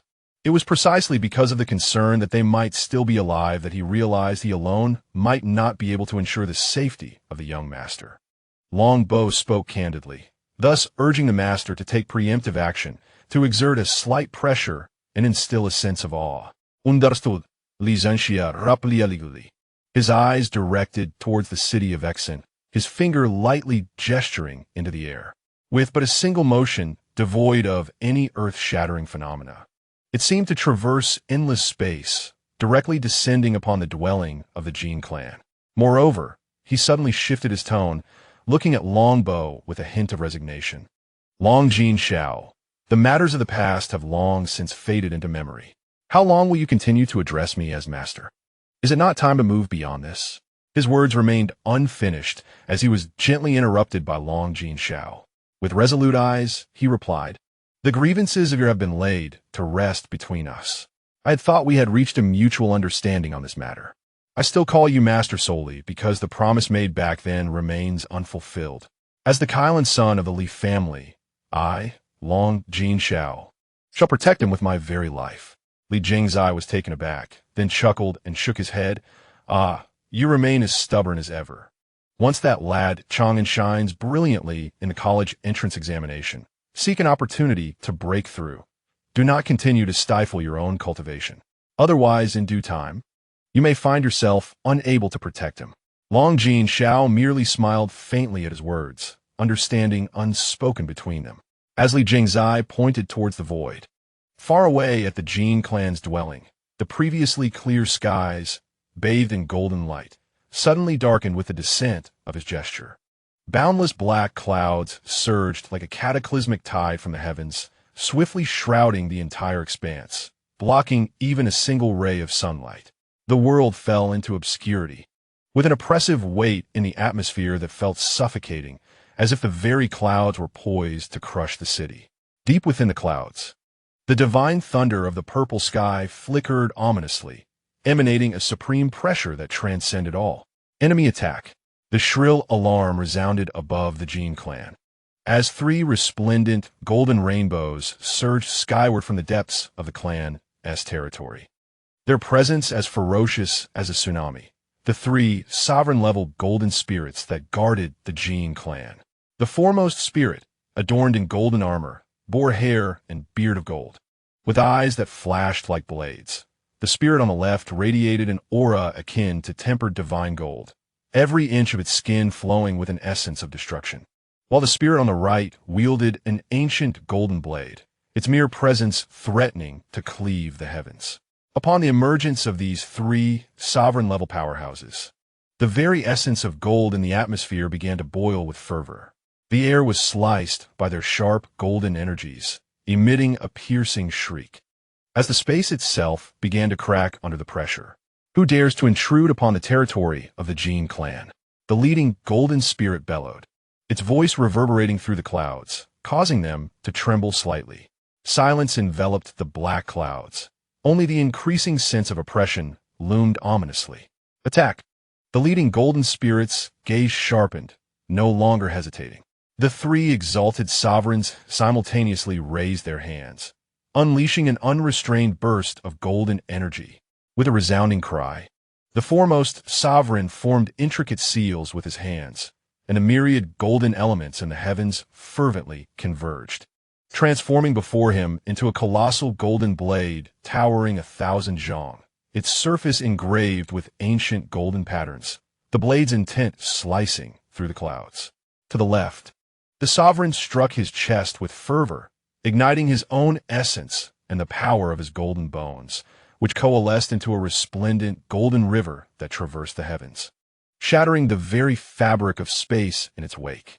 Meanwhile, the sovereign on the right raised the ancient golden blade high, drawing upon his own primal essence as he unleashed a golden sword radiance that cleaved through the heavens, its brilliance so intense it seemed poised to rend the realm asunder.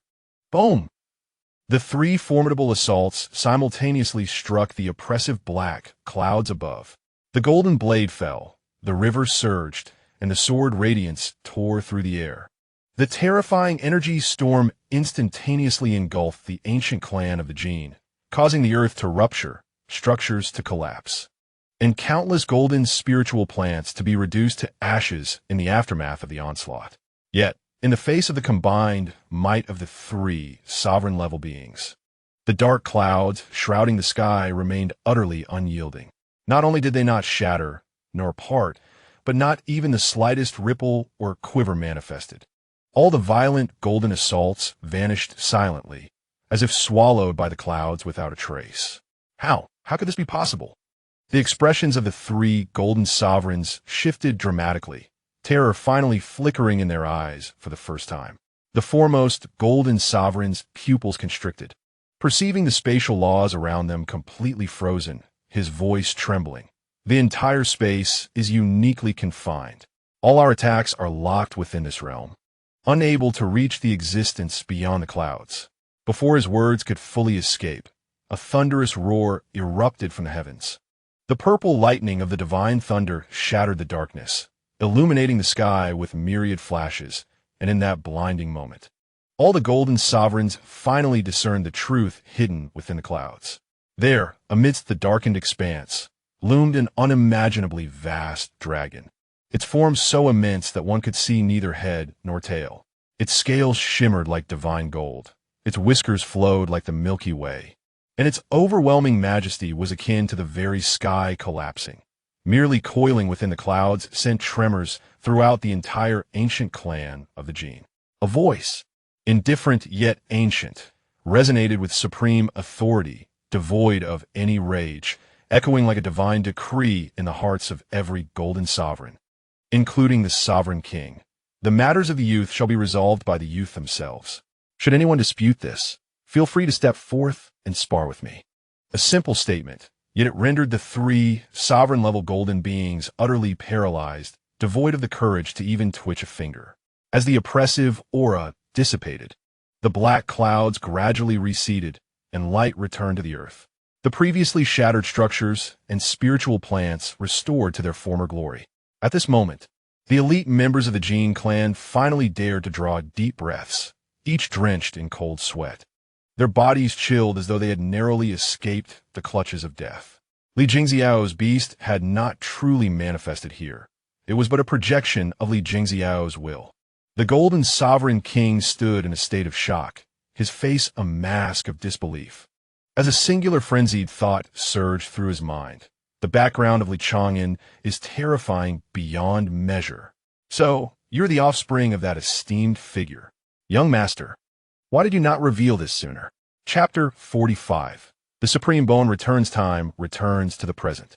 Within the Lord's mansion of the city of Xian, the king of the Golden Elves gazed solemnly at Li Chang'an, his tone imbued with a hint of barely perceptible reverence. Rest assured regarding the ancient Jin clan. Matters concerning the youth shall be resolved by the young themselves. No one with a higher cultivation than you shall intervene, I assure you. Li Chang'an's eyes brightened, his heart swelling with joy. Ah, how commendable of the king of the Golden Elves. I was initially concerned about how to wrap things up, but your words suffice. He promptly clasped his hands in gratitude, exclaiming, "Thank you." Though the king maintained a facade of composure, internally he was filled with exasperation. Thank your father. Who knows if that dragon sovereign has departed? I dare not claim this merit, lest I be severely punished. Noticing the king's reluctance to elaborate, Li Chang'an wisely took his leave, heading directly towards the ancient Jin clan. Along the way, he began to excitedly devise his plans. The Jin clan. I have already concocted a scheme. Don't let me down now. He proceeded with grandiosity, summoning Lin Yuan. Upon his emergence, Lin Yuan arrived before the heavy, archaic golden gates of the Jin clan and delivered a powerful kick. Bang! The golden gates swung open with a thunderous crash. Li Chang'an stood with his hands behind his back, proclaiming loudly, "Beast Master Li Chang'an, here to reclaim the supreme bone of Jinling." How exhilarating! Alas, only in the city of Xian can such proclamations be made. If there were onlookers, I would surely be mortified. He anticipated a scene of outrage, a blockade of fierce questioning and taunting, with his prepared retorts swirling in his mind. However, the next scene left him utterly dumbfounded. Inside the Jin clan, the Golden Elves moved with astonishing swiftness, and no one approached to hinder him. Not even a single reprimand was uttered. In mere moments, a golden figure was ushered directly before Li Chang'an. It was Jinling. The golden elf escorting him left behind two cold, urgent words. Matters concerning the youth. Resolve it yourself.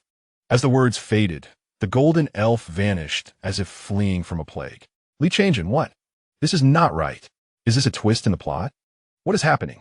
The anticipated challenges, ridicule, encirclement, verbal sparring, and face-slapping, all were conspicuously absent.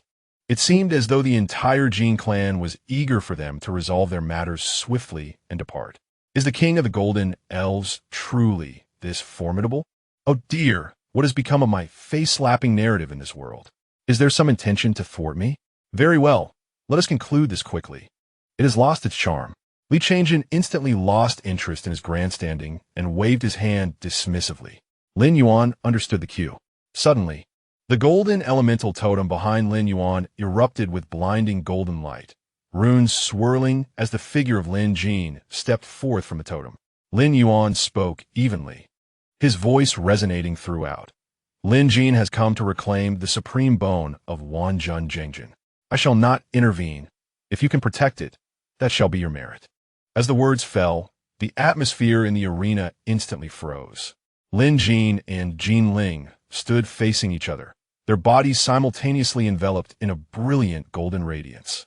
In the next moment, the brilliance surged, completely enveloping the two, and when they re-emerged, they had transformed into two resplendent golden humanoid battle forms. Jin Ling's entire being was adorned in gilded gold, with sharp, rigid lines, wielding a substantial golden sword, its blade heavy and its edge concealed. Meanwhile, Lin Jin's golden aura was purer and more refined. He held no tangible weapon, only a sword forged from the most exquisite golden elements, its body translucent like crystal, yet sharper than any ordinary spirit weapon. One wielded a true sword, while the other commanded elements. Golden light clashed with golden light, sword intent against sword intent. The battle was on the verge of erupting. Jin Ling's gaze was cold and menacing. Having been brought here against his will, he was seething with rage. He sought no further words, intent on crushing this former kin, who had taken everything from him with absolute strength. He initiated his attack without hesitation, with a low growl. Jin Ling twisted his wrist, and the golden elements in the air coalesced into 10 solid golden swords, which he manipulated directly with his golden intent. In an instant, 10 sword shadows descended like a torrential storm, simultaneously slashing towards Lin Jin from all directions. The wind of the swords howled. Golden light filled the sky, sealing off all avenues for Lin Jin to evade. Yet, Lin Jin merely stood his ground, raising an eyebrow, a flicker of doubt surfacing in his mind. Is this manifestation of golden intent merely superficial? Has he only conjured 10 swords? The ancient text suggested that the manifestation of golden intent should be far more formidable. Could it be that he has not diligently comprehended golden intent all these years? In the face of this lethal assault, Lin Jin remained immobile, gently twirling his elemental golden sword, with a series of soft sounds akin to a knife slicing through fabric. The 10 ferocious sword shadows were effortlessly severed one by one beneath the pure golden sword, their severed edges smooth and neat, as if they had merely cut through withered grass. Jin Ling's pupils constricted in disbelief. How can he be so powerful? Lin Jin inwardly sighed as well. How can he be so weak? The disparity had grown so vast that he had lost interest in probing further. Jin Ling, both astonished and furious, exhibited a face that oscillated between green and white. He understood that conventional methods had become futile, and if he did not fight with all his might now, defeat was inevitable. Reluctantly, he resolved to resort to his trump card. Gritting his teeth, he roared, suddenly channeling his elemental core, the supreme bone of the everlasting Golden Supreme, which he had dominated for many years, erupted from the depths of the core with an unparalleled golden force. The sharp essence of gold. In an instant, an aura of ultimate sharpness soared into the sky. The true sword in Jin Ling's hand trembled violently, and a blade intent infused with the power of the supreme bone erupted with a thunderous roar, its sharpness sufficient to easily tear apart the elemental core of an ordinary spirit. His gaze turned fierce, disregarding all techniques and reason, pouring forth all his strength. He aimed a single devastating strike towards Lin Jin. This strike was swift, ruthless, and absolute, imbued with astonishing momentum. As Lin Jin gazed at the terrifying sword light approaching, he merely shook his head gently, his tone tinged with a hint of regret and mockery. Honestly, your application of the golden element leaves much to be desired.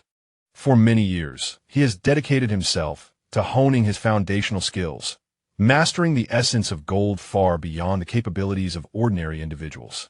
Coupled with his experiences in the beast mastery space, where he endured countless resets, shattering and being reforged, he has forged his will and strength through relentless trials.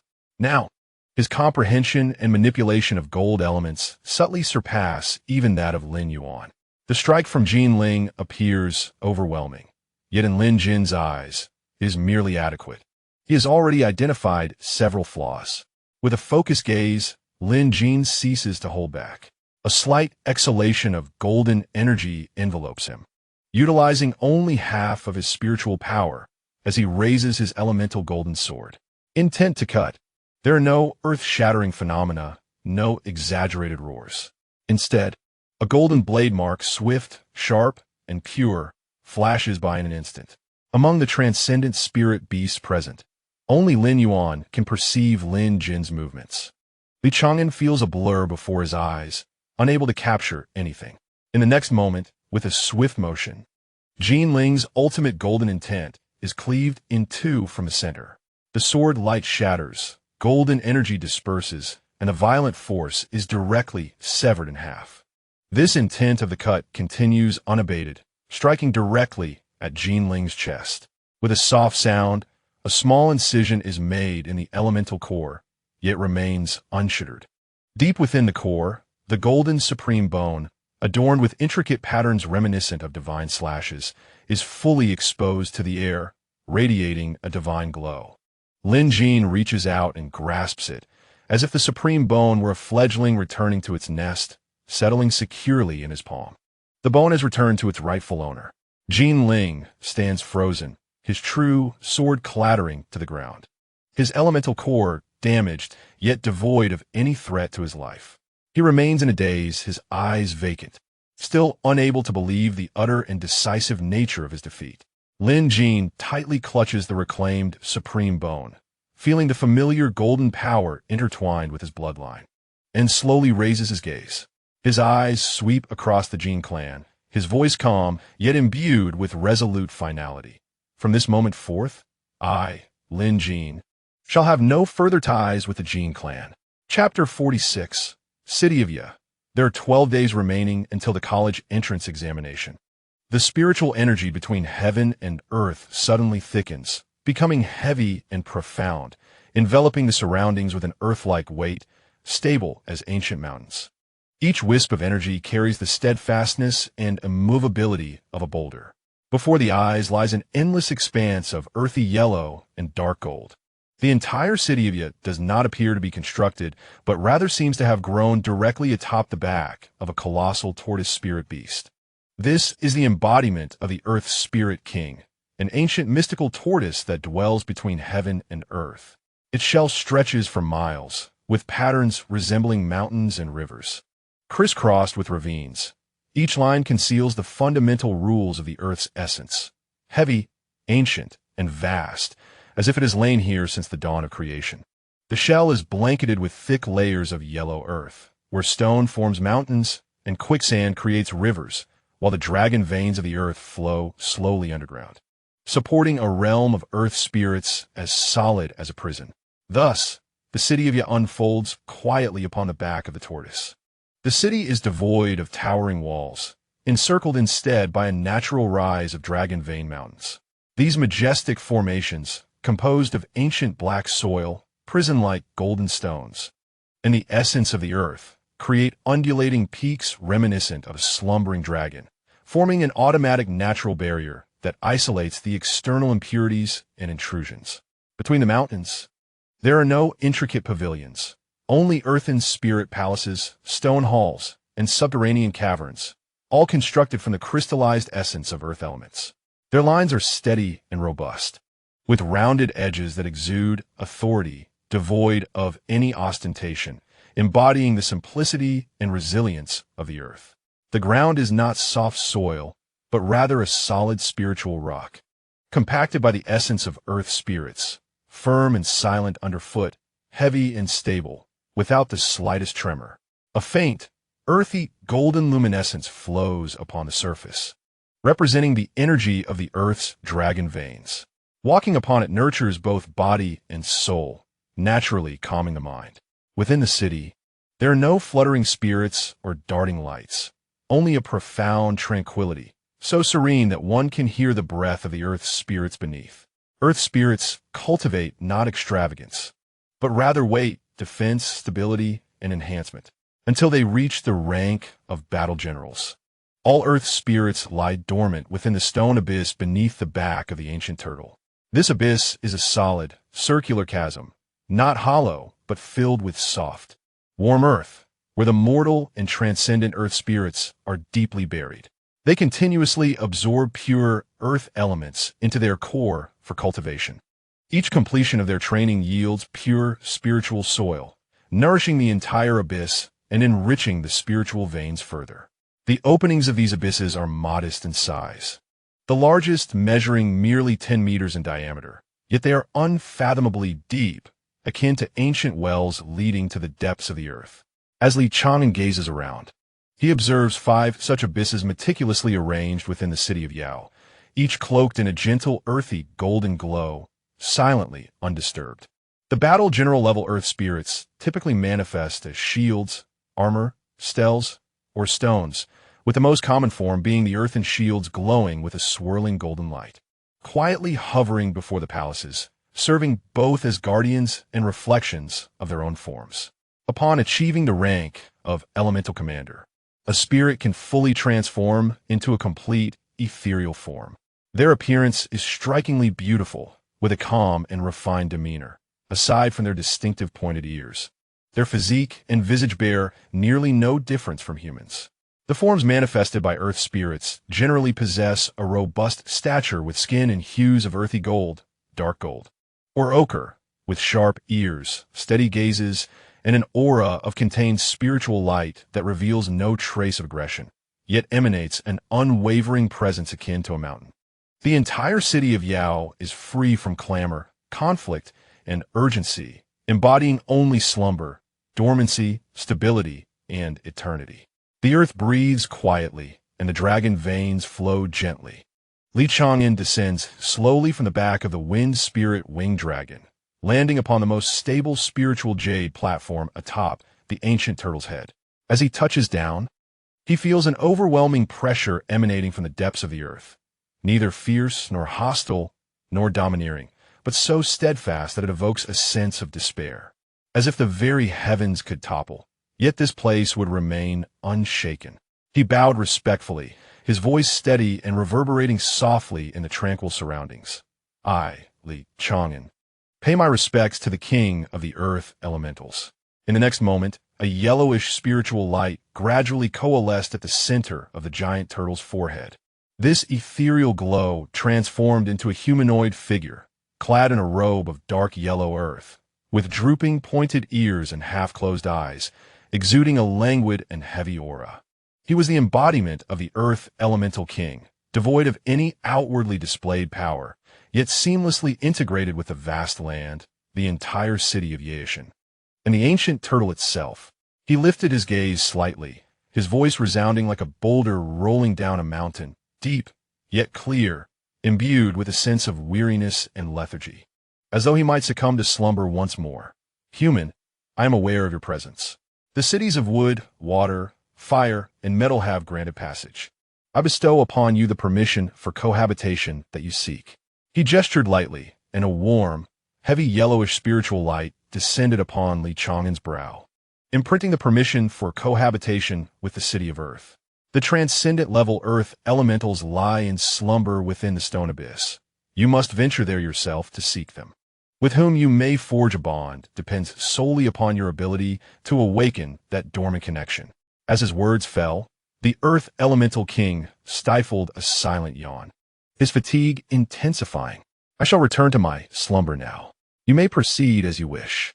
Ding. The host has entered the city of Yaoshan, triggering the main quest. Quest. Seek the most promising transcendent level Earth Elemental and establish voluntary cohabitation. Quest reward. The innate weapon space will evolve, granting the ability to nurture special weapons. Current save count, 5. As the spiritual light dissipated, the figure vanished, and tranquility returned to the realm. Li Chang'an stood in place, letting out a soft sigh. This time, he possessed no information to rely upon. The ordinary and transcendent level Earth elementals lay in deep slumber within the stone abyss, their presence subdued, utterly silent. Even the Earth Elemental King was inclined to sleep whenever possible, providing no clues whatsoever. Without guidance, distinguishing features, or hints of strength, the only path available to him was the most laborious, time-consuming, yet reliable one, searching each stone abyss meticulously, one elemental at a time. The stone abyss was deep and solid, filled with soft earth, making it nearly impossible for an ordinary person to penetrate. Only with the cohabitation permission granted by the Earth Elemental King could he navigate freely within the depths of the stone abyss, exploring diligently. With a thought, Li Chang'an communicated directly into the Beastmaster space, his voice calm and reassuring. Lin Yuan, save the progress first. Focus on your cultivation. I will handle things here. In the next moment, a faint white spiritual light flickered gently. Progress has been saved. Li Chang'an raised his gaze towards the 5 circular stone abysses, each seemingly shallow yet unfathomably deep, and stepped forward with steady determination. No matter how well the most promising Earth Elemental hides within these abysses, I shall unearth you. Chapter 47. Cultivating Elemental Fusion Techniques. At the abyss, Li Chang'an's search for the Earth Elemental yielded no results. Within the Beastmaster space, The elemental bamboo grove was suffused with ethereal energy, the emerald bamboo swaying gently, and glimmers of spiritual light drifted down like falling stars. Standing silently in the heart of the bamboo grove, Lin Yuan felt a stirring within him as 4 elemental tattoos on his back ignited simultaneously. The azure wood pattern, the clear water design, the fiery crimson motif, and the fierce golden emblem each radiated a brilliant light in succession. 4 elemental spirits gracefully emerged from the tattoos, hovering before him. The wood spirit exuded warmth, the water spirit flowed like smoke, the fire spirit shone with a piercing intensity, and the golden spirit contained its brilliance with restraint. Gazing at his 4 companions, Lin Yuan spoke in a calm and gentle tone. Anger is currently in the city of Yao, searching for the most promising earth spirits within the 5 stone abysses. There is no information available. All the earth spirits are in slumber, and he can only search one by one, slowly and methodically. The 4 elemental spirits nodded in understanding.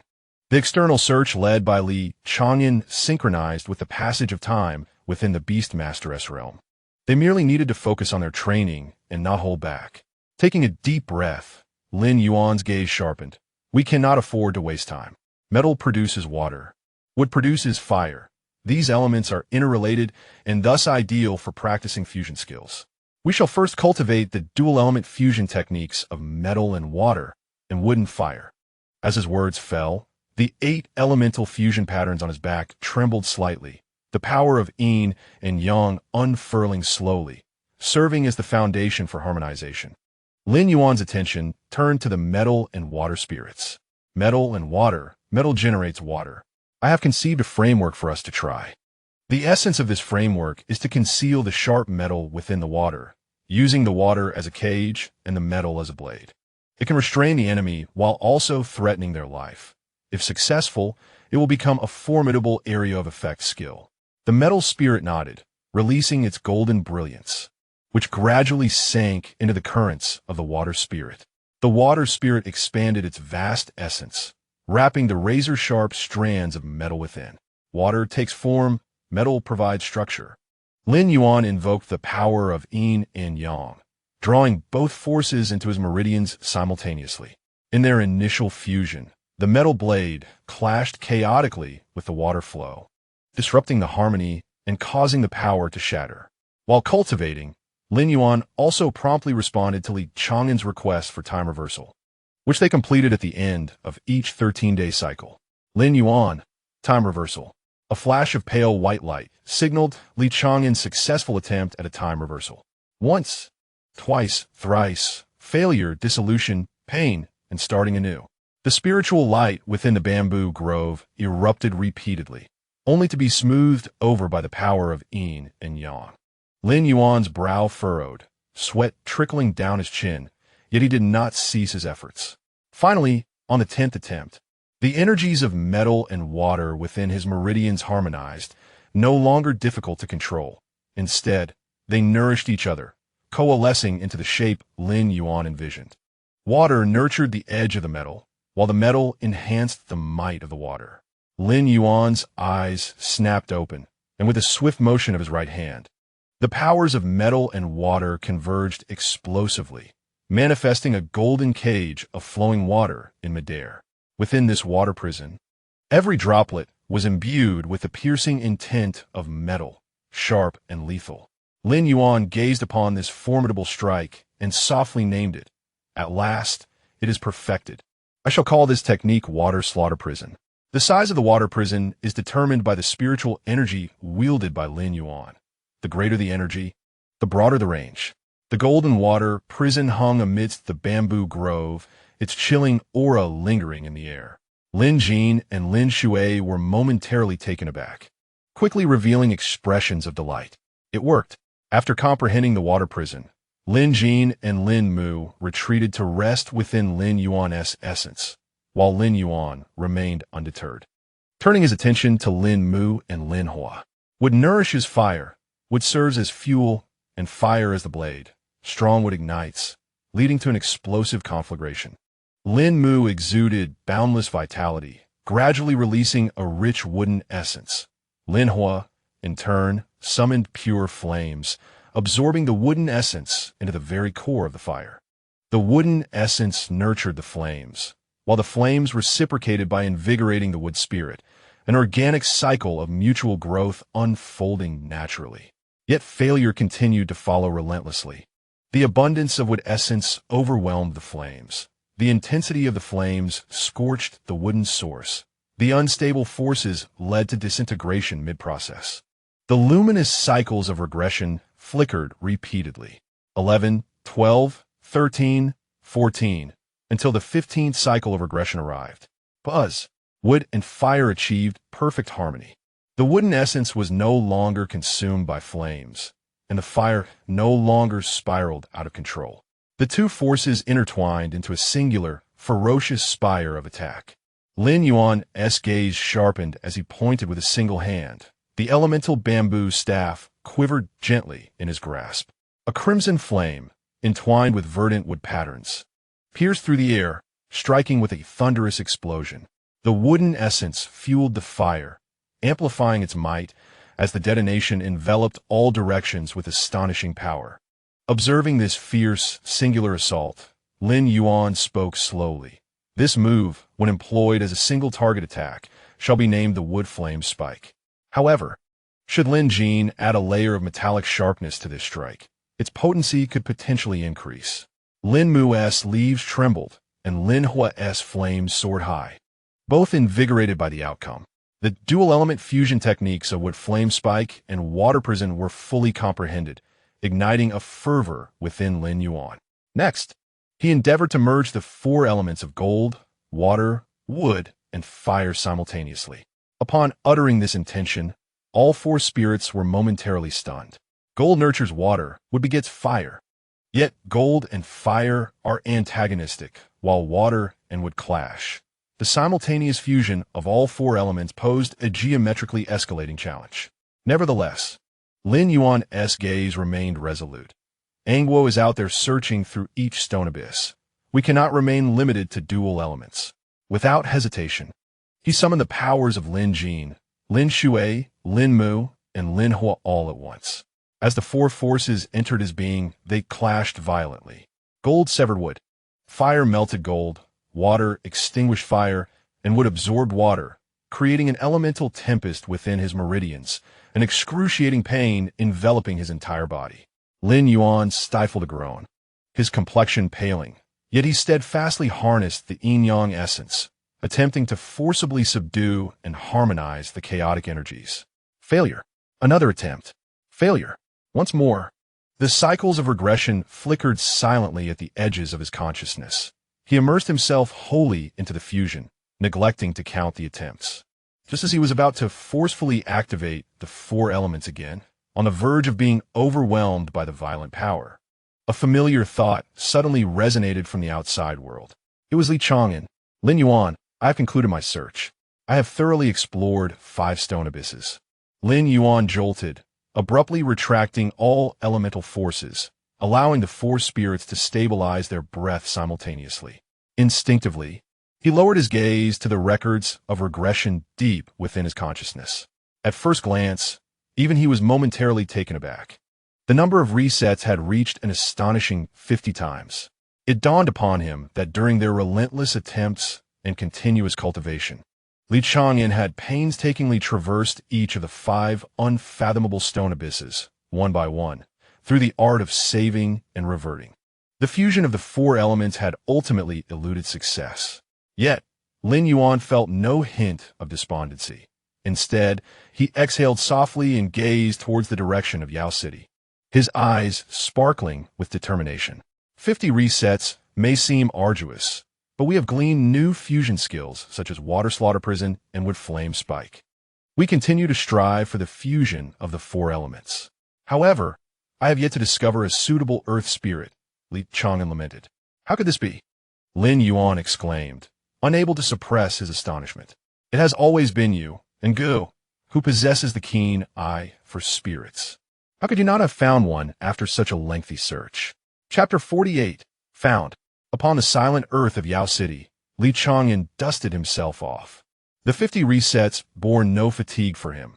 as his memory was untouched, and thus his spirit remained unwearied.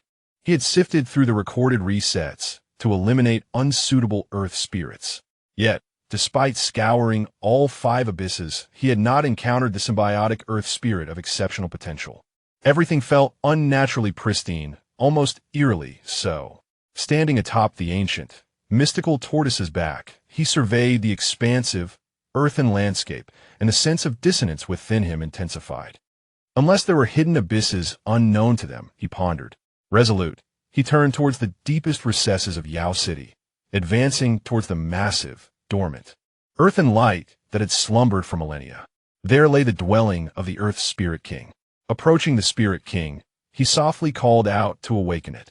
The profound, ancient aura slowly unfurled as the Earth Spirit King opened its heavy-lidded eyes, its voice resonating like boulders rolling. Outsider, have you searched all the abysses? I have. Li Chang'an nodded, his tone earnest. But I wish to inquire about something. Speak. Aside from the 5 Earth origins we can find and the 5 abysses, does Yao City harbor any other abysses? Or perhaps forgotten, concealed places? The Earth Spirit King's previously drowsy gaze suddenly sharpened. In that moment, the very essence of Yao City seemed to freeze. It slowly lifted its colossal earthen head, imbued with profound confusion, and repeated, 5 abysses? What are you speaking of? Since its inception, Yao City has only ever possessed 4 abysses. Li Chang'an was taken aback. 4? The Earth Spirit King furrowed its brow, formed of compacted earth and stone, and contemplated deeply, its tone growing increasingly certain, even tinged with self-doubt. Indeed, 4. I have only created 4 abysses, each suppressing one of the 4 Earth origins, encompassing both mortal and transcendent spirits. I have no recollection of ever establishing a 5th abyss, nor of burying a new origin therein. With a thunderous crack, a single sentence struck Li Chang'an's consciousness like a bolt of lightning. He stood frozen in place, his mind engulfed in a cacophony. 5 stone abysses. 50 instances of regression. He meticulously searched each one, leaving no stone unturned. Yet, the King of Earth Spirits claimed there were only 4. In an instant, Li Chang'an's spirit plummeted, and an internal conference was convened. In the next moment, a brilliant realization illuminated his depths. The small round table, surrounded by 6 identical youthful visages, was instantly in place. The 270th Internal Conference of Li Chang'an was officially underway. Today's agenda: why are there 5 stone abysses? As soon as the question was posed, the table erupted into chaos. The brazen, self-assured Chang'an slammed his hand on the table, startling even the sparks of inspiration. Is it not obvious? It must be a secret forbidden zone hidden away by someone, revealed for some reason. He continued, now the 5th stone abyss is sealed with the ancient earth demon, and it has emerged, causing the heavens to change color. Quit your rambling, the unyielding judge Chang'an interjected. You are merely padding your words. Several other Chang'ans immediately rushed forward, eager to reprimand him. The brazen Chang'an recoiled, feeling aggrieved. I was merely making a reasonable conjecture.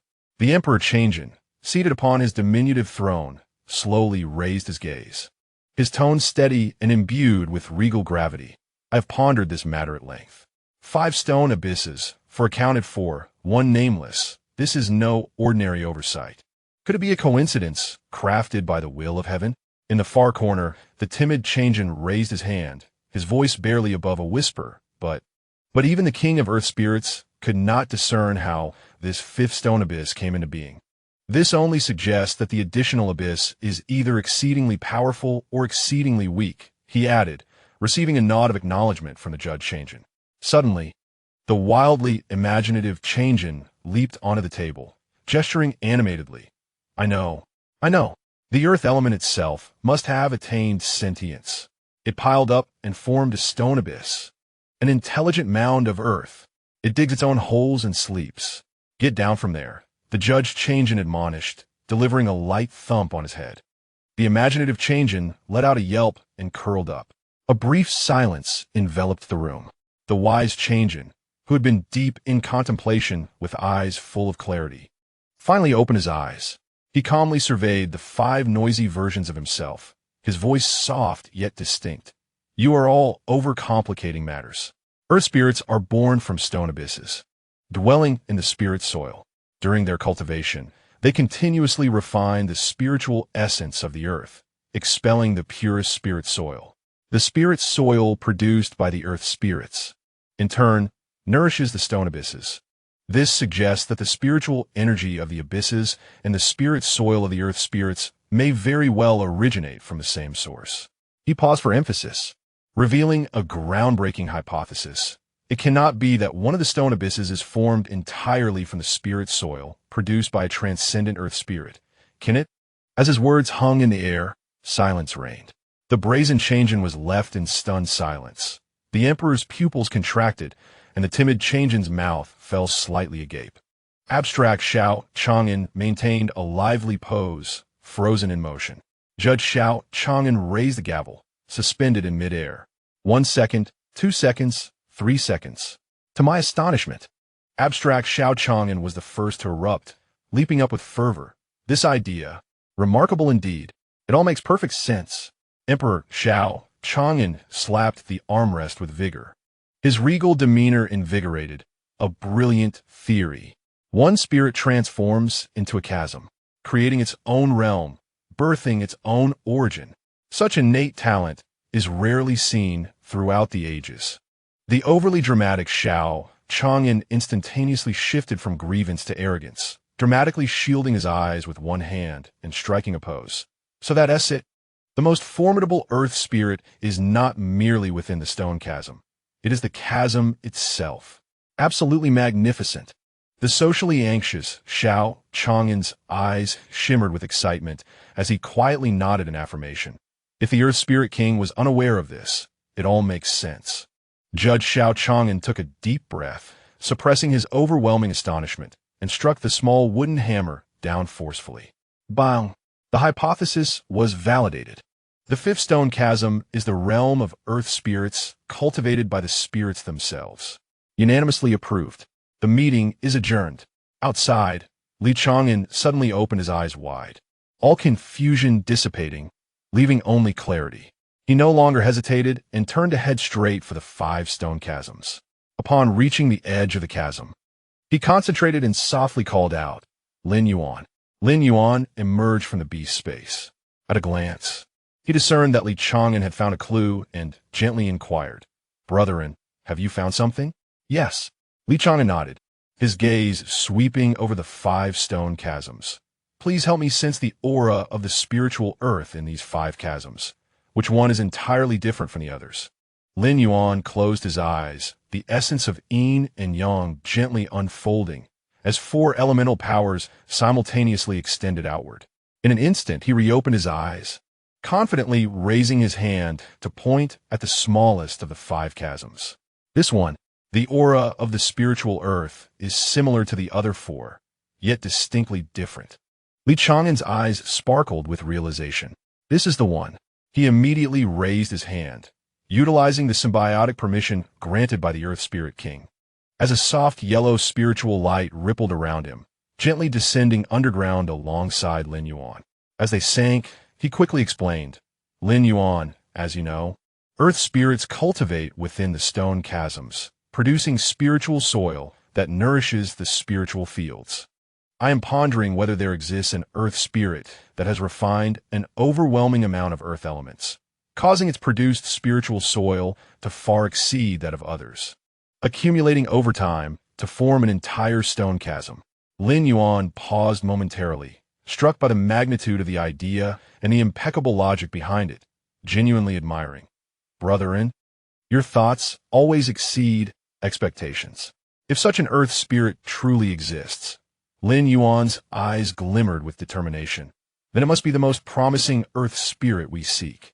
As they spoke, the two continued to descend to the deepest part of the smallest stone chasm without pausing, searching further down. Finally, in an inconspicuous corner, they discovered a small yellow figure curled up quietly. It appeared lethargic, enveloped in a faint, almost dormant aura of decay. Not weakness, but an extreme stillness, exhibiting a lazy reluctance to move. The earth element sprite exhibited an astonishingly indifferent attitude towards the notion of symbiosis. Whether to coexist or not, whether to be awake or asleep, it mattered little. Any visitor would suffice, for it was simply disinclined to make any effort. This was precisely why Chang'an managed to experiment with each one in turn. With minimal movement, he gently tapped the sprite's brow with his fingertip. A gentle force of symbiosis silently spread, neither disturbing nor coercing, merely coaxing softly. With a hum, a weighty, ethereal, earthy glow, imbued with the essence of the boundless earth, gradually ascended from within the sprite and melded into the spine of Lin Yuan. Behind Lin Yuan, 5 elemental totems illuminated simultaneously: verdant wood, clear azure, fiery red, sharp gold, and solid earth. The 5 elements gathered in a subtle resonance, yet the earth sprite remained undisturbed, nestled comfortably within the spirit soil, soundly asleep. Lin Yuan retracted his hand, a gentle smile blossoming in his eyes. He chose not to awaken this new companion, but instead waved his hand lightly, safeguarding it within the nurturing embrace of symbiotic power. He had found it. He lifted his gaze towards Chang'an, his voice soft yet resolutely firm. The 5th elemental sprite, Earth, Lin Earth. Chapter 49. Completing the search for the remaining 3 elemental sprites. At the moment, the earthy glow fully integrated into Lin Yuan's spine, and the 5 elemental totems resonated in unison. A clear system notification echoed in the minds of both Chang'an and Lin Yuan. Ding! The host has voluntarily established a symbiotic relationship with the most promising Earth sprite of the Transcendence level. Main quest: locate the Earth elemental sprite completed. Task reward issued: companion talent weapon space officially evolved. The crisp sound of the system notification startled Lin Yuan slightly. He sensed a rapid expansion within the previously limited space, originally designated for storing weapons, deep within his dantian. The warm and gentle energy of the 5 elements intertwined, transforming the once empty weapon space into a small realm adorned with spiritual patterns and flowing vitality. Countless pieces of information surged into his consciousness, vividly illustrating the true function of this newly evolved space. Lin Yuan slowly opened his eyes and turned to Chang'an, his tone calm, yet imbued with a hint of solemnity. Brother, the weapon space has evolved. He raised his hand slightly, revealing a faint glow of the 5 elements in his palm. The new ability was Forging. We need to input the raw weapon prototypes, be it a dagger, gun, sword, halberd, bow, axe, or any other type. The kind of prototype will directly influence the final weapon's form. He paused to elaborate on the most critical point. Moreover, the quality of the prototype will determine the weapon's potential. Higher-grade prototypes can evolve into more formidable weapons. Afterward, by introducing corresponding materials, the space would automatically refine them, nurtured by the power of the 5 elements. Ultimately, this process would not only endow the weapon with corresponding attributes, but could also grant it sentience. At this juncture, Lin Yuan gently articulated the final limitation. However, should the weapon born from this process exceed my current level by a significant margin, I shall not be able to wield it directly. Either one must undergo the trials set by that weapon to earn its recognition, or one must cultivate a profound bond through constant companionship, thereby prompting it to willingly extend its assistance. Chang'an's eyes sparkled with intrigue upon hearing this. The categories of blades, spears, swords, and halberds are clearly defined. The original form establishes limits, the materials dictate capabilities, and ultimately, one can nurture a weapon spirit. This is far more than a mere storage space. It is evidently a primordial sanctum capable of custom tailoring a personal divine weapon. Having succinctly conveyed his thoughts, Lin Yuan once again focused his mind, allowing his aura to gradually settle. The water prison of gold and water still require refinement, and the wood flame spear, born of wood and fire, needed further honing. The compatibility of the yin-yang essence with the powers of the 5 elements could also be enhanced. He showed no signs of laxity and promptly immersed himself in the state of cultivation, continuing to temper both his physical form and spiritual energy. Chang'an stood by, observing Lin Yuan in his meditative state, his thoughts racing. A city, a spirit, This slow pace was utterly inefficient.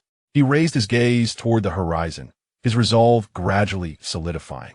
With 3 elemental cities, wind, thunder, and ice, remaining, he was unwilling to wait any longer or adhere to a step-by-step approach.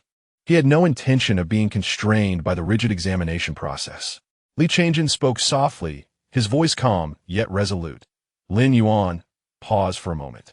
Lin Yuan slowly opened his eyes, a hint of confusion etched on his face. "Help me save a record."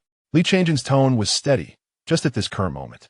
Although Lin Yuan did not grasp the full intent, he nodded in agreement, and with a flicker of thought, a pale white light of recording appeared briefly. Current save count has been updated. Upon seeing the notification, Li Chang'an felt a wave of relief wash over him. Next, I will set off directly and swiftly locate the remaining 3 cities of wind, thunder, and ice. I shall not participate in the examination. Instead, I will utilize this save to methodically explore each city at my own pace. I will seek out the 3 most promising elemental spirits, and then we shall decisively and efficiently find our targets. This may even allow us to conclude this journey ahead of schedule. Lin Yuan was momentarily taken aback. Understood. And go. Please ensure your safety. Li Chang'an smiled gently, pointing to the recently established save mark deep within his consciousness. There is no need for concern. The record is secure, regardless of what I encounter or any unforeseen events. As long as I revert to the safe state, I shall return to this moment unscathed. He patted Lin Yuan's shoulder. Continue your cultivation, refine your strength, and familiarize yourself with the new weapon space. I will inform you once I have gathered information about the elemental companions of wind, thunder, and ice. With that, Li Chang'an ceased to elaborate further. He turned and stepped forth, his figure moving directly toward the outskirts of the city of Ya. 1 record saved, and he was poised to forge ahead. The path to the 3 cities was now a straightforward journey. Chapter 50. The coexistence of the 8 elemental spirits with the convergence of wind, ice, and thunder cities. The 8 spirits gathered. Li Chang'an departed from the city of Ya, his heart devoid of any hesitation. The earth spirit had already been located, and now he was determined to traverse the wind, ice, and thunder cities in one go, bringing the remaining 3 most promising elemental spirits under his command. His first destination was the City of Wind. Upon entering the City of Wind, the entire realm was enveloped by the light and swift essence of the wind. High above, the air currents howl as countless shadows, akin to flying birds, flit about incessantly.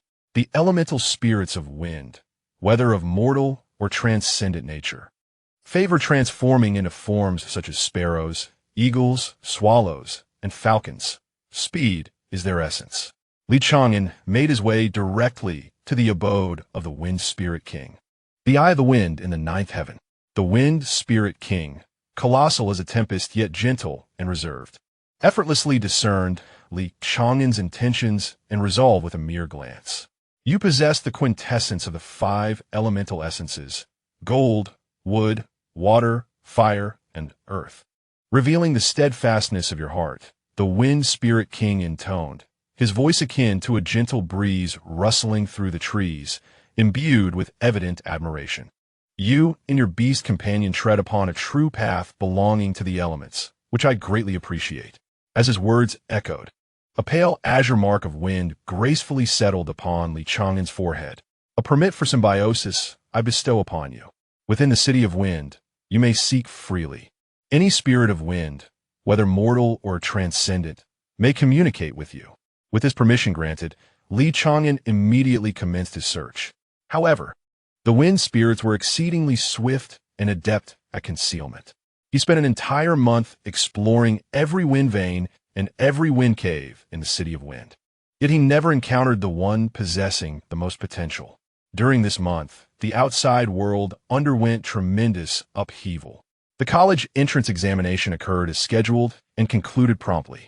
Li Chang'an's parents, Li Zhenxiao and Lu Roer, sent repeated messages, their tone filled with urgency and concern. Chang'an, the examination has begun. What are you doing out there?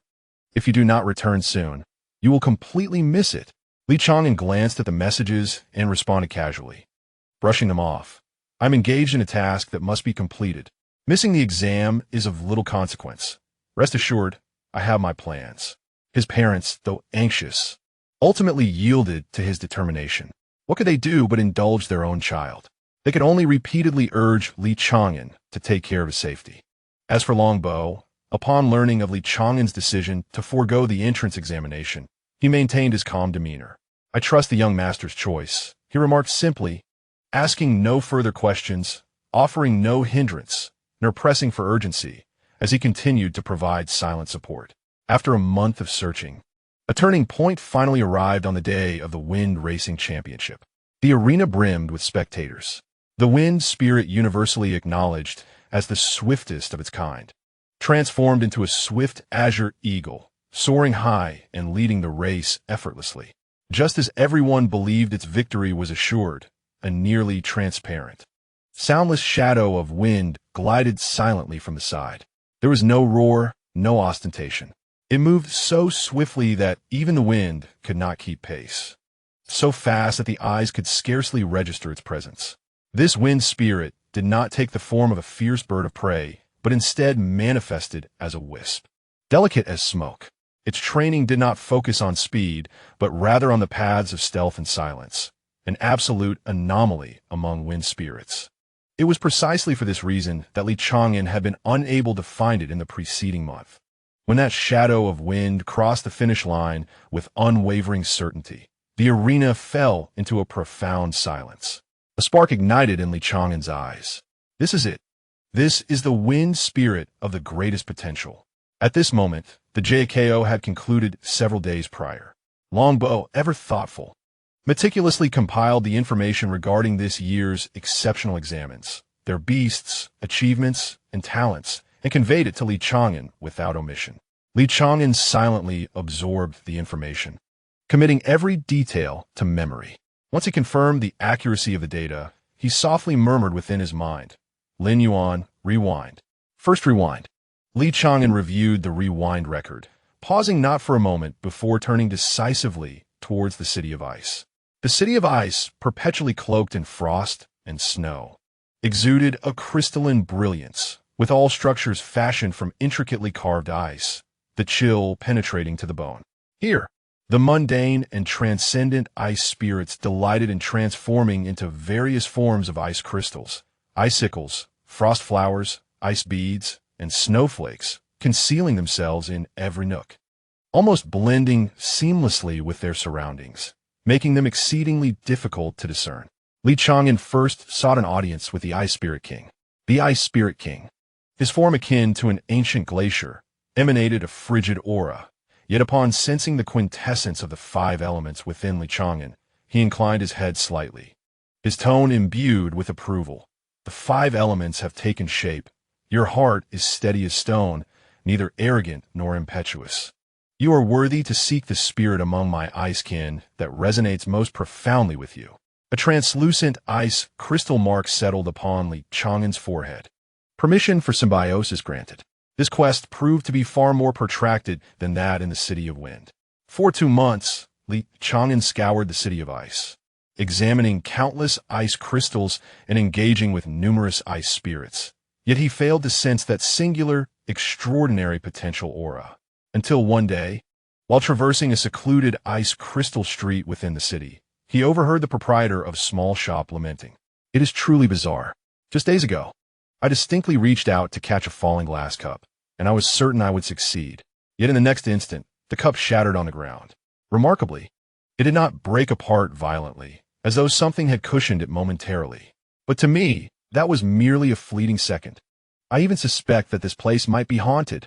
The speaker was unintentional, yet the listener was keenly perceptive. A spark ignited within Li Chang'an's mind. A temporal anomaly had occurred. This was no mere haunting. He promptly approached the proprietor to inquire further, subsequently following him to the counter where the incident transpired. Li Chang'an instructed Lin Yuan to channel his spiritual energy and gently press against the ice crystal wall behind. In the next moment, he distinctly sensed, deep within the icy layers, a faint yet extraordinarily unique, icy, spiritual breath. It was an ice spirit, curled and slumbered deep within the crystal. unconsciously activating its innate ability to freeze time for a fleeting moment. The proprietor's so-called illusion of a second was, in truth, a trace of time briefly suspended. To touch upon the rules of time at the transcendent level, the potential of this ice spirit was self-evident. Li Chang'an felt a resolute certainty. The most promising ice spirit had been found. Without further hesitation, he softly called out, "Lin Yuan, rewind."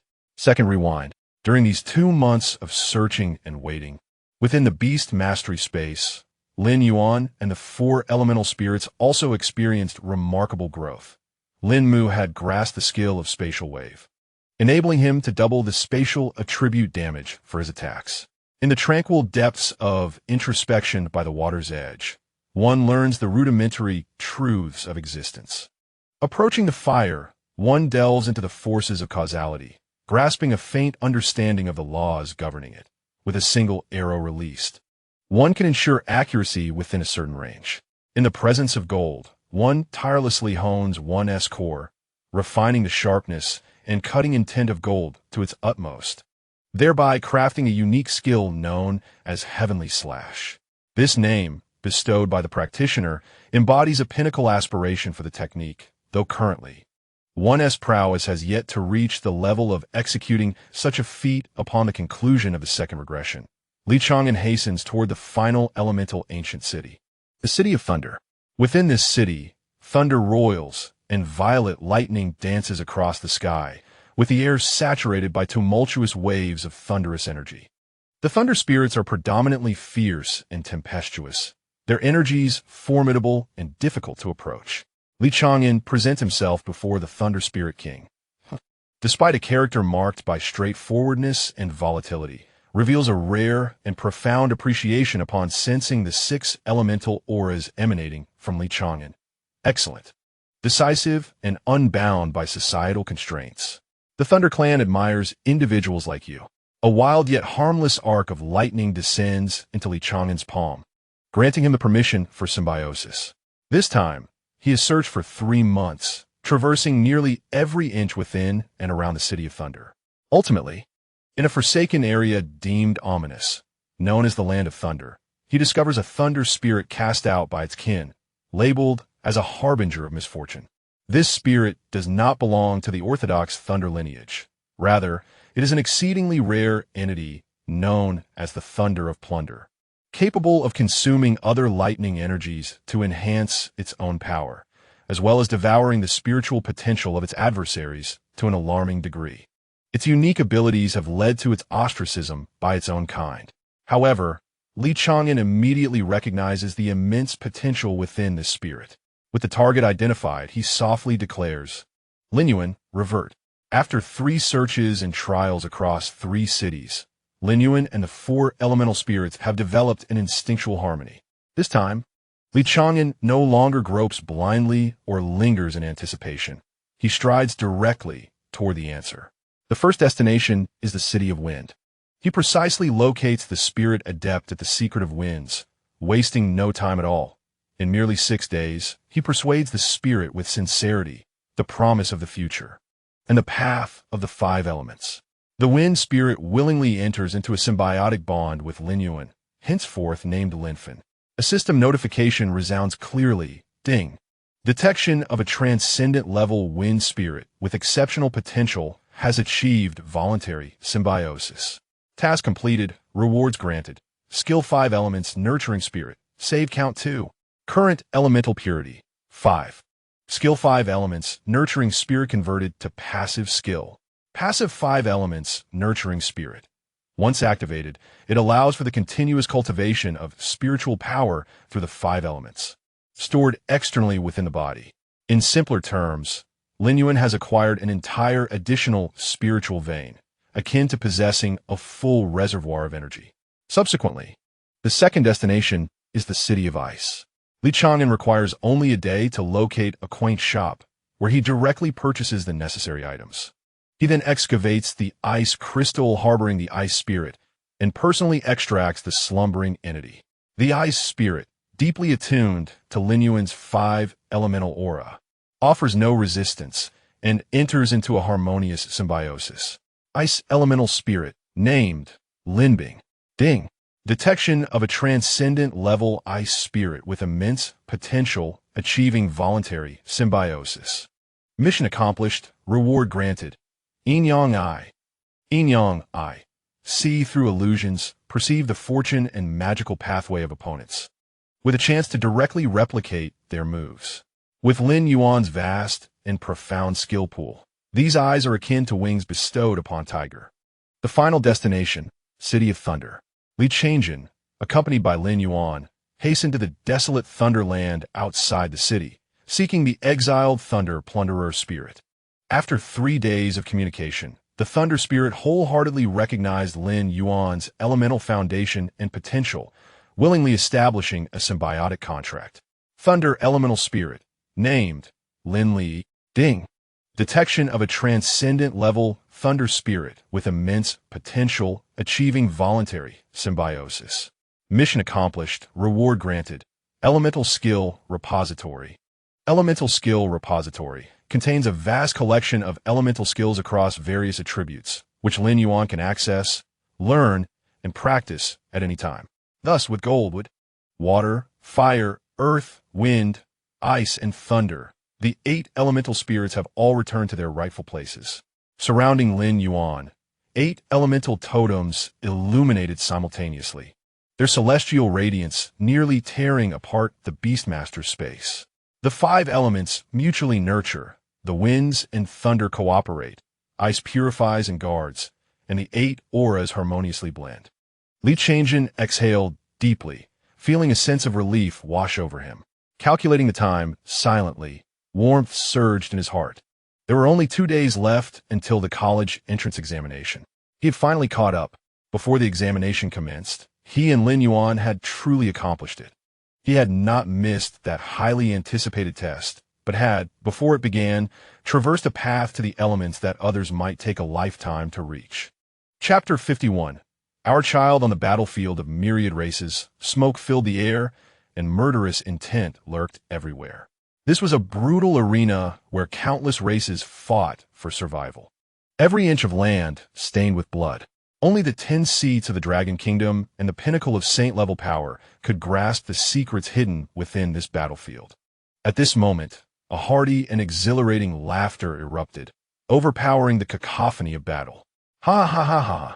The laughter was bold, infused with uncontainable excitement and pride, resonating far and wide. Li Zhenxiao felt his battle intent surge. His previously tense countenance relaxed completely, his eyes brimming with boiling pride. He had just received top-secret news from the rear, each word igniting a surge of emotions within him, nearly causing his blood to boil. That child had truly succeeded. His son, Li Chang'an, had indeed enabled Lin Yuan to achieve symbiosis with the 8 elemental spirits.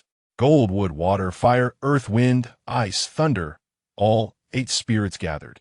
This was an unprecedented first in the entire history of humanity. Were it not for the perilous nature of the battlefield, where every action required utmost caution, Li Zhenxiao would have yearned to raise his voice to the heavens, proclaiming to all the myriad races, "My son Chang'an possesses the gifts of a legend." Beside him, the void trembled slightly, as a powerful and majestic bolt of lightning coalesced, embodying Li Zhengxiao's Beastmaster, the Thunder Dragon God, Lao Lei. Old Lei sensed his master's emotions, letting out a deep, mournful rumble as the surrounding thunderous light softened slightly. "Let's go, Old Lei. Home." Li Zhen inhaled deeply, suppressing the tumultuous feelings within, and with a grand gesture, his tone became notably lighter. Today was a good day. He decided to seize a modest amount of resources to bring back. In contrast to his usual fierce determination for every inch of ground on the battlefield among the myriad races, he now felt a certain nonchalance. His son had achieved a miraculous feat, the first of its kind in the history of humanity. No amount of resources could rival the exhilaration of this honor. Meanwhile, in the heavily charged atmosphere of a conference room within the Liu family in the capital, several elderly clan elders, their hair white as snow, sat solemnly along the long table, their expressions intricate, each hesitant to speak first. Below the main seat, Lu Ruer, clad in a sleek long dress, stood tall and poised like a spear, her gaze sharp as a blade, sweeping over each elder present with an imposing presence. She spoke slowly, her voice cold, laced with pent-up fury and resentment. "Esteemed elders, might you now set aside your biases against my son?" Her words fell, and the room plunged into a silence so profound that a pin drop could be heard. Lu Ruer continued, each word resonating powerfully, striking at the hearts of all present. "Initially, because Chang'an awakened an unknown talent and contracted what appeared to be an ordinary kung fu panda as his initial beast, you repeatedly obstructed me, hindering my efforts to utilize the family resources for his training at every turn." With a resounding thud, Lu Ruer slammed her palm down. The robust alloy table shattered explosively, sending splinters of wood and metal flying, revealing the long-suppressed fury within her. "It was I who invoked the Lu family's heir position to forcefully silence your objections. I made a pact with the family that should Chang'an fail to achieve remarkable results in the college entrance examination, I would relinquish my claim to the heirship, with no chance for redemption."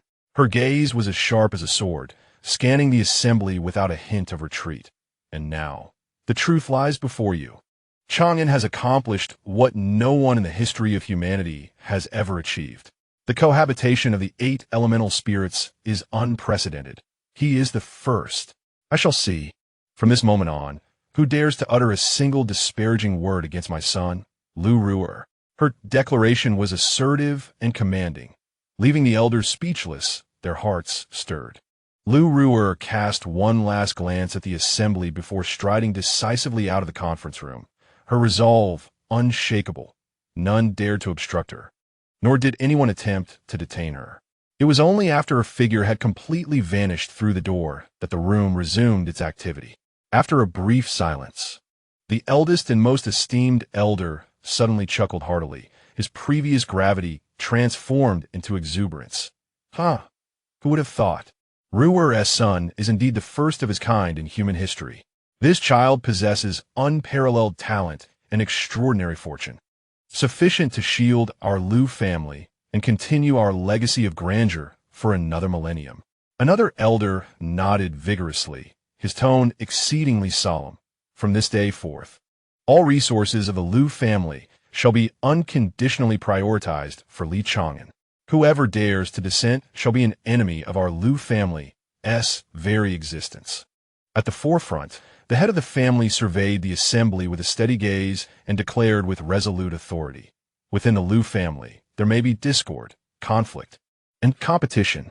However, we all share a singular core that ensures the Lu family's continuity across generations. Li Chang'an is not only a paragon of humanity, but also the hope that has sustained the Lu family for a millennium." He paused momentarily, his gaze unwavering. "We can now confirm the next head of the family, Lu Ruer." As his words resonated, every elder present unanimously raised their hands in agreement. In the face of the Lu family's legacy, all selfishness, prejudice, and strife appeared trivial. They took pride in belonging to the Lu family and regarded the continuation of its glory as their lifelong honor. The rise of Li Chang'an represents the greatest opportunity for the Lu family to reach new heights. Chapter 52. The quietly rising star Li Chang'an, clad in ordinary attire, entered the Jiangnan household with a calm demeanor. He had yet to utter a single word when, in the next instant, 2 figures rushed toward him. Li Jingxiu and Lu Ruer approached from either side and enveloped him in a tight embrace, their voices brimming with uncontainable excitement and joy, exclaiming in unison, "Son, we are so proud of you. You have grown." Taken aback, Li Chang'an felt a surge of warmth fill his heart.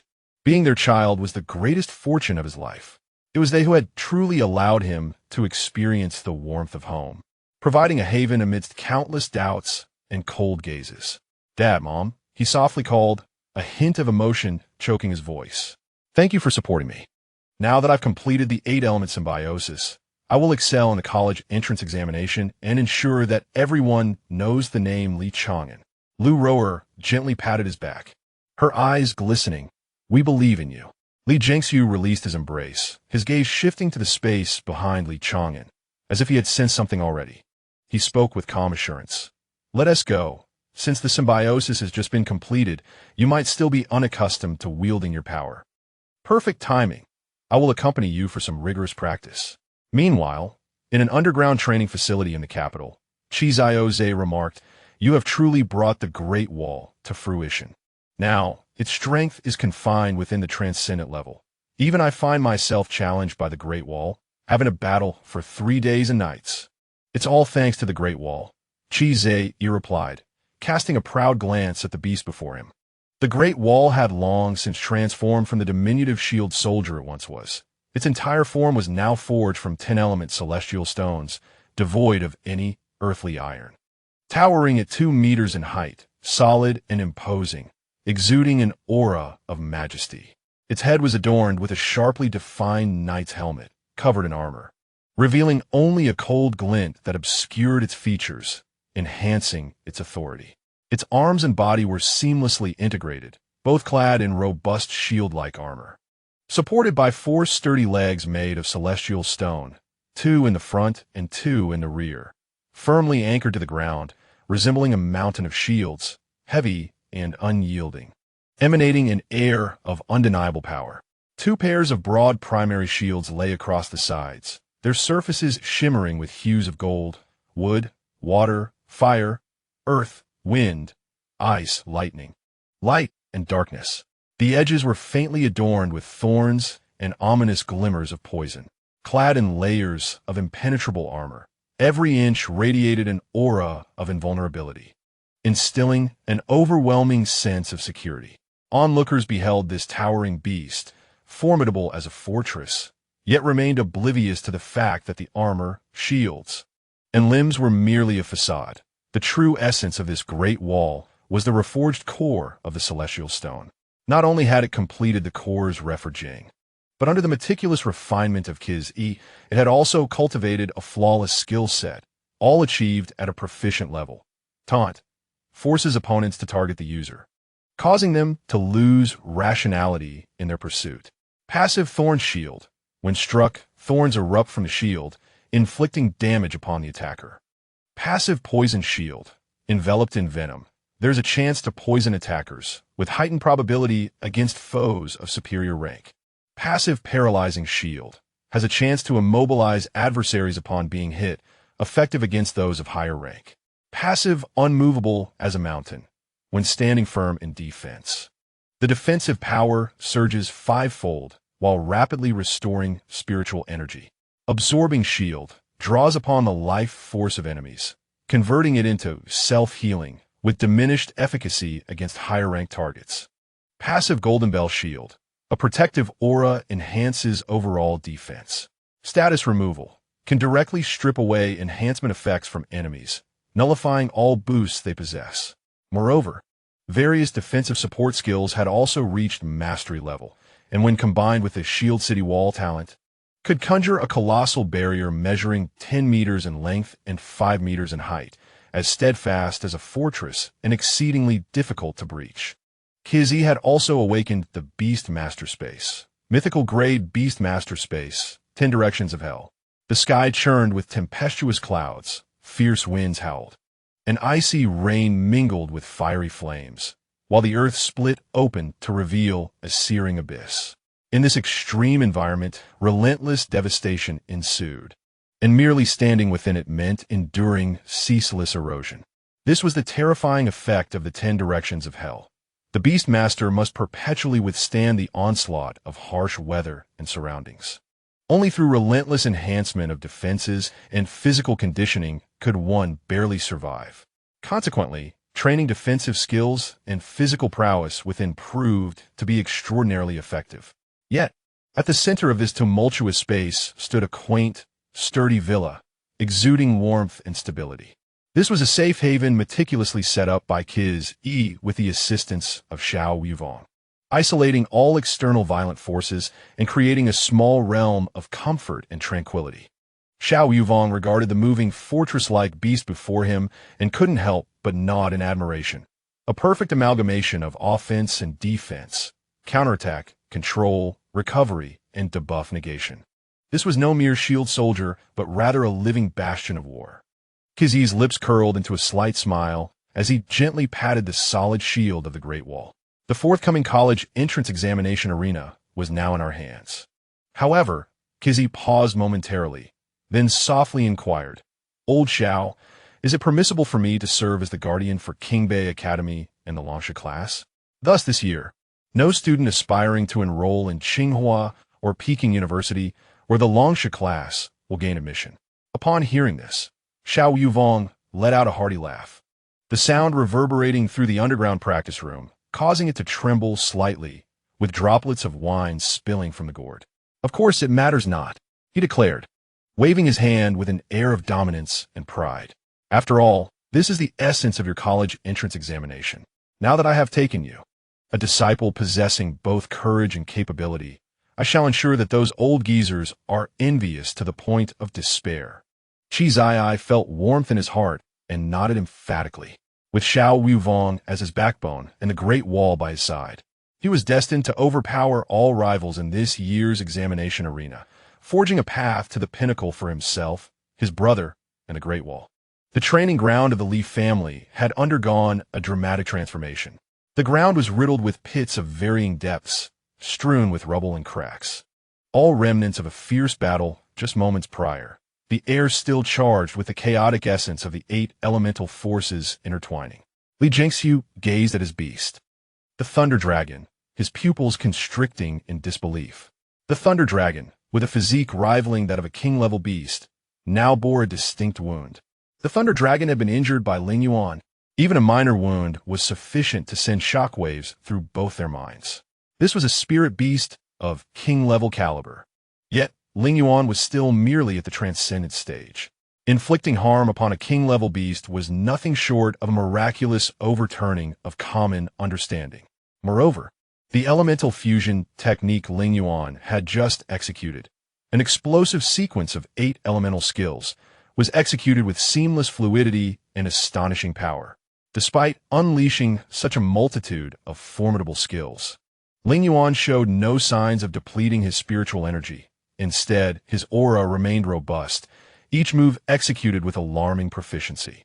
Li Jingxiu and Lu Roer exchanged a glance, both recognizing the profound shock and elation mirrored in each other's eyes. In the next moment, unable to contain their excitement, they shouted in unison, "My son Li Chang'an possesses the grace of a legend." Their powerful voices echoed throughout the training ground. Li Chang'an froze on the spot, utterly astounded, his cheeks flushing instantly. Fortunately, the soundproofing of the Li family's training ground was exceptional, muffling any noise from reaching the outside. He hurriedly rushed forward to intercept his emotionally charged parents, frantically waving his hands. "I beg you, please lower your voices. This is too embarrassing." As night deepened, Li Chang'an sat cross-legged in his beast-taming space, gazing tenderly at Ling Yuan, who was diligently honing his skills nearby. The 8 elemental forces swirled around him, exuding a calm and formidable presence. Li Chang'an's gaze burned with intensity as he declared, each word resonating powerfully within the beast-taming space. "Ling Yuan, in this world, you and I are invincible." At the very same moment, 1,000 miles away, Qi Zai found himself in his own beast-taming space, observing the Great Wall as it solidified its core and silently refined itself. The body of the Tianbu stone radiated a gentle luminescence of 10 elemental forces. Steadfast as a mountain, Qi Zai looked upon the Great Wall, his fighting spirit as profound as the abyss, his voice like thunder, shaking the soul. "Great Wall, between heaven and earth, you and I are the supreme force." On the same night, in 2 distant beast realms, 2 young men and their reborn beasts rise quietly under the cover of darkness, destined to illuminate an entire era. Chapter 53. The 10 seats of dragon pivot high above in the azure firmament. Fierce winds howl and the clouds churn. A floating round table, crafted from dark golden divine jade, hovers amidst the sea of clouds, exuding an aura of majesty. At one corner of the table rests a colossal dragon, its scales shimmering with a purple-gold divine light. With its head held high and its whiskers brushing the clouds, the massive dragon coils beneath the table, steadfastly supporting it like a towering pillar, causing the very essence of heaven and earth to tremble with each exhalation. Surrounding the table are 10 seats, each radiating a ghostly blue divine light, suspended in midair and separated by several zhang, creating their own realms. This is the revered dragon pivot's 10 seats, feared across myriad domains. At noon, the sun hangs high in the sky, casting beams of golden light that pierce through the clouds. Suddenly, 10 brilliant beams of blue light descend from the heavens, precisely landing upon the 10 seats. As the light solidifies, 10 figures sit upon them, their presence commanding across the starry expanse.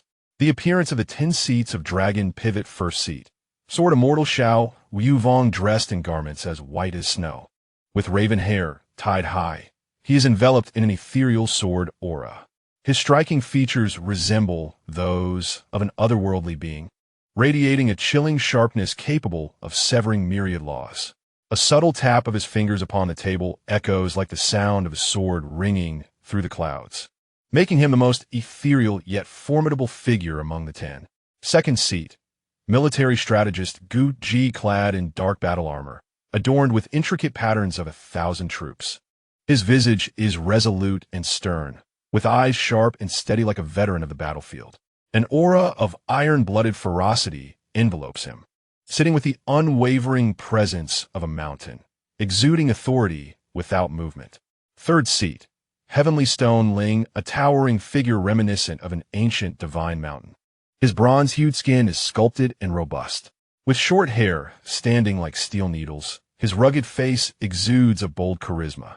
The overwhelming vitality of a body refinement practitioner radiates from him, his arms seemingly capable of upholding the heavens, embodying a mighty force that suppresses all. Fourth seat, Death God Shen Kailin draped in a black robe. His pallid face bears an air of indifference, with an eerie glow in his eyes. A chilling aura emanates from him, akin to a death god returned from the underworld, his presence cold and enigmatic, inducing a shiver in those who encounter him. Fifth seat, Divine Thunder Li Jiangxiu adorned in flowing purple, hints of lightning dance through his hair. His handsome features are striking, and his gaze burns fiercely like the sun. Surrounded by faint purple divine thunder, every movement he makes carries the overwhelming might of a tempest. Sixth seat, Venomous Master Xiaoyu dressed in gentle green. His exquisite visage resembles that of jade, exuding an aura of refinement and elegance. A subtle smile graces his lips, seemingly harmless, yet his fingertips conceal the deadliest of poisons, his eyes hiding an unfathomable allure.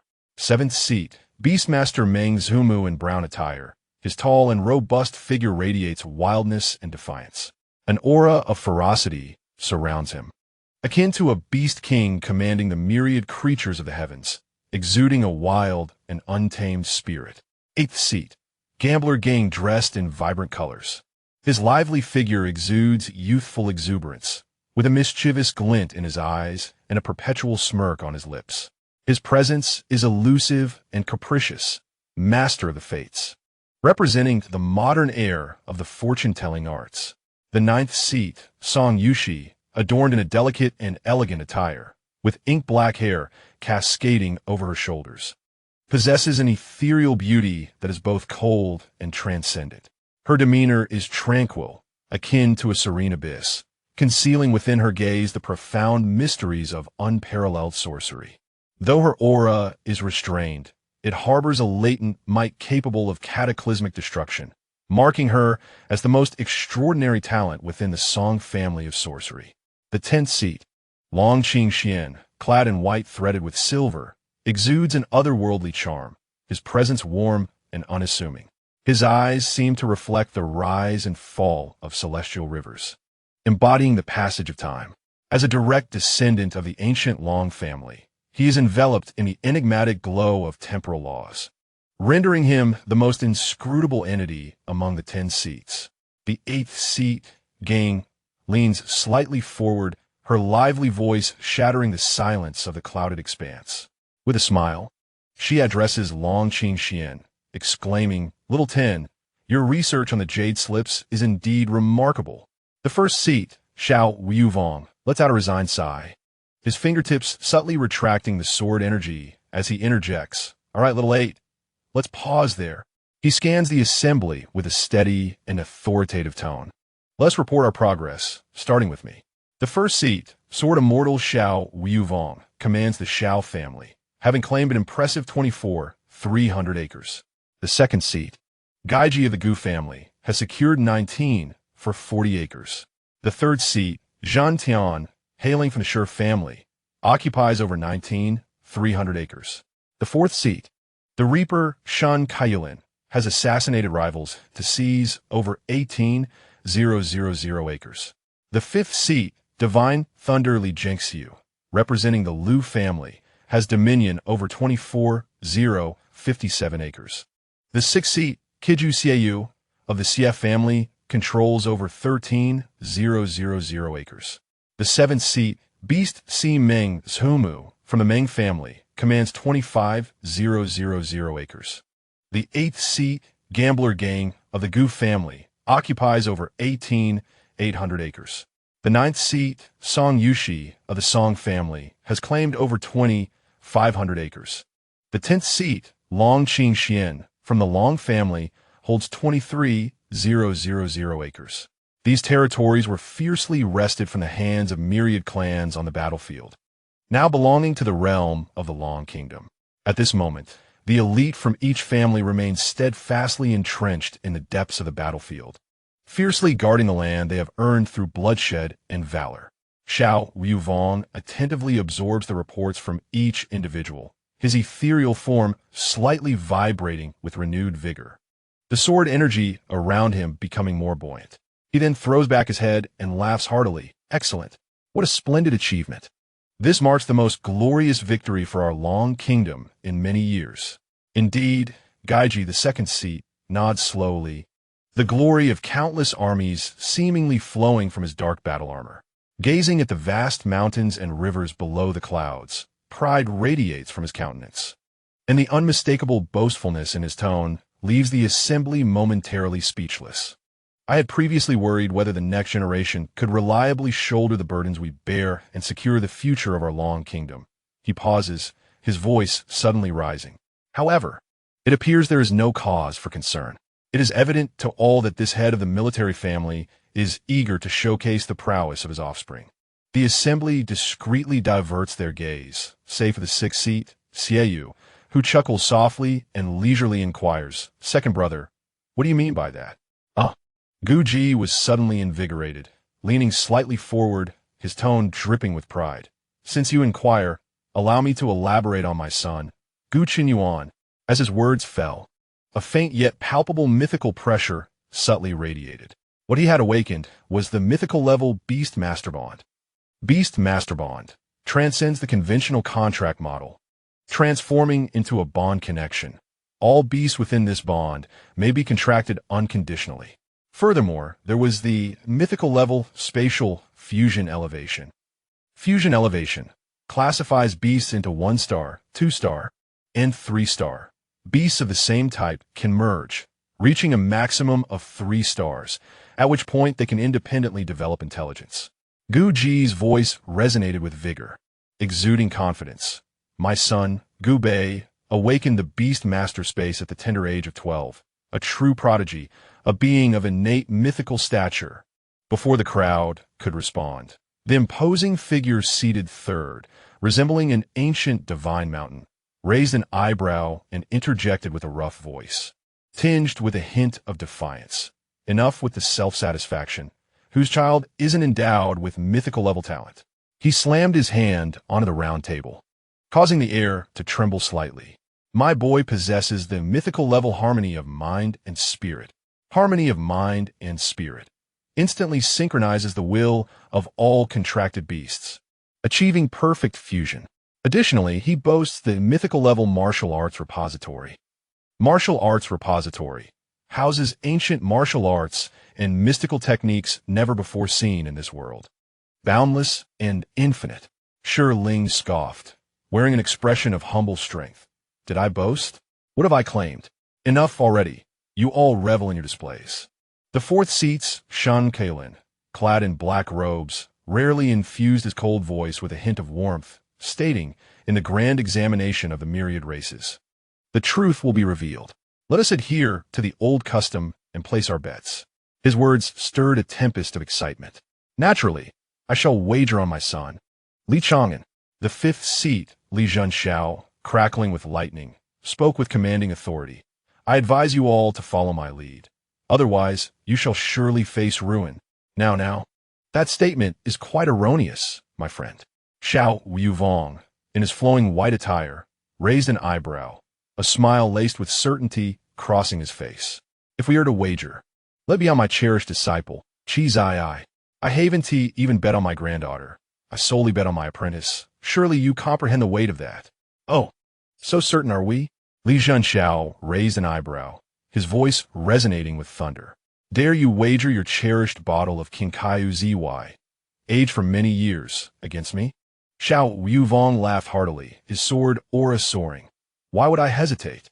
You place your thunder technique on the line, and I shall wager to the end. Come on, who fears whom?" The two faced off, the air thick with tension. Meanwhile, the seventh seat, Meng Zumu, observed in bewilderment, scratching his head in honest confusion. "Are you all playing for such high stakes? I shall refrain.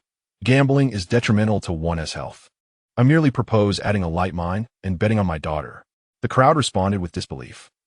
Xiaoyu was the first to burst into laughter. "My friend, who usually relies on your beastly hoard to claim treasures, how can you dare to call a light mine a mere token?" Seated in serene attire, Song Yushi of the ninth seat quietly contemplated, a fleeting smile gracing her cool gaze as she spoke softly. "Then I shall wager a spatial gemstone, placing my bet on my daughter." At last, the 10th seat, Long Qing Xian, who had remained silently observant, finally spoke, his voice gentle yet imbued with an earth-shattering weight. "The time folio I stake on my son." As his words fell, the room fell into a brief stillness.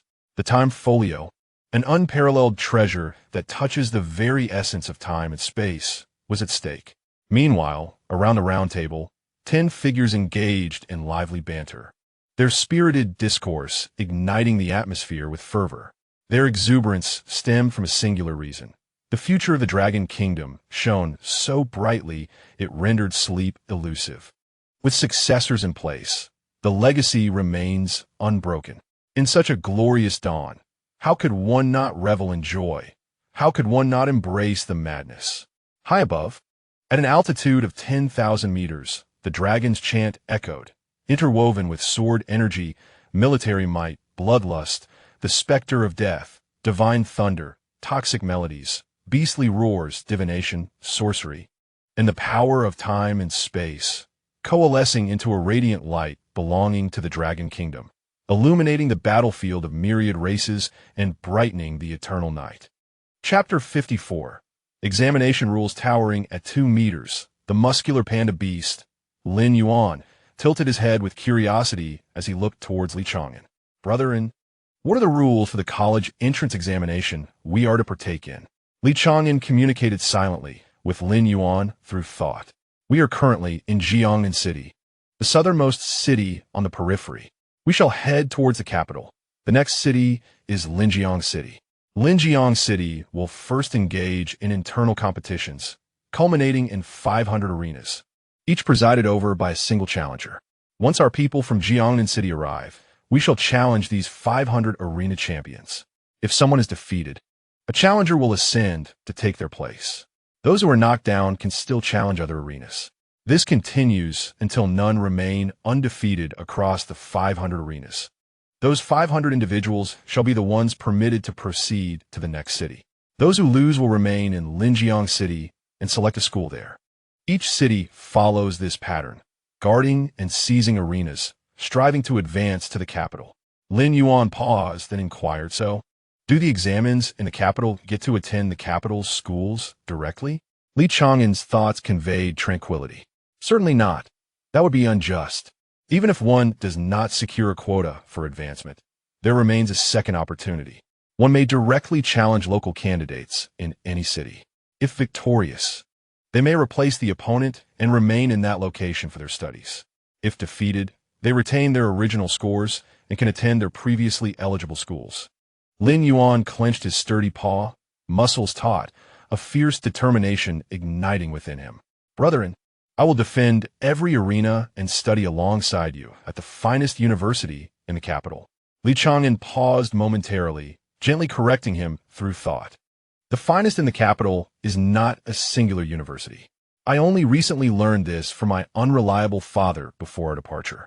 The true pinnacle in the capital lies not in a school, but in a specific class. It resides within the esteemed halls of King Bei Academy. Yet it is not a part of it.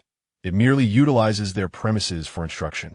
The curriculum and all resources are entirely independent of King Bei Academy, being solely provided by this class, known as the Dragon Pivot class. This class admits only 10 individuals. Once enrolled, the resources available are of an unparalleled quality, far beyond the wildest dreams of the average person. Thus, our true aspiration is not to gain admission to any ordinary university in the capital, but rather to the Dragon Pivot class. In that moment, Lin Yuan's striking black and white eyes gleamed with an intensity that was almost startling, his entire physique trembling slightly with excitement. He nodded emphatically, his voice resolute as if striking the ground. And go. I understand now. Let us charge towards the Dragon Pivot class together. Regardless of the number of challenges or opponents, I will overcome them all. No one can impede our path to the Dragon Pivot class. This time, Li Chang'an refrained from using his thoughts. He slightly raised his gaze, and within his usually quiet and reserved eyes, an unmistakable pride shimmered as he softly spoke. I believe in you, Lin Yuan. Do you recall what I just told you? Instantly, Lin Yuan straightened his posture, his muscles taut, his tone imbued with gravity. I remember in Gu, you said that our prowess is undoubtedly among the finest of our generation, and no one can surpass us. Even if all are at the pinnacle of the transcendent stage, none can defeat us. We are truly the foremost of our peers. Li Chang'an nodded gently, his voice calm yet laced with undeniable confidence. We too shall defend our position, but our defense will not merely be a matter of overwhelming force. Those who stand against us in this examination are also potential guardians of the Dragon Kingdom. Our endeavor as beast tamers to grow and pursue higher education is fundamentally aimed at better safeguarding our nation. Therefore, to us, there exists no real competition, for no one can defeat us. Before defending our position, we shall first perform a fist salute.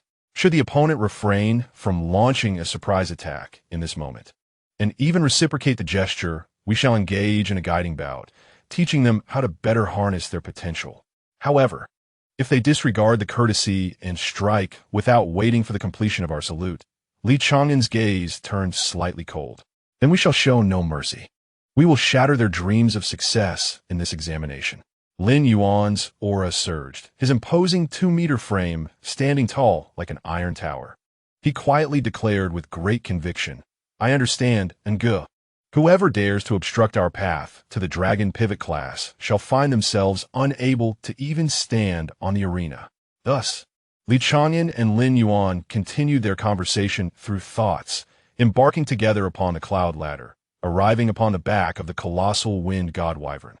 This magnificent creature truly embodied an ancient behemoth, its entire form cloaked in smooth, light azure scales that shimmered subtly under the sun. Its wings, nearly 1,000 meters wide when fully unfurled, stirred the air with each gentle flap, creating a symphony of whistling winds.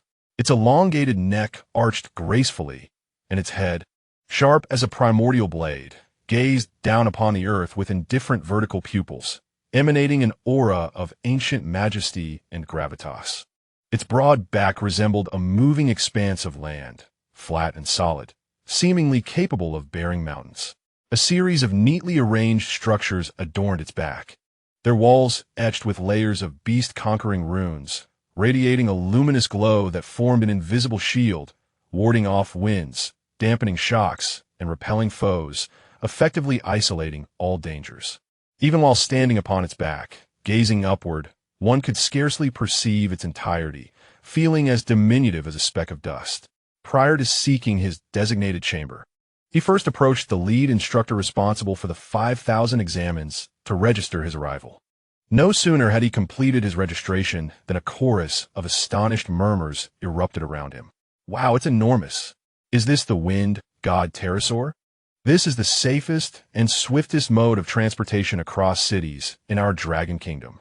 If it weren't for the college entrance examination, I wouldn't have a clue when I could ever ride the wind god pterosaur to explore other cities.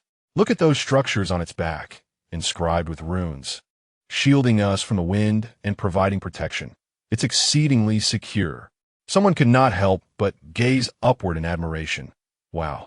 These buildings are merely the tip of the iceberg for the entire wind god pterosaur.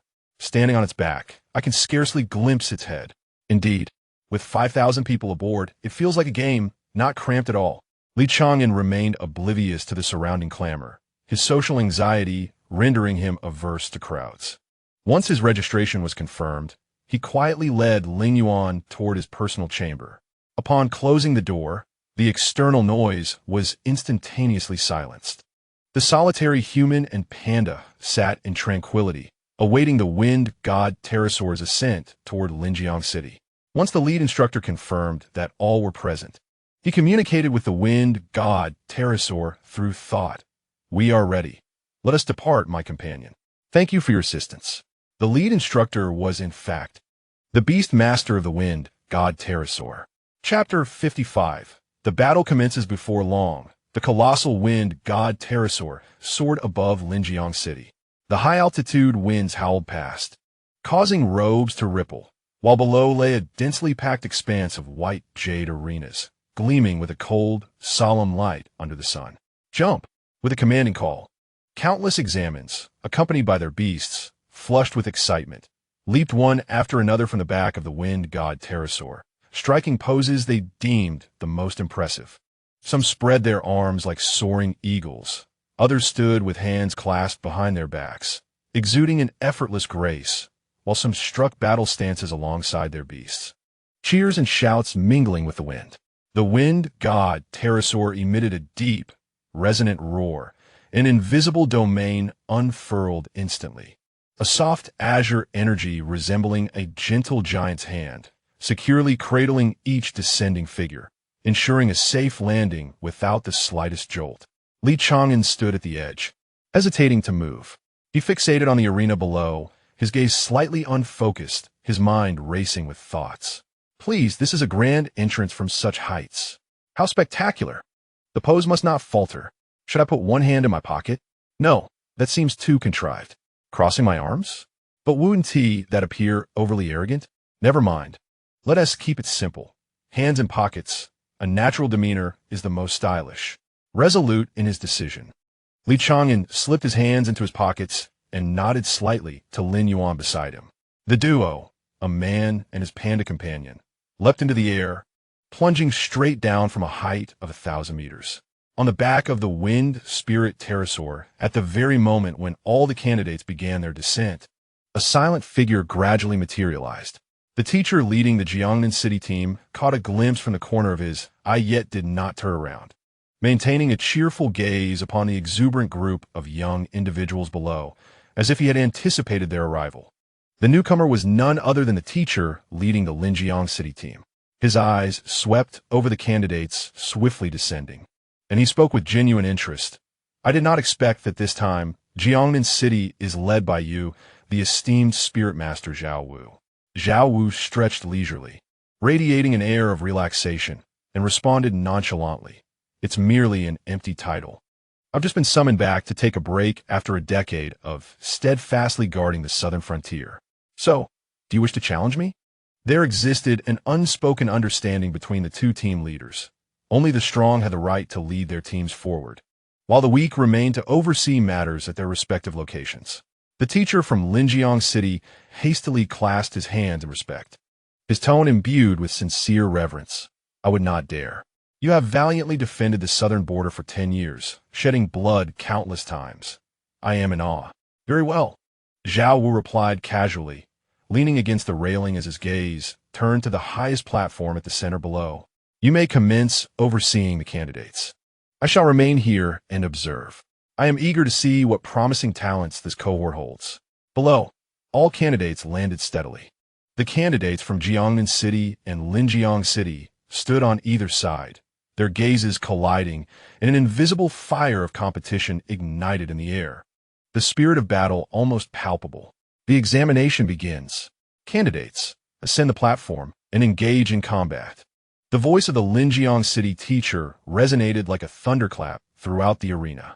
As soon as the words left his mouth, the candidates from Chang'an City surged forward like arrows released from a bow, each eager not to lag behind. Meanwhile, atop the highest and central platform, Huangzhan, who had been comfortably seated and hailed as the foremost of Linjiang City, was momentarily taken aback, even slightly startled. In the instant following the examiner's announcement, a figure had suddenly appeared before him. The young man opposite him maintained his hands in his pockets, his demeanor aloof, while beside him stood his formidable panda beast.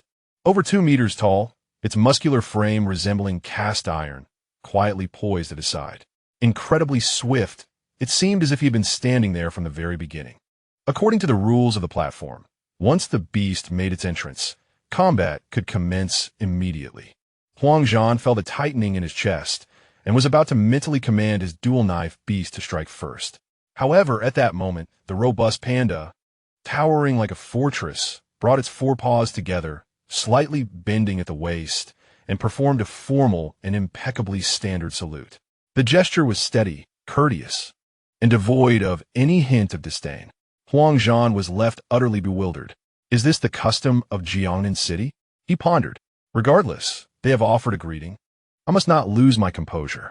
He promptly willed his dual-knife beast to halt its assault, return, and reciprocate the gesture. The dual-knife beast, standing approximately 1.7 meters tall, clad in a fitted black outfit that accentuated its athletic build, exuded an air of readiness and explosive power.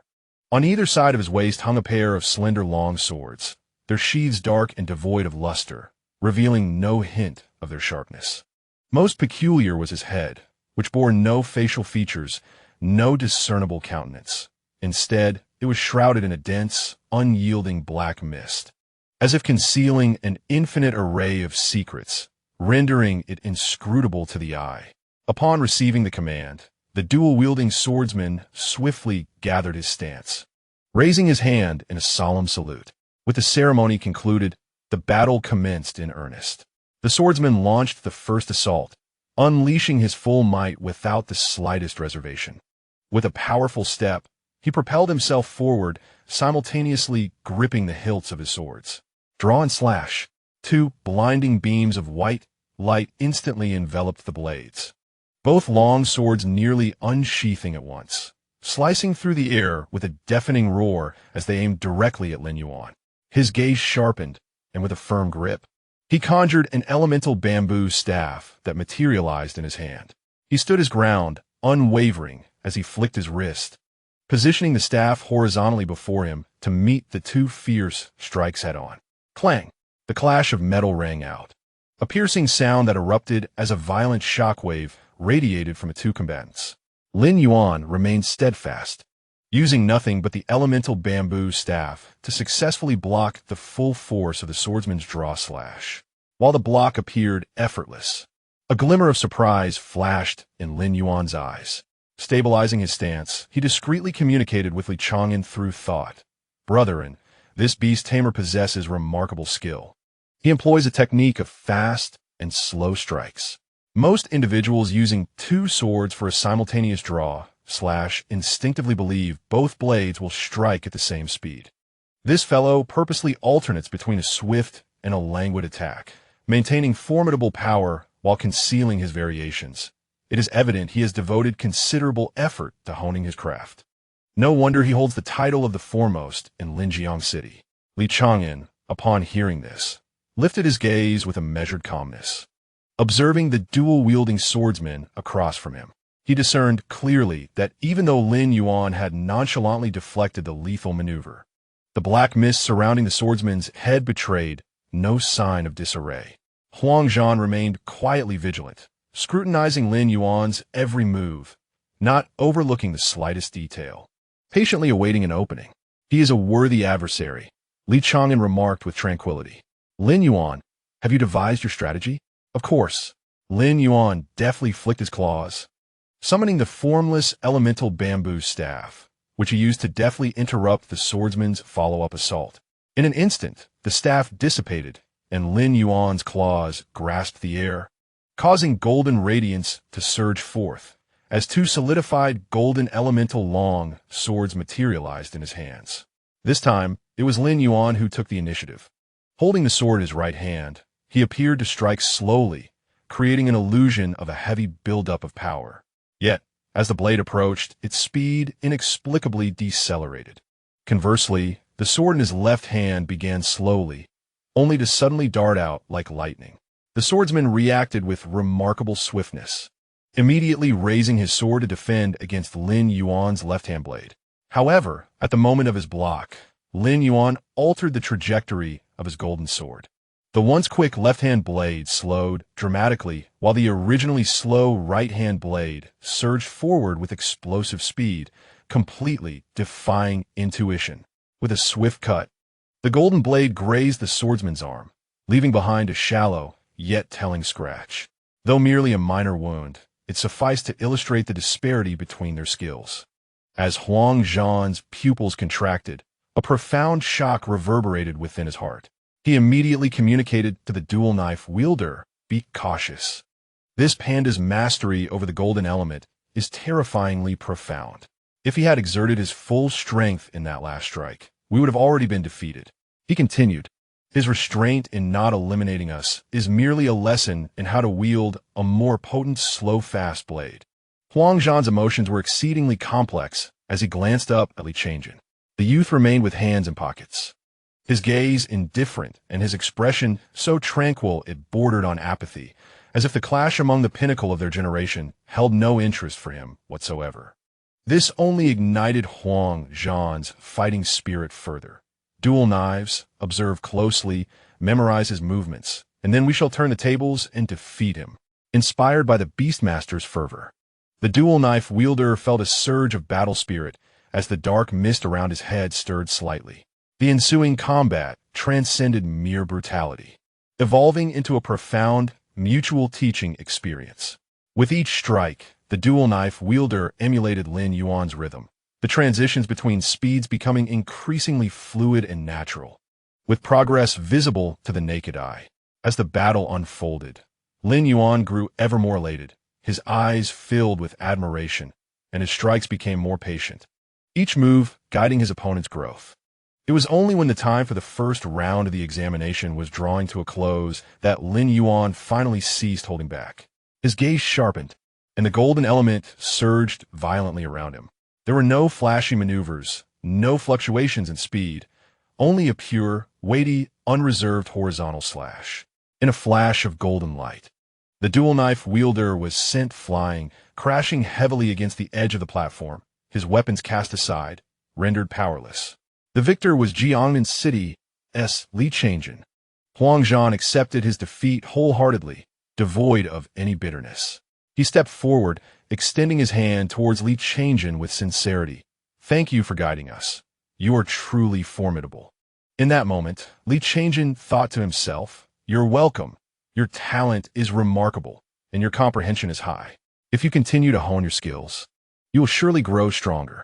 Yet, as his lips moved, the words that escaped were as cold as ice. "Stop lamenting. Practice more." Huang Zhan's outstretched hand faltered midair. He stood frozen in place, gazing at Li Chang'an with a look of bewilderment. This person was truly frightening. Is he really of such temperament?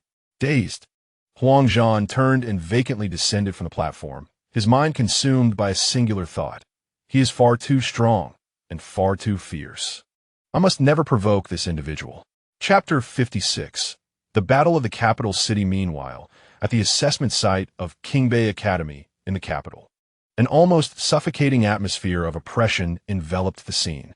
All local candidates aspiring to enter Qingbei Academy were on the brink of collapse.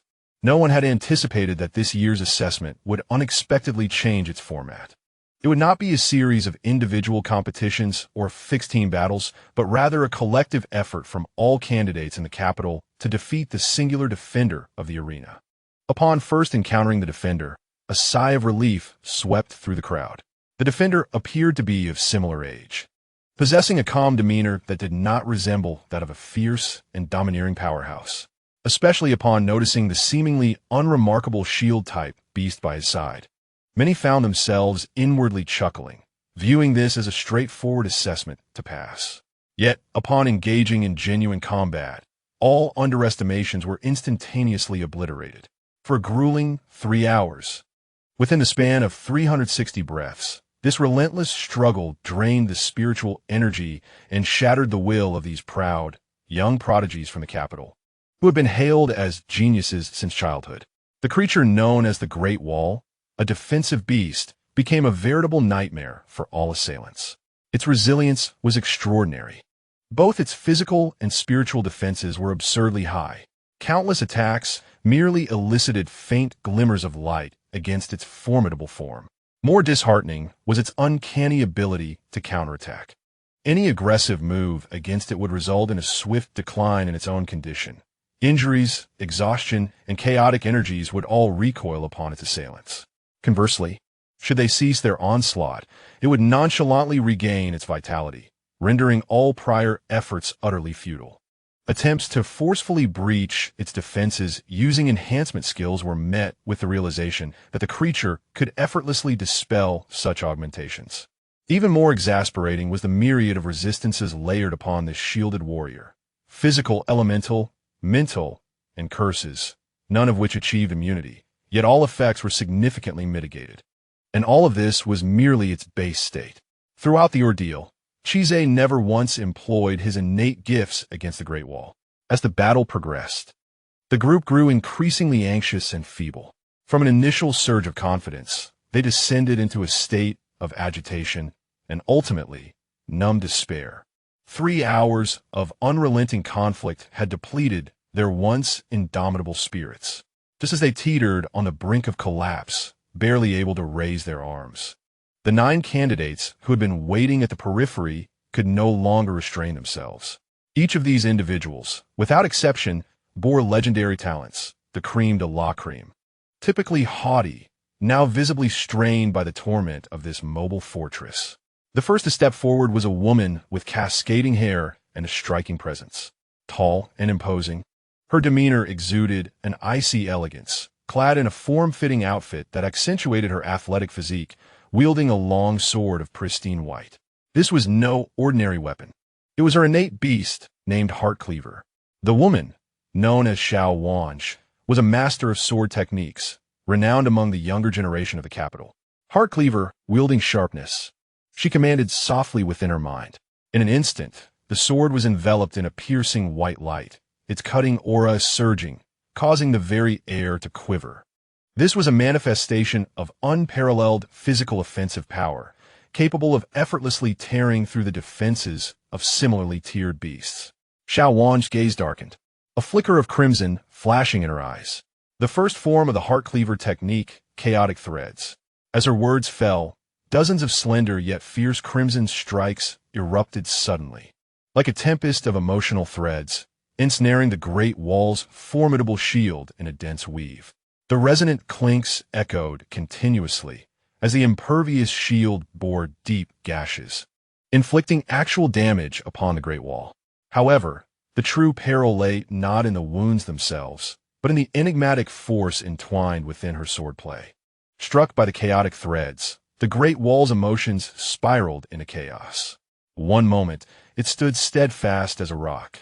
The next, it was engulfed in euphoria, then sorrow. And finally, heartache, its myriad emotions thrown into disarray, its consciousness plunged into turmoil. This was the legendary talent of Chang'an, the celestial of the mundane world. Currently, the ability to bestow upon the beasts a direct attack that disrupts the emotions of the enemy fundamentally shakes their mental state. With the control techniques mastered by the Great Wall at this moment, it is impossible to escape such a direct mental restraint. Hope ignited in the eyes of the onlooking candidates. If only the Great Wall could be driven to utter madness, a significant vulnerability in defense would undoubtedly emerge, and the breakthrough would be at hand. However, they overlooked one critical point. The Great Wall's madness does not equate to losing control. Qi's calm voice gradually resonated across the battlefield. Great Wall, deploy the shield wall. Even in a state of confusion, the Great Wall's form remained as if inscribed with the deepest instinct, unconditionally obeying commands. In the astonished gazes of the crowd, that heavy shield thunderously unfolded. Spiritual energy surging wildly, transforming into a majestic barrier 10 meters long and 5 meters high, akin to a small fortress, standing resolutely before all. The flicker of hope was instantly extinguished. Xiao Wange tightened her grip on her sword, her exquisite brows furrowing deeply. Despite her meticulous calculations, she had not anticipated that the opponent could still execute commands in a state of madness. As the Great Wall solidified into a barrier, it triggered its passive skill. Immovable as a mountain, while the defense surged exponentially, the spiritual energy recovered at an astonishing pace, with the wounds previously inflicted visibly healing before their eyes. Kizzy spoke again, his tone unwavering. Wallguard. Layers of golden light enveloped the barrier, elevating its already indomitable defense to new heights. At this juncture, the outcome of the battle was devoid of suspense. Even with the remaining 9 candidates of mythic-level talent, all pouring their final reserves of spiritual energy into relentless assaults, they remained unable to budge that wall in the slightest. Unable to break through, they found themselves drained, their energies sapped by the Great Wall's countermeasures and relentless recovery, exhausting their spiritual reserves and crushing their spirits. The dual burdens of physical fatigue and mental anguish pushed each individual to the brink of collapse. After a grueling 6-hour standoff, the candidates ultimately faced defeat. They collapsed to the ground, gasping for breath, their faces etched with disappointment and helplessness. Some gazed defiantly at the barrier, while others hung their heads in bitter laughter, devoid of the strength to complain. Yet, someone suddenly murmured, at least when the candidates from other provinces arrived. They too will have to endure this trial. This remark loosened the previously oppressive atmosphere. The crowd paused, then one by one, they began to laugh. Their laughter, albeit tinged with sorrow, carried a sense of relief as if they had survived a calamity. At that moment, Kizzy stepped forward. He bore no airs of victor, no condescension, nor a trace of mockery. His expression was gentle, his gaze open, and his tone as calm as if conversing with peers. The crowd instinctively tensed, bracing for a reprimand or disdain. However, the first words from Kiz left everyone momentarily stunned. Your ability to collaborate and endure for 6 hours is already quite remarkable. His gaze swept over each individual present, exhausted, despondent, and unwilling to concede, each impression etched in his mind. This trial was never intended to impose hardship on anyone, nor was it designed to eliminate anyone. It serves to illuminate your own shortcomings and the significance of collaboration. The perseverance and resilience you have demonstrated to reach this point today merit your presence here. A gentle voice, akin to a refreshing spring, soothes the frustrations within the hearts of the crowd. Before anyone could react, Chi Zai patiently began to offer guidance, starting with Xiao Wanga. His tone was earnest. Your talent in the realm of mortal affairs is exceptionally strong, yet the chaotic threads of emotion cloud your judgment, serving as a top-tier form of restraint. However, your inclination towards aggressive attacks, aiming for a single decisive blow, ultimately squanders your advantages. When dealing with shielded beasts, one must apply continuous interference and gradual pressure, rather than a sudden explosion. By mastering the rhythm, your sword will become exponentially more powerful. Xiao Wanga, taken aback, felt the tension in his brow gradually ease as the last remnants of his defiance dissipated.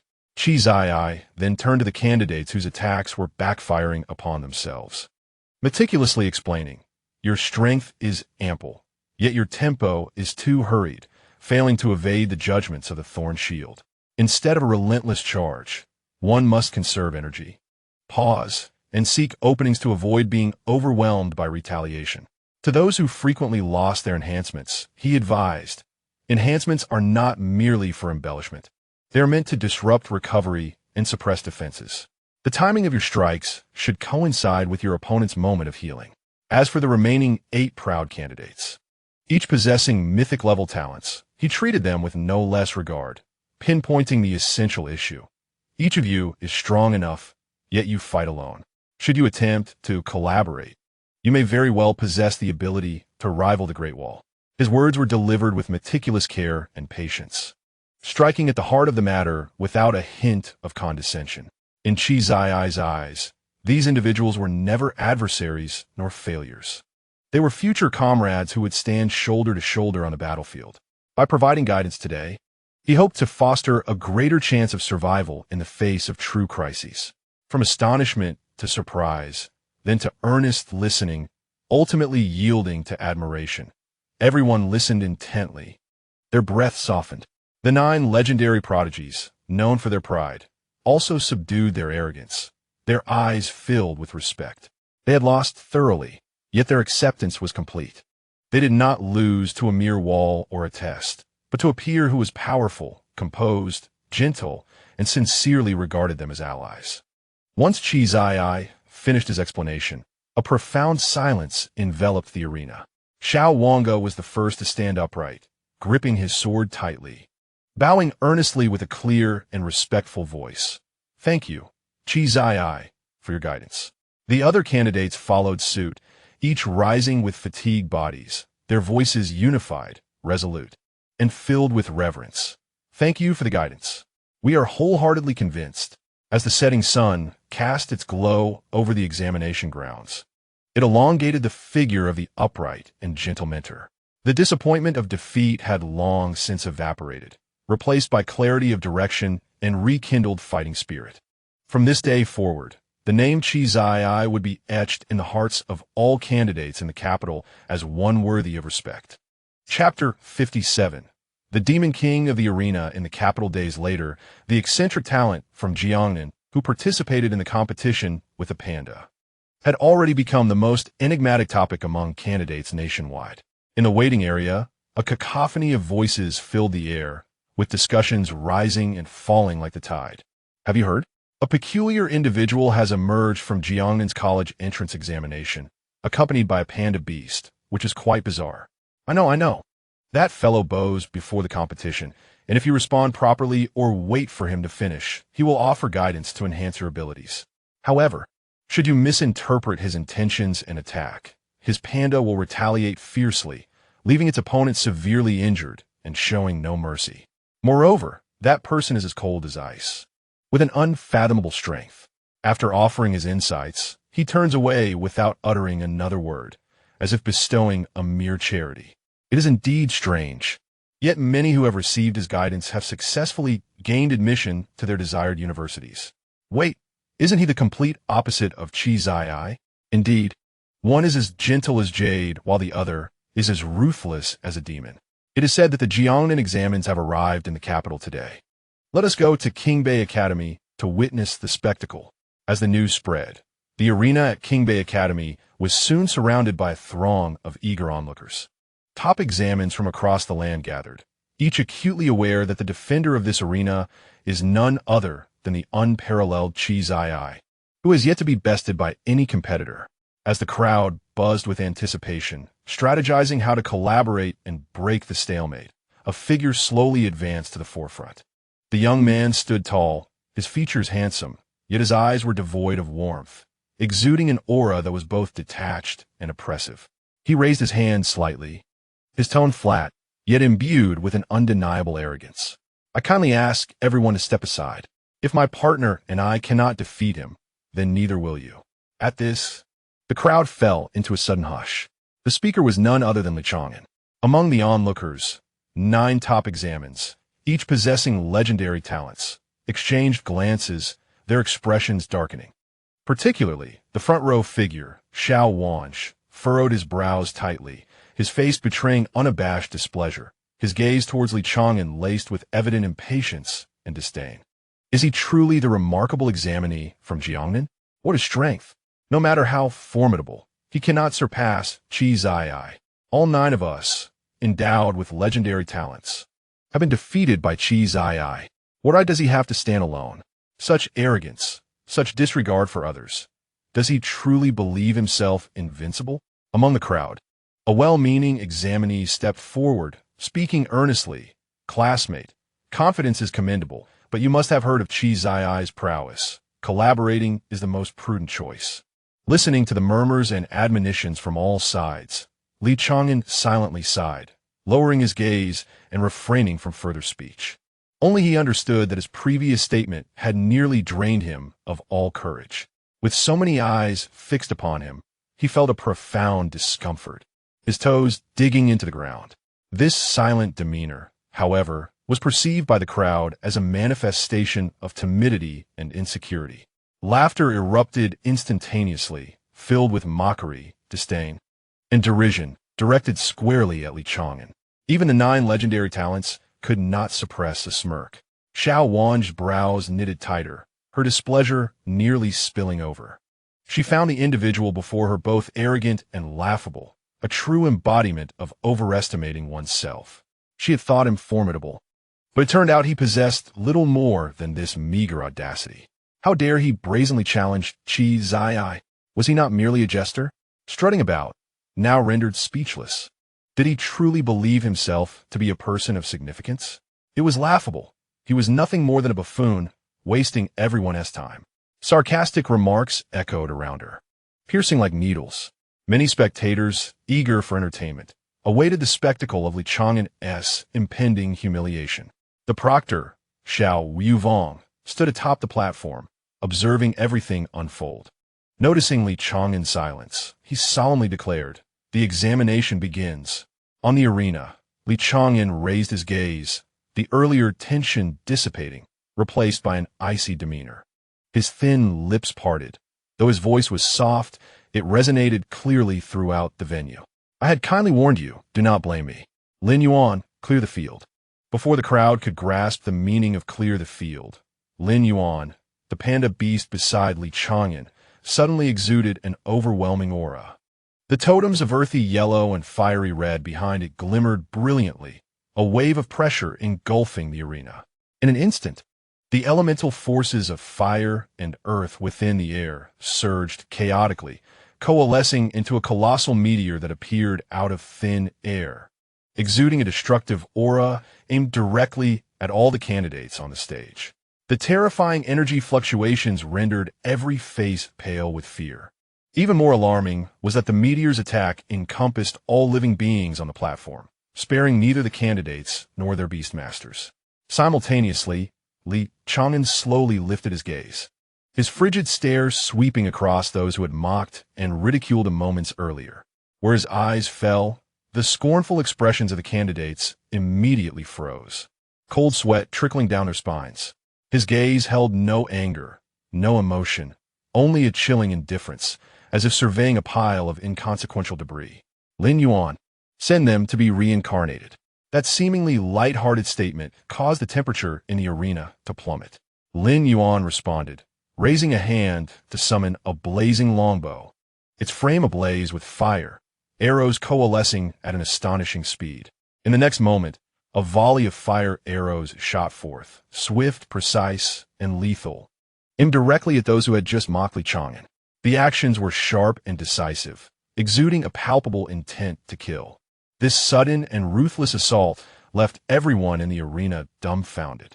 No one had anticipated that this seemingly derided youth would strike so fiercely, unleashing a lethal attack without any hesitation. Xiao Yuvong was momentarily taken aback, his expression shifting dramatically. As the proctor, he was responsible for ensuring the candidate's safety.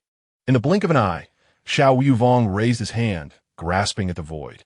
The colossal meteor, capable of eliminating all, shattered into a storm of sand and debris, scattering across the ground.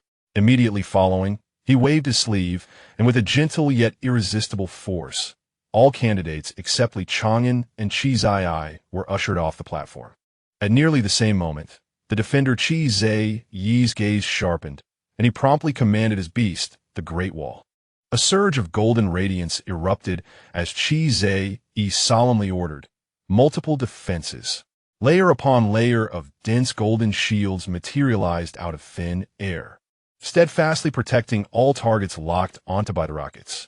A series of sharp clinks resounded as every rocket launched by Lin Yuan was intercepted by the protective barrier.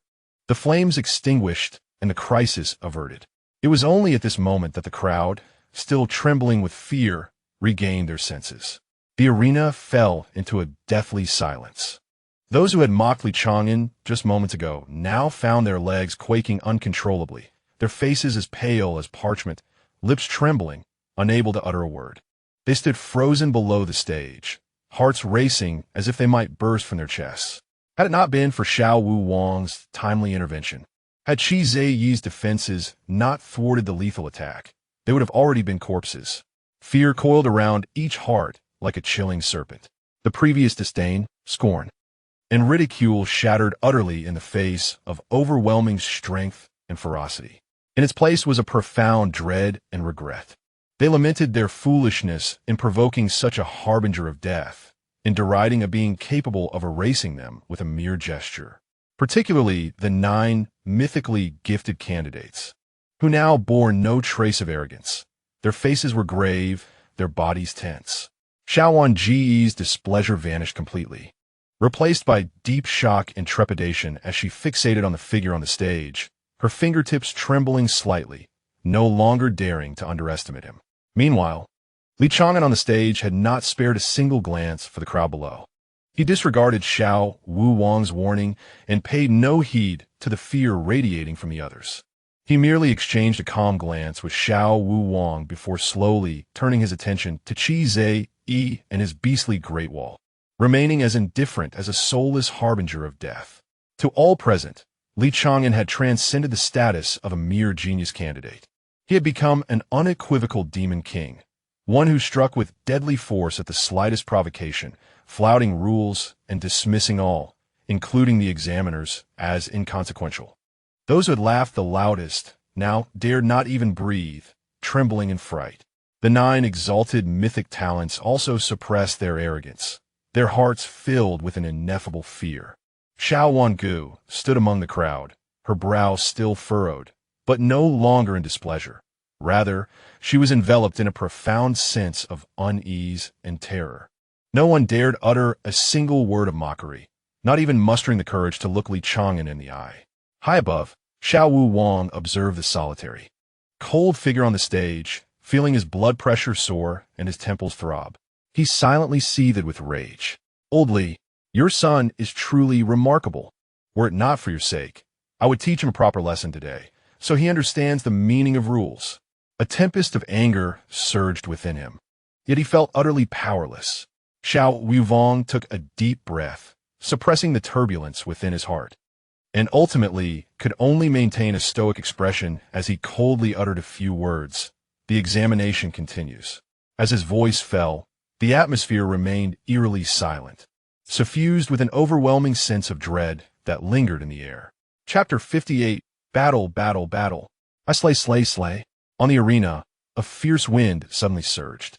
Qi Ziyi gazed at the serene and upright figure opposing him, his brow instinctively knitting in apprehension. It is him, the boy who had effortlessly vanquished his opponent with a single move at the Beast Spirit Center. Chang'an, exercise utmost caution. This individual is not to be trifled with.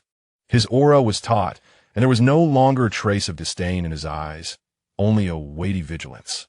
The fact that old Xiao could restrain his temper and refrain from acting while dispatching the other candidates with a single blow indicated that this opponent possessed formidable background and strength, coupled with an enigmatic presence. In this battle, there must be no room for carelessness. Meanwhile, Li Chang'an lowered his gaze, his tone calm, yet imbued with undeniable steadiness. "Linyuan, please save a record. The opponent across seems formidable. Let's not underestimate them." "Understood, brother," and record saved. Panda Linyuan subtly retracted his spiritual power, an invisible ripple quietly spreading forth, ensuring the current state was firmly documented. Li Chang'an exchanged glances with Qi Ziyi.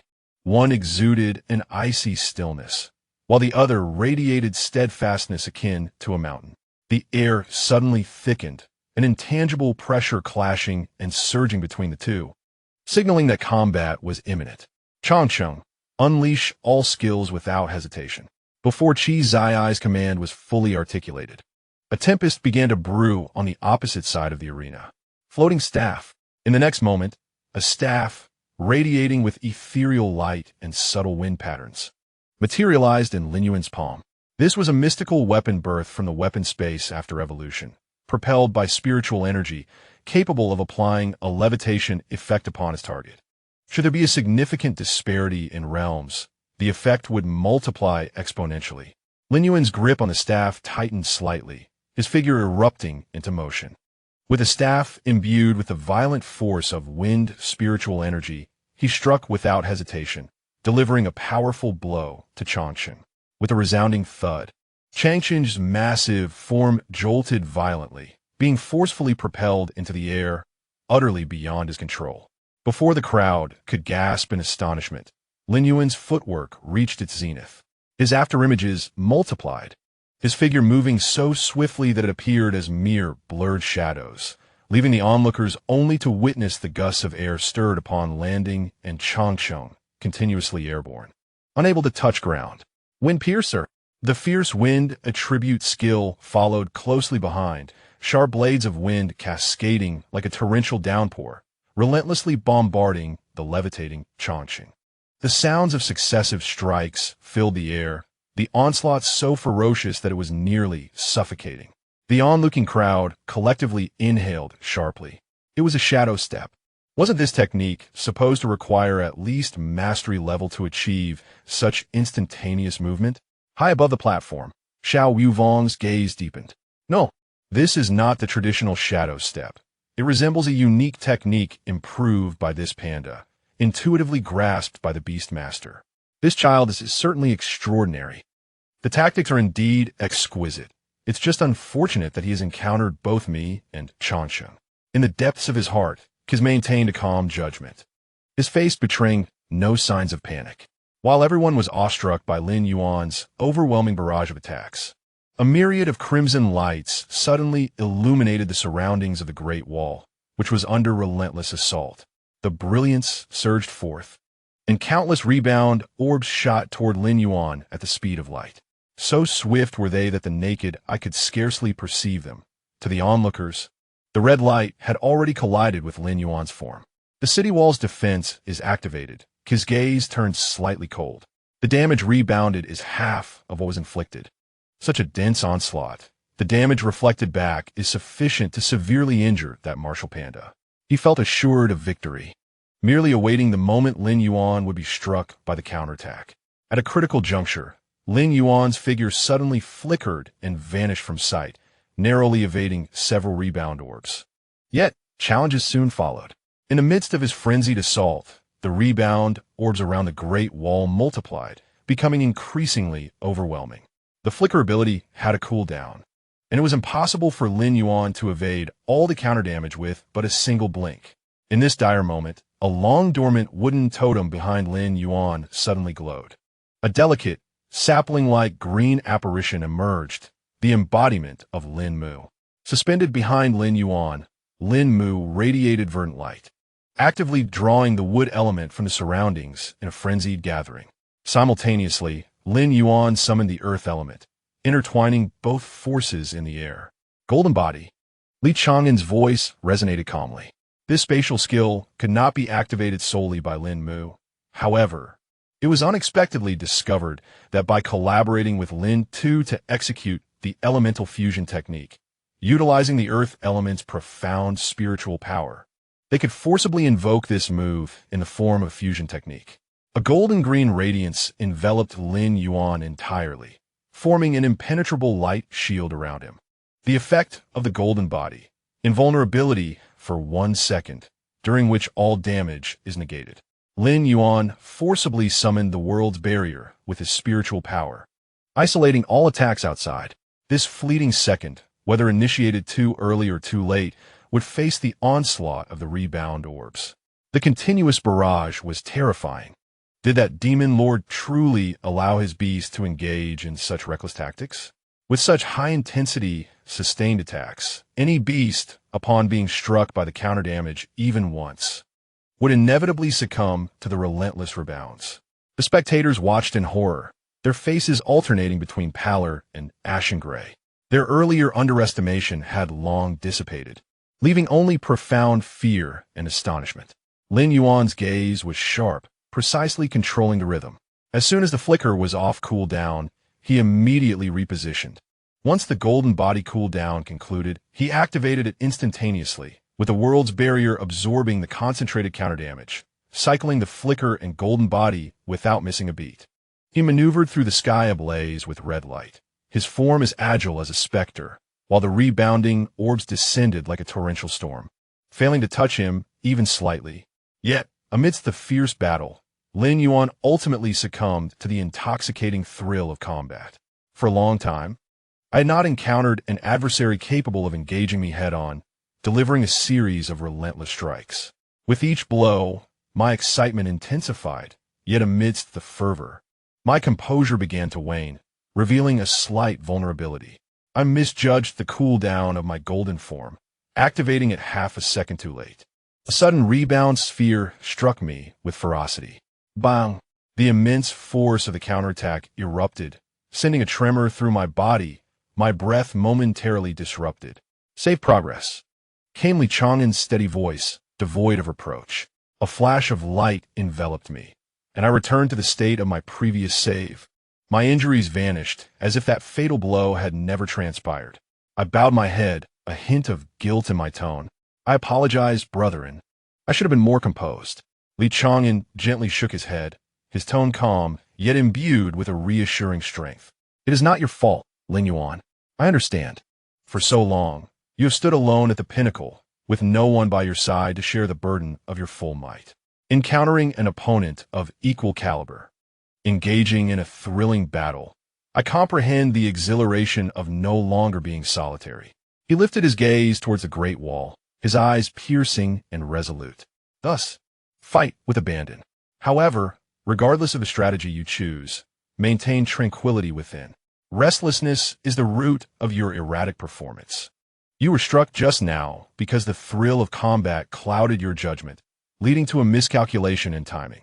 I understand, brethren, Lin Yuan exclaimed, his head snapping up, the agitation in his eyes replaced by calmness and focus. His aura coalesced once more, this time devoid of frenzy or urgency. Only an abyss-like serenity remained. He tightened his grip on the floating staff and cast his gaze back to the Great Wall. The true pinnacle of this duel was only just beginning. Chapter 59. Two beasts. Lin Yuan lowered his head, the tumult within him dissipating, his presence tranquil as a deep abyss.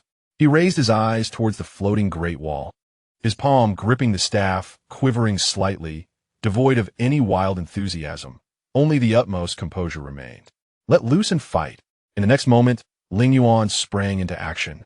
No longer a mere tempest, 8 elemental forces blossomed from his palm in succession. Wind split staff. The gale surged with an unstoppable force, once again striking the Great Wall with tremendous impact, the levitation effect firmly secured. Gold, wood, water, fire, earth, ice, thunder, and wind. These 8 elements erupted in a harmonious cascade, each high-damage strike landing with precision upon the Great Wall. The transitions between elements flowed seamlessly, captivating the audience into a stunned silence. On the high platform, 9 mythic-level candidates rose to their feet. 8-element synchronization. This panda can wield all 8 elements simultaneously. In the transformation phase, one can master 8 elements. Such talent is simply unprecedented. The Great Wall struggled fiercely in midair, surrounded by an increasingly dense array of crimson rebound spheres, overwhelming and nearly obscuring the entire arena. Yet Lin Yuan remained composed. With flashes of movement, golden form, displacement, and evasive maneuvers, he navigated effortlessly through the myriad of luminous spheres, his steps unwavering, his strikes unceasing. The floating effect has never ceased, and the Great Wall remains suspended, unable to touch the ground, forced to passively endure the relentless onslaught of elemental strikes. The bloodline plummets rapidly. If this continues, the Great Wall will inevitably fall in a single blow, leading to an immediate defeat. Chi Zai's expression turned grave, his fists clenched. How could he and his beast force us into such a dire situation? He gritted his teeth, a look of resolve flashing in his eyes, and conveyed through thought, sole resonance of the Great Wall. As his words echoed, A crimson light erupted skyward, surging violently from Chi Zai's body, merging explosively with the Great Wall's form. The man and beast became one, their souls resonating in perfect harmony, their minds intertwined, connected in frequency. The audience's jaws, previously agape, widened even further. Is this soul resonance? A soul technique that only those at the battle general level might barely grasp. How could Chi Zai and his beast, still in the transcendent stage, possibly master it? I felt compelled to kneel before them. Within the crimson radiance, Chi Zai and the Great Wall's thoughts synchronized completely. Countless rebounding orbs of light were no longer solely controlled by the Great Wall, but were now jointly maneuvered by both man and beast. In an instant, the speed of the orbs surged dramatically, their trajectories precise and angles cleverly calculated, with power and control escalating exponentially. The previously agile Lin Yuan suddenly found himself under overwhelming pressure. The orbs seemed to possess eyes, cutting off all avenues of retreat, predicting every flicker and tracking every shift in position. Density, speed, precision, and all-encompassing domination. Lin Yuan's gaze sharpened, his flicker cooled down extended, his golden form rigid. Despite exerting the full force of all 8 elemental types, he could not withstand the onslaught of these overwhelming, exquisitely accurate crimson orbs. Ultimately, he found himself at a loss. In the next moment, countless red lights pierced through his defenses and struck him fiercely. Boom, boom, boom. The relentless counterattacks erupted, shattering his golden form and dispersing his spiritual power. Lin Yuan crashed heavily to the ground, his staff slipping from his grasp, the massive panda body convulsing slightly, utterly unable to rise again. The residual force of the crimson backlash continued to wreak havoc on his surface, his spiritual power disrupted, his breath plummeting to its lowest ebb. The Great Wall slowly descended, its crimson fur dulled, panting heavily yet defiantly standing tall, like a true fortress. Chi Zai staggered, leaning on his knee. The violent backlash of the soul resonance gnawed at his spirit like a relentless tide, his complexion as pale as parchment. Yet within his eyes erupted an inconceivable ecstasy and brilliance. He had won. He had triumphed over the unfathomable Chang'an, over that terrifying panda that seemed far beyond the level of mere transcendence. In this life, he had finally ascended to the pinnacle. The arena fell into a brief silence, only to erupt moments later into a deafening cacophony of astonishment, discussions, and gasps that nearly threatened to overturn the very dome of the competition hall. At the edge of the platform, Chang'an quietly gazed at the fallen Lin Yuan, his expression still calm and unruffled, devoid of sorrow or joy, as if it were not his beast that had suffered defeat. Yet, within the depths of his indifferent eyes, a faint ripple passed by unnoticed. He turned his head to the side, looking toward his companion.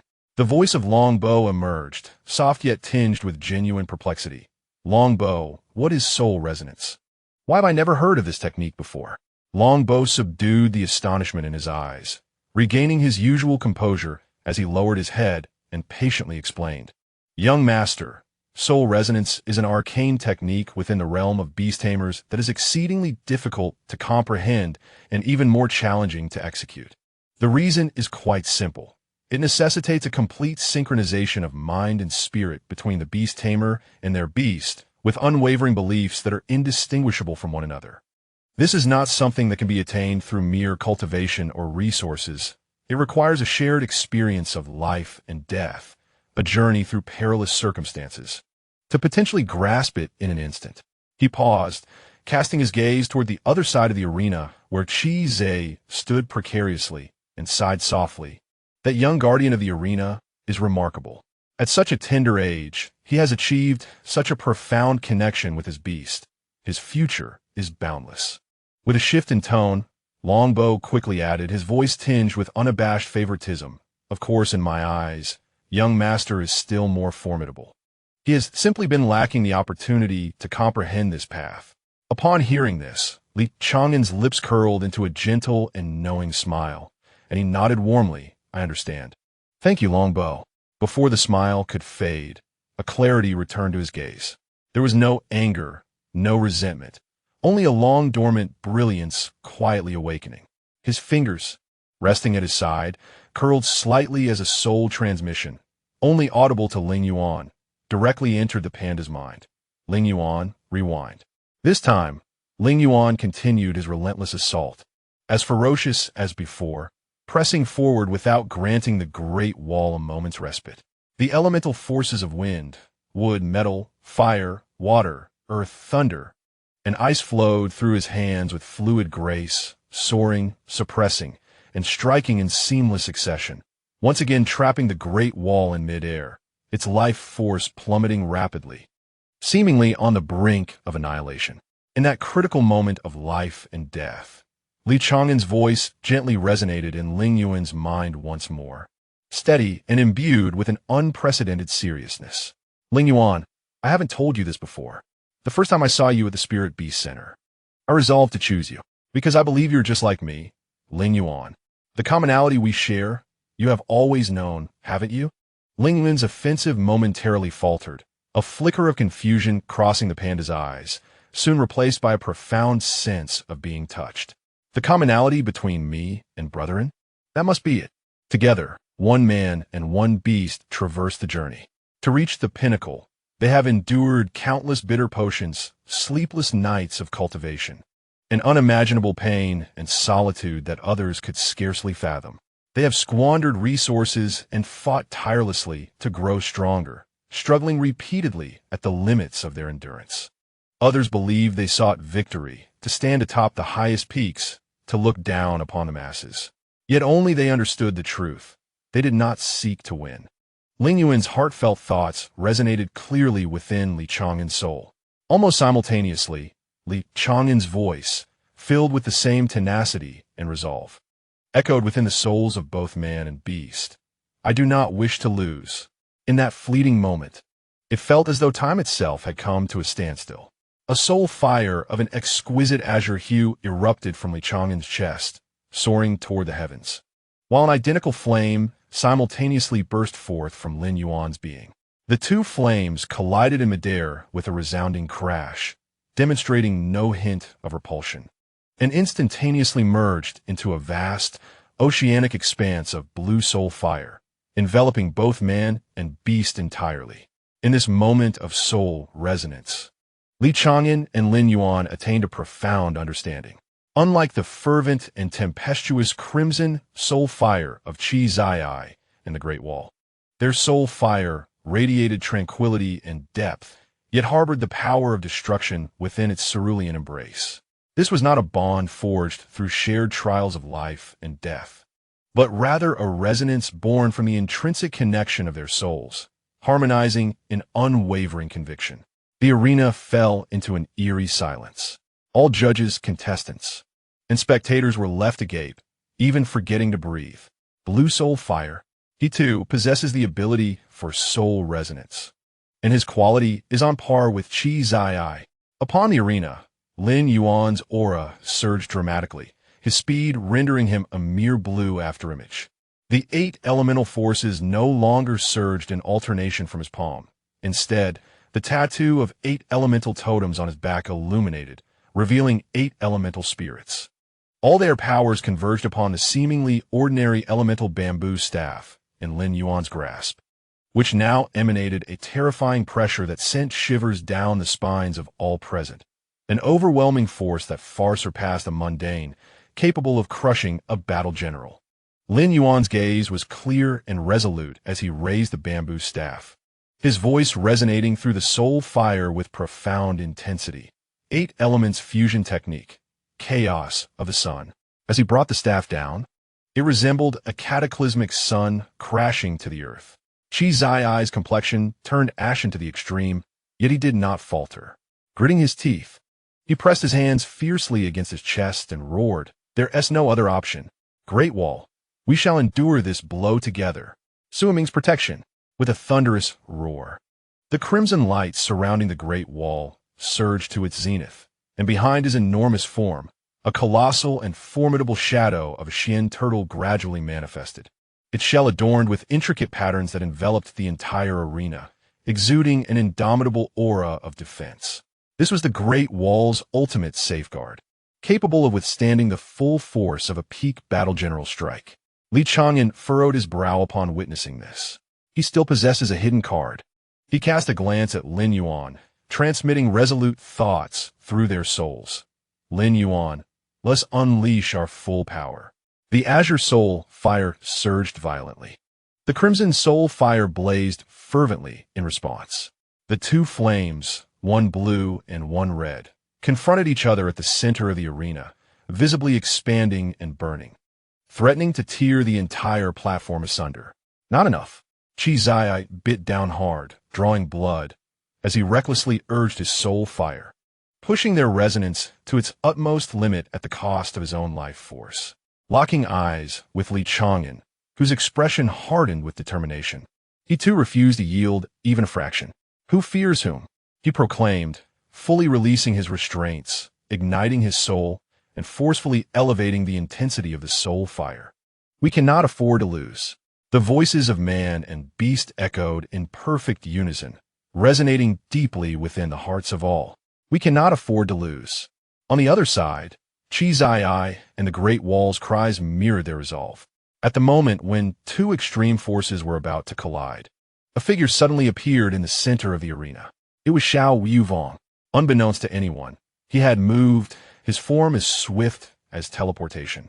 His sword was lightly raised, devoid of any overwhelming might, yet imbued with an exquisite gentleness that was unparalleled. With a delicate swing of his sword, the chaotic sun, capable of annihilating peak battle generals, was effortlessly dispelled into nothingness.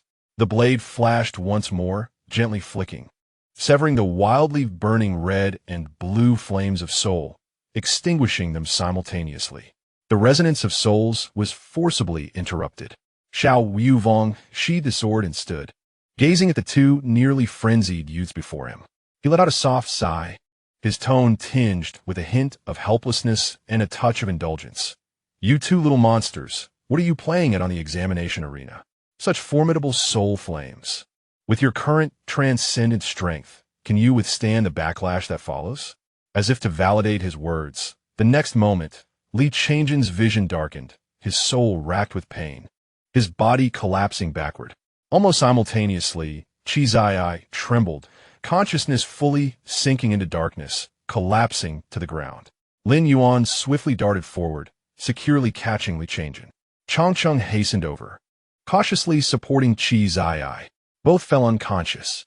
Xiao Yuvong surveyed the entire arena, his voice resonant, reaching every corner. The combined power of both sides exceeds the limits of the arena. Further combat will result in severe injuries. I declare this battle a victory for Chang'an. Chang'an and Lin Yuan are the top scorers of this year's examination. Due to the backlash from the soul resonance technique, the outcome was based on the results prior to its use. It was evident to the discerning that Lin Yuan had emerged victorious before the use of the soul flames. As his words echoed, the arena erupted in a frenzy. The battle concluded. Chapter 60. Encounter in the special care ward of the capital's first hospital. A faint white aura of spiritual healing lingered gently in the air, mingling with the subtle fragrance of spiritual herbs, alleviating the remnants of fatigue and pain from the battle. Chang'an slowly lifted his heavy eyelids, his consciousness still ensnared in the haze following the burning of his soul. As his vision began to clear, a furry, worry-laden panda face suddenly loomed before him. Lin Yuan's round, glistening black eyes brightened instantly upon seeing his master finally awaken. The tension in his body relaxed, even forgetting to retract his claws. Without waiting for Chang'an to speak, he let out a yelp and turned, scampering hastily toward the door of the ward on his short, sturdy legs. Hey, Lin Yuan, where are you going? Chang'an propped himself up, trying to sit up, his voice weak and hoarse. Did we win? Please tell me. Lin Yuan was too swift, and Chang'an's words went unheard. Before he could finish, Lin Yuan's figure had vanished behind the door. The result is that you won. A clear voice suddenly resonated from the side, calm, yet laced with a hint of mirth. Chang'an stood in stunned silence. Whose voice is that? Chang'an abruptly turned his head, following the sound, only to find a pale-faced yet bright-eyed youth lying in the adjacent hospital bed. It was Chi. To his astonishment, he lay in the bed right next to him. A sudden buzzing filled Li Chang'an's mind, rendering him momentarily paralyzed. Wait, someone is here, he thought. Isn't it supposed to be a single room, Mom? Oh dear. Internally flustered, he maintained his habitual aloof demeanor on the surface, not so much as raising an eyebrow, merely gazing calmly at the other. Chi, however, seemed unfazed by his cold expression. Instead, he scratched his head and laughed heartily. I didn't expect anyone from our cohort to surpass me. That last move of yours was truly formidable. He recalled the blue chaotic sun from the arena, his eyes still reflecting a hint of astonishment.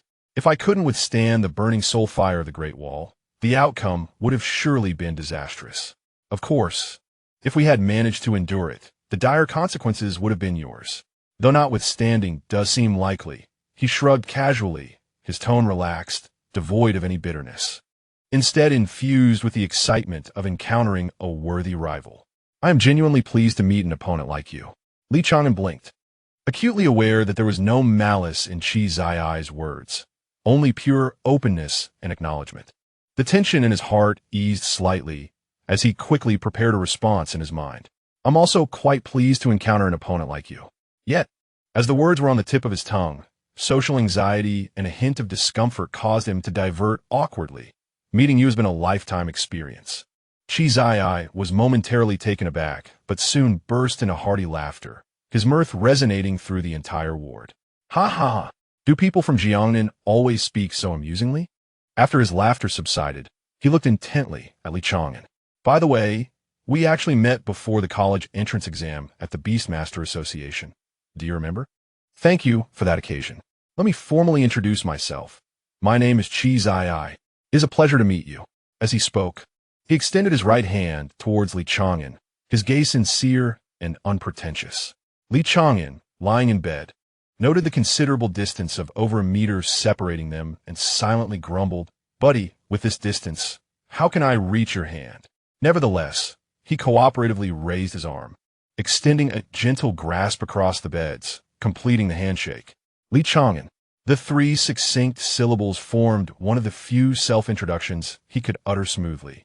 Following this, the conversation became a one-sided affair, with Chi Zai animatedly recounting their previous encounter, the Great Wall's reaction, and a review of the thrilling battle, his tone fervent and generous. Li Chang'an lay in bed, responding awkwardly and sparingly, his words often sharp, yet Chi Zai remained completely unbothered. Outside the hospital room, Lu Rower leaned against the wall, clad in a gentle, flowing dress, her eyes sparkling with an irrepressible warmth as she stood on tiptoe, peering through the glass window to catch a glimpse inside. Beside him, Xiao Yuvong had restrained his usual sharpness, curiously observing the scene within the hospital room. Fortunately, there was no animosity. Rather, it seemed as though they were on the cusp of friendship. Xiao Yuvong exhaled softly, his previously anxious heart finally at ease. Liu Wu immediately lifted her chin, her tone dripping with a mix of pride and sarcasm. I told you, our Chang'an is truly a remarkable person. You insisted on seeing for yourself. Speaking so gravely about the future of the Dragon Kingdom, she silently added to herself, our Chang'an is the best in the world. Xiao Yuvong, watching her protective demeanor, shook his head helplessly but couldn't help but murmur, there was no alternative. Your son genuinely harbored intentions of violence. Those who mocked him during the examinations, he showed no hesitation at all. To the uninformed, it would appear as if he had truly taken a life. With such a prominent examiner present, if something were to go awry, would it not fall upon you? Lu Ro immediately dampened her smile, her tone turning slightly frosty. Moreover, to provoke others without understanding their capabilities. Has there ever been a cohort without such individuals? If they perish, it is their own fault. Chang'an is merely teaching them how to conduct themselves. Xiao Yuvong recognized the truth in her words and chose not to contest the matter further, instead shifting the conversation gravely. By the way, the results have been released. This year, the Dragonwell Class 10 has decided to admit 11 students. Liu Wu paused it, a flicker of surprise flashing in her eyes. Those old fellows are actually willing to make an exception? The Dragon Wheel Class 10 had always admitted only 10 students, being the pinnacle of beast tamers in the Dragon Kingdom. Yet now they were prepared to welcome an additional member. This was due to the potential of the two youngsters, which was sufficient to warrant an exception. Xiao Yuvong gazed solemnly at Li Chang'an and Qi Zai in the hospital room with their presence. The future of Dragon Wheel Class 10 was boundless. Lu Ro instantly beamed, her eyes softening. Now Li and I can confidently venture out to expand our territory. While the young men in the hospital room continued their awkward conversation across the sickbed, the adults outside had already paved a path for them towards greatness. The conclusion of that peak confrontation was never about victory or defeat, but rather the beginning of the journey undertaken side by the two young men. Chapter 61. The omnivorous faction cannot afford to lose 3 days later. At King Bay Academy, the wind swept through the verdant trees, scattering dappled light upon the bluestone path. Li Chang'an strolled leisurely, his gaze casually drifting over the elegant buildings on either side, appreciating the campus scenery, while slowly searching for the classroom of Dragon Wheel Class 10. His steps were unhurried, exuding an aura that discouraged approach. The scenery here is indeed quite splendid. I assenti it. A low, casual voice emerged from beside him. Qi Zai, towering a full head above Li Chang'an, cast a glance down at him, his stature imposing, broad shoulders accentuated by the loose school uniform, hinting at the unique strength of youth beneath. His tone was relaxed, as if he were merely engaging in casual conversation with a classmate. Li Chang'an did not pause in his stride, glancing at him with an unruffled demeanor. So, why are you still beside me? The interactions over the past 3 days have long since stripped him of the initial awkwardness and social anxiety he felt in the presence of a stranger. Now, in solitude with Qi Zai, only a stark sense of detachment remains. Qi Zai's lips curled into a slight smile, just as he was about to speak. Of course, but his words were abruptly interrupted by Li Chang'an's cold retort. Don't even think about wanting to be friends. Li Chang'an's gaze remained steady and calm, locked on Qi Zai's face without a hint of fluctuation, yet every word resonated clearly. Do you believe that yourself? Qi Zai's words faltered, silence enveloping them. Throughout, Li Chang'an had merely known Qi Zai, but had never truly believed in him. I'll make myself clear, he began slowly, his tone still calm, yet imbued with an unwavering resolve. On the arena, you could have stood by and watched, yet you chose to intervene and protect those who mock me. This alone illustrates our fundamentally different approaches to situations. Moreover, deep down, we both harbor a disdain for each other's methods. With that, Li Chang'an lifted his gaze, his eyes sharp as blades. The only reason you have remained close to me is your fear that I might act recklessly. Rest assured, he stated matter-of-factly, I do not harm those who do not harm me. I will not strike out lightly. So, Qi Zai, please cease to follow me. His expression was calm to the point of indifference, showing no concern for Qi Zai's reaction.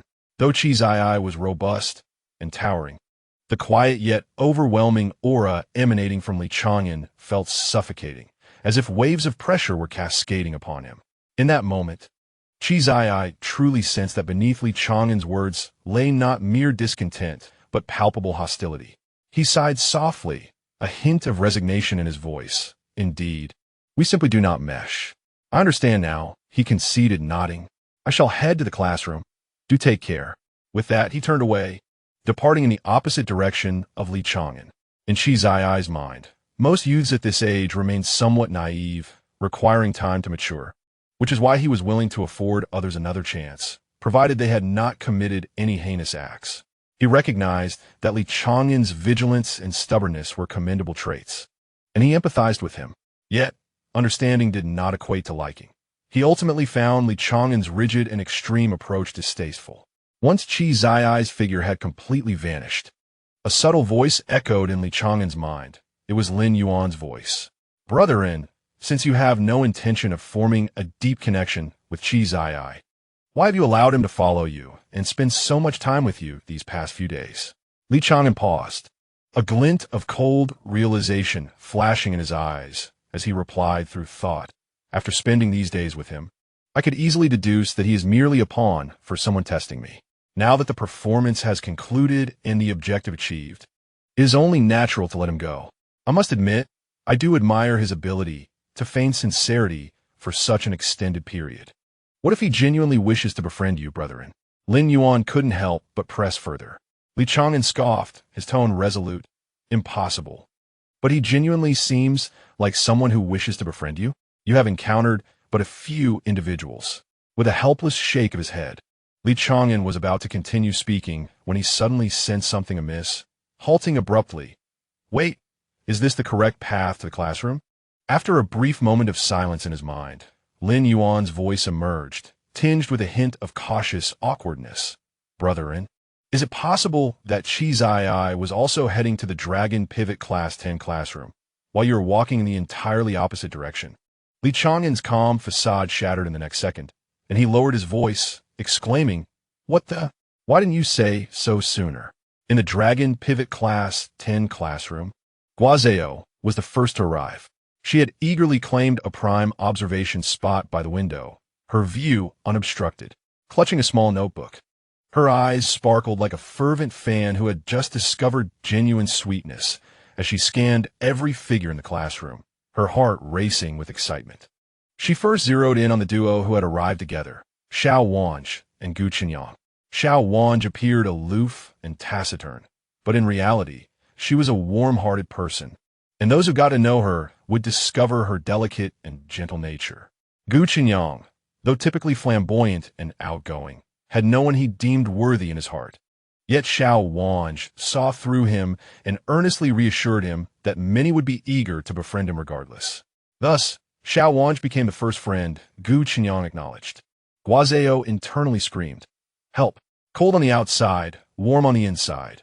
Warm on the outside, cold on the inside.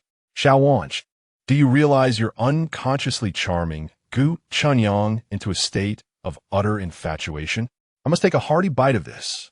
Shifting her gaze, she was struck by the delightful sight of Shi Yi and Meng Zhuwei, a double whammy of cuteness and charm. Shi Yi, nearly 2 meters tall, was as sturdy as a small mountain, exuding a loyal canine aura. Meng Zhuwei sat gracefully upon his shoulder, her slender frame nonchalantly draping an arm over his head, exuding an effortless ease. The height difference is killing me. The loyal canine, the burly male, and the cunning little overlord. This is another delightful treat for me. Turning her head once more, she spotted Shun Zhuwei and Xie Yunshu leaning against a desk, engaged in conversation. Both were powerful women radiating charisma, their presence commanding attention without effort, creating an undeniable tension simply by standing together. Guazeo giddily clenched her fists, dual A's in a power clash. This Yuri pairing is incredible. I must savor this. In the front row, Song Shiwei and Long Jinyuan sat quietly together. Their lifelong camaraderie was palpable. Concealed warmth expressed through a mere glance or subtle gesture, a tenderness that others could not intrude upon. Childhood sweethearts in pure love, warriors of affection. Ateri enraptured. I can't stop devouring this.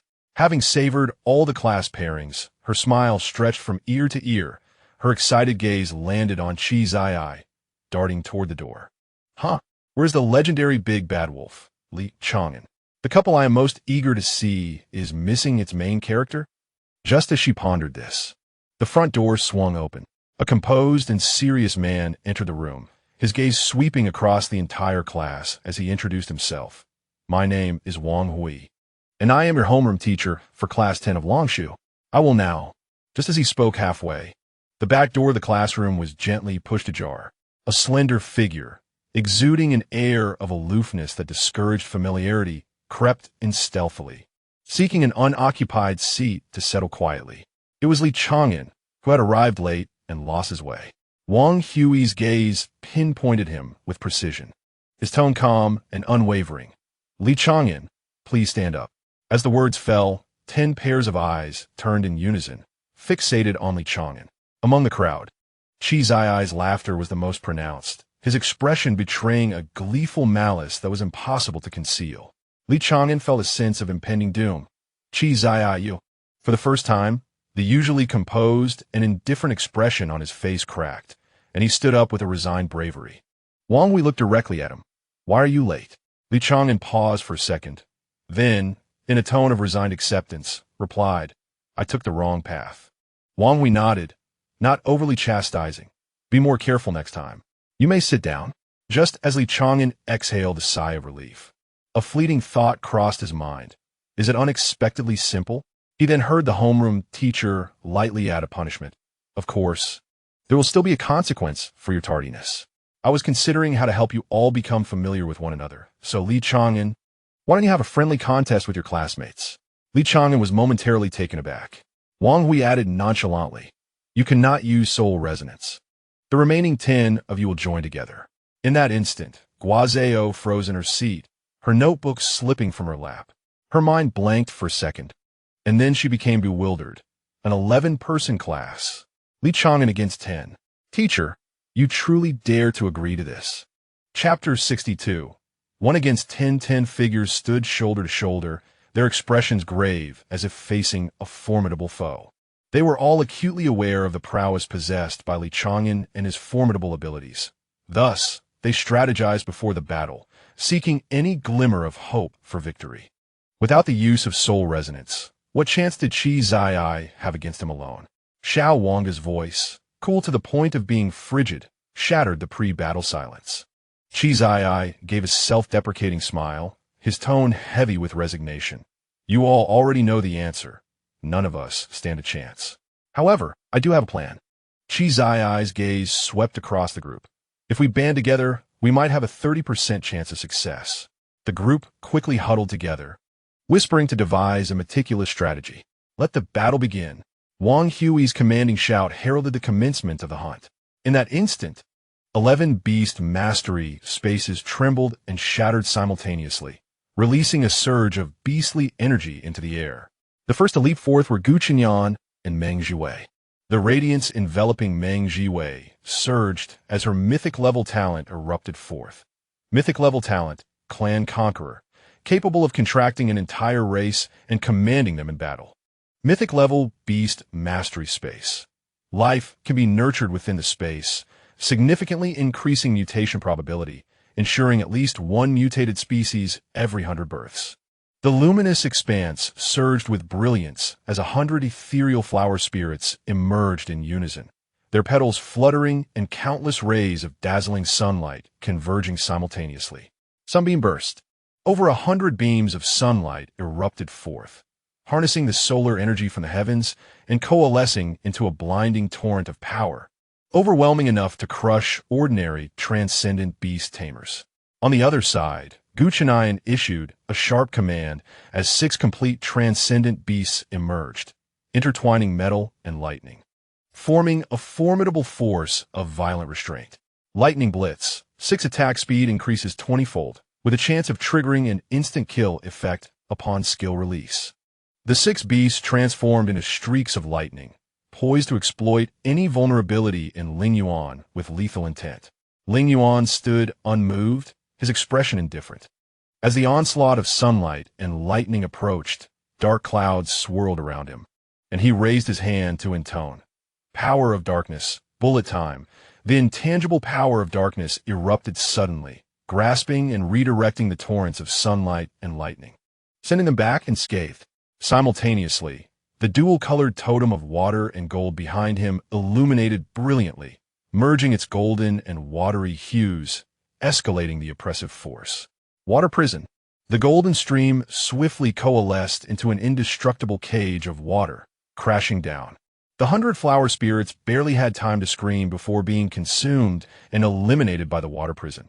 The 6 beasts, employing the lightning blitz, also had no opportunity to evade, becoming ensnared and expelled. In an instant, both adversaries were out of the game. This sudden and lethal strike completely disrupted the strategies meticulously laid out by the onlookers.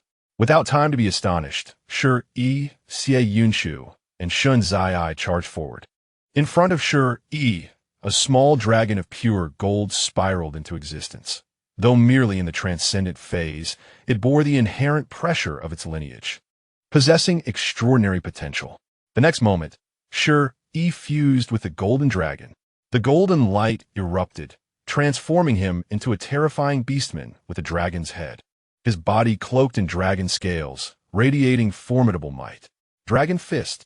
The force of his punch sliced through the air, producing a sonic boom as his fist moved with blinding speed, leaving only an echo in its wake, his physical strength unparalleled.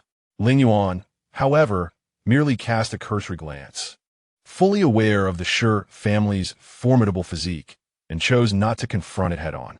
With a swift motion, he darted away, his speed far surpassing that of Shi, as his fingertips ignited with intertwining wood and fire elements, launching a sharp wooden flame directly at him.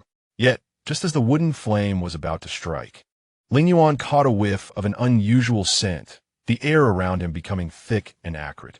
Toxic infiltration. Unbeknownst to him, Xie Yunshu had silently laid a web of poison, her mythic-level talent unfurling fully.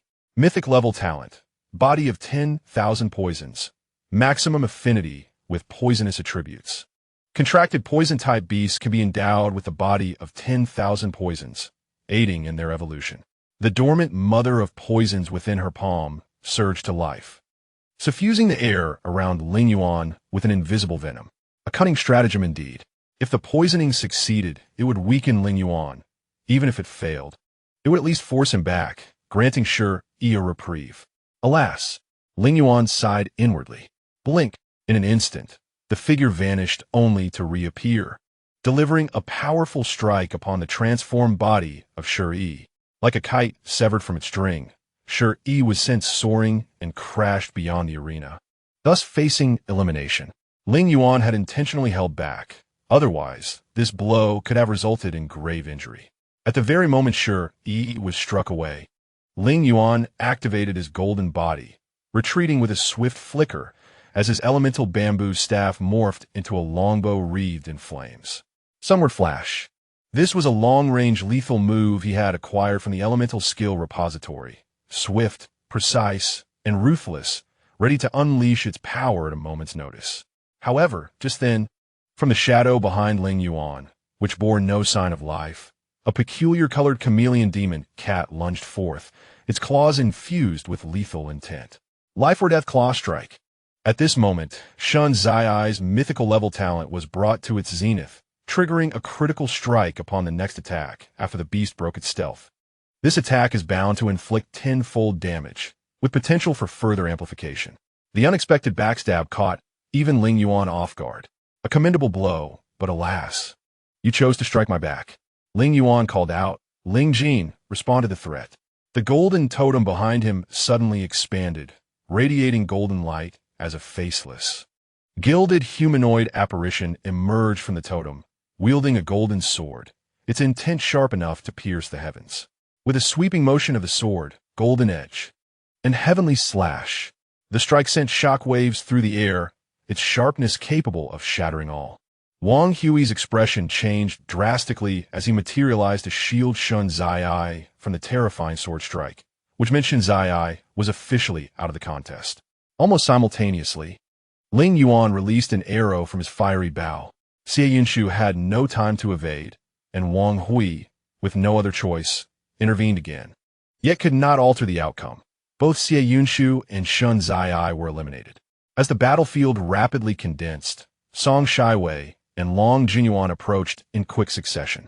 Before Song Shiwei, a nine-tailed fox stepped forward, currently possessing only 2 tails, yet it was already a paragon among spirit beasts. Mythical-level talent, super magic forbidden spell. Spells learned by the beast automatically elevate to forbidden level. Mythical-level beast mastery. The library of the Space Magic Academy contains tomes of spells that one could never finish reading in a lifetime. With the Song family's secret art activated, an immense surge of spiritual energy flooded into the nine-tailed fox. Even so, exhausting all of its energy could only harness a mere fraction of the forbidden spell's might. The fox's eyes shone brightly as the inferno of destruction erupted, world-destroying fox fire. As the flames erupted, the temperature in the arena soared uncontrollably. Even those not on the stage felt scorched, as if they were ensconced in a furnace. Ling Yuan's expression turned grave. Just as he was about to respond with all his might, his body suddenly froze in place. The space had been utterly sealed. Long Jingyuan hovered in the air, exuding the overwhelming pressure of a mythical level talent. Mythical level talent, master of time and space, full affinity with time and space entities, aiding beasts in swiftly comprehending the laws of time and space. In the mythic realm of the Beastmaster's spatial continuum, where time and space intertwine, one can master temporal skills and accelerated pace, with prolonged habitation enhancing the understanding of cosmic laws. His spatial beast, the spirit weasel, glimmered with intent as it wielded the power of space, spatial confinement. Lin Yuan found himself immovably anchored in place, with no means of evasion. It was evident that Song Shiwei and Long Jingyuan aimed to subdue him forcibly, slowing his momentum and exhausting his strength. "You have left me no choice." Lin Yuan relinquished all restraint as the 8 elemental forces surged violently around him, the dark energy engulfing the battlefield. Fusion technique of the 8 elements, the shadow of all things. The overwhelming dark power, akin to a black hole, devoured everything, instantly infecting and assimilating both the spatial confinement and the apocalyptic foxfire. Lin Yuan seized control of these 2 formidable skills without a moment's hesitation, unleashing a sweeping assault. Song Shiwei and Long Jingyuan were swiftly eliminated, followed closely by Xiao Wanga, who was also dispatched in a single strike. Ultimately, it was Chang'an, upon whom Lin Yuan had expended the most effort, that he finally overcame. Thus, from 10 hunters, only 1 remained, Guazizao. For the first time, Lin Yuan's gaze turned acutely vigilant. As the linchpin of this tactical maneuver, he was determined to unveil the hidden capabilities of his opponent. Guazizao's heart raced, his back drenched in cold sweat. That fearsome panda was scrutinizing him. He steeled himself, vowing not to betray the trust of those who believed in him. With gritted teeth, he summoned forth his mythic-level talent, unleashing a life-risking surge of power. Mythic talent, Fate's summoning. The fearless gambler challenges destiny to a wager, determined to emerge victorious. Fortune may summon a mythic being, though ill fate might yield naught but a stray. Mythic Beastmaster space. The path home. Summoned beasts may return to their original realm through this space, and the Beastmaster may expend spiritual energy to recall them once more. His beast, the lucky 4-leaf clover, radiated brilliance. In this gamble against fate, Guazizao triumphed splendidly. "What?" Guazizao was taken aback. "Fate, why are you so feeble today?" However, he realized that his current spiritual energy could barely sustain a commanding level summoning. His complexion turned as pale as parchment, his body trembling violently, nearly depleted of energy. Yet behind him, a colossal golden rift in space had opened, an overwhelming aura surging forth, as a gigantic claw began to emerge. The pressure instilled dread and trepidation in all present, triggering the highest level of threat alert in the capital city. Regrettably, Guazizao's energy was entirely exhausted. Unable to support the emergence of the mythic being, he collapsed to the ground in a heap. The golden summoning space gradually closed, dissipating the earth-shattering mythic pressure into nothingness. As the dust settled, the ultimate victor emerged, Chang'an. Wang Hui's expression was grave as he swiftly scooped up the unconscious Guazizao, transforming into a streak of light racing towards the Guazizao family, urgently communicating the terrifying aura that had stirred the entire city. Thus, the 10-man hunt concluded with a resounding victory for Chang'an.